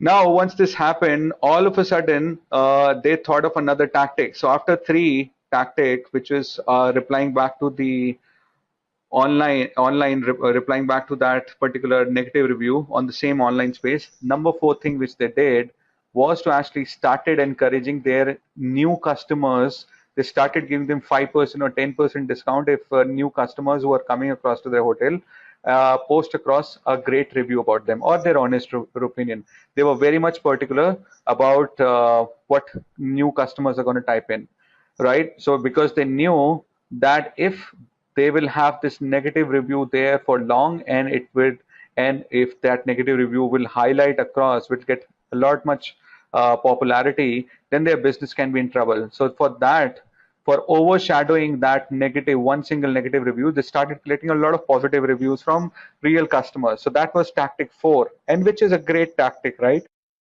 So they started collecting all those great positive reviews, which was, let's say, for 50 new positive reviews and one single negative review.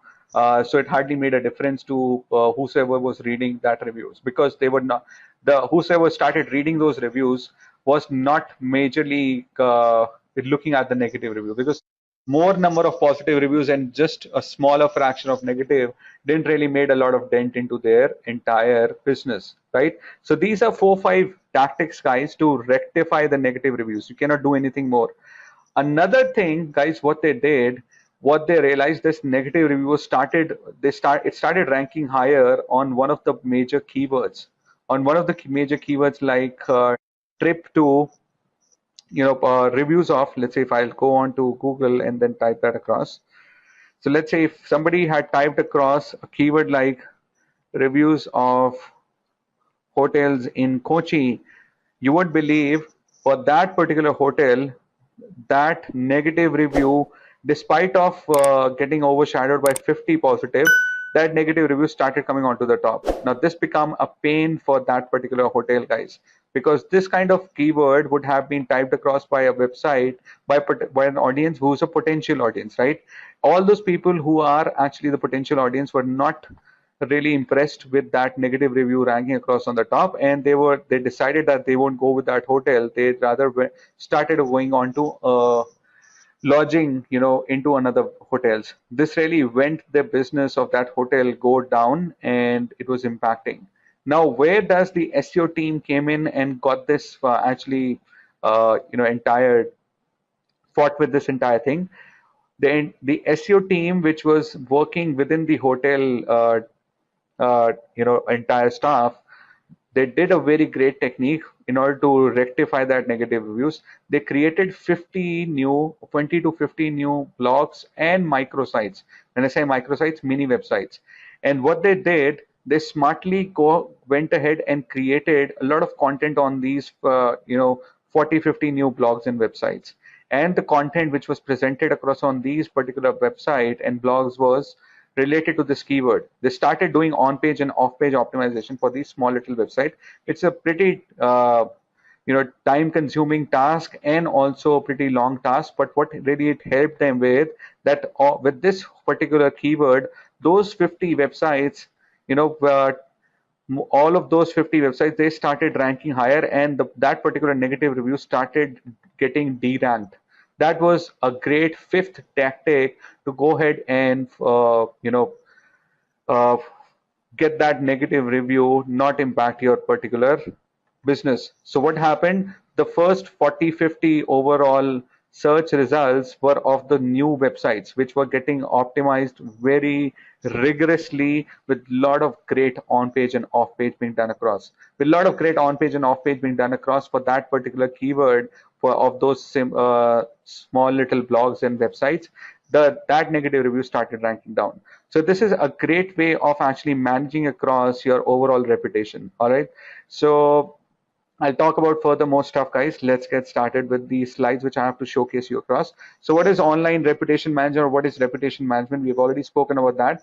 all the great stuff or the bad stuff, whatever you want to call it, the positives and the negatives, builds up the overall reputation. And the way you manage that is all about the reputation management. So online reputation management, if we talk about, it's a process that businesses and individuals both follows that involves recovering the online image as well as building a positive one also. So if in case there are a lot of negative reviews, then how can you go ahead and recover that negative review image, as well as how can you go ahead and create a positive one with a lot of positive reviews, like the one with the example which I've given you. They started collecting a lot of positive reviews from various other customers, so that the positioning overall changes, right? So that's with online reputation management. Earlier, what used to happen, uh, okay, this particular picture, guys, I'll tell you about what earlier used to happen. Before that, this particular slide says that is the online reputation management should be followed by maintaining that image, which involves monitoring and responding to what is being said about your business online. People might be talking a lot about your business, right, on all these social platforms, on all these Web 2.0 sites. It's very much important that you maintain that image which you want to portray across to your end customers. And by maintaining that image, you have to do a lot of monitoring. Monitoring or listening, whatever you want to call it, they both mean the same. You have to check. You have to use a lot of listening tools and social media monitoring tools in order to get to know what people are talking about your brands, good, ugly, bad, neutral, positive, negative, on various other on a lot of networks.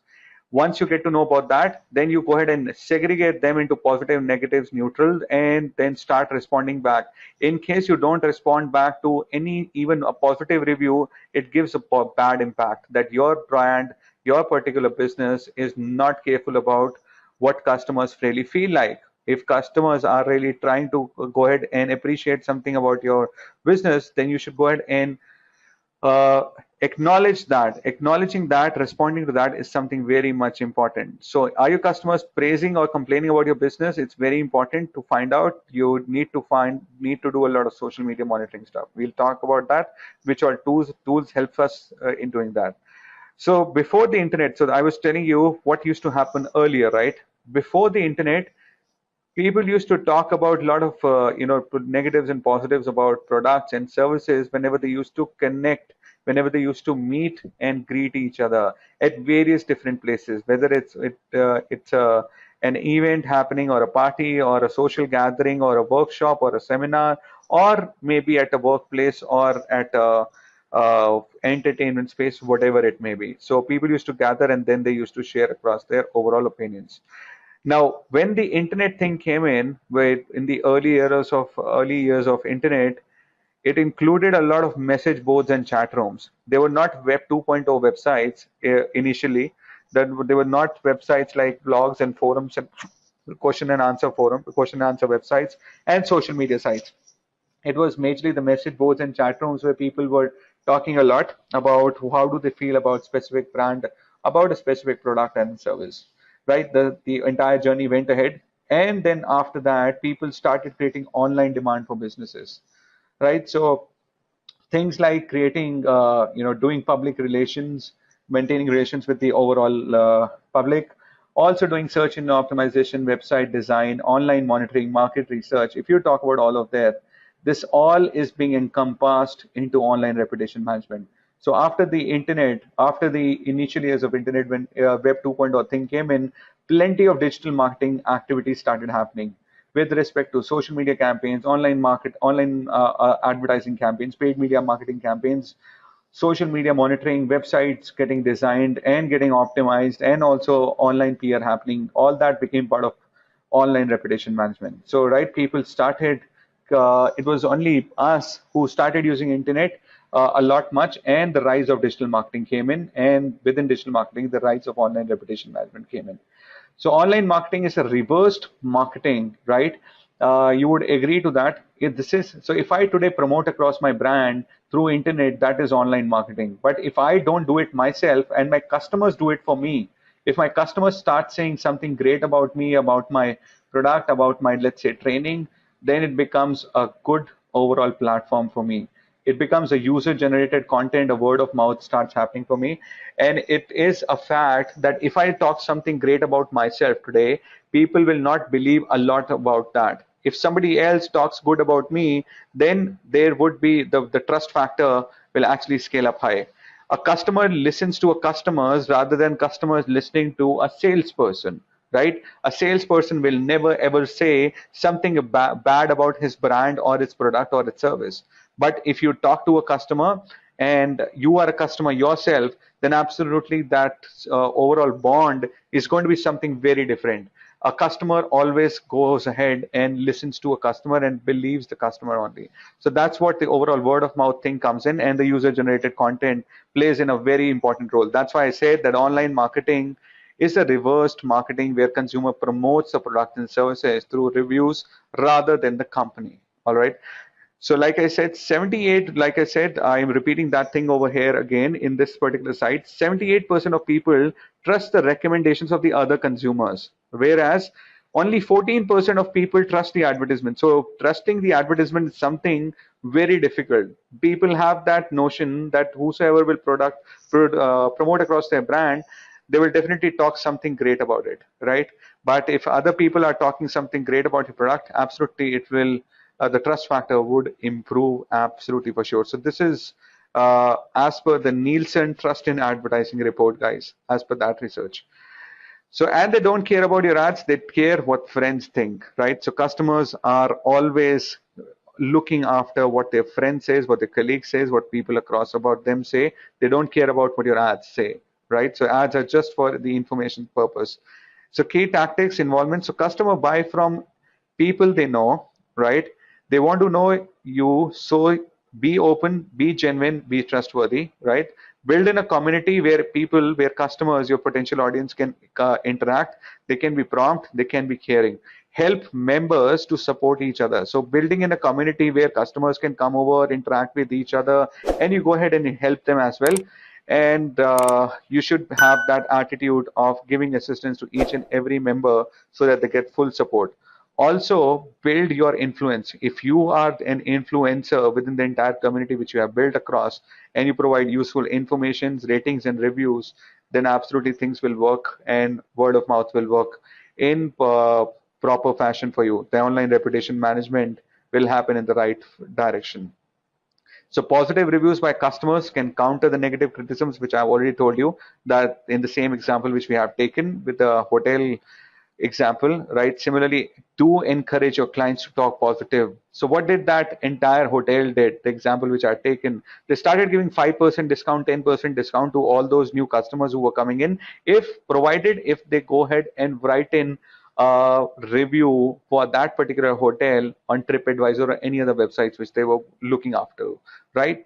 So the motivation factor has to be there for the end customer also to go ahead and type in. So you're not bribing, you're just encouraging them. You're not bribing them to go ahead and definitely post across a positive review even if they had bad experience.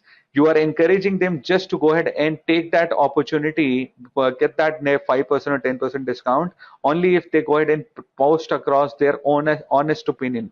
You're not encouraging them to go ahead and type in something which is not a fact. Otherwise, that would have been a manipulation. And somewhere or the other, people get to know that these reviews are manipulated, and nobody will start looking into these reviews very seriously. All right. So in some cases, the power of negative criticisms, guys, may kill your brand, and that too silently. You won't even get to know if there is a lot of negative criticism, a lot of negative reviews being there about your brand. It would kill the business entirely. It is going to be lose of money. All right.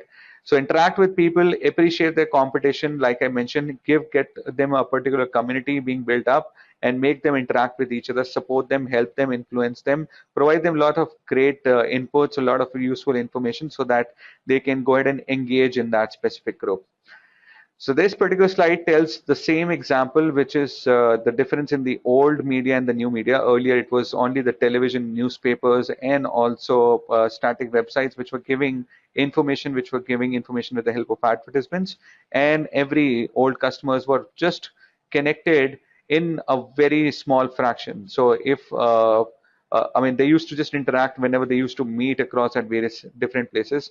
But now, with the upcoming of internet, you don't need to go ahead and physically meet a lot of different customers don't need to know each other also, and then also they can go ahead and share across experiences and help each other. So with the help of various other user generated content sites, various other social media sites, everybody is connected fairly well, and the reputation management, the word of mouth, travels very fast. The overall impact of word of mouth in today's world is exponentially very high. It's actually multiplied. If it travels in the positive direction, it travels much way faster. If it travels in the negative, then also it makes a huge loss to the organization, and that too at a very fast pace. Or it's tomorrow's consumers are today's digital natives. You would absolutely agree to that. So you have to be very careful about what your uh, customers are going to see about you. The customers who are potential people, potential audience, which is going to be for your brand in future.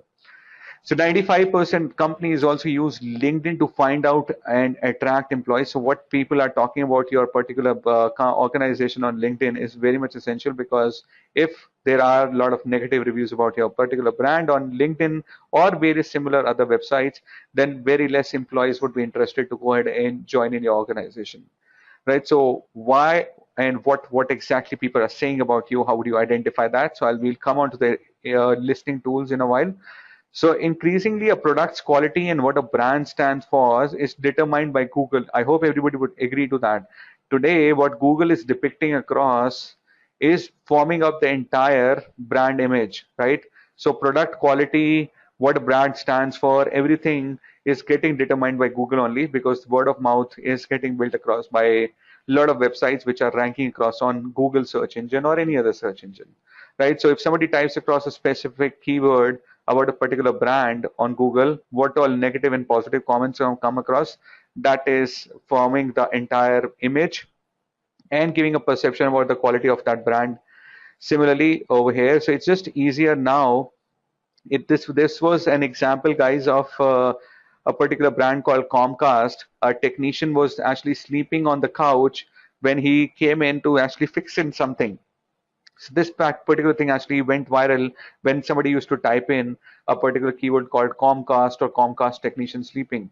This went viral. So whenever somebody used to type in Comcast guy sleeps, everything which was over there was all negative reviews being there. So it's very difficult to go ahead and get that thing deleted and get out of that particular negative framework. All right.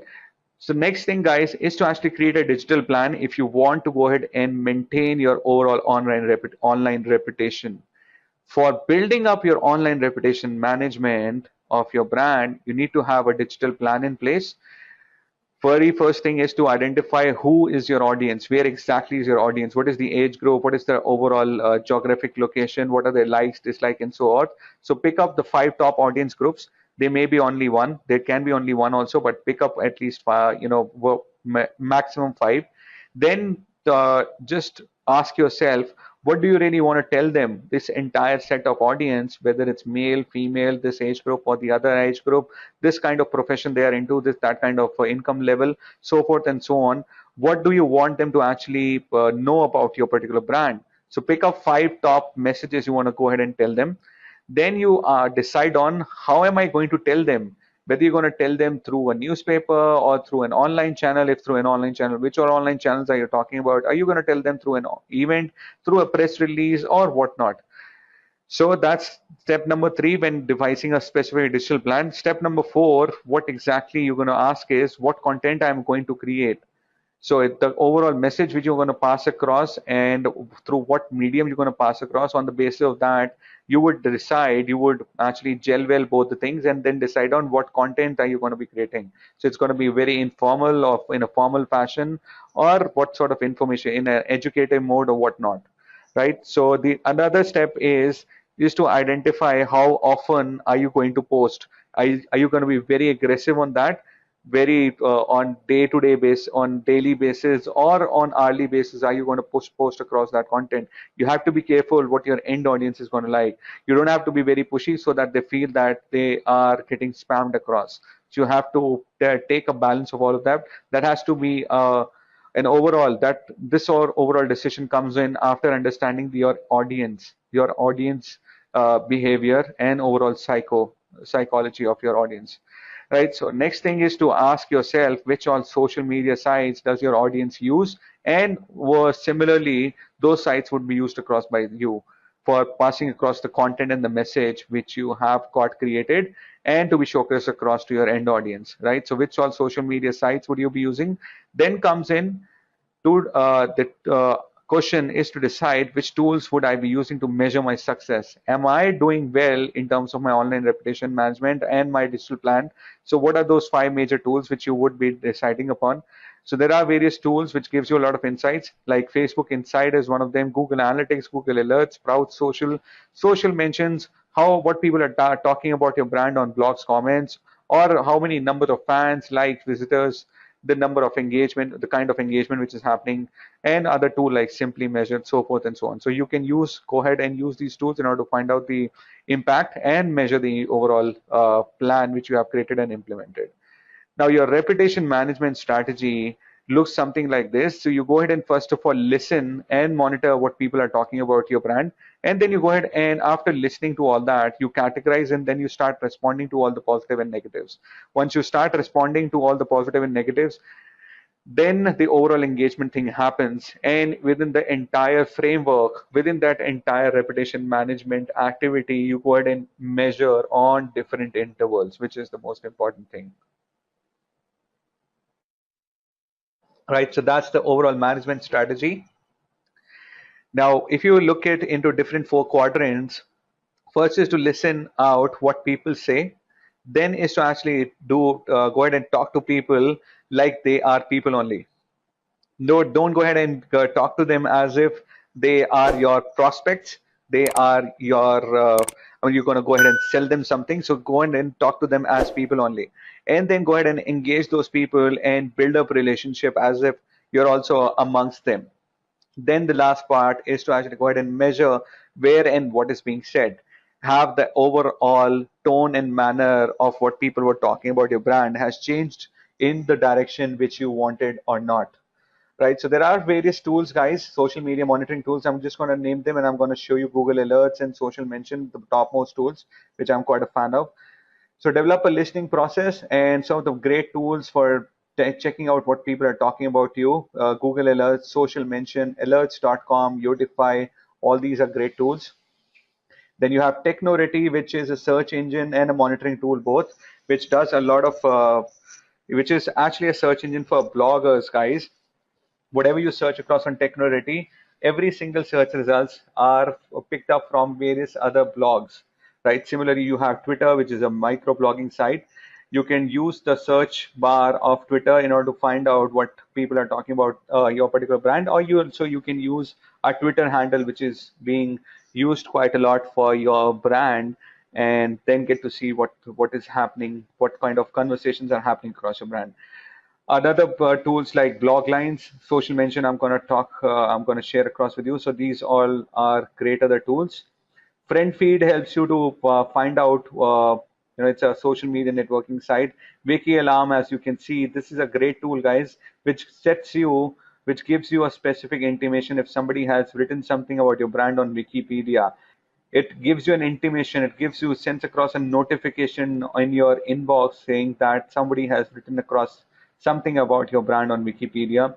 There are various other tools for social media listening, like How Sociable, one of them, Commentful, which actually looks at various comments, follow-ups on blog posts, and a lot of other similar content such as on Flickr, dig.com, and various other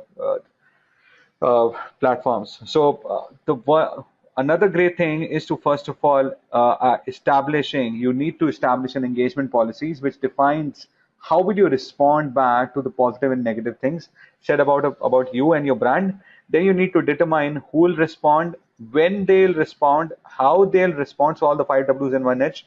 This is very much critical because you want to minimize the negative comments, negative word of mouth which is being happening across your brand, right? So get people to retract from because you want to reach them out, and you want to see positive mentions to be coming across, as positive connections are definitely sales opportunities, right? So the most profound tool for establishing an engagement policy is actually engage. Be present within all the communities where you see your end audience is, right? So whatever your fans, your customers are posting across a lot of content across on various sites and interacting across, whether it's microblog sites or various other blog posts. So you do need to go ahead and participate in all these platforms and create a dialogue, right? So you need to create a dialogue, engage, and get the overall momentum changed in the manner, in the direction which you want. So this type of community building will do a lot towards keeping a positive online reputation getting built across, right? Same stuff, guys. So these are other various social media sites like Twitter, Facebook, YouTube, LinkedIn, where people go ahead and talk a lot about your brands, right? Then you have similar sites like SlideShare, where you can go ahead and post across a lot of content. So various other consumers, customers do share and comment across on SlideShares kind of websites, HubPages, Script, Wikipedia, Postgres, all of them being similar kind of sites. Then you have Tumblr, Technorati, which I've already spoken about, Knoll, Blogger, Flickr, Delicious. We have taken these sites previously also in our previous some of our videos like Delicious and Flickr, right? Then you have Ning, Typepad. These are some other blogging sites, blogging search engines. Wikio, FriendFeed being one of the social media sites. StumbleUpon being one of the social bookmarking sites where people do go ahead and type across a lot about various other products. Similarly, you have Multiply, Plaxo, Mixbox, another great sites which are social media and also blogging services, right? Social networking sites. Then you have Boat Tracker, which is a great online search engine which provides only information about the forums. So there are various forums where people go ahead and type in across and share across their uh, experiences. So Boat Tracker is a great search engine which gives only search results picked up from various forums.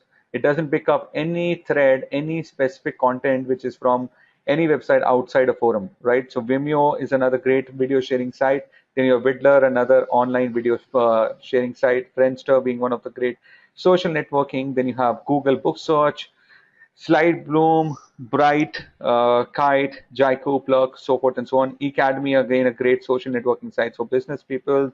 Ziggs.com is another great site, just like LinkedIn. And then UR.com, NetVibes, Ustream. So you should go ahead and measure that. And very soon, this form of rating will only be available for the organization. So that's with the measurement part, right? So there are various other tools like Cloud. Cloud is a great tool, guys, and also a Dictomatic, which gives you information and rating on how is your entire brand performing on a scale of 1 to 10 or on a scale of 1 to 5 with respect to the positive and the negative comments being posted across, right? So the formula is for identifying all that online reputation will be built across absolutely as there would be new inventions and new particular products. The last thing which guys I want to talk about is that ignorance is just like throwing away money, guys, right? So if you are being ignorant about what people are talking about your brand on various social media websites or various user generated content sites, then you are somehow ignoring and somehow ignoring that money which could have come across into your entire business. So don't go ahead and ignore that money. So bad customer experience, unsolved issues, or bad reputation is very much a synonym of lost revenue. So don't be ignorant about all those negative stuff, guys, which your particular brand is coming across. So I've already told you what exactly the reputation management has an impact on the SEO and how SEO can be used in order to go ahead and get these negative reviews being tackled. You can tackle all those negative reviews. So let us now talk about a career in digital marketing. So if you're interested in this particular field, if you think you have the talent and what it takes, so let me get you through what actually is required and why should you choose a digital marketing job role. So one of the key advantages of choosing a career in digital marketing is that it is very easy to shift career paths to and fro. So currently, if you're in a different job domain and you want to shift your career to digital marketing, it is very easy to do. And if you are actually in the digital marketing domain and say you're not liking it and you want to switch to some other job role, that is very easy to do as well. So it is not limiting or constricting in any way. Digital marketing is obviously a growing industry with a job abundance that is not going to go anytime soon. So essentially, the job opportunities are ever expanding since we are living in the digital age, and there is no possibility of these job opportunities ever going away in the time that we are foreseeing. And then the compensation is based on skill, high margin of negotiation. So essentially, that means that the salary point that you would get in the career of digital marketing is entirely based on your skill and experience. So, say you worked for a company, you enhanced their sales or you enhance their subscriptions, right? And you have that on your portfolio, then that basically gives you an endless margin of negotiation whenever you join as a, say, social media manager or a digital marketing manager with any other organization. Your portfolio would essentially speak for itself. Creativity is rewarded. So basically, this is not a job role where you're fixed on a set track and you have to do some routine work every day. You have to be innovative, right? And you have to think out of the box. So here is the factor where creativity comes in. So the more creative you are, the more innovative you are, the better outputs you would create when you are working as a digital marketer. And then skills do not become redundant with the technological shifts. So since we are living in the digital age, we are not talking about traditional marketing here. We are talking about digital marketing.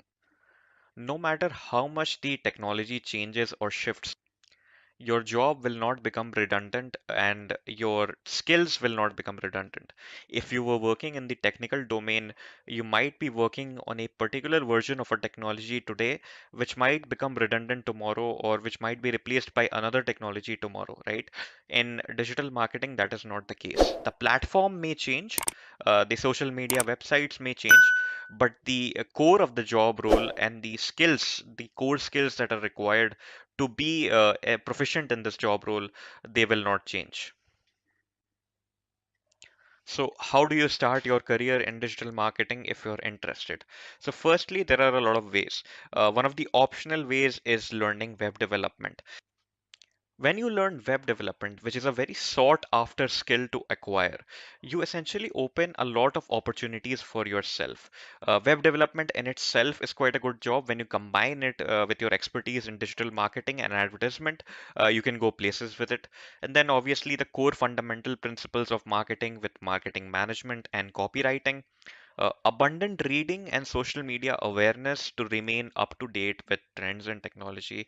So, naturally, if you're working in this particular job domain, you need to be aware of what is going on around you. You need to be up to date with the trends. You cannot stay away from it and still hope to be, be able to connect to your customers. You need to be aware of what the customers are up to these days. So you need to keep reading articles. You need to keep checking YouTube. You need to keep browsing Twitter, Instagram, Facebook, and such. Then you have to keep your portfolio public. So whatever you do in your career in digital marketing, you need to be able to advertise it. So whenever you switch job roles or whenever you apply for a freelance job, you're able to advertise it very easily so that the client or the customer can see it or the employer can see it and be able to hire you based on it. And then obviously online courses help you a lot because if you look online for content in this particular job domain, you'll get a lot of stuff, but you'll not get stuff in a very streamlined manner. You need to be able to streamline your focus on a particular line and then be able to focus on it to be able to excel in this career. So online courses help a lot with that. So let us talk about the digital marketing job description. So the roles and responsibilities that are included in digital marketing would include analyzing digital data to draw key recommendations around website optimization.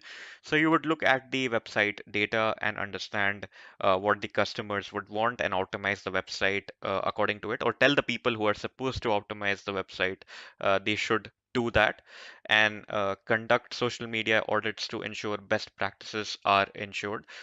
So you should see the social media websites are following the marketing standards. Maintain digital dashboards of the several accounts that you have. So you may have an account on Quora, you may have an account on YouTube and Instagram.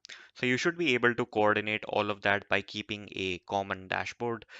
Coordinate with the sales team to create marketing campaigns. Get the data from the sales team, analyze the efficiency of your previous marketing campaigns, and then decide your new marketing campaign based on it. Prepare emails to send out to customers, monitor key online marketing metrics to track success, maintain and create online listings across e-commerce platforms, ensure that the brand message is consistent. So your brand message, whatever it is, whether it is based on integrity, trust, it should be consistent all throughout. Skills that are required for this job: strong communication skills for articulating ideas to colleagues and clients. So your communication skills should be extremely important because you're going to be presenting your marketing strategies to the stakeholders. Attention to detail and accuracy.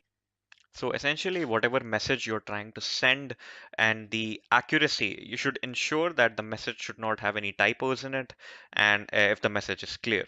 The ability to work independently and flexibly. So you should be able to coordinate your work in an independent manner. You should not be reliant on any other particular member of your team for your own job tasks, and you should be flexible. So most of the times, if your company is launching a new product or your company is devising a new marketing strategy, you would be required a lot of the times, and it may be sometimes at odd hours. So you should be able to adjust your hours accordingly. The capacity to prioritize and work across multiple projects. You should be good at multitasking, the ability to work as part of the team. So, if you're working with a team, most probably the sales team, you should be able to coordinate with them very easily. Organization skills with the ability to deliver a high volume of quality work. Your work should be focused on quality and not quantity. Creative skills for contributing new and innovative ideas. So, creativity is obviously required, as we discussed earlier on. The ability to work well under pressure and meet deadlines. So, marketing is done for promoting products. So, you should be able to work well under pressure because a lot of times the company really wants their products to be successful, and that pressure would come onto you. So, you should be able to handle that pressure really well. Networking and analytical skills. So, you should be able to communicate with people and create your own advertising networks, and you should be able to analyze customer data as well and sales data as well to understand basically what sort of strategies would work and what should you recommend to the customers and what marketing strategy you should use. Knowledge of existing and emerging social media platforms. So, as we discussed earlier on, keep up to date with social media and basic IT skills. So, you should know Excel, you should know PowerPoint presentations, you should know basics of web development and basics of SEO. If you're working as a manager and if you're working as an SEO expert, definitely you should know a lot about SEO.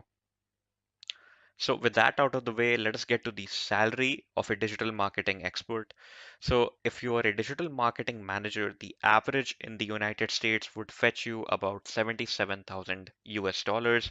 In India, it would fetch you about 10 lakhs.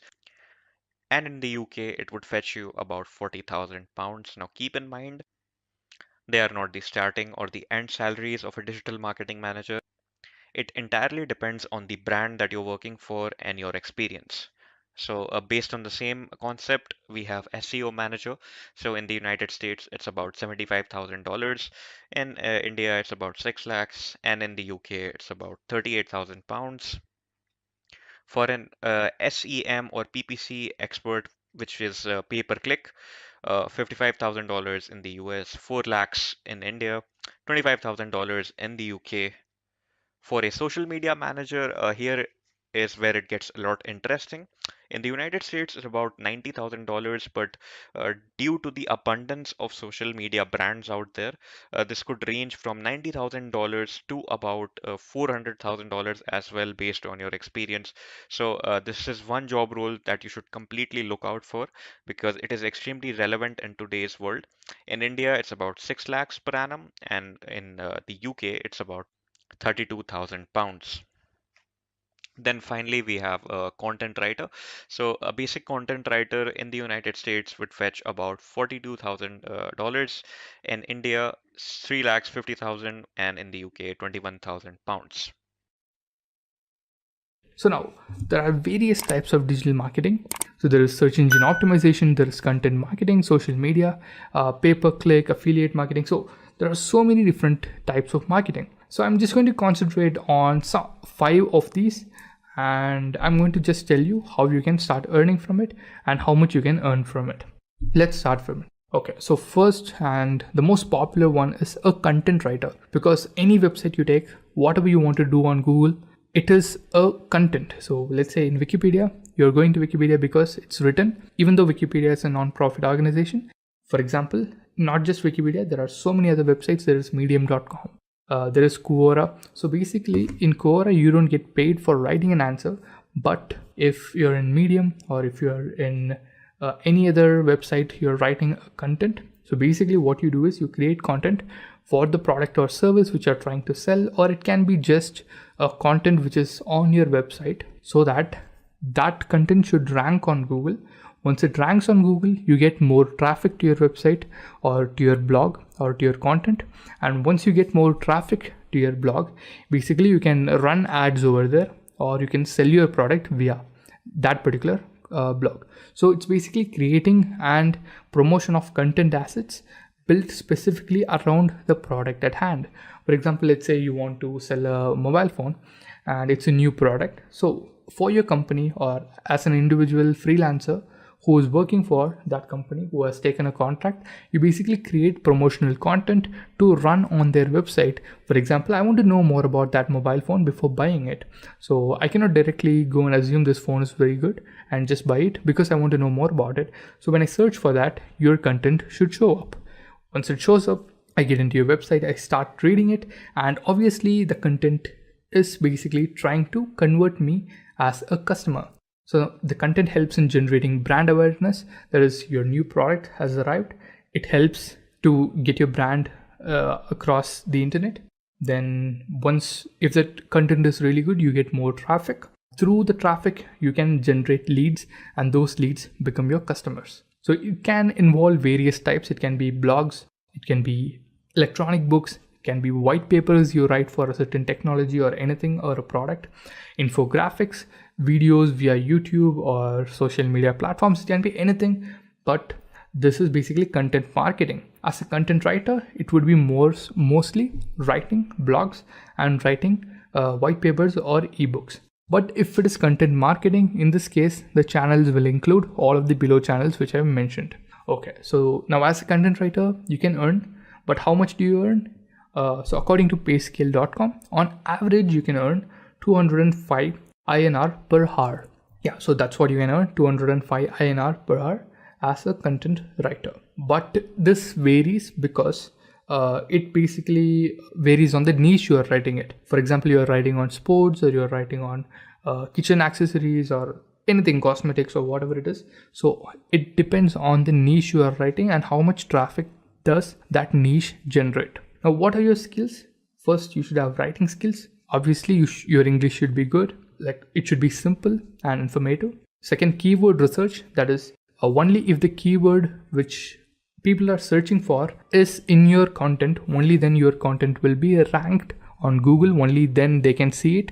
So only if it ranks, they will read it and you will generate revenue or sell your product through it. So your keyword research skills should be up to the mark. And SEO skills, you should have SEO skills. You don't need to be a master in SEO, but you should have SEO skills. So you should optimize your content in such a way that it will surely be in the first page of Google.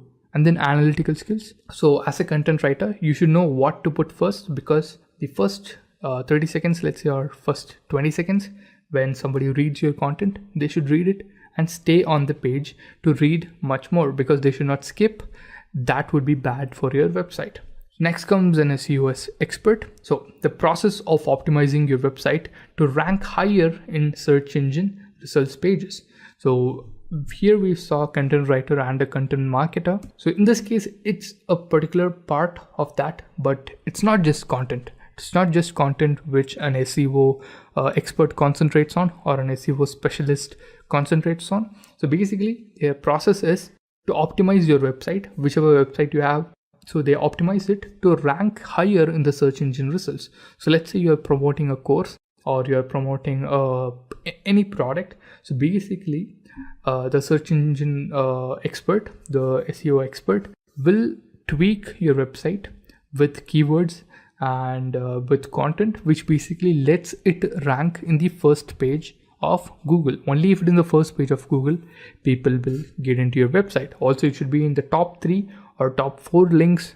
That is even better. So this basically increases the organic traffic your website receives. Organic traffic in the sense, basically the free traffic, or whoever comes into your website, they can be new or old customers, but it should increase only if a lot of your content or a lot of your pages are on the first page of Google. Only then you will get more customers. So the channel that benefits from SEO includes websites, blogs, and infographics. So using search engine optimization, if you're having a website, or if you're working for a company who's having multiple websites, in that case, you can basically use SEO to make them rank on Google, or it can be blogs, or it can be infographics, doesn't matter. Again, there are various ways to approach SEO, on-page SEO and off-page SEO. So if you want to learn more about SEO, go ahead, check our website. You can check our YouTube channel for SEO content. Just type in SEO Intellipaat and you will get a lot of content from it. Okay, so as an SEO expert, your skills should be link building, content marketing, obviously content marketing, which we first saw, meta descriptions, user experience. So first, link building, basically your website or your content. Let's take the example as your website. So now your website should get a lot of traffic. So that is the main objective. So the link which you create for your website, which you will paste across multiple social media platforms, or multiple websites, or basically link it through YouTube channels. So whatever you do, your link should basically contain something which attracts the customers or attracts the users of that particular social media site, which makes them click on it and get into your website. Then content marketing skills, which we already saw in the first part, which is over here. So as a content marketer, you should basically be able to make your content rank, and an SEO does that. They basically analyze your content and basically provide keywords to make it rank even further at the top. Then meta descriptions. So meta descriptions basically don't affect the website or your content directly, but they have an indirect effect. So you may ask how. The thing is, if you open Google, so you'll get a link, and under that you'll get a small description, right? So just search for something, let's say cars. Once you search for cars, there will be multiple links, and the links will have a certain title, and under that there will be a description. So the first thing you do is you read that link, and then you read the description. So once you read it, you'll understand whether it is it is what you're searching for or not. So that particular meta description and meta title should be unique, and it should be up to the point, so that the customers who are searching for it should know this will basically solve my query and click on it. Only if they click on it, you can proceed with the other processes. And once they click on it, the user experience is a must. So they should not be popped up with multiple ads across your website. So if that happens, they will immediately get out of the website. It should be neat, it should be clean. They should be able to navigate through your website easily, and the content which you have or whatever you have should be easy to read or easy to see. It should be visually appealing. Only then it will get popular. So these are the skills for an SEO expert. And according to PayScale, an SEO specialist can earn up to 307 rupees INR per hour. Okay, now the third way is to sell ads. So now let's say you're having a website. and you write blogs, or you do whatever you want, whatever it is your niche. So the process of monetizing your website's traffic by running by running advertisements on it. So let's say you have a website which you basically use for writing blogs or for your personal purposes. So now what you can do, once you start getting a traffic of, let's say, 500 to 1000 people every day, in that case you can start running ads. Once you start running ads, you can start earning money through it. So there are some platforms which you can take up to do this exact task, which is, let's say, Google AdSense. There is EasyOc, Media.net, and Adversal as well. But Google AdSense is the most popular one because obviously most of you would use the search engine Google, and when you use the search engine Google, they obviously suggest Google AdSense because it's their own basically ad selling platform, and they will basically promote it. So now once you take up Google AdSense, it'll run ads on your website. Once you start allowing ads to run on your website, it'll allow ads on your website, and through those ads you can start earning money. So basically per 1000 views, for each 1000 views in your website, you can earn up to $0.5 to $2 depending on the niche you are writing for. For example, if it is sports, or if it is cosmetics, if it is fashion, so depending on that niche, you will start earning money. Also, you will get more money if the customer click on the ad. If they just view it, you will get only this much, that's 0.5 to 2. But if they click on it and get into the website, you'll get more money. Next comes affiliate marketing. So I've already shown you 3 different ways.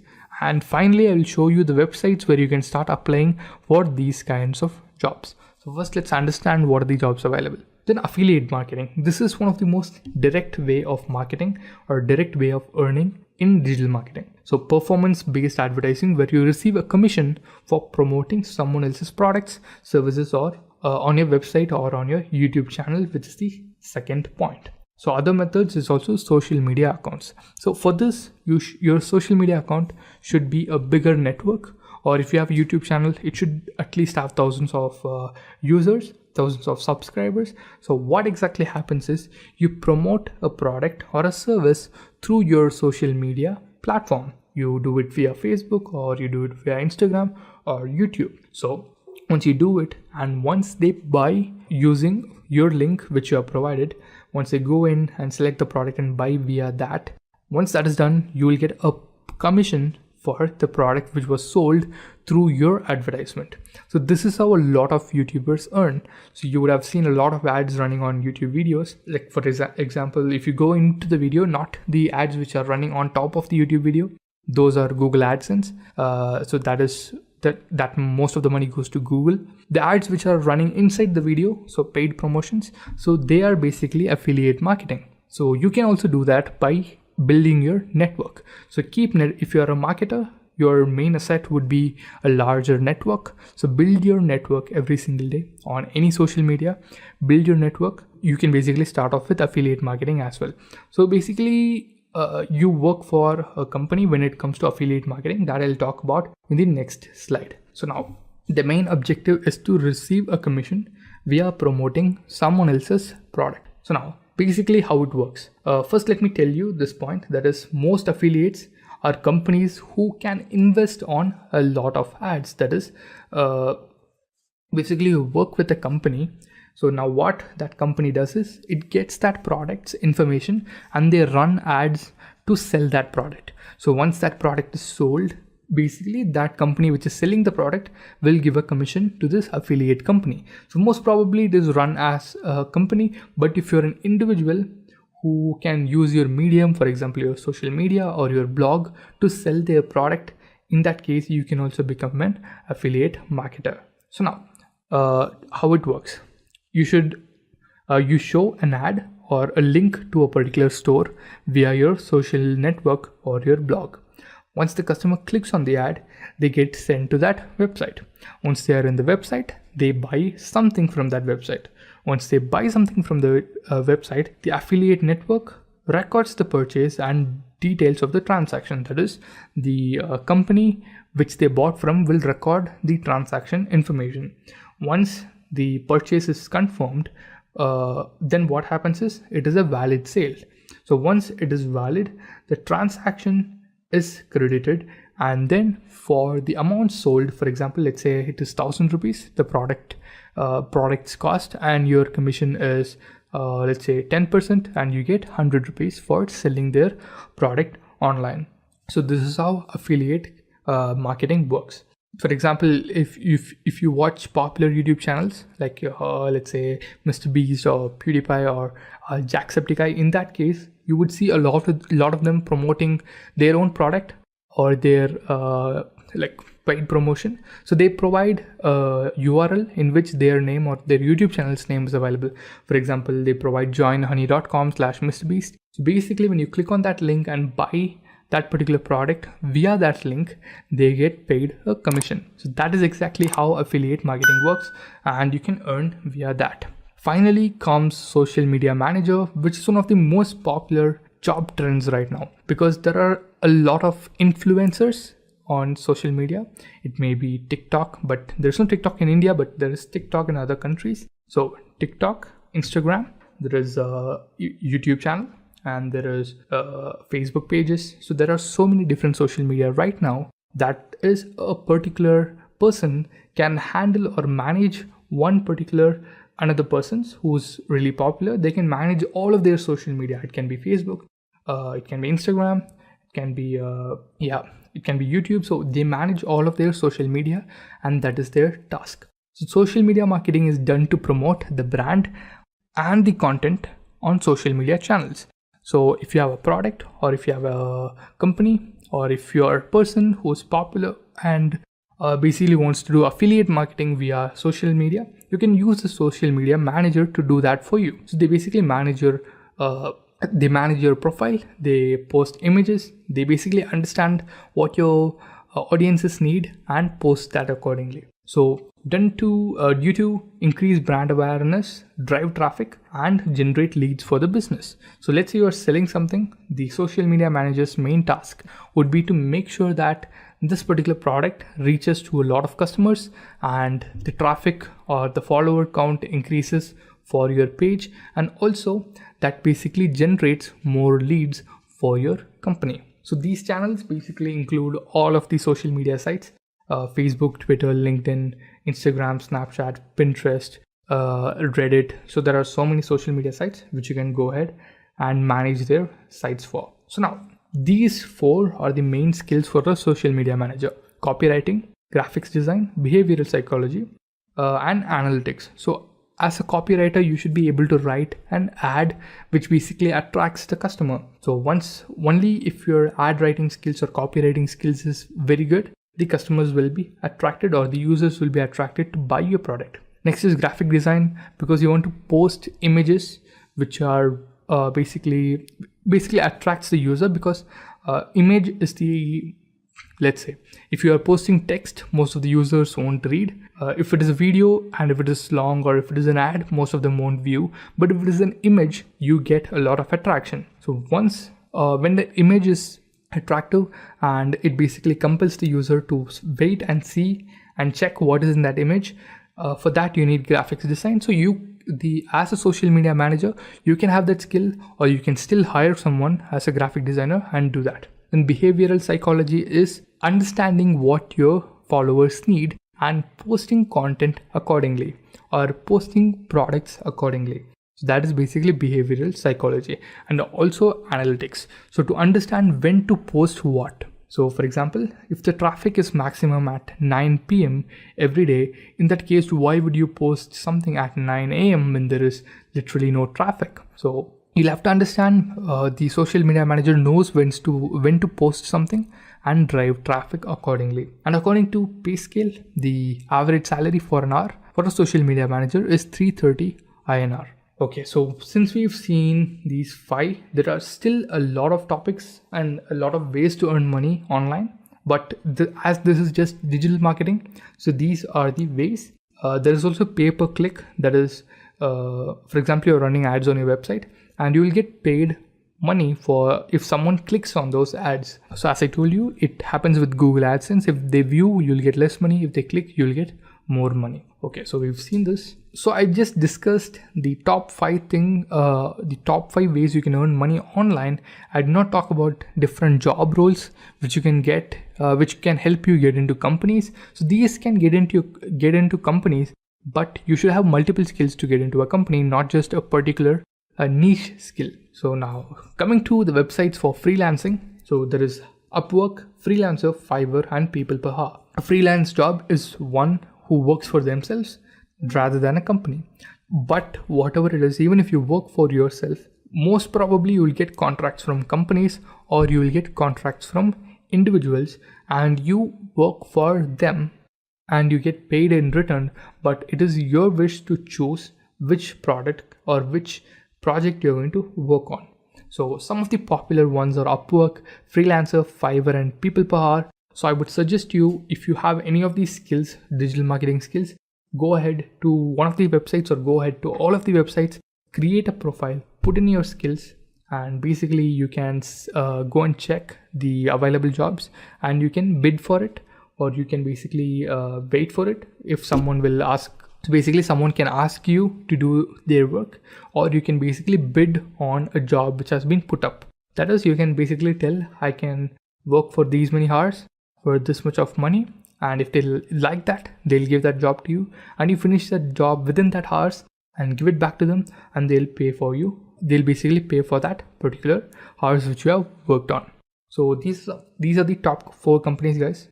If you have any of these digital marketing skills or even any other skills, for example, website designing or like full stack development or anything, you can go ahead and use these sites. Let's have a quick quiz question, guys. And the question is, which of the following is the correct name of Facebook's ranking algorithm? And your options are PageRank, EdgeRank, LikeRank, or PageRank. Please mention your answers in the comment section below. So let's start with the first question. And the question is, what is digital marketing? So when an interviewer asks you this question, you will answer something like this. It is a domain that involves scaling brands and products online to bring about value addition by making use of plethora of concepts such as SEO and channels such as emails, social media, and many more. Now let's proceed to the next question. The second question is, what are the types of digital marketing in the industry? And the answer is, there is a wide variety of concepts pertaining to the digital marketing. So here are some such as email marketing, social media marketing, search engine optimization, and affiliate marketing. Now let's move to the next question. The next question is, define SEO in brief. And the answer is, search engine optimization, or SEO in short, is a structured solution to the requirement of an increase in incoming traffic to a web page. This directly correlates to an increase in the number as well as the quality of the traffic generated based on certain criteria which are used to attain it. This would be a perfect answer to this question. Now let's move to the next question. The next question is, what are keywords and why are they considered important in this domain? And the answer to this question is, keywords are literal key search phrases which users use to search for a product, brand, or anything of their choice. This forms to be a primary entity which is used when working with the concept of search engine optimization. A keyword has the utmost importance when used well and analyzed diligently, and it also has the ability to draw a lot of organic traffic. This directly results in user landing on the website which is optimized for keywords in any search engine, and that's why they are considered important in this domain. This will form the perfect answer to this question. Now let's proceed to the next question. The next question is, where can all the keywords be used to drive more traffic to the website? And the answer to this question is, keywords can be used in a variety of places, such as the web page title or web page URL, or you can even do it on the meta description, website content, and headings. This will form the perfect answer. Now let's proceed to the next question. What are the two main ways of digital marketing? So there are basically two ways of digital marketing, that is inbound digital marketing and the outbound digital marketing. And you can give this answer as there are inbound and outbound marketing techniques. In inbound marketing, the main focus is on customer centric and the content created around it, such as your blogs, social media channels, and many more. Whereas the outbound marketing leads with the direct need of the product, which is usually distributed to a wide band audience through billboards, televised advertisements, and magazines, which forms a perfect answer to this question. Guys, this is one of the most important digital marketing interview questions, so you can remember this question and the way to answer it. Now, let's proceed to the next question. The question is, what is pay-per-click advertisement? So, the answer to this question is the pay-per-click advertisement is a digital marketing methodology which involves the advertiser paying the website owner a discussed amount of money every time the advertisement is clicked by a user. Most pay-per-click advertising is of the three types. They are search ads, display ads, social media ads. Search ads are found on platforms like Google, Bing, or Yahoo, whereas the third-party apps have display ads and platforms like Facebook, Instagram, which are for social media ads. Pay-per-click along with the cost per impression or CPM is used to evaluate the cost effectiveness and feasibility of internet ads and to keep the cost of conducting ad campaigns as minimal as possible when meeting the defined goals. So this would give it the perfect answer to this question. I hope so. Guys, it's clear to you what is pay-per-click advertising. Now, let's proceed to the next question. The next question is, name some PPC tools. And the answer to this question is iSpionage, SEMrush, SpyFu, Unbounce, and AdBeat are some of the most important PPC tools.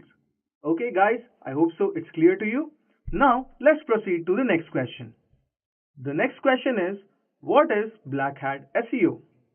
Black Hat SEO is a method that hunts for the soft spots in the algorithms of search engines to find a way to get the content rank. This creates a surge in the ranking, but it is short-lasting.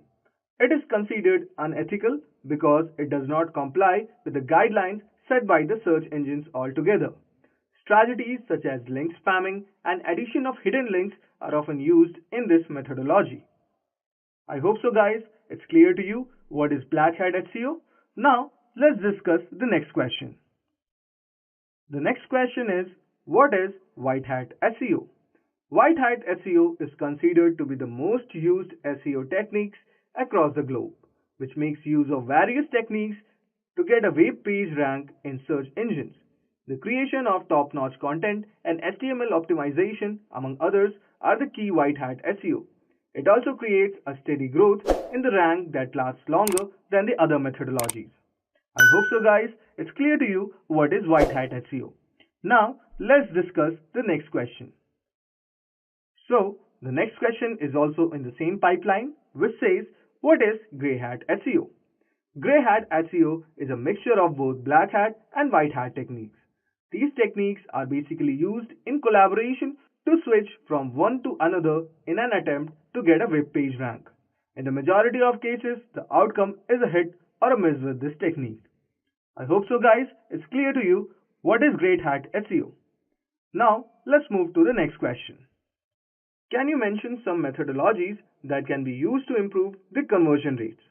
If the interviewer asks you this question, you can answer something like this. For improving the conversion rate, one can make changes to the visual aspects of a web page, everything from styling to modifying the page layout and functionality. Try these out and it will ensure you that there is an increase in the conversion rate. I hope so. This forms the perfect answer to this question and you can answer this question by this. Now, let's proceed to the next question. The next question is, what is Google AdWords? So, you can answer something like this. AdWords is an advertising service which is provided by Google, which is used to cater to companies that are looking to assess their market outreach. It is considered to be one of the most widely used PPC systems today. A structured pipeline ensures that the companies can go about setting a thresholds on payments, budgets, and more when users click on their advertisements. I hope so guys, it's clear to you what is Google AdWords. So the next question is, explain how Google AdWords work. So, if the interviewer asks you this question, then you can answer something like this. AdWords is in charge of advertising framework. If the deal is expensive, your advertisement will appear on the Google tab. Pay-per-click advertising is handled by AdWords, which means that you pay the amount you specified if someone clicks on your ad as a result of a web search. So, this forms the perfect answer to this question. Now, let's move to the next question. The next question is, explain AMP in brief. So, you can answer this question something like this. AMP or Accelerated Mobile Pages is the brainchild of people at Google and the popular social media platform called Twitter. Basically, it is an open source library that helps users to come up with a lightweight web page, which enables quicker loading. Therefore, the main intention here is to ensure that there is a sharp decrease in the load time of web pages when viewed through multiple platforms and a variety of web browsers. This forms the perfect answer to this question. Now let's proceed to the next question. The next question is, why digital marketing has become so huge as compared to the offline marketing? Sometimes interviewer can ask this question to test what answers or what opinions you have for this industry. So you can answer this question something like this. Digital marketing has shown tremendous potential in the past few years. And here are some of the most important reasons. The first one is that it directly relates to the customer needs. Second, there is a good exposure to product outreach and analytics. Third, an easier way to tap into the multiple regions across the globe. And finally, changes can be implemented almost immediately if they needed to be. So, this forms the perfect answer to this question. This is actually one of the most asked questions in the interviews. So, be aware of this and you can answer your question in this structured manner. Now, let's proceed to the next question. The next question is, how can you assess the impact of social media marketing? Now, you can answer this question something like this. There are multiple ways to gauge performance growth in the area of social marketing. And some of them are like followers, likes, leads, or you can go for direct engagement, content sharing, brand outreach, and subscriptions. So, this forms the perfect answer to this question. Now, let's move to the next question. So, if the interviewer asks you a question, something like this, why email marketing is considered the most effective way of digital marketing? So, you can answer this question something like this, that email marketing has proven outreach where emails are exchanged between customers and providers. It has been one of the strongest used methodologies to ensure that leads are converted into customers quickly and effectively. So this forms the perfect answer to this question. Now let's discuss the next question. The next question is, what social media channels are popular today in terms of digital marketing? And the answer to this question is, there are many channels in this pipeline and the most popular ones are LinkedIn and Facebook. With onset of influencer marketing, Instagram is showing wholesome potential as well. And you can mention these as some of the popular social media channels. Now, let's discuss the next question.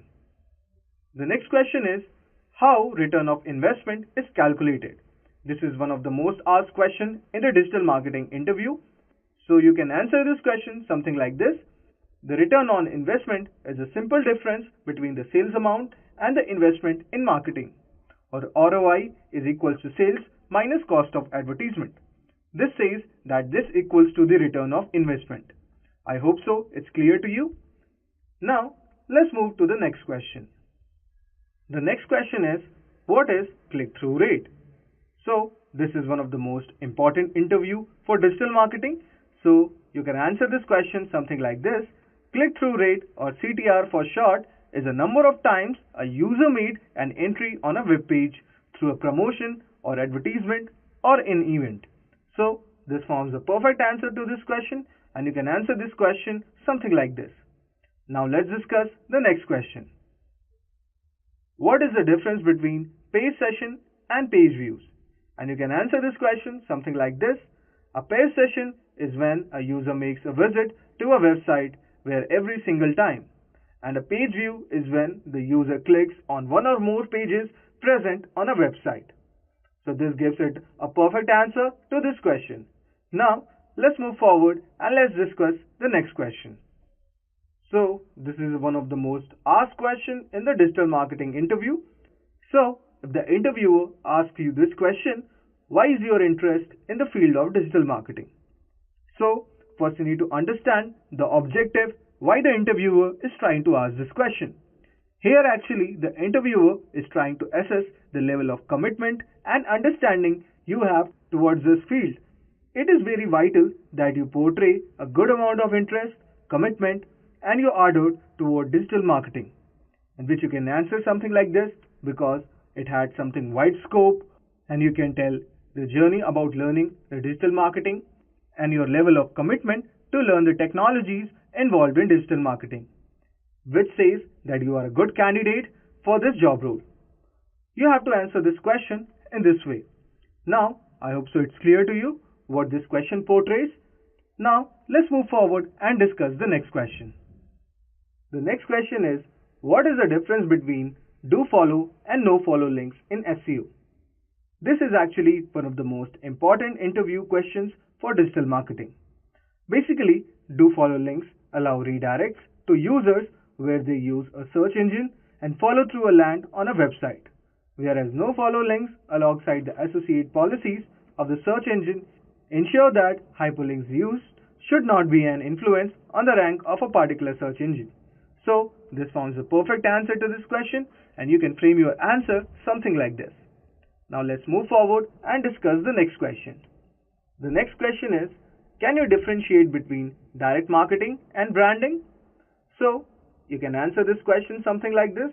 Direct marketing is a marketing technique that involves direct interaction with the target audience through the various technologies such as Google Ads, Facebook Ads, email marketing, etc. These are the types of direct marketing.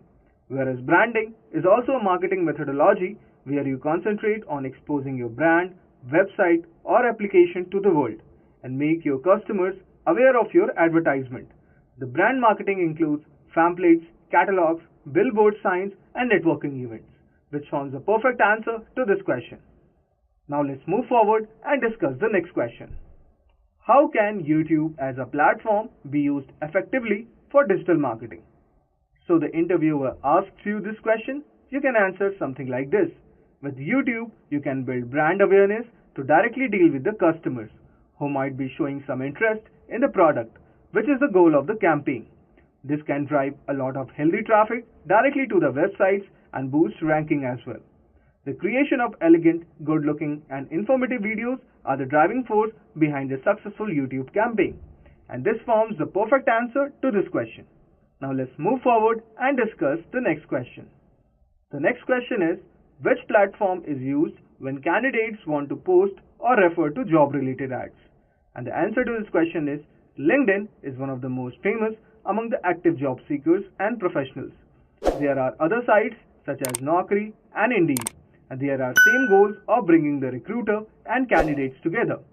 Apart from this, you can mention some of the other websites also, which are Monster and Indeed. I hope so it's clear to you how you have to give answer when an interviewer asks you this question. Now we will move forward and discuss the next question. How can you measure success of the social media marketing campaign? So, if an interviewer asks you this question, you can answer something like this. Success can be measured by making use of multiple metrics, everything including the number of clients, leads, traffic, sales, and conversions can lead to assessing and analyzing the success of a campaign. Direct comparison between requirement and the goal on metrics such as likes, subscriptions, and share counts also relatively impact the working rate of the campaign. I hope so it's clear to you how you have to give answer if the interviewer asks you this question. Now let's move forward and discuss the next question. The next question is, why anchor tag is used in SEO practice? So, if the interviewer asks you this question, so you can answer this question something like this. An anchor tag is a text which is used in hyperlink format. It is basically used to assess how the content ranks on the multiple search engines. So, this forms a perfect answer to this question and you can answer in this short way. Let's move forward and discuss the next question. The next question is, what are some disadvantages of digital marketing? So if you are a fresher, this can be your one of the first questions if the interviewer asks you this. Even though there are plethora of advantages surrounding the world of digital marketing, there are certain downfalls. Here are some of them. First, digital marketing creates a high transparency ratio for pricing and competition. The second can be globalization results in direct worldwide competition. Third disadvantage, you can give something like this: digital marketing can create security or privacy issues. And finally, you can answer that it can be expensive to set up marketing pipelines in the nascent stages. This forms the perfect answer to this question. Now let's move forward and discuss the next question. This can be one of the advanced questions if the interviewer asks you this. And the question is, can you define the life cycle of a shopper on the website? The answer to this question is, as soon as the user lands on the website, they become prospects when looking around the site to see something interests them. If there is something that they are interested in and they interact with the website by providing details or adding them to the cart, they become the leads. Leads gets converted into customers or sales when they successfully complete the transaction. This forms the perfect answer to this question. Now let's move forward and discuss the next question. So, if the interviewer asks you, what are the webmaster tools? You can answer this question something like this. These are the tools which can be used for the variety of tasks, including obtaining information about incoming search traffic, asking Google to crawl and index a website, reading crawl error reports, and so on. These are basically the webmaster tools. Now let's move forward and discuss the next question. So you can answer this question something like this. YouTube trends help marketers understand what kind of content is the audience watching. This can help identify the audience's desires. Marketers can develop similar content to reach the maximum audience engagement. Whereas Instagram Reels have become extremely popular with the people. The audience is consuming Instagram Reels in huge numbers, and it is important for marketers to use a platform for their benefit. You can use it to educate your audience about your brand and highlight your brand values, personality, and distinguishing features. This forms the perfect answer to this question. Now let's move forward and discuss the next question. The question is, can digital marketing replace the traditional marketing? Here, the interviewer is trying to understand and gauge your knowledge with this question. Cite real-world examples and provide validations to that, preferably in numbers, from any valid source. As a general train of thought goes, digital marketing has a very strong footing in today's world, and companies and customers are trying to bring about the best by making full use of this. It can be said that instead of overpowering each other, traditional marketing and digital marketing are going hand in hand by adding value to each other. This makes it the perfect answer to this question. Now let's move forward and discuss the next question. The next question is, has your prior education helped you with digital marketing? This is a question that relates to the latest course you completed in the college. Do talk about the degree you have obtained and how you plan on putting what you have learned to full use in the coming days, which will form the perfect answer to this question. I hope so clear to you that how you can answer this question. Now let's move forward and discuss the next question. The next question is, how can you create the new leads for marketing pipeline? If the interviewer asks you this question, you can answer this question something like this. Effective creation of new leads can be done by having an understanding of the concept of sales funnel in the digital marketing and the techniques that follow them. Everything from customizing the content to the process that involves automating the market channel will also be discussed here, and this will form the perfect answer to this question. You can elaborate on these instances and answer this question. Now, let's move forward and let's discuss the next question. Next question. The next question is, what is viral marketing? Viral marketing is a methodology that involves customers sharing information and details about a product, brand, or company using the internet. It is a very effective form of marketing that helps in getting the word out to the friends, family, and other individuals, thereby creating the surge in growth. So this is exactly what is viral marketing. This forms the perfect answer to this question. Now let's move forward and discuss the next question. What do off-page and on-page SEO optimization method means? The answer to this question can be off-page optimization involves a process that makes use of external links to directly boost traffic and help index better on any search engine. However, on-page SEO optimization deals with the structure and content present on the website. I hope so. It's clear to you what's the difference between off-page and on-page SEO optimization method. Now let's move forward and let's discuss the next question. Can you explain some scenarios where bad links are used? So this can be your next question, and it is one of the most important questions in the digital marketing interview. So you can answer this question something like this. There are many scenarios that often lead to the use of a bad link, and some of them are uses of paid links, using unrelated or far from a topic at hand, or you can answer making use of links that are considered to be spam or flagged, posting from various link exchanges sites and media, and finally making use of the same anchor from multiple sites. So this forms the perfect answer to the scenarios where bad linking can be used. I hope so. It's clear to you. Now let's move forward and let's discuss our final question. So this is the final question of our digital marketing interview. So the interviewer can ask you, what attracted you to the digital marketing industry? And you can answer this question something like this. Here, basically you have to first understand what interviewer wants to know, that how are you serious about digital marketing industry. As a result, it is critical to demonstrate the complete dedication and passion for the industry. But you can answer this question by confessing the factors that you really like about the industry. For example, I enjoy bringing people together using different emerging online technology.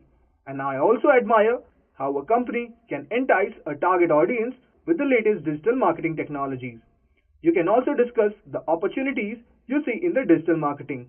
In short and long term, it will demonstrate you that you are well informed and knowledgeable about your chosen profession. I hope so. It's clear to you how you have to answer this question if the interviewer asks this. Just a quick info, guys. Intellipaat provides an advanced certification in digital marketing and analytics course by CCE IIT Madras. You will get to learn from IIT Madras faculty and industry experts. Reach out to us to know more.